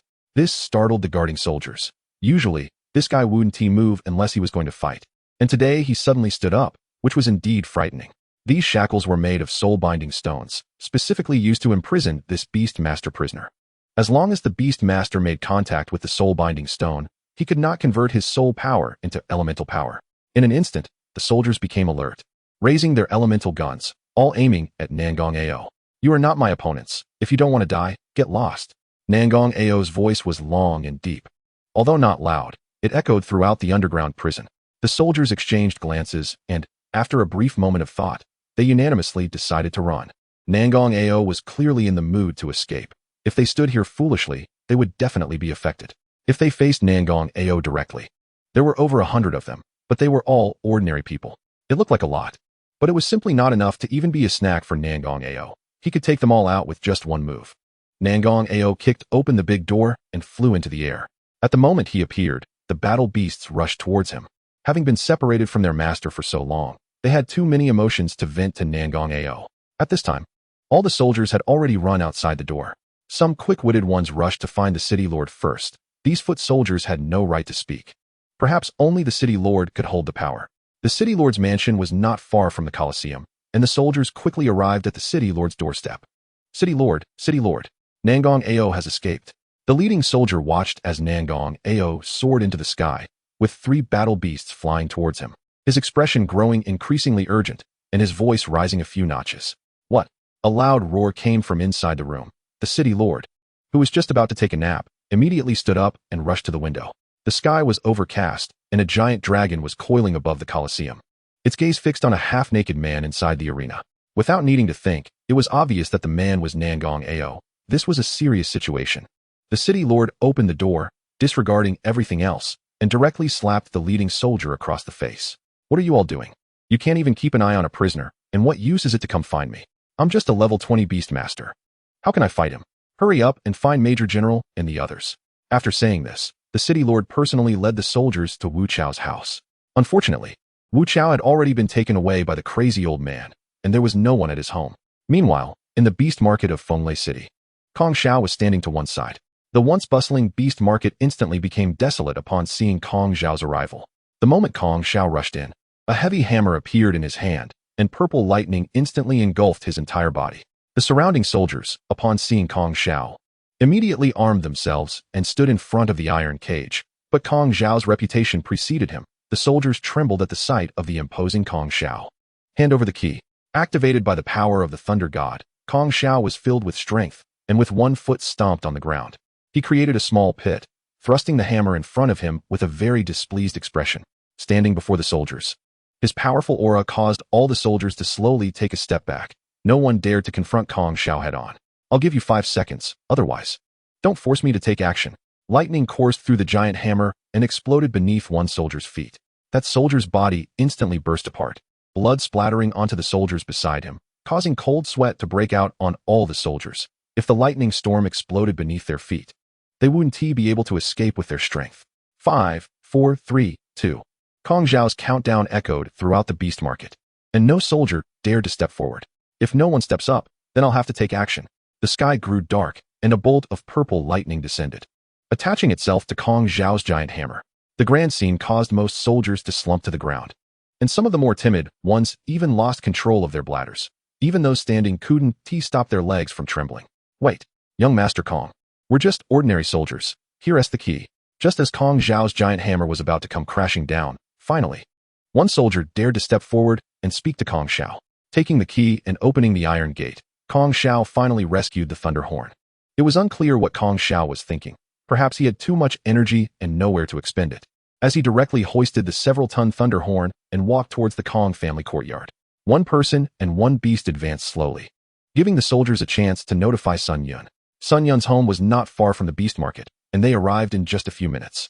Inside Sun Yun's house, the sounds of a woman's moans could be heard. Several soldiers hesitated. The sounds coming from the room clearly indicated that Sun Yun was busy with something. Being men, they all knew what would happen if they interrupted him at that moment. So everyone could only stand there in a daze, silently waiting for Sun Yun to finish. However, everyone overestimated how long Sun Yun would take. In less than a minute, the woman's voice disappeared, replaced by a man's panting. The woman seemed still unsatisfied, and a sultry voice came again. Let us continue. It's only been a few minutes. Major General, let us keep going. The sound of a slap echoed as Sun Yun cursed and walked out the door, coincidentally catching sight of the soldiers eavesdropping outside. What are you doing here? Sun Yun's expression was not pleasant. The soldiers hurriedly explained the situation. The Thunderhorn was a battle beast that the Nye family specifically wanted to keep an eye on, and if it was rescued by Kong Xiao, everyone present would be in big trouble. However, at that moment, he noticed something even more interesting. Chapter 70, Special Corpse Warrior. Sun Yun wickedly took out a black bead from his pocket, having heard that this thing was quite powerful, though he wasn't sure if it was true. As he spoke, he crushed the bead in his hand, and a zombie-like creature with a deer's head and a human body appeared beside him. As for Sun Yun himself, he was going to find Nangong Ao for revenge. Last time this guy had embarrassed him so much. This time, he was going to settle the score. You finally broke out of prison, Sun Yun said with a smile. On this day, Sun Yun didn't know how long he had waited. He had no reason to trouble Nangong Ao before, but now that Nangong Ao had escaped from prison, he had enough reason to find trouble with him. Everyone knew that Nangong Ao had long had the ability to leave that shabby prison, yet Sun Yun couldn't understand why he didn't leave. However, he didn't need to know why. Nangong Ao had escaped, and now he had a reason to kill this guy who had embarrassed him. Isn't it enough that you got beaten up yesterday? Nangong Ao's voice was cold, with a hint of sarcasm. TCH, you're asking for death. Sun Yun took out a black pill from his pocket and swallowed it fiercely. Sun Yun's body began to convulse, and 3 battle beasts flew out from within him. Hovering behind him, Nangong Ao's expression changed dramatically. This extraordinarily powerful force felt somewhat unfamiliar to him. All the power in this world originates from elemental power. No matter who it is, no matter how strong their power, it comes from elemental power. But the power that Sun Yun unleashed in front of him was neither elemental power nor soul power. This kind of power was unheard of by Nangong Ao. As if it didn't exist in this world, but was a force from outside this world. Nangong Ao immediately merged with the battle beast Ao Wenlong, and dragon-scale armor enveloped his entire body. Take this. Qin Yu threw a spear into Nangong Ao's hands, pointing its tip at Sun Yun. Nangong Ao was somewhat surprised. He didn't expect his father to pass down the ancestral weapon of the Nangong family, the Imperial Master's spear, to him. But now was not the time to ponder these issues. The powerful dark force disintegrated Sun Yun's 3 battle beasts into black energy, which wrapped around Sun Yun and reformed him. As the black power dissipated, a 5-meter-tall, scaled monster stood in front of him. Its entire body covered in black and red scales, with features reminiscent of the battle beasts before merging. Sun Yun's new form made Nangong Ao shudder, and the power emanating from him made Nangong Ao wary. Ha ha ha, power, I am filled with power. Nangong Ao die? The humiliation I suffered yesterday, I will repay 1,000-fold. Sun Yun laughed loudly and threw a fireball, with black energy faintly visible at its center. Thunder Ancestor's raging thunder barrier. A massive wall of lightning rose, standing between Nangong Ao and the fireball. On the ground, Qin Yu looked at Sun Yun and couldn't help but recall the hybrid monster he encountered in Qixiao Town. However, compared to that hybrid monster, the power on Sun Yun felt more like that of the Colonel. But the power on Sun Yun was much stronger, much stronger. Why does this guy also have that black orb? What kind of power is this? After years of training in the outer world, he had never heard any news about this force. Could it be related to Qin Huang? To that vanished history? As Qin Yu pondered, a water ball suddenly fell from the sky, accompanied by a zombie monster with a fish head and a human body. The power emanating from this creature was identical to that of Sun Yun, who, after dodging the water ball, a cry of alarm arose. The size of the water ball only indicated that the person's soul sea was large, but the mysterious power contained within made Qin Yu feel apprehensive. This power was even stronger than what he encountered last time, rivaling Sun Yun in the sky. That kind of power again, let us merge. Hualong's voice came again. Qin Yu nodded. After the fusion was complete, the Dragon Man's fist slammed directly towards the Fishman zombie's face. The Fishman zombie caught Qin Yu's fist and immediately punched him in the dragon face. Qin Yu was sent flying, crashing into one side of the arena. What powerful strength! Qin Yu sighed inwardly. Let us end this quickly. Qin Yu, I don't want to get entangled with this monster.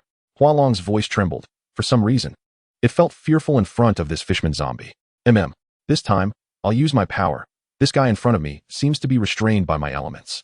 Another voice came from the Soul Sea, making Qin Yu extremely delighted. On another street in Wind Thunder City, Kuang Xiao stood in front of a monster with a deer head and human body. The released Kuang Lei Jiao held a few times, looking at Kuang Xiao, who was reluctant to leave. Hurry up and go. You must have felt the power of that monster. You're no match for it. And you'll just be a hindrance here. Don't worry, I won't be in danger. Saying this, the power of the Thunder God erupted, and a huge iron hammer was wielded by Kuang Xiao with great force. The deer-headed zombie clenched its fist and suddenly smashed it into the ground, sending 3 vines shooting up towards Kuang Xiao. What a hassle! As the vines attacked, Kuang Xiao could only swing the hammer at them. He needed to deal with these troublesome things first. As the saying goes, when gods fight, small ghosts suffer. The citizens of Wind Thunder City were just like that.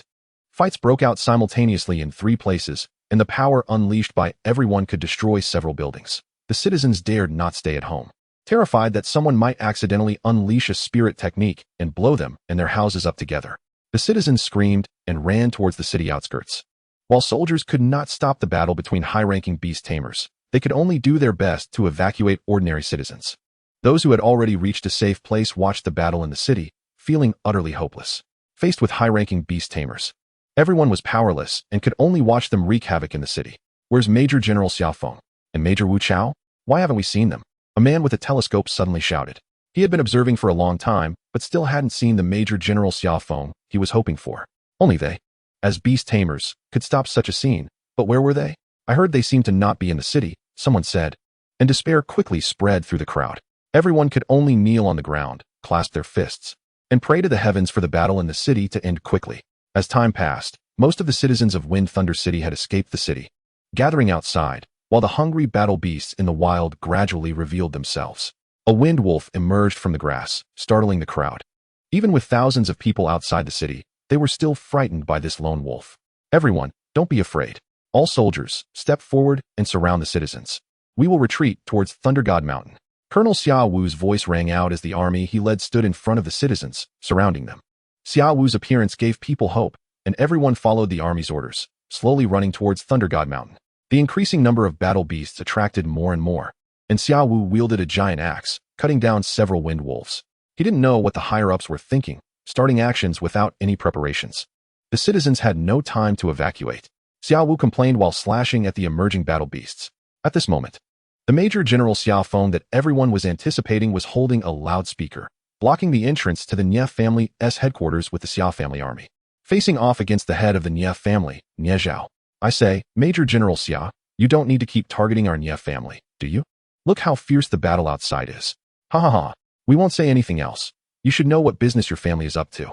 Do you dare to let us investigate? Xiaofeng stood his ground. He wasn't afraid that this guy wouldn't agree. He was worried that he would agree too readily, which would prevent Bai Li, who was searching inside, from finding anything good. Moreover, if he could so readily let him investigate, Nie Zhao must have been prepared. Every family has some secrets in any industry. Why are you fixated on me? Nie Zhao, as a seasoned veteran, was completely unruffled in the face of the young Xiaofeng. Nie Zhao's opposition instead made Xiaofeng feel much more at ease. As long as he continued to delay this guy's time, once Bai Li found the evidence, let us see how they could argue. Chapter 71, Senior Jiolei. Quick battle. Quick decision. Emperor Dragon Taie Jiolei. The dragon man's eyes turned purple, and his whole body radiated purple lightning. The Fishman warrior corpse took a deep breath, its mouth expanding several times. Water cannon. A huge column of water shot straight out from the Fishman warrior corpse's mouth, targeting Qin Yu, who was preparing his skills. Qin Yu did not dodge. He simply extended his right hand, and a massive purple lightning burst forth. The Fishman warrior corpse's water column had no effect in front of the lightning mass. Break. Qin Yu shattered the lightning mass with a punch, and a long-handled purple giant axe appeared in his hand, crackling with residual purple lightning. Since the opponent was a water element, Qin Yu chose to fight with the lightning element that countered it. Jiolei Thunder Pattern. Qin Yu drew a cross shape with the giant axe go. With a thought, the cross-shaped lightning flew towards the Fishman warrior corpse. The Fishman warrior corpse was not foolish. It immediately got up to dodge. However, Qin Yu would not let him have his way. Jiolei instant movement. He teleported behind it, and struck down with the giant axe. The fisherman warrior corpse could not evade and had its right arm cleaved off by Chinyu. Jiolei thunder flash slash. The giant axe was raised again and fell. Unfortunately, the speed was too slow. After losing one arm, the fisherman warrior corpse immediately grew a new one. Taking advantage of the moment when Chinyu raised the giant axe, it gathered black power in its palm. With a slap, all the dragon scales on Chinyu's chest shattered, and the giant axe slipped from his hand, crashing down and demolishing a house. The massive dragon body was sent flying again, this time directly smashing a large portion of the audience stands in the arena. A golden lightning bolt fell from the sky, and Chinyu quickly got up to dodge. Damn, are you trying to kill me? Looking up, Chinyu shouted at the user of the lightning, Nangong Ao. Can't you stay a bit further away from me? This guy is tougher than I imagined. Nangong Ao was gasping heavily. He did not expect that under the enhancement of that black energy, Sun Yun would become so difficult to deal with. Damn it, Chinyu cursed. But his battle was not over yet, so it was not the time to blame Nangong Ao. Fishman die? Chinyu raised the giant axe and charged at the fisherman warrior corpse again. The fisherman warrior corpse picked up a fallen wooden stick nearby, quickly polished it, and covered it with a layer of black-blue energy, completing a simple spear. As Chinyu's giant axe fell, the fisherman warrior corpse swung the long stick horizontally. The small long stick collided with the giant axe, creating a wave of special power. This invisible force spread outward from the two of them. In an instant, the ground shattered, and the nearby houses collapsed. A fist the size of a sandbag rushed towards the fisherman warrior corpse's head. But the fisherman warrior corpse still just raised one hand, attempting to catch Chinyu's claw and counterattack like last time. However, the biggest difference between a person and a warrior corpse is the ability to adapt. The sandbag-sized fist suddenly stopped, and the giant axe struck again. This time, Chinyu aimed directly at the fisherman warrior corpse's massive head. Since the arm could regenerate after being severed, let us see if you can regenerate after I chop off your head. But Chinyu did not have much time to be happy. The next moment, the fisherman warrior corpse completely disregarded its lost head, grabbed Chinyu's massive arm, turned around, and slammed Chinyu down onto the ground using its shoulder in a powerful throw. Not done yet, the fisherman warrior corpse leaped up, gathering a surge of black power beneath its feet. It fell from above like a meteorite, the tremendous force making it hard for Chinyu to breathe. Even if he wanted to dodge, he felt powerless. Kid, release my soul body.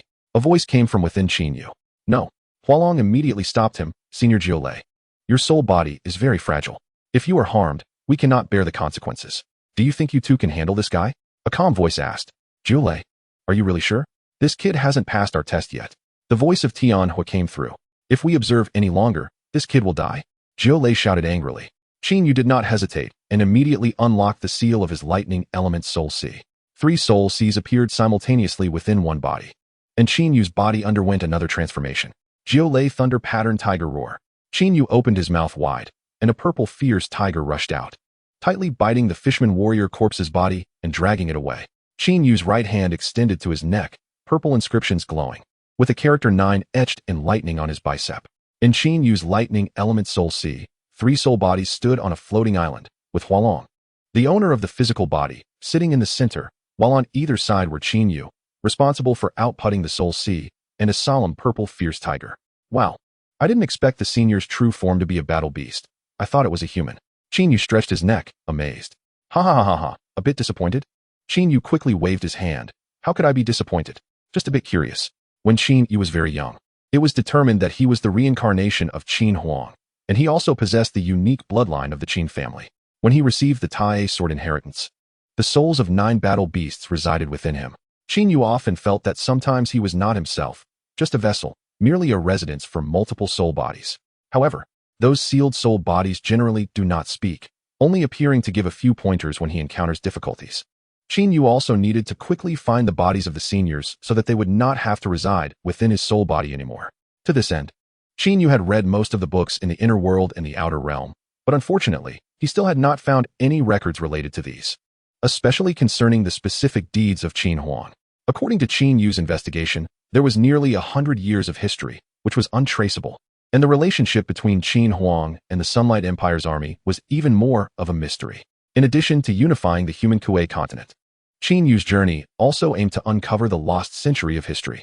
He wanted to know what had happened during that 100 years and what kind of person Qin Huang truly was. The black power emerged, instantly healing his injuries. Senior Jiolei took control of the body in place of Hualong, and as an old senior, his battle method became more aggressive. It can be said that even in old age, one can still fight. As an old general, his strength showed no signs of diminishing.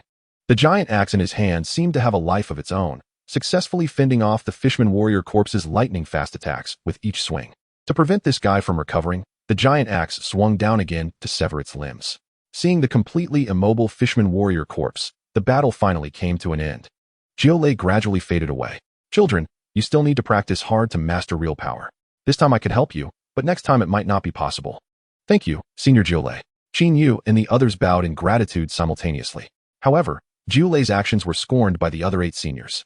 Qin Yu could clearly fight by himself. Why did he need to help him? Even if that Fishman warrior corpse stepped on him, it wouldn't lead to instant death. Chapter 72. The True Inheritor of Thunder God. This guy is really tough. Kuang Shao swung his heavy hammer, still resisting the vines. Since the deer-headed warrior corpse appeared, it had crazily summoned vines to restrict Kuang Zhao's movements. No matter how many vines Kuang Shao smashed or interrupted, the deer-headed warrior corpse could always summon more in time to fill the gaps, and Kuang Shao was extremely frustrated. What else can you do besides summoning vines? Kuang Shao scolded impatiently. However, the deer-headed warrior corpse paid no attention to the furious Kuang Shao and continued to release vines. Thunder God's roaring thunder magnetic field. Kuang Shao could no longer hold back. As a martial artist, his soul C was only enough to unleash dimensional spirit techniques 3 times. The powerful purple electromagnetic field spread outward from him, instantly clearing away most of the obstructing vines. Kuang Zhao's speed surged as he crazily laughed and carried the heavy hammer to the side of the deer-headed warrior corpse. You have long revealed your weakness. You may have a lot of energy to unleash so many vines, but I know your close combat ability is lacking. Before he could finish his words, Kuang Shao was stunned. His powerful strike was actually blocked by the deer-headed warrior corpse with both hands. Kuang Zhao's immense strength was well known in Wind Thunder City and even throughout the entire Noyu Empire. He could single-handedly lift a massive stone weighing 500 pounds without relying on soul power, and with the enhancement of the power of the Thunder God. It was no problem for him to run around carrying 10 tons of weight. Yet, such monstrous strength was surprisingly caught by this deer-headed warrior corpse, leaving Kuang Shao astonished. However, the deer-headed warrior corpse could only catch the blow. Counterattacking under the weight of the giant hammer was completely impossible. Damn it. How about this move, Thunder Goddess Might? Kuang Zhao's right arm swelled several times with the heavy hammer, and the massive hammer descended upon the deer-headed warrior corpse like a storm. The poor deer-headed warrior corpse had no ability to resist. Each strike from Kuang Shao could take away one of its arms. But the corpse's powerful regenerative ability meant that Kuang Shao knew that breaking an arm would result in it recovering the next second. The faster Kuang Shao attacked, the quicker the deer-headed warrior corpse recovered. The two were thus locked in a stalemate for 4 or 5 minutes. But the warrior corpse would not tire, while Kuang Shao would.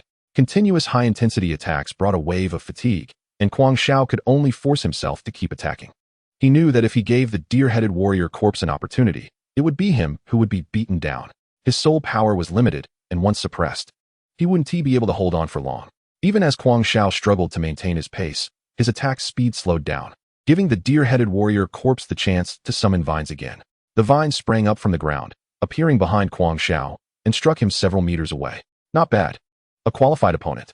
Kuang Shao had blood at the corner of his mouth, realizing that physical attacks couldn't punish this guy. He could only see if his elemental spirit technique would work. Divine Punishment Thunder of the Purple Lightning. Purple lightning surged around Kuang Zhao's body. Suddenly, the sky became overcast, resonating with Kuang Shao on the ground. Descend. With a furious roar from Kuang Shao, a massive purple lightning bolt descended from the sky, striking straight down onto the deer-headed warrior corpse. The ground couldn't withstand the force of the lightning and instantly collapsed, creating a huge pit. Breathing heavily, Kuang Shao approached the edge of the pit, thinking it must be dead now. As the dust settled, the deer-headed warrior corpse stood unharmed within the pit. Kuang Shao was stunned, involuntarily taking several steps back. His strongest killing move couldn't inflict any damage. What kind of monster is this? The deer-headed warrior corpse let out a long howl, seemingly showcasing its ability. In fact, Kuang Zhao's previous elemental spirit technique had been effective, blasting it into pieces. But the warrior corpse's recovery speed was simply too fast, quickly piecing itself back together into the deer-headed warrior corpse once more. What kind of monster is this? Kuang Shao lay on the ground, feeling a sense of despair. No matter how he attacked or shattered the deer-headed warrior corpse's body, this guy could always recover at an astonishing speed. A roar came from behind, and Kuang Shao turned to look. A small, over 2-meter tall little thunder horn rushed towards him, roaring, with a long-handled hammer axe on its back. Kuang Shao immediately sat up, squinting to get a better look at the little thunder horn, feeling an oddly familiar sensation. The deer-headed warrior corpse wouldn't give him time to reunite. It wrapped its hands in vines and charged at Kuang Xiao again. Kuang Xiao was already in despair, although he still had the strength to fight back. He knew this guy couldn't be killed, and no matter how much he hit it, it would be useless. The little thunder horn charged forward, and as it ran, purple lightning crackled around it, leaving small pits in the ground with each step. Just as the deer-headed warrior corpse's fist was about to hit Kuang Xiao's face, the little thunder horn had already arrived, using all its strength to knock it away. Kuang Xiao was a bit dazed watching the deer-headed warrior corpse fly out. He didn't expect such a small little thunder horn to have such great impact. The little thunder horn shook its head. The body of the deer-headed warrior corpse was like steel, and hitting it left it a bit dizzy. "Are you the child of the thunder horn of my sister?" Kuang Xiao exclaimed in disbelief. "Has it only been a week since birth, and you've grown this big?" The little thunder horn nodded obediently, then rubbed its large head against Kuang Xiao's face, seemingly grateful for how Kuang Xiao had saved them both that day. As a mammalian battle beast, the thunder horn's growth rate is different from ordinary beasts. It can grow from 50 or 60 centimeters to 3 or 4 meters in just a month, but after that, its growth rate slows significantly. "Let's catch up later. First, let us see what this little guy has brought you." A low male voice echoed in Kuang Xiao's mind. Kuang Xiao looked at the back of the little thunder horn and was suddenly filled with surprise. The little thunder horn had brought their family's heirloom, the thunder axe hammer. "Little guy, did the old man send you to bring this?" Kuang Xiao couldn't believe it. He certainly knew about this artifact from the Kuang family. As the sole heir of the power of the thunder god, this battle axe would eventually be passed into his hands. Not long ago, he had asked the old man for it, but at that time, the old man treated it like a treasure and didn't hand it over to Kuang Xiao. He never expected that it would finally be passed to him today, and Kuang Xiao was extremely excited as he immediately picked up the axe hammer. The thunder axe hammer is shaped more like a long-handled axe, but one side is an axe for battle, while the other side is a massive hammer. The battle axe immediately resonated with Kuang Xiao, but alongside them, the little thunder horn also resonated, and a strand of purple lightning enveloped the three of them, one person, one beast, and one weapon. Kuang Xiao closed his eyes tightly, feeling the connection with the other two. The deer-headed warrior corpse stood up from the ruins and raised its fist to strike at Kuang Xiao again. Its fist slammed into Kuang Xiao, but he felt an inexplicable force that directly repelled it. Seconds later, Kuang Xiao opened his eyes, and his pupils had turned purple, with a faint image of a battle axe flickering within. A special bond had been formed among the three. From now on, Kuang Xiao was truly the heir of the thunder god. Merge. Kuang Xiao felt a rush of excitement. It was his first time merging with a battle beast, and he didn't know what it would feel like. The old man always said he was the heir of the thunder god, but the battle beast capable of inheriting the thunder god's will had not yet appeared, which is why he had never let Kuang Xiao contract with a battle beast.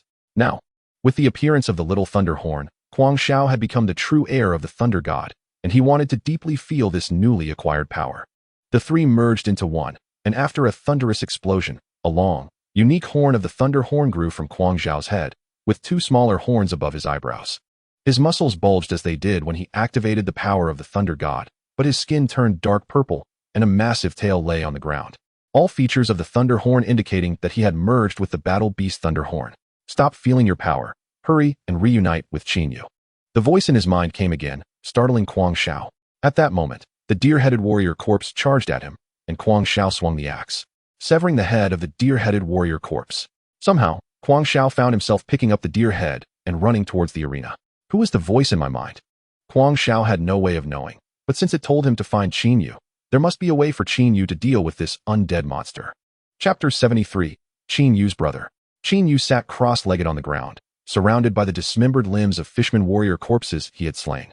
Staring at Nangong Ao, who was fighting in the sky, Qinyu couldn't help but sigh. Although Nangong Ao was suppressing Sun Yun, just like when he fought Qinyu, Sun Yun's recovery ability was too strong. No matter how many times Nangong Ao defeated him, he could recover instantly. "Hey, Qinyu, what are we going to do about this guy? We can't kill him." Not far away, Kuang Xiao was running towards Qinyu with a deer's head in his arms, followed by a headless corpse. Qinyu immediately summoned the Emperor Dragon Tai, slicing off the limbs of the headless corpse. He didn't know what to do with these martial corpses, but for now, he decided to limit their mobility. "Are you okay?" Qinyu slowly patted the panting Kuang Xiao, who was already sweating profusely from running. "I'm fine. By the way, is the battle in the sky not over yet?" Kuang Xiao tilted his head up, watching Nangong Ao's fight with Qinyu. Qinyu shook his head. While the two were talking, Nangong Ao swung his spear and successfully decapitated Sun Yun. Nangong Ao had dealt fatal blows to Sun Yun countless times, but this guy simply wouldn't die, recovering in the blink of an eye. After a long battle, Nangong Ao was covered in various wounds. Suddenly, a portal appeared in midair, and a man in a blue robe stepped out. "Leave the rest to me."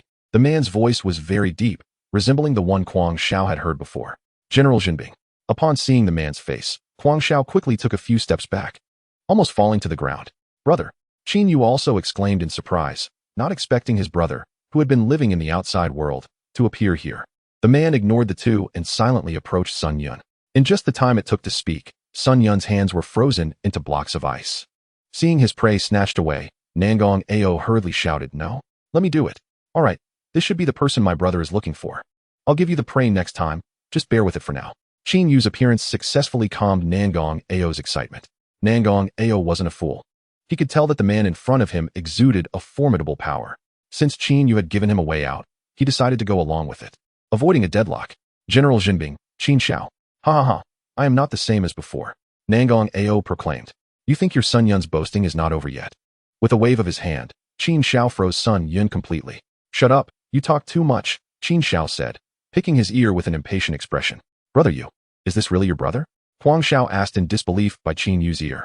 Of course, Qin Yu pushed the guy away and walked to his brother. Upon seeing his younger brother, Qin Xiao instantly changed his demeanor, looking at Qin Yu with a gentle expression. "How does it feel to be out adventuring?" "Not bad," Qin Yu replied, but before he could finish his sentence, Qin Xiao made a shushing gesture. "I already know what you want to say. I am also investigating this mysterious power. At some point, it has seeped into the world government's internal structure. Although I can't be sure, I suspect that even among the 9 generals, there are those who have come into contact with this power and executed some secret transactions with its owner. Well, since you're investigating, I can rest easy. But brother, do you know what to do about these martial corpses? They can't be killed at all," Qin Yu said, pointing at the twitching parts nearby with a helpless expression. "I don't know either, but let us freeze them for now." Saying this, those parts turned into solid blocks of ice. "Brother, I have one more question for you. What exactly are those soul bodies in my mind?" "Those are the battle beasts of Qin Huang from the past. Although they are old, they still possess considerable strength. Don't be fooled by their tough exterior. They will help you when necessary. How is your cooperation with Hualong going?" "I'm still not used to it." Qin Yu lowered his head like a child who had done something wrong. Hualong's soul body suddenly flew out of Qin Yu's body and sat on his shoulder. "Both of our martial skills are too poor. Even if our bodies are strong and we have plenty of soul power, we can only play a supporting role from the back. Expecting us to output in close combat is quite beyond our capabilities, especially since we have to share a body, which complicates things even more." "Yes," Qin Yu nodded quickly in agreement. Sharing a body also meant they had to be in sync. Any disagreement would greatly reduce the power of the techniques they used. Just practice slowly, no need to rush. By the way, how many elements from the predecessors can you master now? Besides Jinbing, I can do a bit of everything else. Qin Yu's words made Qin Xiao frown. As an ice element user and a general level figure, it was embarrassing that his younger brother was the least proficient in ice elements. "I can't help it. That Jinbing guy has never recognized me. I don't even know many ice element techniques," Qin Yu said, pouting innocently. Qin Yu could sense powers beyond his own soul power. Those powers belonged to the predecessors. Besides Jinbing, he had some mastery over other elements, but apart from fire and lightning, the amounts were very limited, barely enough to use a soul technique once. "All right, I have to leave now. You take care of yourself while traveling. And remember what I told you. You must fully trust the families that make up the Sunlight Empire. We are always one family," Qin Xiao said firmly. The power of family flowed through their blood, and one of the reasons the Qin family allowed Qin Yu to travel alone was to find all their family members. Well, why not use our Qin family's influence? Wouldn't that be much easier? This is a test for the descendants of Qin Huang. Here we go again. Qin Yu protested with a long sigh. It had always been like this since he was a child. No matter what happened, his family would use this phrase to brush him off. "I'm leaving now. You work hard." Qin Xiao patted Qin Yu on the shoulder. Believing in his brother's ability to become a qualified successor to Qin Huang, or even surpass him, Qin Xiao walked over to Nangong Ao and Kuang Xiao. "You are the sons of the Nangong family, Nangong Ao, and the Kuang family, Kuang Xiao, right? Nice to meet you. From now on, I entrust my troublesome younger brother to you. Please take good care of him." Okay," the two replied blankly, not expecting that a general would actually talk to them. It was a tremendous honor. After instructing everything, Qin Xiao took Sun Yun and the parts with him and disappeared as if he had never been there. After Qin Xiao left, Kuang Xiao approached Qin Yu with a starry-eyed expression. "Brother Yu, I didn't expect you to be the general's brother. Are you really his biological brother? Isn't that obvious?" Qin Yu scolded, realizing this guy really didn't think before speaking. "Oh, do you know the general's strength? They all seem very strong." We must have a good fight with them next time we meet, Kuang Shao said, clenching his fists, looking eager to try. Nangong Ao looked at Kuang Shao, as if seeing the proud version of himself from years ago, and suddenly shot him down. You can forget it. Our group can't even defeat a major general. Don't think about a general. Why? Have you fought with a major general? Of course. Chapter 74. The History of the Kuang Family. Kuang Shao looked at the luggage in front of him, clearly indicating that they were being pushed out. Grandpa, are you really abandoning me? Kuang Shao couldn't believe it. No wonder the old man was willing to pass the war hammer to him. It turned out he was already prepared for him to leave. Don't say that. The Kuang family is already a shell of its former self. It's meaningless for you to stay here with this old man. You might as well go out and explore with young Master Qin. Besides, our Kuang family is originally part of the Sunlight Empire. From now on, you must listen to young Master Qin and not be too impulsive. The old man Kuang had a beaming smile, but anyone could see that he had ulterior motives. What's wrong? You still don't believe me? Of course not. I just want to see more records about the Thunder God besides those from the Daylight Empire. Speaking of the Thunder God, Nangong Ao also showed interest. After all these years, he still didn't know the difference between the Thunder God and the Thunder Ancestor. Everyone claims that the lightning they use is the strongest. Who is truly the strongest? Oh, that's fine. Do the other two want to come and take a look as well? Nangong Ao immediately nodded, but Kuang Shao showed no interest. He thought the Thunder God was strong enough. Old Master Kuang walked ahead with Qinyu, while Nangong Ao dragged the reluctant Kuang Shao along. The three of them arrived at the Kuang family's basement. The Kuang family values historical books much more than the Nangong family does. To protect these historical texts, the Kuang family specially built a basement. Although the basement is small, it is filled with lightning inscriptions. If someone accidentally triggers these inscriptions, the consequence could be turning into a piece of charcoal. The four of them stood in front of the historical book, and without saying a word, Kuang Shao reached out to grab it. Old Master Kuang immediately swatted his hand away, saying, "Why are you in such a hurry? This book won't run away." After saying that, Old Master Kuang unlocked the last lightning inscription on the historical book. Kuang Shao scratched his head in embarrassment, grateful that his grandfather stopped him. Otherwise, he might have turned into a piece of charcoal lying here. What exactly is recorded in this historical book that it needs to be kept so securely? Nangong Ao curiously leaned in and started flipping through the book with Qinyu. However, Nangong Ao had not studied classical Chinese, so he couldn't understand most of the content in the Kuang family's historical book. The family historical book has existed since ancient times. In a way, it is the ultimate artifact because it is very thick, and almost every family has one. No one knows where they came from, why they record information about various families, and they are updated in real time. The only drawback of the historical book is the translation issue. The language used in the historical book has existed since the birth of humanity, with various kinds that are both numerous and obscure. Even though Qin had specifically studied classical Chinese while in the outside world, there were still many characters he didn't recognize. After about half an hour, Qin finally translated the Kuang family's historical book to some extent. The content recorded in the Kuang family's historical book was much more than that of the Nangong families, and there were quite a few records about the Thunder God. However, Qin could only translate a limited amount. During the Great Chaos period, humans lived in tribes, and the Thunder God was one of those tribes.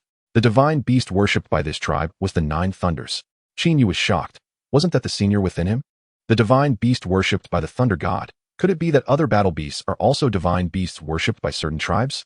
Qin couldn't help but imagine. No wonder Qin Huang was regarded as the strongest beast master in the world. This tribe had the custom of naming the strongest among them the Thunder God, and they would gift the strongest weapon, the Thunder Axe Hammer, and the battle beast that matched best, the Thunder Horn, to this Thunder God. Once they obtained these items, they qualified to become the Thunder God. This tribe has extended to the present day, which is the current Kuang family. From this, it seems that the Thunder God is just an ordinary human, with nothing particularly powerful about him. Seeing this, Qin couldn't help but sigh. An ordinary human? Nangong Ao breathed a sigh of relief upon hearing this, as it allowed his proud self to maintain his high status within the team. You're talking nonsense. Even if he's human, he's still the strongest, Kuang Shao retorted. As the inheritor of the Thunder God's power, he certainly didn't want others to discuss the weaknesses of the Thunder God in front of him. Why don't we have a try? Try if you want. The two were on the verge of fighting, ready to clash at any moment. At this moment, Qin finally spoke up. If you want to fight, wait until later. Don't disturb me while I'm reading. Damn, who do you think you are? Kuang Shao scolded, feeling that someone was blocking him from fighting. Nangong Ao and Old Master Kuang simultaneously threw punches, saying, "Be a bit more polite to brother you, Master Qin." Ignoring the noisy group, Qin continued to flip through the Kuang family's historical book.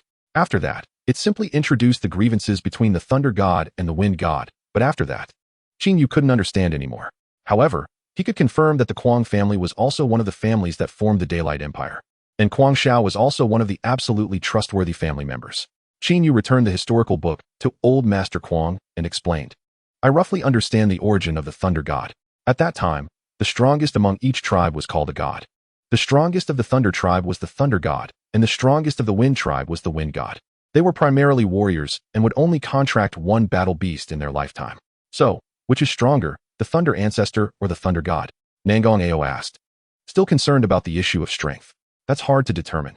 Your family's historical book only has half of the records and doesn't include anything about the Thunder Ancestor. However, it can be confirmed that the Thunder God refers to bloodline, while the Thunder Ancestor refers to battle beasts. The two are different. If you're happy, you can have a competition today. Qin Yu wasn't afraid of causing trouble and immediately encouraged the two to fight. Let's forget it. Everyone is quite tired today. If we don't hit the road, we might as well rest early and leave tomorrow morning. Old Master Kuang immediately interrupted. If anything unexpected happens, can these guys still leave? All right, then let's rest early today and head to the next city tomorrow morning. The other two didn't refuse Qin Yu's decision, and with Old Master Kuang's help, the three each found a room to sleep in. Even though Bai Li was being careful, he couldn't escape Qin Yu's sharp eyes. Qin Yu went to Nangong Ao's room, crossed his arms, and leaned against the door. Don't you think they are hiding something from us? Of course, Old Master Kuang was so anxious to get us out today. Definitely something is happening that he doesn't want us to participate in. What do you think? What should we do next? I'm listening to you. Nangong Ao sat on the bed, with his spear placed aside, always ready to fight alongside Qin Yu. Let's wait and see. How about asking that kid Kuang Shao? Maybe he knows something? But Kuang Shao is different. He has been in the Kuang family all this time, not wanting to drag things out. The two immediately went to Kuang Zhao's room. The rooms of the three were not far apart, and in less than 2 minutes, they slipped inside. The loud snoring of Kuang Shao echoed throughout the room, incredibly loud. Qin Yu couldn't help but admire the soundproofing of the Kuang family, such a loud noise. Yet they couldn't hear anything next door. This guy can sleep through anything. Hurry up and wake him up. Qin Yu cursed as he dragged Kuang Shao up from the bed. Wake up, you little brat. Wake up. Nangong Ao shook Kuang Zhao's body, trying to rouse him. But it didn't work. Forget it, watch me. Saying this, Qin Yu walked in front of Kuang Shao and told Nangong Ao to hold him tightly. Qin Yu then huffed into his palm and compared it to Nangong Ao's face, finding the size just right. Slap. A loud slap landed on Kuang Zhao's face, successfully drowning out his snoring. Wow, that felt good. Qin Yu rubbed his hands, amazed. Chapter 75, You Can't Hide From Me. Qin Yu's slap finally woke Kuang Shao up. Groggily opening his eyes, he was startled to see two big men beside his bed. What the hell? Why are you two not sleeping at this late hour? What are you doing? The two were speechless. Late hour? It's just dusk. It's you who sleeps too early. All right, we came to talk business with you. Do you know what's been happening in your Wind Thunder City recently? Or if your grandfather has been acting strange? Qin Yu jumped straight to the point, knowing that explaining things to this guy could take a long time. Not really. The Kuang family is about to go bankrupt, and I don't know what to do. Qin Yu stared at Kuang Shao, his eyes as if looking at an idiot.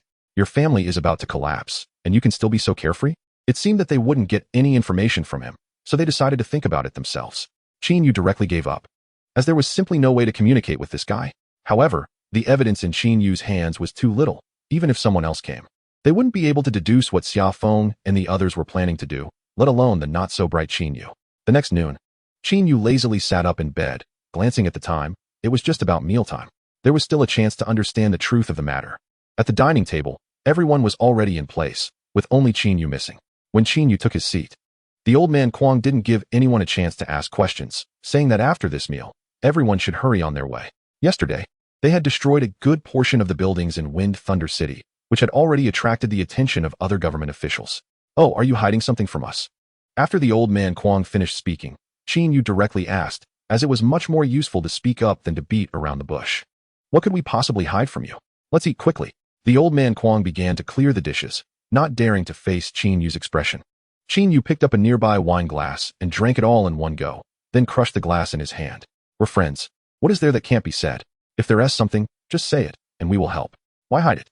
Bai Li, you should know what is happening. Hurry and tell me. Qin Yu was a bit impatient, wondering why everyone wanted to keep things from him. Bai Li put down his dishes with a helpless expression, saying, I didn't want you to get involved because I knew you would stay to help. Since you've asked, I'll tell you, but don't regret it. The old man Kuang let out a long breath. After all, it was too obvious to keep it hidden. Everyone should be clear about the incident when Nangong Ao went berserk back then. That battle caused the strength of various families in Wind Thunder City to greatly diminish. Bailey spoke about Nangong Ao's past disgrace. Cough. Nangong Ao coughed a few times, admitting that he did have faults in that matter and was indeed a bit impulsive back then. Moreover, he hadn't expected that during the tribulation, his physical body would be possessed and go berserk. After that, the Nyetuan family, a family composed of many clans, emerged and quickly established a foothold in Wind Thunder City, with similar families appearing in various cities at the same time. Oh, what's strange about that? Every year, all kinds of families rise up. It's actually strange that only a few families have been in one city. Qingyu was dismissive, seeing it as a normal phenomenon in urban development. Listen to me, the rise of families is certainly nothing. But the key point is that a large number of personnel with the strength of Colonel and above joined the world government at the same time. These people all come from these families, which is why they were able to establish themselves so quickly in one city. But you suspect their power comes from those black beads? Qingyu asked warily. That's right. As far as I know, these black beads have only appeared in the inner realm, and their numbers are vast. Almost every city has traces of their existence. Yet we can't find any information about them. They seem to have appeared out of nowhere. Bai Li's expression was somewhat tense. These were actually secrets within the world government that shouldn't have been known to Qingyu. However, thinking about how he would follow Qingyu into the world later, those rules didn't matter much anymore. Wait, even so, where did they get the money? Nangong Ao asked, knowing that operating a family certainly required substantial financial support. In any city, having power and strength isn't enough. A family needs a huge amount of funds to establish itself. It might be by Yanchao, Bailey said lightly. Hiss. Everyone let out a breath. This was somewhat frightening. The human Kai continent is vast and populated. Even if a large amount of Bai Yanchao is distributed, no one would notice. It would be easy to get rich, but that is not good news for the common people. Once they get involved with Bai Yanchao, it's nearly impossible to quit on their own, and those who consume it would do anything heinous for it. So what's your plan? To capture them alive? Qingyu asked. For such a large-scale operation, it would be better for a marshal like Qin Xiao to personally lead the team. That kind of power was simply too terrifying. They couldn't kill it, a point that Qin Yu and the others were deeply aware of. Essentially, the Kuang family hasn't actually fallen. The publicized fall of the Kuang family is just to lure out the experts of the Nyetuan family, a message released intentionally. The Xia family then applies pressure to force the Nyetuan family to invade the Kuang family's territory. We want to capture a core expert from the Nyetuan family alive. As long as we catch one, we will have evidence. Qingyu looked at Bai Li and the others, his gaze almost like looking at fools. Bai Li was speechless. Of course, it's economic pressure. If the Nyetuan family's business is really related to Bai Yanchao, do you think their money comes from normal channels? To obtain a normal path. Isn't our Kuang family's industry the best shield? The old man Kuang quickly explained, as Qingyu and the others were just inexperienced kids. I see. So what can we do to help? As expected, Qingyu wanted to help as soon as he heard about this. No need. If you don't want to be on the world government's wanted list, just hurry and leave here with me. Xiaofeng can handle everything. We don't need to get involved. Bai Li was somewhat impatient. Other matters were fine, but Qingyu always liked to meddle. All right. But we fought against the martial corpses. Xiaofeng hasn't right? We should have the advantage in that regard. Although he said that, Qingyu was just looking for a reason to stay. Didn't we take care of the other side? They're just immortal and strong. And their use of Yuan Ling skills is strange. It doesn't seem particularly special. Huang Xiao suddenly listed all the characteristics of the martial corpses. After hearing this, Qingyu almost slapped this guy. I fought against martial corpses too. I deduced that as long as we kill the creator of the martial corpses, they will die along with it, Bai Li said. Huh? When? Qingyu seemed to have amnesia. When did Bai Li fight against martial corpses? At Kushao Lao Town. I didn't kill that martial corpse, but after you dealt with that hybrid, it dissipated, so I deduced that as long as we deal with the creator, the martial corpse should die too, Bai Li reminded him speechlessly. Chapter 76, Boring Surveillance Mission. After final discussions, Bai Li couldn't refuse Qingyu and had to agree to let Qingyu and the others help investigate. The four of them went to Xiaofeng's house and fully informed him of the matter. Xiaofeng covered his face, helplessly saying, Brother you really don't need to help. This is for your own good. You wouldn't want to enter the world government's wanted list so soon, right? Qingyu appeared indifferent, saying, There are 3 of us here. 2 of us have been wanted criminals before, so it doesn't matter if we do it again. Huang Xiao, are you afraid of the world government? Afraid of what? I'll smash anyone who comes.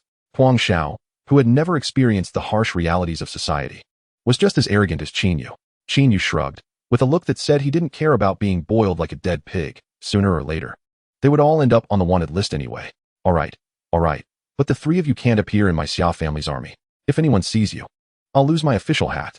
Xiaofeng emphasized, as it would be better if they helped in a visible capacity. At least then Qin Yu and the others could be controlled.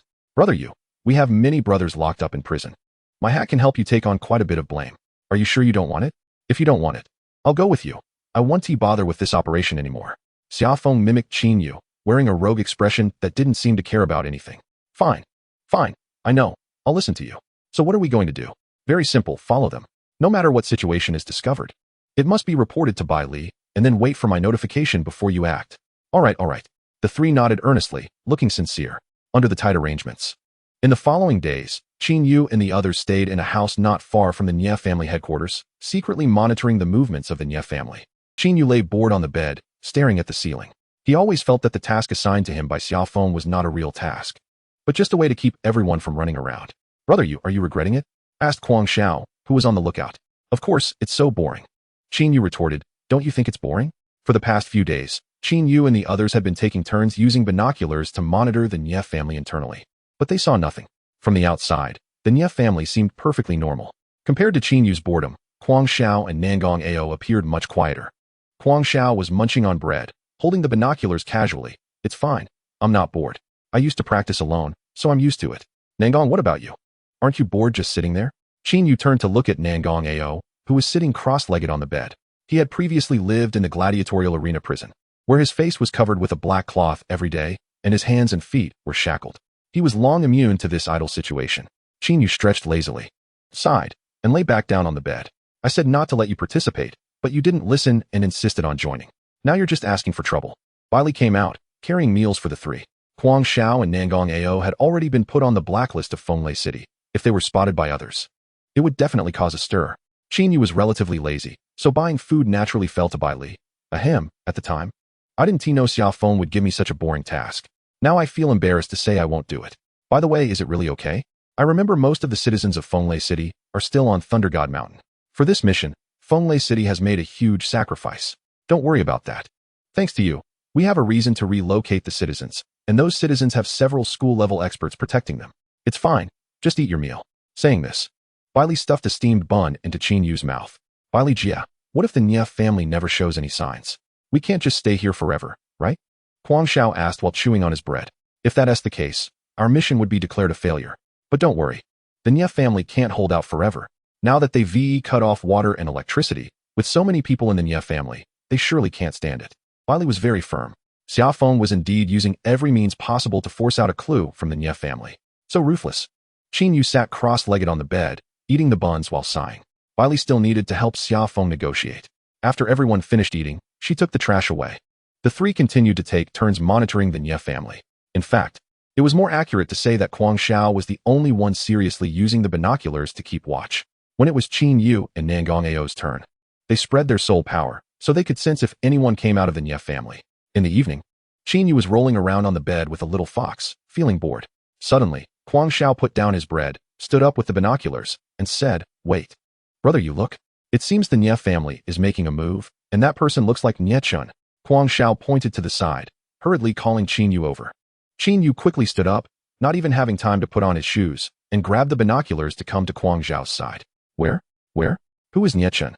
He's the vice master of the Nie family. Look, right there. It seems he is heading towards Fengshan Mountain. It's different from what we expected. Kuang Xiao exclaimed in surprise. Action. Let us go. Qin Yu threw the binoculars aside. This thing couldn't see anything. Better to rely on his soul power. Huh. Aren't we going to notify Bai Li Jia? Kuang Xiao's eyes widened. Hadn't they agreed to report anything to Bai Li first? Notify what? By the time we notify her, they have already slipped away. Hurry, lead the way. Nangong, stop dawdling. We have work to do. Get up and move. Qin Yu hurriedly put on his slippers and rushed towards the toilet. Okay. I'll be ready soon. Nangong Ao clutched his stomach, looking like he had eaten something terrible. Not knowing if it was due to the unfamiliar outside food, Nangong Ao had been feeling unwell for the past few days. And just when he finally felt the urge, there was action.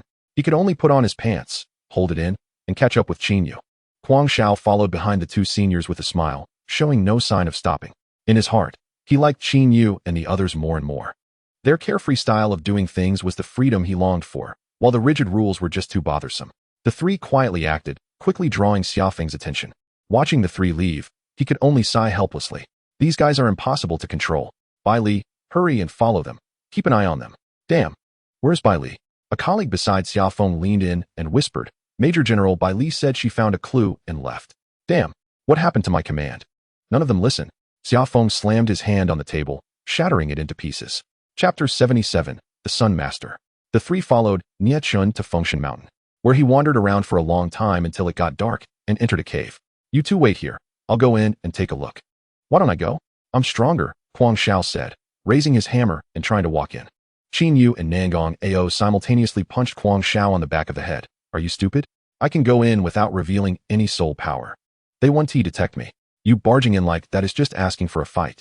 Our main task now is to eavesdrop, not to fight, understand? Listen to me. Stay here. Qin Yu scolded sternly. He couldn't leave Huang Xiao alone for even a moment, or this guy's bold actions could get them caught. Fine.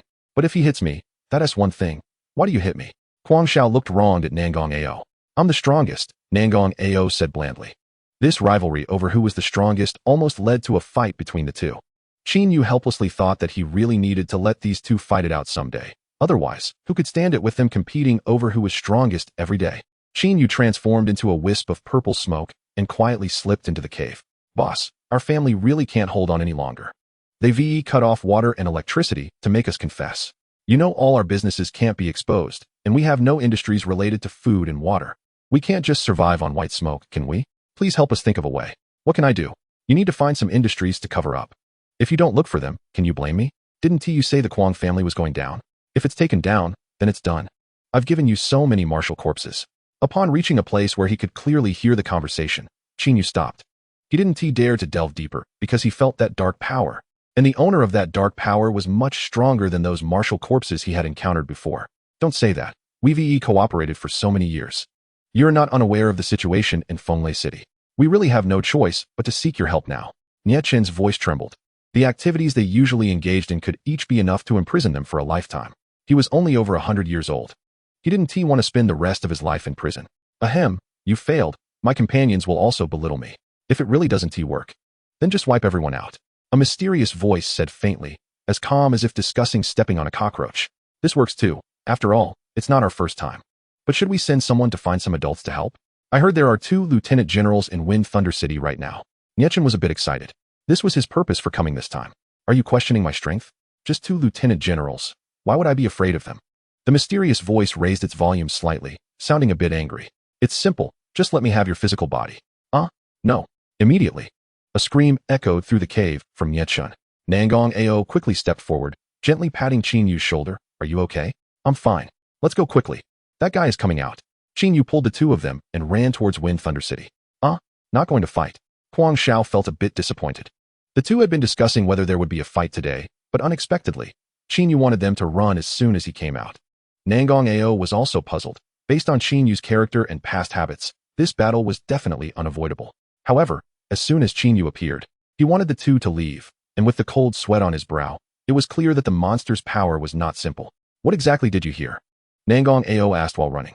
Qin Yu's words stunned Huang Xiao. Wind Thunder City was quite a large city, and with 2 lieutenant generals assisting, how could it be said to be easily destroyed? Huang Xiao was very dismissive of this. There can't be such a freakish monster. Did you see that monster? How strong is it? Nangong Ao continued to ask, as the next battle would definitely be arduous. Knowing oneself and the enemy would ensure victory in every battle. Qin Yu quickly waved his hand. How could I dare to look? Look at what? The power that monster used is not the same as ours. I could only eavesdrop from a distance and saw nothing. Then how do you estimate its strength? Qin Yu rested his chin on his hand. The strength that can speak like that is definitely not simple. Based on the martial corpse and the hybrid monster I encountered, I roughly estimate it to be at least far beyond a lieutenant general, below a marshal. After all, for that guy, destroying a city is as easy as crushing an ant. The strength to do that is definitely above a lieutenant general. Hiss. Hearing this, Nangong Ao also became tense. Unlike the 2, Huang Xiao looked at them nervously and was unconcerned. So what if it's about the strength of a quasi-general? Isn't it just a matter of fighting? Meanwhile, at the Nangong family home, Nangong Zheng was kneeling in front of a coffin, with his hands clasped and eyes closed, seemingly praying for something. Inside the coffin lay a female corpse, perfectly intact, with the woman's skin still appearing supple, indicating that Nangong Zheng had taken very good care of her. Not far away, Bai Li was transformed into a wisp of red smoke, closely watching the unusual Nangong Zheng. Come out. I've brought my wife's corpse. Please resurrect her. Nangong Zheng knelt on the ground, his face full of piety. Two black and white teleportation arrays appeared, from which floated two pieces of jade pendants shaped like a bagua, with inscriptions in the center, but Bailey couldn't see them clearly from a distance. What a pathetic man. Don't worry, I will resurrect your beloved wife. But similarly, you must accept our power and become our most loyal subordinate. One of the jade pendants said, its voice pleasant, sounding like a child, although the tone was solemn. It did not convey the kind of authority one would expect. No problem. Nangong Zheng did not hesitate to agree. All he wanted was to resurrect his wife. And he didn't care how, even if it meant embracing darkness. Okay, then from now on, the power of the Tian Kuei star will be yours. And you will also be renamed as Tian Kuei star. Yes, my lord. A surge of black power poured from the other jade pendant into Nangong Zheng's body. His pupils turned pitch black, and his body could not contain so much dark power, causing countless black particles to leak from around him. My lord, how should I address you from now on? Young master. Yes, young master. May I ask if my wife can be resurrected first? Nangong Zheng knelt on the ground, as he had already embraced darkness and hoped his new master would fulfill the promise. Of course. As he spoke, the woman in the coffin sat up, staring blankly at Nangong Zheng. Before Nangong Zheng could feel excited, young master's voice came again. You can't find a quiet place? There's a little bug eavesdropping. Nangong Zheng immediately reacted, unleashing the dark power to spread out. Bailey was startled and tried to dodge, but the dark power had already attacked. With a jolt of black power, Bailey returned to his original form. Hurry and go. Bailey immediately fused with the battle beast and flew into the air. Seeing Bailey, Nangong Zheng wanted to chase after him, but was stopped by young master. Nangong Zheng looked at his resurrected wife, tears streaming down his face. What is happening? A confused Nangong Wenwen looked at her tearful husband, feeling heartbroken. It's okay, it's okay. The two embraced, and Nangong Zheng's tears flowed uncontrollably. Nangong Wenwen also did not know what was happening, only comforting and gently patting her husband's shoulder, as it was the first time she had seen this man cry so sadly. Chapter 78. I'll just go steal from his house. Damn, I just agreed to a contest. And now he's pulling these tricks? Xiaofeng rubbed his chin, looking troubled. Contest? You and the martial corps? In Qin Yu's mind, the only one in the Nietuan family who could compete with Xiaofeng was the martial corps. Impossible, with our Xia family's assets as the stake. It's a duel between me and the head of the Nietuan family, Nie Zhao. After negotiating for so many days, the Nietuan family had refused to budge. In a hurry, Xiaofeng had to use the Xia family's assets as bait. Since the Kuang family's industry has been sitting there for so long, and you guys in the Nietuan family aren't falling for it, then Xiaofeng will put up the Xia family's industry as a bet. I can't believe you have such guts. Does your dad know? Everyone couldn't help but admire Xiaofeng's boldness. Apart from Xiaofeng, no one else would bet an entire family business. He doesn't know anything. Our Xia family's total assets are in the outer world. How could they know? I'm using those few businesses in Wind Thunder City. And most of them I've transferred to the Kuang family. These few I have left are just small businesses. Now, I just need to force the Nietuan family to spend a lot of money, and I don't believe they won't show their true colors. In fact, the evidence had long been sufficient, but due to the face of the world government, many families, like the Nietuan family, were backed by that dark power. If something happened to the Nietuan family, other families would definitely help cover it up. It was also because someone was stirring trouble inside that Xiaofeng had not had the chance to arrest the entire Nietuan family. That is true. When is your battle? They've been stubbornly resisting. I think regardless of the outcome of the battle, that big guy behind them. At this point, Qin Yu suddenly froze. Everyone looked at Qin Yu. Continue. Why did you stop halfway? That entity is possessing the vice head of the Nietuan family. It's Niechen. What if they switch people? Qin Yu's eyes widened. Nie Zhao was just a small character, at most using some medicine during the battle to enhance combat power. But that big one was different. He could truly feel that power. Xiaofeng was definitely not that person's opponent. Everyone gasped, and Xiaofeng regretfully pounded his thigh. If I had known, I wouldn't have agreed to him. No wonder Nie Zhao agreed so readily. I unknowingly pushed myself into a pit I dug. Huang Shao stood aside, innocently nibbling on bread, and asked, is that guy really that strong? Brother you, could it just be your illusion? Nangong Ao suddenly perked up and gave Huang Shao a hard knock on the back of his head. You don't believe what brother you said? He already said it's far beyond a lieutenant general, below a marshal. The world government has a standardized hierarchy, where only those with a body rhythm level of 8 or above can become a lieutenant general, 9 or above can become a general, and those at the peak of 9 are field marshals. The body rhythm level mentioned here refers to the level during normal periods. Forget it. This kid has never seen the power of a general and is just a little brat who knows nothing. Xiaofeng quickly waved his hand. If this continued, Huang Shao would definitely be beaten silly. A general? Is it that strong? Of course it is strong. The reason the world government can freely collect protection fees in the three major regions of the inner world, outer world, and borderlands without doing anything is that they have the world's strongest 9 marshals and the hundreds of generals under them. Let's put it this way.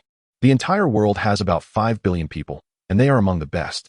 Qin Yu's explanation made Kwang Xiao even more confused, and his gaze became even more dazed. Simply put, the destruction range of a lieutenant general during battle is about the size of a village. While the battle range of a general is an entire wind thunder city, they can easily destroy a whole city with just one spirit skill. Xiaofeng widened his eyes and explained seriously. These people have witnessed the abilities of a general. At that time, everyone's strength was around the rank of major.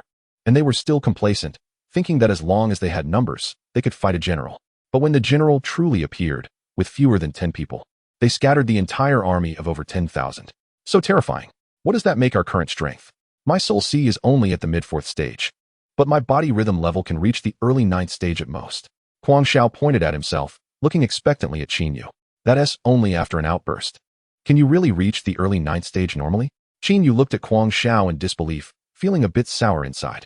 Qin Yu's body rhythm level can reach the early 9th stage at most, and he thought that was pretty good. But he didn't expect that there would be someone in front of him who could also reach the early 9th stage and was even younger than him. Not really. I'm usually around the 8th stage, but now that I have a battle beast and our family's ancestral artifact, I should be able to improve a level. Kwang Xiao looked at the ceiling and said casually, is that it? Nangong Ao scoffed disdainfully. What about you? What is your highest body rhythm level on a normal basis? Seeing Nangong Ao's defiance, Kwang Xiao's temper flared up. Kwang Xiao is very confident in his strength. Nangong Ao spread his hands, presenting what he thought was the truth, thinking that now Kwang Xiao should have nothing to say. Trash. Let us have a match. I'll teach you a lesson with one hammer. No chance to stall for time. Kwang Xiao summoned his big hammer and gestured excitedly. All right, you two stop arguing. Is this about who is stronger or weaker? What should I do? I'm not as strong as you. If I encounter someone who might have the strength of a general, you guys don't have to. Xiaofeng shouted helplessly. He was already considering backing out. The General Qin you mentioned is not the same general they know. The general they encountered during the disaster army spared him because of the family elders. But the big shots behind the Nietuan family 1T. Don't worry, we'll help you anyway. The 3 of us are not from the world government and don't have to consider their feelings. I'll just go steal from his house. Qin Yu said confidently. As long as it's south not close combat, like stealing or long-range attrition, Qin Yu is very suitable for it. Steal? How do we steal? You guys can't search for evidence in the Nietuan family, but we can just go in, find the white tobacco, find the black beads, and everything will be clear. At worst, we can help you silence them, and then you can fabricate facts at will. No one will know whether the Nietuan family committed a crime or not. You can just make it up. Qin Yu's proposal received unanimous praise from Kwang Xiao and Nangong Ao. This was a one-stop solution, no need to think about anything. The world government really drags things out too much, considering this and that, and it's because of this that Kwang Xiao is unwilling to report to the world government.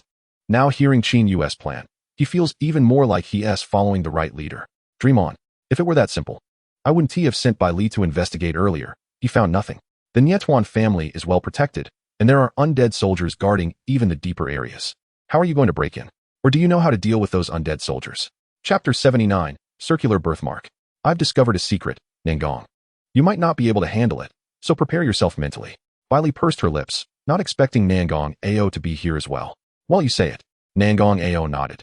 There is almost nothing that can shake his mental state now. Forget it, you go. Come out with me for a moment.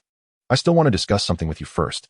After saying this, he pulled Qin Yu into another room, leaving the others in a daze. Kwang Xiao pointed at the door, innocently asking, are they that close? Are they a couple? Xiaofeng stared at Kwang Xiao, not expecting that this reincarnation of the Thunder God would actually be a bit of a fool. If he had known, he should have protected Sister Kwang Yi well and let her inherit the power of the Thunder God. That way, their team would be much more visually appealing. At least there could be a brainy person, so they wouldn't just be a bunch of big men staring blankly at each other. Nangong Ao vaguely sensed that Bai Li might say something, and quietly left Xiaofeng's office. In another room, Bai Li whispered to Qin Yu everything she had seen, including the fact that Nangong Zheng was becoming the Tian Kuai star. Damn, if I had known, I should have taken him out earlier. Qin Yu regretted a bit. His hesitation back then led to setting up a formidable enemy for himself and others now. That is all in the past. The current issue is whether to tell Nangong. After all, Nangong Zheng is his father. Bai Li still hesitated. She had not had the companionship of parents since childhood and understood the value of family ties. Just tell him. After all, we will encounter each other sooner or later, and I feel that man really doesn't deserve to be a father.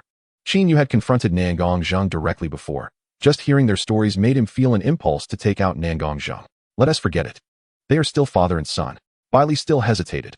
In her view, there could be no conflict between fathers and sons. Isn't everything something that can be discussed face to face? Just then, the door was pushed open. Nangong Ao stood at the door, looking helpless, saying, "It's okay. This is all because my sister was abducted. I will definitely find her, so my dad shouldn't stand against us anymore. Sorry for making you all worry. Nangong, it's not your fault. Your father is really an unreasonable person." Qin Yu gently patted Nangong Ao's shoulder, as a brother.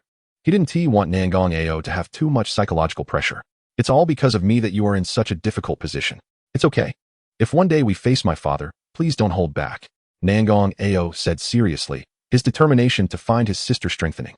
To this, Qin Yu had no words. Nangong Ao was actually very similar to his father, very stubborn. Afterward, Bai Li shared the information she obtained with everyone. And they learned that behind every family like the Nietuan family, there was a figure called the Sun Lord, who possessed a mysterious black energy that could turn humans into something akin to undead soldiers. That night, Nangong Ao sat alone on the rooftop, admiring the bright moon. His eyes filled with hesitation. "Brother, what are you doing here alone so late?" Qin Yu sat down beside Nangong Ao, took out a few bottles of beer from his space ring, and handed one bottle to Nangong Ao. Nangong Ao did not refuse, taking the beer from Qin Yu and gulping it down. "My father stands on the opposite side. Isn't that quite difficult for you? Or do you suspect that I will also follow my father and be opposed to you?" "Don't worry, Qin Yu patted Nangong Ao's shoulder. As longtime brothers, he still trusted Nangong Ao's character. "Don't worry, it's fine. We won't doubt you. You will always be our brother. As for your father standing against us, that's his choice and has nothing to do with you. I've heard your story, and I really think your dad doesn't deserve to be a father. You and your sister are his own children. You should know how he treats you and how he treats her. And that bracelet of yours looks so old. The style seems pretty outdated. How about I pay for you to get a new one?" Nangong Ao played with the iron ring in his hand, tears welling up in his eyes. "No need. This iron ring is a gift from my dad." The last part of his sentence was very quiet, and Qin Yu didn't catch it clearly, but he knew that this bracelet was given to Nangong Ao by someone very important, so he didn't say more. "By the way, how are you going to find your sister? Do you have any clues?" Back when they were part of the rebel army, Qin Yu knew the reason Nangong Ao joined. But at that time, everyone was mainly focused on helping villages and cities escape poverty, gradually forgetting about it. "No, I don't even know if my sister is still alive." Nangong Ao looked at the moon, filled with bitterness. When his sister was abducted, she hadn't even tested her talent yet. And Nangong Ao didn't know if she had become a beast master. If she hadn't become a beast master, she should be in her 70s now, which would make her an old lady among ordinary people. "Don't worry, she will be fine." At some point, Bai Li appeared next to Qin Yu, comforting Nangong Ao while picking up the beer beside him. "Yeah, good people have their own blessings. Your sister looked fortunate when she was young. She will definitely be okay." Xiaofeng also came over, squatting beside Nangong Ao with one hand on his shoulder. Looking at the people around him, Nangong Ao felt much better. At least he still had everyone with him. "Hey, wait a minute, there's also me. Although I've only just joined a few days ago, I'm one of you too. Don't forget about me." Huang Xiao struggled to climb up the ladder. He didn't want to turn to dust like Xiaofeng and the others. Seeing Huang Xiao's clumsy movements, everyone couldn't help but laugh. The five of them gathered on the rooftop, each holding a can of beer, looking at the moon in silence, as if everyone's hearts had found a place to rest. "By the way, does your sister have any token or something? That would make it easier to find her. Or maybe a tattoo or a birthmark." After a long time, Huang Xiao slowly asked, "Could you speak a bit more politely? What else with your sister all the time? Can't you come up with a few more words?" Qin Yu scolded with annoyance. Huang Xiao chuckled and quickly nodded in agreement. Nangong Ao shook his head. "How could a 5-year-old girl have a tattoo? But I remember she has a round birthmark on her arm." "Huh, I have one too. Are you sure you're not mistaken?" Bai Li said as she revealed her right arm. Everyone looked over, and Xiaofeng couldn't help but exclaim, "Wow, that's huge." The next moment, Bai Li kicked Xiaofeng off the rooftop. The three looked at Bai Li's arm, gradually falling into thought. "Right, you mistook Bai Li's features for your sister's." Qin Yu raised the same doubt. In his memory, there was indeed a girl with a round birthmark on her arm, but he couldn't remember who it was. "Have you guys seen his sister at all? Don't you have any impression?" Huang Xiao was surprised. What were these people thinking? As beast masters, their memories should be far superior to ordinary people. Chapter 80, Wish. After some playful banter, everyone lay on the rooftop, and Nangong Ao took out a jade pendant from his pocket, which had the character Ao engraved on it. "I don't think I've ever seen you take this out before. Who gave it to you?" Seeing the jade pendant in Nangong Ao's hand, Qin Yu felt a bit unfamiliar. "Yeah, I've never taken it out. It was given to me by my biological mother, but I've never met her. Mentioning his mother, Nangong Ao's gaze fell again. Cough. Speaking of this topic, everyone fell silent. Have you all never met your parents? Huang Xiao suddenly sat up. Did everyone, like him, not see their parents since childhood? Don't you have them either? Qin Yu was a bit surprised. His family was in the outer world, and they were involved in an event 80 years ago, so they had never met. But why was Huang Xiao in the same situation? He was born in the inner world, in such a safe environment, and his parents were not involved in that event. Well, my father died 60 years ago in the incident when the Nangong family's monster went berserk, and my mother also passed away due to complications during childbirth. We don't even have a family photo, but I've gotten used to it, Huang Xiao said, taking out a family photo from his space ring. This was a photo from his parents' wedding, and whenever he missed them, he would take a look at it. The monster that went berserk 60 years ago was none other than Nangong Ao. Everyone's gaze focused on Nangong Ao. I'm sorry, it seems I brought this up unintentionally. Nangong Ao was very candid. After all, this was a mistake he had made in the past, and he had the responsibility to stand up. It's okay, but we must have a good fight someday. Huang Xiao extended his fist.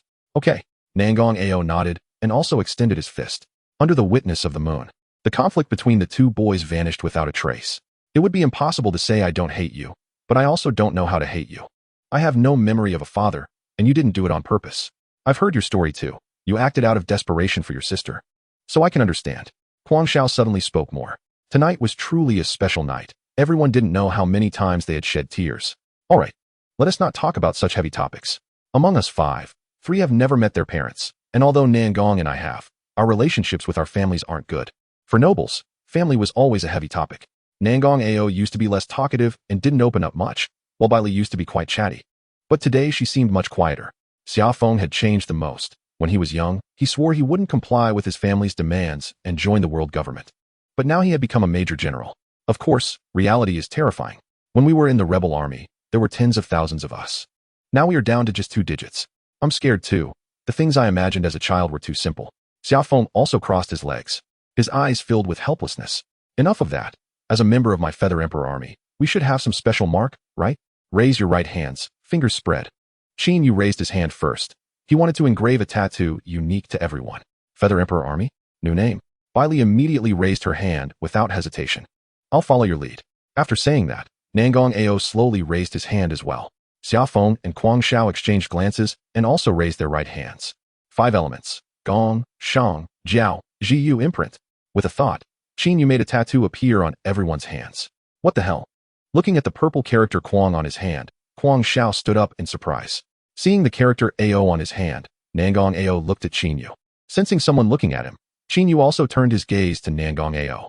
Thank you. You really understand me. Nangong Ao raised his right hand and nodded with a smile. Of course, but you should know that it wasn't the Nangong family that abandoned you. It was the Nangong family that was unworthy of you. As a longtime brother, Qin Yu naturally understood what Nangong Ao wanted. Xiaofeng looked at everyone's hands and suddenly shouted, Hey, the colors seem different.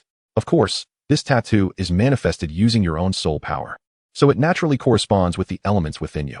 As he spoke, Qin Yu's mind moved, and the 9-colored feather character on the back of his hand disappeared without a trace.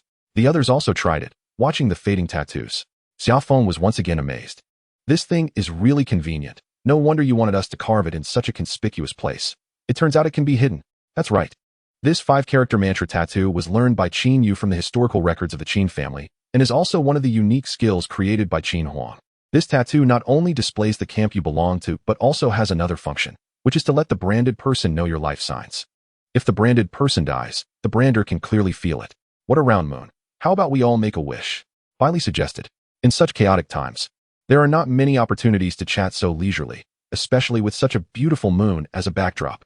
Sure. My wish is to unify the Beast Master continent and complete the mission of being Qin Huang's successor. After speaking, Qin Yu raised his hand first, as if taking an oath. With Qin Yu leading, Bailey also raised her hand. I want to see my parents. So formal. Do we have to raise our hands? Nangong Ao was reluctant to speak, but his body was very honest. Then my wish is for everyone to be safe and sound. Whether it's the brothers here now or those who will join us later, everyone must be safe and sound. Xiaofeng raised his hand. He really didn't want to see scenes of brothers parting in life and death anymore. And me. I want to inherit my sister's will and tell all beast masters that battle beasts are not just tools.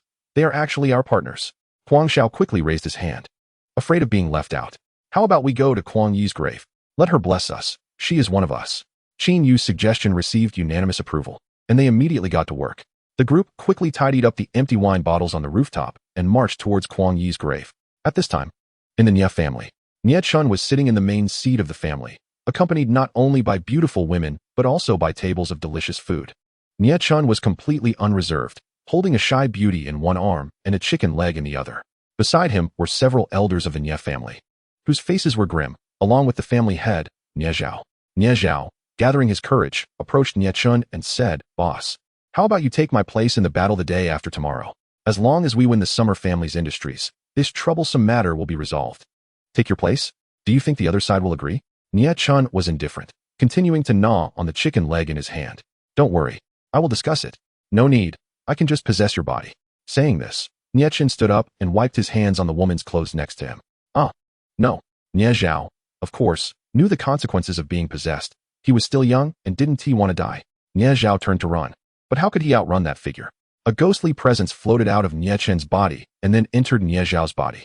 The soulless Nie Chen's body immediately turned into a dried corpse, lying on the chair and startling the woman next to him. Nie Zhao twisted his neck, briefly adapting to his new body, then ordered the disposal of Nie Chen's corpse while he continued to enjoy the little fish and meat left in the Nie family. Chapter 81. The Old Man in the Cemetery. As dawn gradually broke, the light blue sky was studded with a few remaining stars, and the earth was hazy, as if shrouded in a light blue veil. The group bought a bouquet of purple flowers to pay their respects at Kuang Yi's grave, but encountered difficulties upon entering the cemetery. "Old man, we just came to pay our respects to a friend, nothing else," Xiaofeng quickly explained. The group had come happily in the morning, but unexpectedly, they were stopped right at the cemetery gate by this old man sweeping the floor. Qin Yu was so angry he nearly wanted to demolish the old man's security booth. "Paying respects to a friend? You brought purple flowers? What are kids like you doing running around cemeteries? You're just idle." The old man did not notice the general cloaks draped over Xiaofeng and the others and scolded them recklessly. "Our friend loved these purple flowers the most when she was alive, so we brought them." Xiaofeng continued patiently explaining to the old man. But Bailey could no longer sit still. "Old man, do you believe I'll slice you with my knife? You talk too much, we want to go in. Do you think you can stop us?" Bailey pressed her scythe against the old man's neck, her tone very unfriendly. Just as Qin Yu was about to stop Bailey, the old man erupted first. "You nobles are just like this. Once something pleases you, you resort to violence. Give me the flowers, tell me the name, and I'll help you pay your respects, okay?" The old man's words completely infuriated Bailey. If it weren't for Qin Yu holding her back, she was sure this old man's head would roll. Although injured and unable to move, her mouth wasn't sealed. And Bailey angrily scolded. "We have the ability and the strength. Do you have it? Who we want to pay respects to is none of your business. Can you even understand the meaning of paying respects?" Xiaofeng quickly stepped forward to help Qin Yu hold Bailey back. Okay, Bailey. Let us go in ourselves and ignore this old man." As the three of them pulled, they walked into the cemetery together. The old man wanted to step forward to block them, but was stopped by Nangong Ao. "Why are you so stubborn, old man? Either wait obediently outside, or if you really don't trust us, come in with us and don't say a word while standing aside." Faced with the group of young masters, the old man could only compromise and silently followed behind them to Kuang Yi's grave. The area around Kuang Yi's grave was very clean, without a single weed, clearly indicating that it was often maintained. The group didn't think much of it, and placed the bouquet at her grave before closing their eyes and silently praying. After the simple ceremony, the old man beside them asked, "Who are you? What is your relation to Kuang Yi?" "None of your business." Seeing the old man, Bailey's anger flared up. "We are her friends. What is it to you?" Qin Yu had a vague feeling that this old man was not ordinary and, disregarding the others' warnings, continued the conversation. "I know her. We were very good friends. It's a pity she passed away before fulfilling her dreams. How unfortunate." The old man squatted on the ground, hands clasped, a hint of sadness in his eyes. Huang Xiao quietly approached Qin Yu from behind and whispered in his ear, "Do you think this old man could be my brother-in-law? The area around my sister's grave is so clean, it must be this old man who maintains it." Qin Yu had the same thought in his mind, but did not show it. After all, who could imagine such a coincidence? "You're not Kuang Yi's boyfriend, are you?" "I'm her brother." Just as Qin Yu was pondering how to draw out the old man's words, Huang Xiao stepped forward. As soon as these words were spoken, the whole place was shocked. Bai Li, who was brandishing her scythe and looking ready to kill, instantly froze. "Her brother? You're Huang Xiao?" "I can't really say I was her boyfriend. After all, she was a noble, and I'm just a commoner." The old man's words completely confirmed their relationship, and everyone was astonished. "Wow, brother you, this is too coincidental," Huang Xiao exclaimed loudly. They had searched for so long, and unexpectedly, this old man was living right in the cemetery. After learning both sides' identities, everyone's attitude underwent a 180-degree turn. The old man invited everyone to his office for a visit, and since Qin Yu and the others had nothing better to do, they agreed. What a coincidence. I didn't expect you to be Kwang Yi's boyfriend. Yes, it's also thanks to Kwang Yi that I've been able to live until now. Actually, I'm not her boyfriend. The old man calmly brought out tea, fully aware of his identity, knowing that he could never be with Kwang Yi. I heard that Kwang Yi has been secretly researching something with you. What exactly have you been researching all these years? Qin Yu directly hit the nail on the head. And though he wasn't sure if what Kwang Yi was studying could help, at least he could clarify things with the old man. The wild wish is that humans can coexist peacefully with battle beasts. We have been researching towards that direction all this time. Over this long period, we found that the reason humans have always treated battle beasts as tools is actually due to the contract relationship. This book mentions things about contracts. Nangong Ao. Do you remember that 7-turn soul nurturing pill from back then? The one that Kwang Yi gave you, right on the day you went berserk? After that incident, you were confined, and the matter was left unresolved. Is that soul nurturing pill related to the contract? Qin Yu asked in confusion. The contract between beast tamers and battle beasts has been passed down for at least 100,000 years. It is something deeply rooted in the minds of beast tamers, and no one has ever doubted its ability. Not really, but that soul nurturing pill is related to their mother at that time. If it had been taken on time, maybe her mother wouldn't have left. After saying this, a large hole had already been broken in the wall beside them. Nangong Ao fell outside, covering his face, not daring to look at Kwang Xiao's face. Kwang Xiao, on the other hand, had a dark expression, raising his fist. The old man was startled and quickly stood up, scolding. You too. If you want to fight, can't you go outside? My wall. The others ignored the old man who was still heartbroken over the wall and stood beside Kwang Xiao. Kwang Xiao, it's all in the past. Nangong didn't mean it. The three stood behind Kwang Xiao, all hesitant to intervene physically, only able to persuade verbally. Yeah. Back then Nangong Ao was also trying to save his sister. Later, he got confined and couldn't fulfill his promise to your sister. It's not entirely his fault. The 7-turn soul nurturing pill is not something that can be easily obtained, especially not one of such high quality as the one in Kwang Yi's hands. It takes at least a month and a half to make a 7-turn soul nurturing pill, and after Kwang Yi gave it to Nangong Ao, she had no place to buy another one. The old man then realized that both Nangong Ao and Kwang Xiao were present, and he hadn't noticed at all. Indeed, he was getting old. I'm sorry, I didn't know my actions led to your parents. Nangong Ao's voice was very soft, and one could faintly hear his sobbing. Kwang Xiao let out a long sigh, his voice very cold. Thank goodness we became brothers first, or I would have definitely killed you. Don't bring it up again. Thank you. Chapter 82. The Method to Resolve the Corpse Warrior. The little episode ended after Qin Yu used earth elements to repair the wall. At this moment, everyone's attention was focused on the historical book the old man took out. Since you were friends of Kwang Yi, you should know someone named Qin Yu, right? A mister. Jean asked me to give this to him. The old man quietly took out a thick book from his desk. The cover was purple and somewhat tattered. And through the torn cover, one could see the yellowed pages inside. Everyone's gaze immediately gathered. The appearance of this book was very similar to the historical books hidden in families. Brother-in-law, where did you get this historical book? Kwang Zhao's address startled the old man. No, don't call me brother-in-law. I can't bear that. I'm just a good friend of your sister. The old man hurriedly waved his hands. Since ancient times, there has been no reason for nobles to marry commoners. Qin Yu quickly stepped forward, linking his arm with the old man. Big brother. What era is this? What does it matter if you are a noble or a commoner?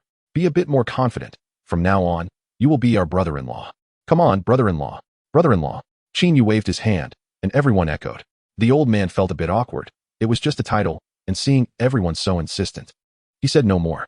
However, the scene became bizarre. A group of young people who seemed to be only in their 20s were enthusiastically calling a 70-year-old man brother-in-law. Even more terrifying, everyone here except for Kwang Xiao was slightly older than this old man. This book was given to me by a scholar surnamed Jean. He only said it was very important to Qin Yu and nothing else. Do you know this person named Qin Yu? The old man asked. That mister. Jean left basically no information, only saying this book was to be given to Qin Yu. But where could a commoner find Qin Yu? That's me. Qin Yu pointed at himself in disbelief. What a coincidence. You? The old man widened his eyes, staring at Qin Yu. Although he was a commoner, he knew that anyone with the surname Qin was definitely not ordinary, and he didn't expect Qin Yu to be this seemingly naive young man in front of him. Everyone nodded in agreement. In the end, with everyone's confirmation, the old man accepted this fact. Qin Yu took the historical book, which was somewhat different from the other historical books he had seen. It seemed to record a certain war. But the characters on it were from tens of thousands of years ago, and he could hardly understand them. Even Qin Yu could only recognize a few scattered words, unable to form complete sentences, until finally, images appeared, and a light gradually radiated from Qin Yu's eyes. It seems we have a way to deal with the corpse warriors. That guy isn't unkillable, it's just that our method is wrong. Qin Yu stared at the pages, though he was still translating. He could infer from the words he just read that the latter part of this book recorded methods to resolve corpse warriors. The crowd looked at the book in surprise, hoping Qin Yu could provide a specific method to deal with the corpse warriors. After a long time, Qin Yu finally finished reading the historical book. How is it? Wiley asked. Well, there are generally two methods to resolve corpse warriors. One is to eliminate the creator of the corpse warrior, and the second is to extract the corpse core, which is the black power that constitutes it. Corpse core? How do we extract it? Unknowingly, Wiley had already crossed the crowd and arrived beside Qin Yu. Don't rush, I will explain. First, we need a mantra and some animal blood, or our own blood. Apply the animal blood to your hands, then activate the 9-character formula: Lin, Bing, Do, Zhi, Jia, Zhanlai, Qian, Xing, and make the following gestures. We will have 3 minutes to capture the corpse core. Qin Yu said, while looking at the gesture diagrams in the book and demonstrating the 9-character formula for everyone. The crowd followed Qin Yu's demonstration according to the gesture diagrams in the book. For the beast tamers with exceptional memory, they memorized these gestures in less than 5 minutes. Brother Yu, what about our soul power? Do we need to inject soul power into our hands? After memorizing all the gestures, Wiley asked the crucial question. After chanting the mantra and performing the gestures, everyone felt no change in their bodies. For beast tamers, their first reaction was to increase their soul power in their hands. The book didn't say, and our lack of response might be because we didn't break through the animal blood barrier. The book states it must be fresh animal blood, and human blood can also work. As he said this, everyone's gaze unconsciously turned to the old man, their brother-in-law. Noticing the hungry looks from everyone, the old man immediately hugged himself in fear and said, "You guys aren't thinking of killing me for my blood, are you?" Everyone nodded. "Heaven, do you have no conscience? I brought this book to you. If it weren't for me, would you have discovered this secret?" The old man sighed to the sky, never expecting that after decades of cleaning the cemetery without being scared by ghosts, he would now be killed by these ungrateful people. Ha ha ha, don't worry, we're just joking. Xiaofeng quickly waved his hand, although everyone was rather carefree. His and Bai Li's identities wouldn't allow them to do that. Look carefully at this book. Does it mention any other precautions? Bai Li hurriedly flipped through the book, but upon seeing the seemingly tadpole-like strange characters, he soon felt a headache and quickly gave up. So you're saying the book doesn't record anything else? As he spoke, Qin Yu flipped through it again, but the result was the same. He didn't find any new content. Just as everyone's gaze was focused on the book and Qin Yu, a crowing sound suddenly came from behind them. Caw-caw. While Qin Yu and Bai Li were still struggling with whether they had overlooked something, Xiaofeng had already bought 2 live chickens from the market. Stop worrying. The only way to know the result is to experiment yourself. Look, I've got 2 good ones from the market. The crowd quickly applauded, proving Xiaofeng's worth. Bai Li took out a sickle and prepared to bleed the 2 chickens, which flapped their wings in fear. Do you think there's a difference between male and female? Huang Zhao's question caught everyone's attention, and they looked at Xiaofeng again. Don't worry, I already anticipated that. One is male, and one is female. Xiaofeng lifted the head of the rooster, pointing to its comb, while the hen had none. The crowd gave Xiaofeng a thumbs up, acknowledging his thorough consideration. Have you ever killed a chicken? The old man's brother-in-law looked at the flustered crowd, feeling a bit worried. Don't worry. Even though I've never killed a chicken, I've killed people, Bai Li said as he was about to swing the sickle at the chickens' heads. Wait. You kids really. Let me do it. The old man's brother-in-law quickly pushed the others aside and caught the 2 poor chickens. No one refused, as they truly had no experience in killing chickens, and since the old man's brother-in-law was willing to help, no one stopped him. You all don't just stand there, come help. All right. Huang Xiao and Nangong Ao quickly stepped forward, each grabbing a chicken's wing and feet. The old man's brother-in-law brought 2 bowls, and with a swift move of his knife, the chickens bled out, becoming a pair of mandarin ducks on the road to the underworld. Chapter 83. So Huang Zhao's mouth shut. The old man's brother-in-law brought 2 bowls of fresh chicken blood, and the crowd eagerly plunged their hands into it. Do you still want these chickens? Looking at the 2 plump chickens, the old man's brother-in-law couldn't help but lick his lips. They're yours, the crowd said in unison. Who had time to care about those 2 chickens anyway? The group sat in a circle, making gestures and reciting incantations together. 9-character formula: advance, soldiers, fight, all, array, line, march. But after they finished the words and gestures, nothing happened, and the soul power within them didn't change due to the incantation or gestures. Could it be that we need to apply the soul power to our hands? Huang Xiao looked at Qin Yu, confused. No way, should we try again? Qin Yu was also puzzled, feeling something was off with the 9-character formula. Formulas like the 9-character or 5-character formulas, which are prefixed, are usually invented by predecessors for fun and have no real effect, like Qin Yu's 5-character formula. When Qin Yu first saw it in the Qin family history book, he thought he had learned some exceptionally powerful elemental skill, only to later realize that the 5-character formula only allowed one to feel whether there were any bodily signs and a tattoo that could be controlled at will, with no other use. The group tried to activate their soul power again, making gestures and reciting the incantation, but the results were disappointing. Nothing happened again. The soul power attached to their hands showed no reaction, as if the 9-character formula was just an ordinary incantation. Brother Yu, did you misinterpret the incantation? The crowd couldn't help but wonder. Even Qin Yu himself was a bit doubtful, wondering if it was his translation issue. So, Qin Yu read it again, this time more carefully. However, the result was the same. He didn't misread it. What once seemed like a glimmer of hope was now gone. Nangong Ao and Huang Xiao found a place to spar, both not using soul power, and naturally, Huang Xiao won. As a martial artist, his physical strength and coordination far surpassed Nangong Ao's, and both ended up bruised. Xiaofeng and Bai Li called all those who could speak in Wind Thunder City, including the experts, to the office to discuss tomorrow's strategy. By noon the next day, Qin Yu came out of his room holding the history book, his face filled with determination. Seeing such a confident Qin Yu, Xiaofeng hurriedly approached him. Do you have a solution? Did you finally find the correct translation last night? No, I was busy until early morning and then fell asleep. Qin Yu's gaze remained incredibly firm. No wonder you're so energetic, Xiaofeng said, speechless. But this was Qin Yu's style, so it wasn't surprising.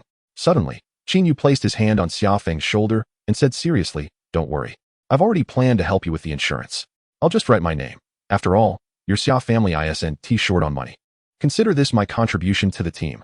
Xiaofeng swatted Qin Yu's hand away, squinting. Brother, what time is it? Stop joking around. Don't worry. We'll find evidence from the Nye family. You just need to hold them off. Yesterday, Xiaofeng and the others discussed all day but couldn't come up with a solid plan, ultimately leaving it to Qin Yu to lead the team back into the Nye family for another search. You guys are from the world government. Why not call for help? Huang Xiao bit into the bread in his hand, having wanted to ask this question for a while. Being with them means being a wanted criminal. But Xiaofeng and the others are all vice admirals. Calling for reinforcements shouldn't take long. Furthermore, everyone had mentioned the terrifying power of the admirals. Why not find 2 admirals to act as saviors? My little Huang Xiao, can you please be quiet? Xiaofeng held his head, feeling like it might explode. Bai Li immediately pulled Huang Xiao aside. If he kept asking questions, Xiaofeng might really blow up.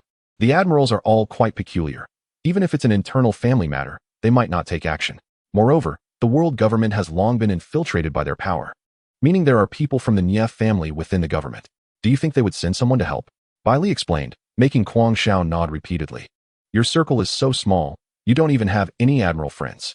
As soon as he finished speaking, Bai Li raised her sickle above her head. Qin Yu quickly grabbed Bai Li, whispering in her ear, he's still young and doesn't understand. Let us not get angry with him. Nangong Ao led Huang Xiao out of the office first. If he stayed in there any longer, Bai Li would surely chop him down. Does this kid really not understand? Or does he want to drive me crazy? Ever since that incident 80 years ago, all the admirals have been outside. Where would we get to know them? I know a lot of vice admirals, but they're only acquaintances.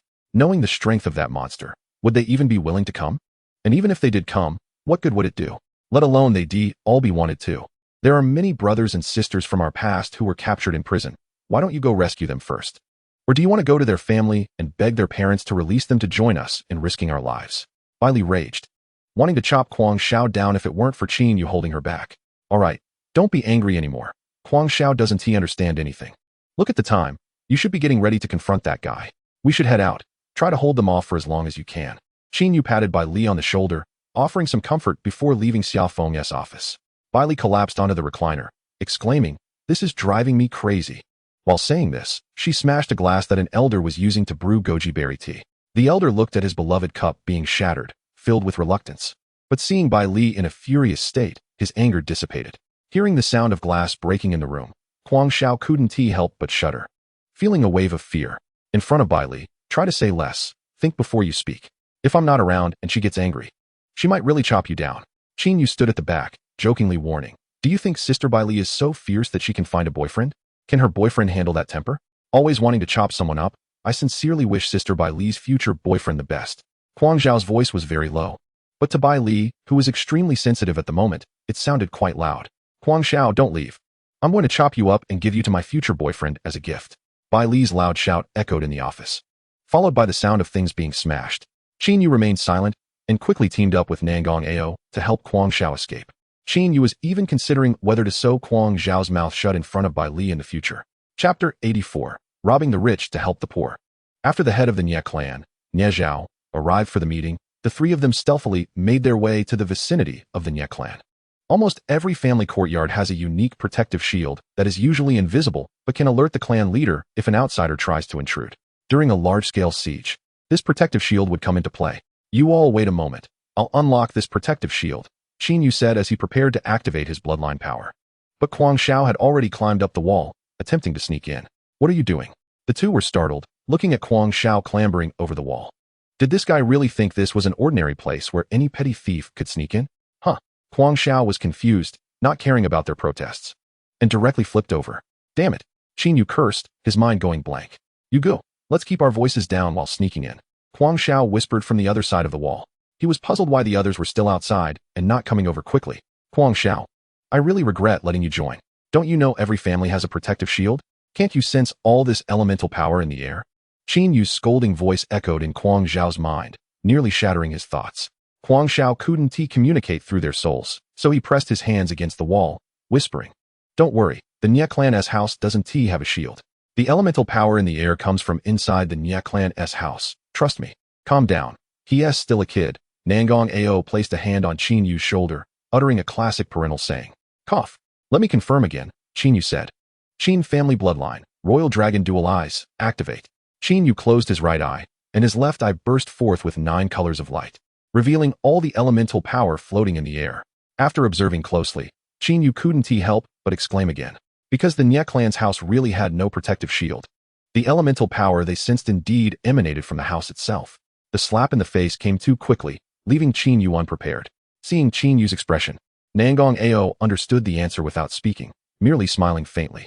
It couldn't be blamed on Qin Yu, who would expect such a large family, potentially involved in crime.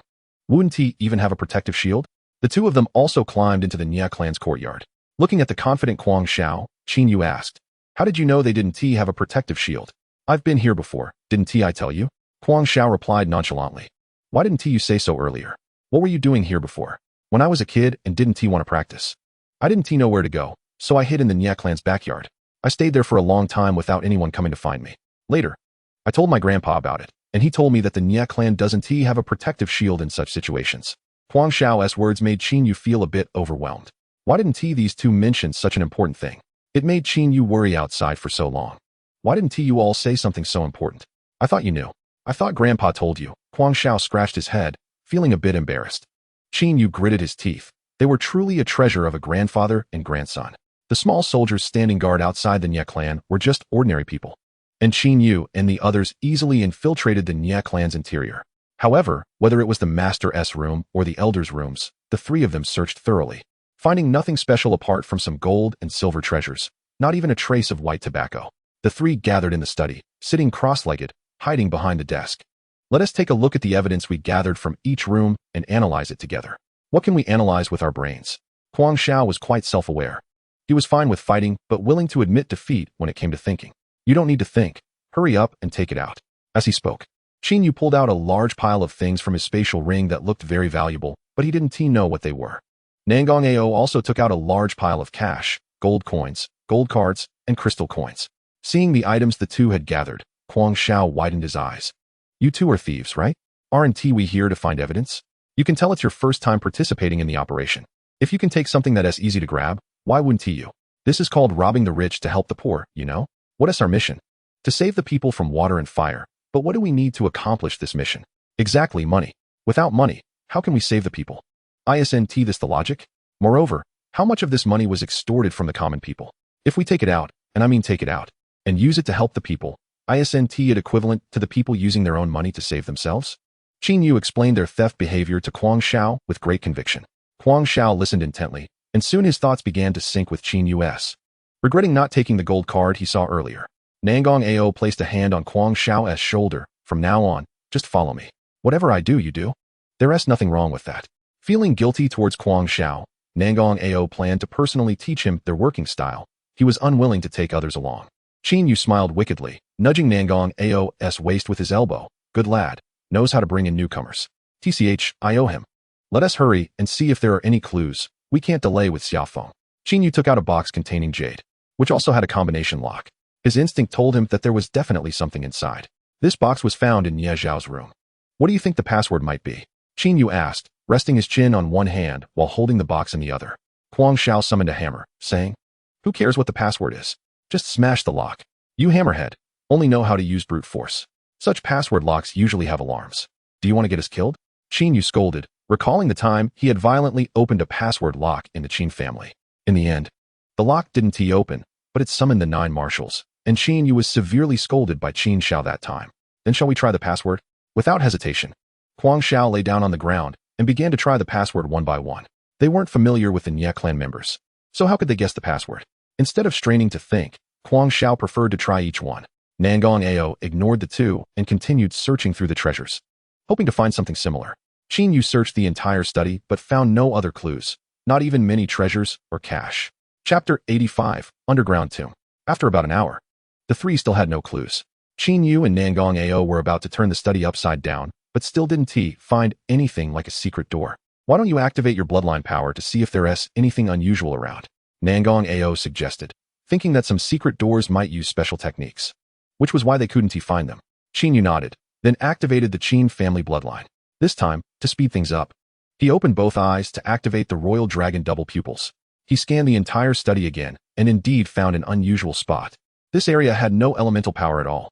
Generally speaking, no matter how poor the environment, there would be at least some traces of elemental power present.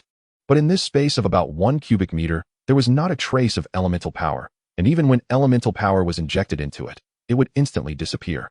Qin Yu then tried using the 9-character formula and Yuan spirit techniques to attack, but nothing worked. These powers vanished as if they had entered a black hole the moment they entered this 1 cubic meter space, cutting off any clues. The 2 pondered for a long time, but still had no leads. They could only pin their hopes on the box in Huang Xiao's hands. Qin Yu closed his eyes and lay down to rest, as activating the royal dragon double pupils consumed too much mental energy, so he usually only activated 1 pupil. Nangong Ao did not disturb Qin Yu's rest, and quietly went to help Huang Xiao. However, after trying over a dozen combinations, he completely gave up. This password lock required an 8-digit code to open, and trying all 8 digits would take until the next year. I really admire this kid Huang Xiao. He can persist with that password lock for so long. Nangong Ao lay beside Qin Yu, staring at the ceiling, no longer holding out hope. Indeed, it's not bad. Having a hard worker in the team allows us to rest for a while. Just as Qin Yu was lamenting, Huang Xiao opened the box. An excited Huang Xiao immediately held up the box and shouted, "Damn, I opened it. You guys look." Because he was too excited, Huang Xiao's voice was very loud, enough to be heard clearly throughout the Nie family's courtyard. Nangong Ao immediately rushed over to cover Huang Xiao's mouth, and the 3 of them simultaneously dove under the desk in the office. "You idiot, don't get too excited. We're still in the Nie family. If you're this loud, do you want to die?" Qin Yu scolded in a low voice, but inside he was much more excited than Huang Xiao. He didn't expect this guy to crack the 8-digit password. Truly, fools have their good fortune. Woo woo woo, with his mouth covered. Huang Xiao could only make muffled sounds. Having cracked the password for the first time, he was particularly excited and momentarily forgot he was in a dangerous situation. Getting a bit carried away. Inside the box lay a piece of black jade shaped like a hook, and based on Qin Yu's experience, this thing was definitely valuable. Footsteps approached outside, as members of the Nie family were drawn to Huang Xiao's shout. 4 people came in total, and the man leading them was Nie Xiao, the 3rd master of the Nie family. Nie Xiao kicked open the study door, cautiously observing his surroundings. Qin Yu poked his head out. Escape was definitely not an option now, so they could only fight back. However, the hook jade hanging on Nie Xiao's chest caught Qin Yu's attention. That hook jade was identical to the one in the box, but the color was white. "Brother Yu, what do you think?" Huang Xiao stared at the hook jade on Nie Xiao's chest, his eyes wide. This black hook jade must have some deep secret. The identical white hook jade must be related to this thing. Qin Yu said nothing, merely made a throat-cutting gesture. And then he and Nangong Ao transformed into smoke and drifted away from under the desk. "What should I do, Brother Yu?" Seeing the 2 leave, Huang Xiao thought they were running away. But when he stood up, he found that the study door had quietly closed, and 3 of the 4 Nie family members were lying on the ground, leaving only Nie Xiao. Unfortunately, Nie Xiao was being held by Nangong Ao with his mouth covered, while Qin Yu held a dagger to his neck. Quickly say, what is the use of your hook jade? Otherwise, your fate will be the same as theirs. Qin Yu tried to lower his voice to make it sound more terrifying. Nie Xiao trembled, pointing with his fingers at his mouth. However, this guy had no intention of cooperating. Before he could even utter a word, Qin Yu touched his neck. If you behave, you won't have to kick the bucket. All right. Seriously, you're forcing me to take action. Qin Yu was quite helpless. He didn't want to kill, but this old man wouldn't cooperate. What could he do? Qin Yu toyed with the 2 pieces of hook jade in his hands, and they still had no clues. What do you think these 2 pieces of hook jade can sell for? Feeling bored, he thought it would be better to estimate the value of the hook jade. At least 10 to 20,000 gold cards, right? This hook jade looks quite valuable. Huang Xiao carefully looked at the hook jade in Qin Yu's hand and concluded seriously. I think it's worth more than that. Imagine piecing them together, black and white, each gender taking half. How romantic. Qin Yu said as he pieced the 2 hook jades together, forming a circle, and something magical happened. The circular hook jade actually flew from Qin Yu's hand and landed on the strange 1 cubic meter space they had discovered earlier, revealing a small teleportation portal right before the 3. Damn, the 3 widened their eyes. Today was indeed a stroke of luck. First, Huang Xiao accidentally cracked the 8-digit password, and then Qin Yu's unintentional assembly of the hook jade opened this teleportation portal. One after another, the 3 dove into the portal, and in the blink of an eye, they found themselves in a basement. This basement was not dark like the village chief's basement. It was brightly lit, and in the center of the basement were 3 coffins. Rather than a basement, Qin Yu preferred to believe this was some kind of tomb. We didn't just cross into some celebrity's tomb, did we? Just look at the tiles. They all look expensive. Huang Xiao squatted down, touching the tiles under his feet with an expression of someone who had never seen such things. Qin Yu hid at the back, not knowing when he had obtained 2 jade pieces resembling Buddha statues, murmuring prayers for the Buddhas to protect him. Brother Yu, are you scared of ghosts? Huang Xiao looked at Qin Yu with a mischievous smile. If Qin Yu was truly scared of ghosts, their future travels would be interesting. Scared of what? This is called respect for our ancestors. But this Nie family is really strange. What is the point of making a teleportation portal to a tomb? Is there treasure here? And why is it so bright in a tomb? Can the corpses come back to life and throw a party? Qin Yu complained while putting away the jade Buddha. How ridiculous. He, the heir of the Qin family bloodline, would be scared of ghosts. Of course not. Especially since he had just slept next to a corpse not long ago. Who is it? A deep voice came from the coffin. Qin Yu quickly hid behind Nangong Ao and summoned the Imperial Dragon Tai towards the 3 coffins. Could it be that the corpse really wants to throw a party? Qin Yu said in disbelief. Chapter 86. The Intelligent Pig Head. With a loud creak, the coffin in the center opened by itself. Nangong, hold him back. Qin Yu hid behind Nangong Ao, daring only to show half his head. Nangong Ao said nothing, merely getting into a battle stance. Compared to the 2, Huang Xiao was much more carefree. He held up his hammer and approached the coffin. Huang Xiao, be careful. Qin Yu reminded from the back. Don't worry, Huang Xiao said as he leaned over to look inside the coffin. He had never seen a ghost in his life, so it was a perfect opportunity to experience it. Qin Yu couldn't help but sigh at whether this kid was naive or just bold. It should be both. The saying about a newborn calf not fearing a tiger must be referring to him. Nangong Ao agreed. Huang Xiao, holding the hammer, cautiously looked into the coffin, where the person inside opened their eyes and looked at Huang Xiao. 2 loud shouts echoed throughout the tomb. Ghost. The person Huang Xiao referred to as a ghost sat upright in the coffin, gently patting their chest to calm themselves down. Nie Dani, weren't you dead? Huang Xiao shouted. The person in the coffin is none other than the leader of the sadistic trio, Nie Dani, one of the heirs of the Nie family. Huang Xiao. It's you again. How did you get here? This is the secret chamber of the Nie family. Ordinary people can't enter. Nie Dani exclaimed in shock. Could it be that Huang Xiao was defeated and then brought into the Nie family? But judging by Huang Xiao's appearance, it didn't seem like it. As the 2 shouted, the other 2 coffins slowly opened, revealing the other 2 heirs of the Nie family, Nie Erniu and Nie Xiaoniu. It's Huang Xiao. He broke into our secret chamber. We need to get ready to fight. Nie Daniu slowly crawled out of the coffin, gesturing with his hands. The name Nie Daniu lingered in Qin Yu's mind. It seemed familiar. Right, I entered the city along with your coffin. Damn, give me back the jade you took from me. Now that Nie Daniu has been resurrected, Qin Yu wasn't afraid of this guy seeking revenge. It was time to return the jade he had stuffed into Nie Daniu's hand. Nie Daniu was taken aback. Jade? What are you talking about? At that time, he hadn't been resurrected yet, so he didn't remember Qin Yu stuffing a piece of jade into his hand. Damn. Stop wasting time with him. These 3 are weaklings. Let's take care of them quickly. Huang Xiao activated his Thunder God power, his muscles bulging as he charged towards Nie Daniu with a hammer. Nie Daniu was unfazed. The 3 of them simultaneously gathered dark energy, scales, manies, and pig heads appeared one after another, forming 3 pig-headed warriors. Don't be arrogant. We have been granted power and new bodies by the boss. We are not what we used to be. Kuang Xiao die? Nia Dainyu shouted, intercepting Kuang Xiao's hammer axe with his fist. The other 2 pig-headed warriors rushed forward as Kuang Xiao was momentarily restrained, their fists aimed at him. Just then, a dragon man covered in crackling electricity and a figure clad in dragon-scale armor, Nangong Ao, appeared, each repelling Nia Erniu and Nia Xiaonyo with a strike.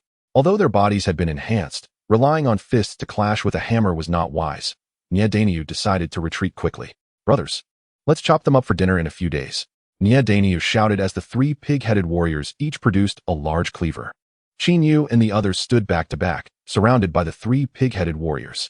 Be careful. The warriors we are facing this time are different from before. Don't let your guard down. Qin Yu warned, keeping a close eye on Nia Erniu. Wait, you go. What's the difference? Kuang Xiao asked seriously. Though they are pigs, they have brains and can speak, Nangong Ao said calmly. Good. The warriors we have encountered before only made incoherent noises and had no capabilities beyond their fighting instincts. But these 3 pigs are different. They are talking corpses and have intelligence.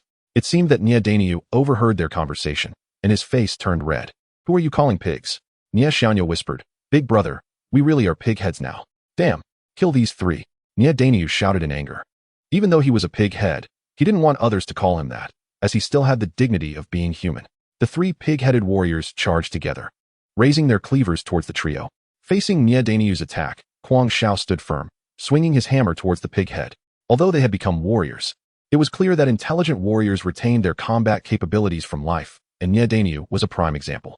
He had brute strength but no skill. His attacks, which could have been effective, were easily neutralized by Kuang Xiao, who then pinned him under the hammer and ruthlessly battered him. Unlike the deer-headed warriors, Nia Dainyu couldn't withstand all of Kuang Xiao's attacks and could barely block a few before the rest landed on him. 9 thunder patterns, 9 thunder stars fall. Centered around Qin Yu, 2 arcs of lightning spread like vines, ensnaring the bodies of the 2 pig-headed warriors. Then, purple lightning balls began to gather around them. Thunder Ancestors' divine power, Thunder Ancestors' lightning palm. Nangong Ao gathered all the lightning that should have covered his body into his hands, forming a golden lightning glove. He then propelled the lightning balls towards the pig-headed warriors. Each lightning ball that struck them tore away flesh from their bodies. Qin Yu and Nangong Ao worked in perfect harmony, continuously generating lightning balls that shot toward the pig-headed warriors. Their synergy seemingly simple, but nearly impossible for ordinary people to achieve. First, their elements had to be the same, and even if they were different, they couldn't be antagonistic. Secondly, both had to control their elements very well. The energy balls created couldn't fluctuate in size, or it would harm the attacker. The attacker had to maintain the elemental force in their palm for a long time, and the released energy couldn't be too low or too high compared to the energy balls. The high-frequency lightning attacks left the 2 pig-headed warriors unable to advance, forced to remain stationary and endure the assault. If it weren't for their rapid recovery, they would have been turned into sieves by now. Kuang Xiao was drawn in by the perfectly coordinated duo. Wow, this is too strong. Just as he marveled, Nia Dainyu seized the opportunity and punched him hard in the stomach. Although Nia Dainyu's combat level was lower than Kuang Xiao's, his strength was immense. If he managed to hit Kuang Xiao, it would surely send him flying. Chapter 87. This is my fiancé. While Kuang Xiao was observing the battle between Qin Yu and Nangong Ao, he was struck by Nia Dainyu and sent flying. The 2 massive meatballs crashed into the trio, who couldn't withstand the impact and were immediately sent flying towards the wall. With a loud bang, the wall was dented by their collision. Damn, you're a real pig teammate, Qin Yu complained. The 3 pig-headed warriors laughed heartily, holding their stomachs. With you like this, how dare you come to our Nia family to cause trouble? You're just trash. How about we try the 9-character formula? After their brief skirmish, the trio was basically certain that these pig-headed warriors were no different from ordinary warriors. They were strong but couldn't be killed. If that book was real, there might be a way to deal with the warriors. But there are no fresh animals here, right? Kuang Xiao spread his hands. This was a tomb. Where would they find animals to bleed for use? Human blood will do. Nangong Ao and Qin Yu simultaneously looked at Kuang Xiao, their meaning clear in their eyes. Kuang Xiao licked his lips, steeling himself. For the organization, I'll contribute. Don't worry, you're a warrior. You'll recover quickly. As he spoke, Qin Yu's dagger ruthlessly stabbed towards Kuang Xiao's wrist. Blood gushed out instantly, and Nangong Ao quickly extended his hand to catch the blood Kuang Xiao offered, not wasting a single drop, all landing in his hand. With the blood in hand, Nangong Ao quickly recited the incantation, making gestures, but nothing happened. The three pig-headed warriors laughed even louder, their mockery growing bolder. Look at what this guy is doing. Putting on a circus for us, begging us to spare him? Ha! Ignoring their ridicule, Nangong Ao walked straight up to Nie Xiaoyo. Everyone was stunned. Qin Yu and the others were so excited about the success of the 9-character formula that they forgot to react. The pig-headed warrior was completely out of it, especially Nie Xiaoyo, who was currently gaping at the hand reaching inside his body. Nangong Ao seemed to grasp something and pulled it out forcefully. It was a black orb as big as an apple. Could this be the corpse core? Nie Xiaoyo instantly covered the spot where he had just been excavated, his expression resembling that of someone whose heart had been ripped out, his body staggering back several steps, while the fur on him was visibly falling off and dissipating. Nie Xiaoyo fell to the side, and the scales on his body began to drop as well. The two pig-headed warriors finally realized something was wrong and drew their knives, rushing towards Nangong Ao. What have you done to him? Nie Danyu shouted, but before they could reach Nangong Ao, Qin Yu appeared in front of them. Nie Danyu hesitated and stopped. Nie Erniu, however, had no such thoughts. All he could think about was avenging his brother. With his poor combat skills, he was like a fish on a chopping board in front of Qin Yu, and with a single strike of the 9 Thunder Slash, Nie Erniu's arms were severed. Nangong Ao wasted no time. He thrust his right hand directly into Nie Erniu's body, having had prior experience.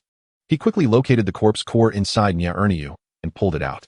Poor Nie Erniu, with his arms not even restored, had his strength drained away and convulsed on the ground just like Nie Xiaoyo, his scales and fur continuously falling off. Seeing this scene, Nie Danyu's legs trembled. He had just been revived, and now he was going to die again. The fear of death surged over Nie Danyu's mind. I'm sorry, we didn't mean to. We were also instructed by someone.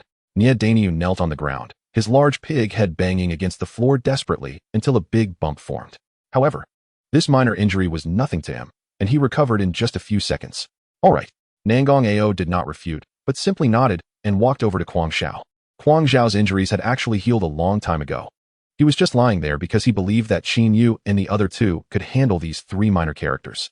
The 2 bodies slowly turned to dust-like particles, disappearing as the wind blew over them. Nie Danyu did not want to die. He didn't want to end up like his 2 brothers. All right. Nie Danyu quickly agreed, saying that as long as Qin Yu spared one of them, he would be willing to let Qin Yu kick the pig's head like a ball. Why are you here? How did you come back to life, and what happened to the jade I gave you? Qin Yu asked 3 questions in a row, each of which caught Nie Danyu off guard. We were revived by the Earth Lord, who has a partnership with our family. I don't know the specifics of the partnership, but he's very strong and can create corpse warriors. He sent us here to guard a batch of children and white tobacco that are about to be sold. As for the jade you mentioned, I really don't remember. Why don't you check my coffin? Maybe it got left behind in there. Nie Danyu spilled everything he could say. Qin Yu could guess why he was here, and as the saying goes, it's better to live poorly than to die well, at least in prison. There was food to eat. Good. Then where are the children and white tobacco you mentioned? Take us there. Qin Yu had a premonition that the things he spoke of were in this sealed tomb. All right, just don't kill me. I'll take you there. Qin Yu's axe was still pressing against his pig neck, so Nie Danyu could only slowly get up and walk in front. He took out a black hooked jade from his bosom, raised it high, muttering something, and then a hidden door appeared before everyone. Nangong, let's go take a look. Kuang Xiao, you stay on standby above. Yes. The 2 followed Nie Danyu through the hidden door, where more than a dozen unconscious children lay. Most of these children looked to be around 4 or 5 years old, with only one girl in tattered clothes appearing to be in her 20s. From the exposed skin on her arms, a round birthmark could be seen. Looking at the round birthmark and the tattered clothes, it was clear that this girl had suffered some inhumane abuse. After all, the rips looked like they had been torn by human hands. Seeing the furious Nangong Ao, and then glancing at the girl lying on the ground, Qin Yu instantly understood and immediately activated the Qin family's bloodline to check the girl's injuries. Nie Danyu felt a strong force at his neck, making it hard for him to breathe. But seeing Nangong Ao so furious, he knew that if he didn't explain, Nangong Ao might strangle him to death. This is my fiancée. Chapter 88. Color can make one wise. This is my fiancée. Nie Danyu's entire face turned red from the strain as he stammered out 7 words that made Nangong Ao even angrier. You're full of crap. You actually think you deserve her? Nangong Ao's fist came crashing down on the pig head. Nie Danyu was completely bewildered, wondering why he was being beaten. Qin Yu grabbed Nangong Ao's hand, patted his shoulder to comfort him, and said, Don't worry, that girl is fine. But are you really sure she's your sister? No. But she has a round birthmark. What if she is? Nangong Ao was in a state of mind where he would rather believe it than not. And as long as there were any clues related to his sister, he would investigate. Anyone resembling his sister, or suspected of being his sister, Nangong Ao would protect. Wait. How could she possibly be your sister? Danyu raised his hand and said with difficulty, why not? My sister went missing, and you guys are involved in human trafficking. Why couldn't she be? Nangong Ao questioned, while still swinging his fist towards the pig head. Danyu truly had no way to express his grievances. Although he was being beaten, he could only grit his teeth and shout, she was bought by my dad from the human market. She is definitely not your sister. If you don't believe me, go ask her yourself. She used to be from Ludong Town. She has memories. After hearing this, Nangong Ao seemed to believe him and slowly released Danyu. Danyu immediately clutched his neck and coughed. Nangong Ao looked thin and weak, but he hadn't expected him to be so strong. If it weren't for the powerful recovery ability of his current body, Danyu could guarantee that he would have definitely been strangled to death by this man. The girl is fine. Nangong, don't be too anxious. Before Danyu could rest for a minute, Nangong Ao's spear came at him again, pressing against his neck. You say she's your fiancée. Why? Did you have any relations with her? Nangong Ao was still quite concerned about this. If this truly was his sister, then his brother-in-law might be this pig-headed guy. The child born from that would be terrifying. Danyu was already sweating profusely. Today he felt like he was on a roller coaster, being threatened by Qin Yu one moment and having his neck squeezed by Nangong Ao the next. Big brother, I won't run away. Can we just talk properly? You don't deserve it. The three words pierced Danyu's heart like steel needles. All right. I haven't had any relations with her. To be honest, this is the third time I've met her. My dad doesn't know why he keeps preventing me from dating and only lets me buy a wife from the human market. And I just took a liking to this woman. The third meeting is right now. This place is filled with all kinds of white tobacco. You all have seen it. It's impossible for normal people not to pass out here. Anyway, as long as you don't eat it, it won't cause any serious harm to the body. They've just been kept here all this time. Danyu explained helplessly, wanting to curse. Cough. You are quite pitiful, but you really haven't had any relations with her? Qin Yu hooked his arm around Danyu's shoulder and sighed. Of course not. I swear to the heavens. Danyu extended 3 piggy fingers, speaking resolutely. The term mad dog was quickly picked up by Kuang Xiao, who didn't care about anything else and rushed through the hidden door to give the pig face a good beating. His strength was much greater than Nangong Ao's. Danyu's entire pig head was beaten until it was red and purple all over. I was wrong, Grandpa, I was wrong. Danyu begged for mercy repeatedly, swearing that he wouldn't speak again. If he did, he would be a grandson. The exhilarated Kuang Xiao couldn't escape a scolding from Qin Yu either. Weren't you supposed to keep watch outside? What if someone came? Can't you be a bit more reliable when doing things? A mad dog is just a mad dog. How is fighting like a mad dog any different? It made sense. During a fight, it did seem quite like a mad dog. Damn, why can he say yes? But I can't say no? Danyu exclaimed in injustice, only to receive a beating in response. While being beaten, Kuang Xiao also noticed the ragged girl, who was very pretty but a bit too thin.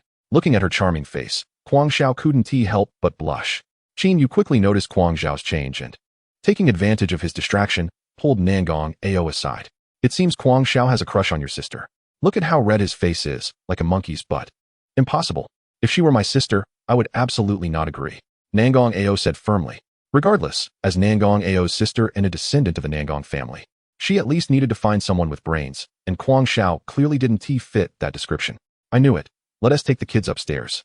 Originally, Danyu wanted to carry his fiancée, but under the double glare of Nangong Ao and Kuang Xiao, he could only silently carry the other 2 boys. After Qin Yu finished recording all the white tobacco and other stolen goods, the girl also woke up. She first looked at Kuang Xiao squatting beside her, her little face turning red. Nangong Ao quickly asked, Are you Nangong Qian? The girl shook her head, which disappointed Nangong Ao, but it gave Kuang Xiao a chance. This guy's brain surprisingly became nimble. Seeing the girl still in rags, he immediately took out a coat from his spatial ring and draped it over her. This action undoubtedly elevated Kuang Xiao's image in the girl's eyes. Then, Qin Yu told the girl about what had happened, and she shared her basic information with everyone. Her name was Lu Jiao. As Danyu had said, she came from Luhai town. When she was very young, she was bought by a noble family to be a little maid, but that noble family later fell into decline, and she was sold here. It was getting late, and not knowing how things were with Xiaofeng, Qin Yu asked, Danyu, can you watch over your wife and these kids here? Qin Yu estimated that it had been over 3 hours since the operation began, wondering if Xiaofeng had managed to hold back the Earth Lord. Wait, how about I teach Lu Jiao to use the 9-character formula? That way, she can have some self-defense ability to avoid being violated by this pig head again. Kuang Xiao suggested. With the addition of the girl, it seemed like Kuang Xiao's IQ had instantly increased several notches. Alright, with Qin Yu's affirmation, Kuang Xiao took Lu Jiao aside and taught her the 9-character formula hand in hand. Unexpectedly, that guy really had a knack for teaching his sister. Qin Yu and Nangong Ao stood together and couldn't help but sigh. Yeah, beauty makes people smart. Nangong Ao also agreed, noting that since Lu Jiao woke up, Huang Xiao seemed much smarter. Meanwhile, the lonely pig-headed warrior, Nie Dainyu, looked at Huang Xiao with a bitter expression, feeling like thousands of grass mud horses were galloping over his head. Chapter 89, The Three Urgencies. Nie Zhao, Earth Lord, arrived as promised at the arena. The previous arena had been nearly destroyed due to the battles of Qin Yu and others, but with the staff working overtime, a large makeshift arena surrounded by several stone pillars was completed. I'm sorry, the leader of the Nie family. Our General Xiaofeng received a sudden order to complete a mission, so we would like Bai Li to represent Xiaofeng in negotiations with Nie Zhao, said the staff. Nie Zhao frowned. After all, this was a major bet, and any party breaking their word would become the laughingstock of the people. As a general of the world government, Xiaofeng represented not only the Xia family, but also the face of the world government generals.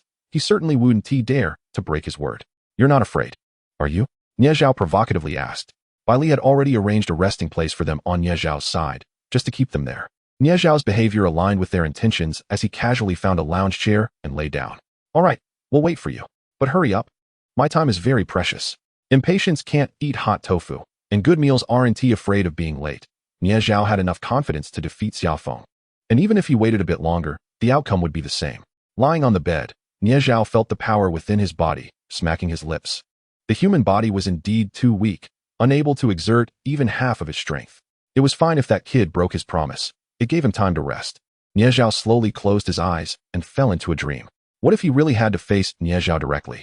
Various questions lingered in Xiaofeng's mind, each one giving him a headache. The creaking office door was pushed open by Bai Li, who silently made a gesture. The first step of the mission had been completed. Now it depended on Qin Yu and the others. Xiaofeng felt a surge of joy in his heart. It seemed there was some hope now. However, as time passed, this hope grew increasingly dim, and their calm vanished after Nie Zhao woke up. Where is Xiaofeng? Is he still not ready? Nie Zhao's voice was very loud. He had already slept long enough, at least for over 3 hours. When he woke up, he thought Xiaofeng was also waiting for him, but to his surprise, Xiaofeng hadn't appeared yet. With Xiaofeng being so late, Nie Zhao felt like he had been played. In anger, he punched a nearby stone pillar, leaving a fist-shaped dent immediately. Xiaofeng and Bai Li peered from the office window, watching the furious Nie Zhao in the arena. And Xiaofeng felt a chill run down his spine. Did brother you find any clues? Why is there not a single message? Xiaofeng took out a communication stone from his spatial ring, wanting to call Qin Yu to ask. If they found a clue, he wouldn't have to face that unknown terrifying guy alone. If they hadn't found anything, he and Bai Li would have to think of new methods to stall for time. From Nie Zhao's expression, anyone could tell he was already angry. If they didn't show up, he might smash all the stone pillars in the arena. Holding the communication stone, Xiaofeng froze. It was then that he realized Qin Yu hadn't left any contact information, and he couldn't reach him at all. Damn, Xiaofeng shouted. Forgetting such a crucial thing. There was no choice. They had to face it quickly. Bai Li also couldn't think of any other methods. Nie Zhao wasn't a child and wouldn't be so easily fooled, especially since he was now possessed by the Earth Lord. Even if they tried to use beauty to stall him, the two had no idea what the Earth Lord actually was, or whether it would even like human beauties. All right, remember to save me. Xiaofeng helplessly shook his head. It seemed he could only face it. Finally, he saw Xiaofeng slowly walking out from the other side. But Nie Zhao's anger showed no sign of dissipating as he continued to vent his fury on the stone pillars. Originally, there were 50 pillars in the arena, but now more than 10 had been destroyed, and many others, though not broken, had been smashed into deep pits, looking like they would topple over at the slightest touch. I say, General Xiaofeng, are you really scared? Where have you been for so long? Nie Zhao stared at Xiaofeng, the veins on his forehead bulging, and the anger in his eyes was evident. As a general of the world government, I certainly wouldn't break my word. It's just unfortunate that I just attended a rather important meeting, which delayed me for so long. But this time won't be wasted. How about we increase the stakes a bit? Before entering the arena, Xiaofeng was trembling and afraid to move, but once he faced Nie Zhao, he immediately changed his expression and appeared confident. Oh, General Xiaofeng is really on the ball. I wonder what chips you've added. I want to see if it can make up for the time I've just wasted here. Nie Zhao looked at Xiaofeng mockingly. Xiaofeng had already staked the entire Xia family, and Nie Zhao wanted to see what else this guy could come up with. The entire assets of the Kuang family. Although the Kuang family had already become a mere shell, still amounted to a considerable sum when combined. I wonder if the head of the Nie family is still angry? Xiaofeng directly took out the assets of the Kuang family. After all, Kuang Xiao was his friend, and with Kuang Zhao's personality, It shouldn't be a problem not to explain. As for old Master Kwong, he had long decided to participate in this event. And even if he had to distribute all his assets, he definitely wouldn't complain. At least that's what Xiaofeng thought. Old Master Kwong, who was preparing to watch the battle not far away, felt a tightness in his chest when he heard that Xiaofeng was going to stake his own assets. And he clenched his fists tightly, cursing the little brat for making decisions without consulting them. All right, I accept. Then let's get started. Saying this, Nie Zhao stepped into the arena and took off his shirt, revealing a muscular physique. I'm sorry, but the meeting was too boring, and as a general, I feel a bit embarrassed to say this, so I want to use the restroom first. Could the head of the Nie family wait a moment for me? Considering I'm increasing the stakes? Xiaofeng thought quickly. Everyone has their urgent needs. Could it be that Nie Zhao wouldn't let him go to the restroom? Huh. Nie Zhao looked puzzled, then waved his hand. Fine. Fine. Really like a lazy donkey needing to relieve itself. The time spent in the restroom shouldn't take too long. So Nie Zhao sat down in the center of the arena, waiting for Xiaofeng to return. Chapter 90. True Identity. Back in the office, Xiaofeng patted his chest and let out a temporary sigh of relief. That guy is really simple-minded, but how long can this excuse hold up? Bailey crossed her arms and watched Xiaofeng with a look of amusement. Xiaofeng didn't care about that and drank the tea beside him in one gulp, deciding to delay as long as possible. You're getting more and more timid. How do you know you can't beat him if you don't give it a try? You know my strength. It's similar to Qin Yu's. If it's just about Yuan Ling's skills, I can compete, but overall, I'm only slightly stronger than an average major general. What about that guy? You've heard Qin Yu say he far surpasses a major general, below a marshal. How can I possibly be his opponent? Even if his strength is slightly weaker than a general, you've seen the strength of generals. We are no match. Xiaofeng held his head, recalling the psychological trauma left by the battles during the rebellion. All right, don't be nervous. Trust in Brother Yu and the others. Maybe they'll find evidence soon. Bailey nodded, not continuing the conversation, instead standing by the window, quietly observing the situation in the arena. The Earth Kuei-shing sat cross-legged in the center of the arena, waiting for Xiaofeng to appear, but after half an hour, patience was wearing thin. Xiaofeng, did you fall into the toilet or something? It's taking so long. With the angry shout of Earth Kuei-shing, Xiaofeng had no choice but to step out. I believe the head of the Nie family is a magnanimous person who won't hold it against me. And you wouldn't want to fight a sickly person, would you? So I have to give it my all. Cut the nonsense. Let's fight. After saying this, Earth Kuei-shing charged at Xiaofeng with his fists raised. In an instant, a pair of fiery red wings sprouted from Xiaofeng's back as he flew into the air. Flame Wind Red Lotus Phoenix. From Xiaofeng's wings, small phoenixes made of fire elements emerged, flying towards Earth Kuei-shing. Earth Kuei-shing struck the ground fiercely, creating a large pit and forming a rock shield. However, ordinary rocks couldn't possibly withstand Yuan Ling techniques. Xiaofeng used 3 or 4 small phoenixes to break through the rock defense. Following that, the remaining dozens of small phoenixes landed on Earth Kuei-shing, who didn't dodge but crossed his arms in front of him, leaning forward. When the small phoenixes had all landed, Xiaofeng was preparing for his second Yuan Ling technique attack. Seizing the opportunity, Earth Kuei-shing kicked off the ground, shooting towards Xiaofeng like an arrow, leaving a deep pit where he had just stood. Xiaofeng couldn't afford to prepare his Yuan Ling technique. He immediately flapped his wings to evade Earth Kuei-shing's attack. But his speed was too fast. Xiaofeng couldn't dodge and was grabbed by the ankle, thrown to the ground. Earth Kuei-shing then lowered his body, stepping on Xiaofeng, wanting to crush him with his weight. Flame Wind Raging Fire. Xiaofeng ignited in flames, and the fire wrapped around him like a storm, engulfing Earth Kuei-shing as well. With his entire body covered in flames, a look of pain finally appeared on Earth Kuei-shing's face. Xiaofeng tightly held onto Earth Kuei-shing's ankle, a strange smile appearing on his lips. I'll treat you to roasted chicken feet. Flame Wind Swift Phoenix Fire. A tremendous force surged from Earth Kuei-shing's ankle into his mind, accompanied by the sensation of skin tearing and flesh burning. The two crashed to the ground, and the entire arena shattered from Earth Kuei-shing's stomp. The previously shaky stone pillars used for venting anger fell one after another. Xiaofeng's attack penetrated deep into the marrow. Even with Earth Kuei-shing's powerful recovery ability, he would still feel pain for a while. In their first clash, Earth Kuei-shing demonstrated speed and strength far exceeding Xiaofeng. If they clashed head-on, Xiaofeng had no chance of winning. Flame Wind Red Lotus Phoenix. The burning small phoenixes appeared again, swarming towards Earth Kuei-shing. Earth Kuei-shing quickly stood up, easily dispersing the small phoenixes with his fists, one punch after another, blocking Xiaofeng's Red Lotus Phoenix again. What a hassle. Just use all your abilities. This tickling technique is completely ineffective against me. Earth Kuei-shing stood on the ground, growing impatient with the previous fire phoenixes. Although he could punch through one, it was still troublesome. All right, as you wish. Flame Wind Phoenix Fire Ascension. A giant phoenix made of flames appeared beside Xiaofeng, Ha ha. Do you think making the bird bigger is useful? So all this time, you've just been a bird person.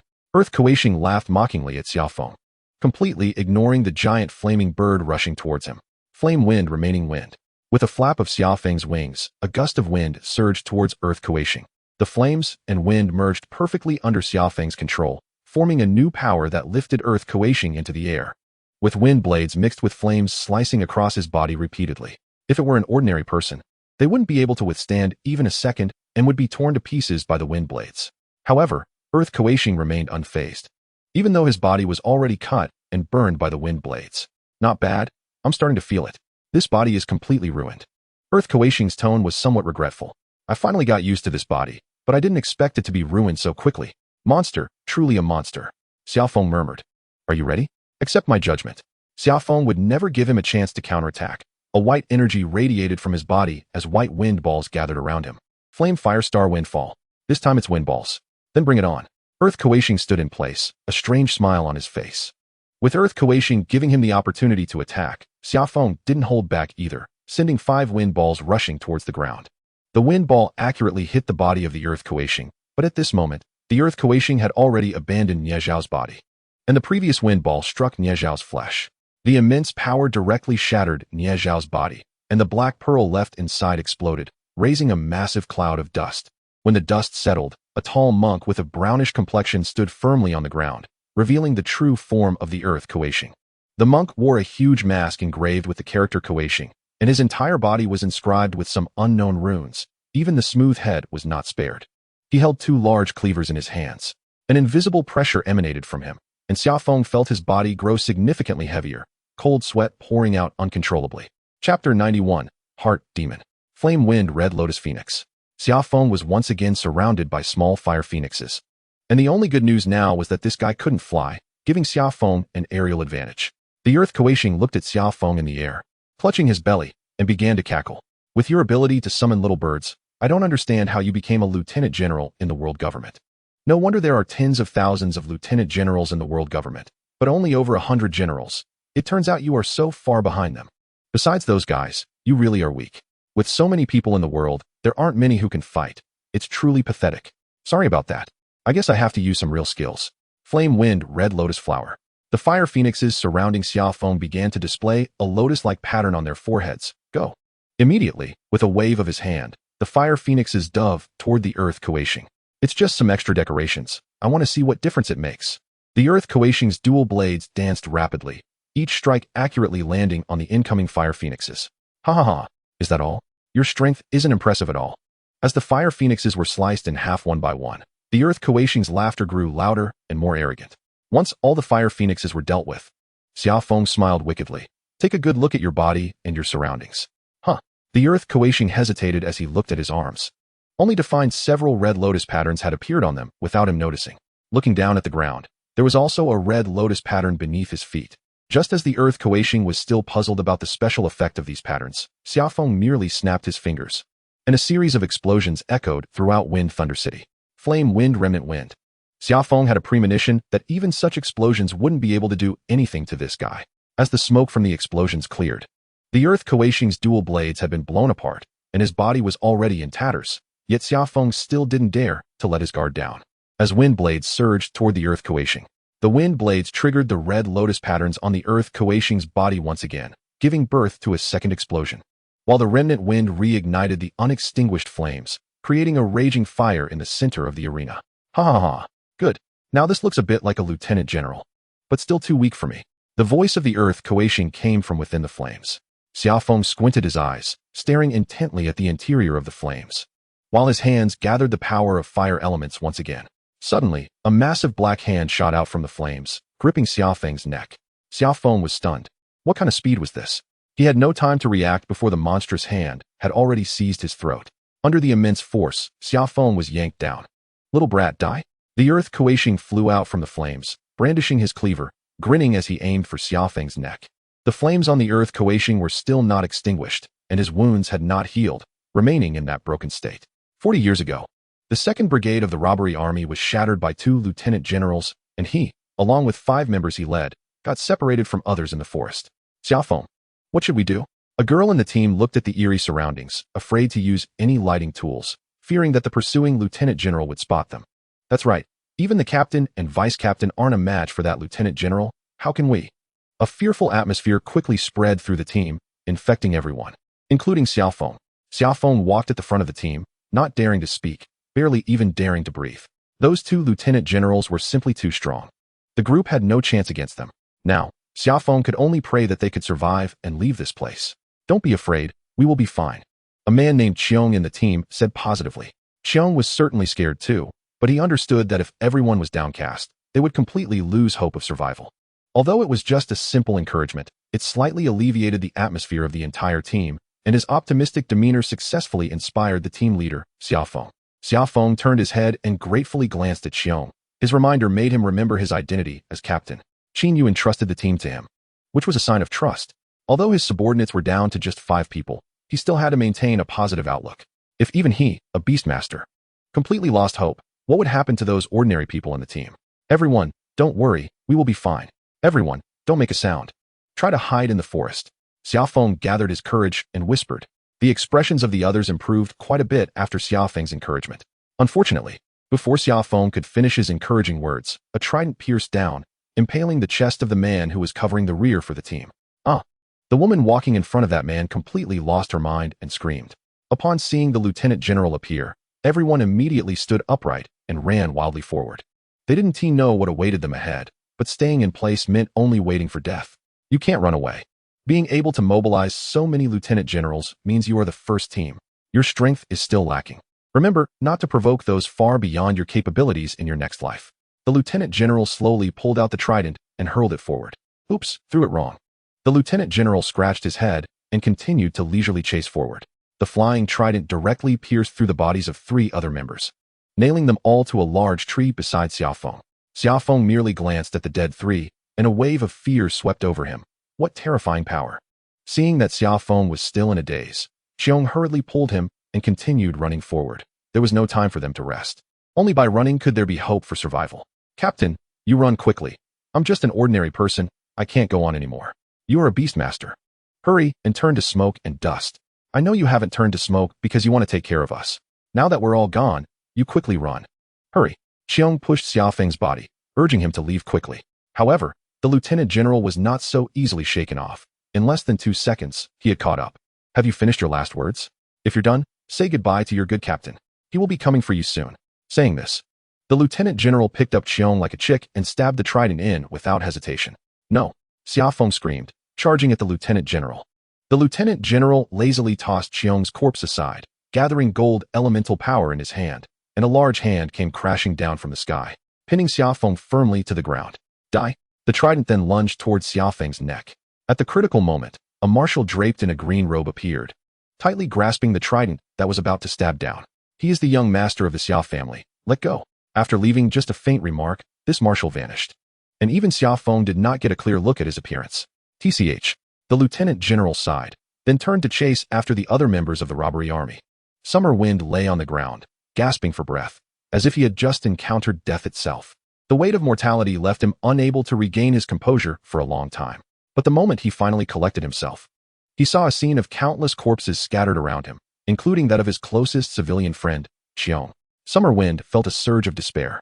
After giving his friends a simple burial, he stumbled toward the edge of the forest, surrounded by the bodies of former companions. This sight deepened his sense of hopelessness and fear.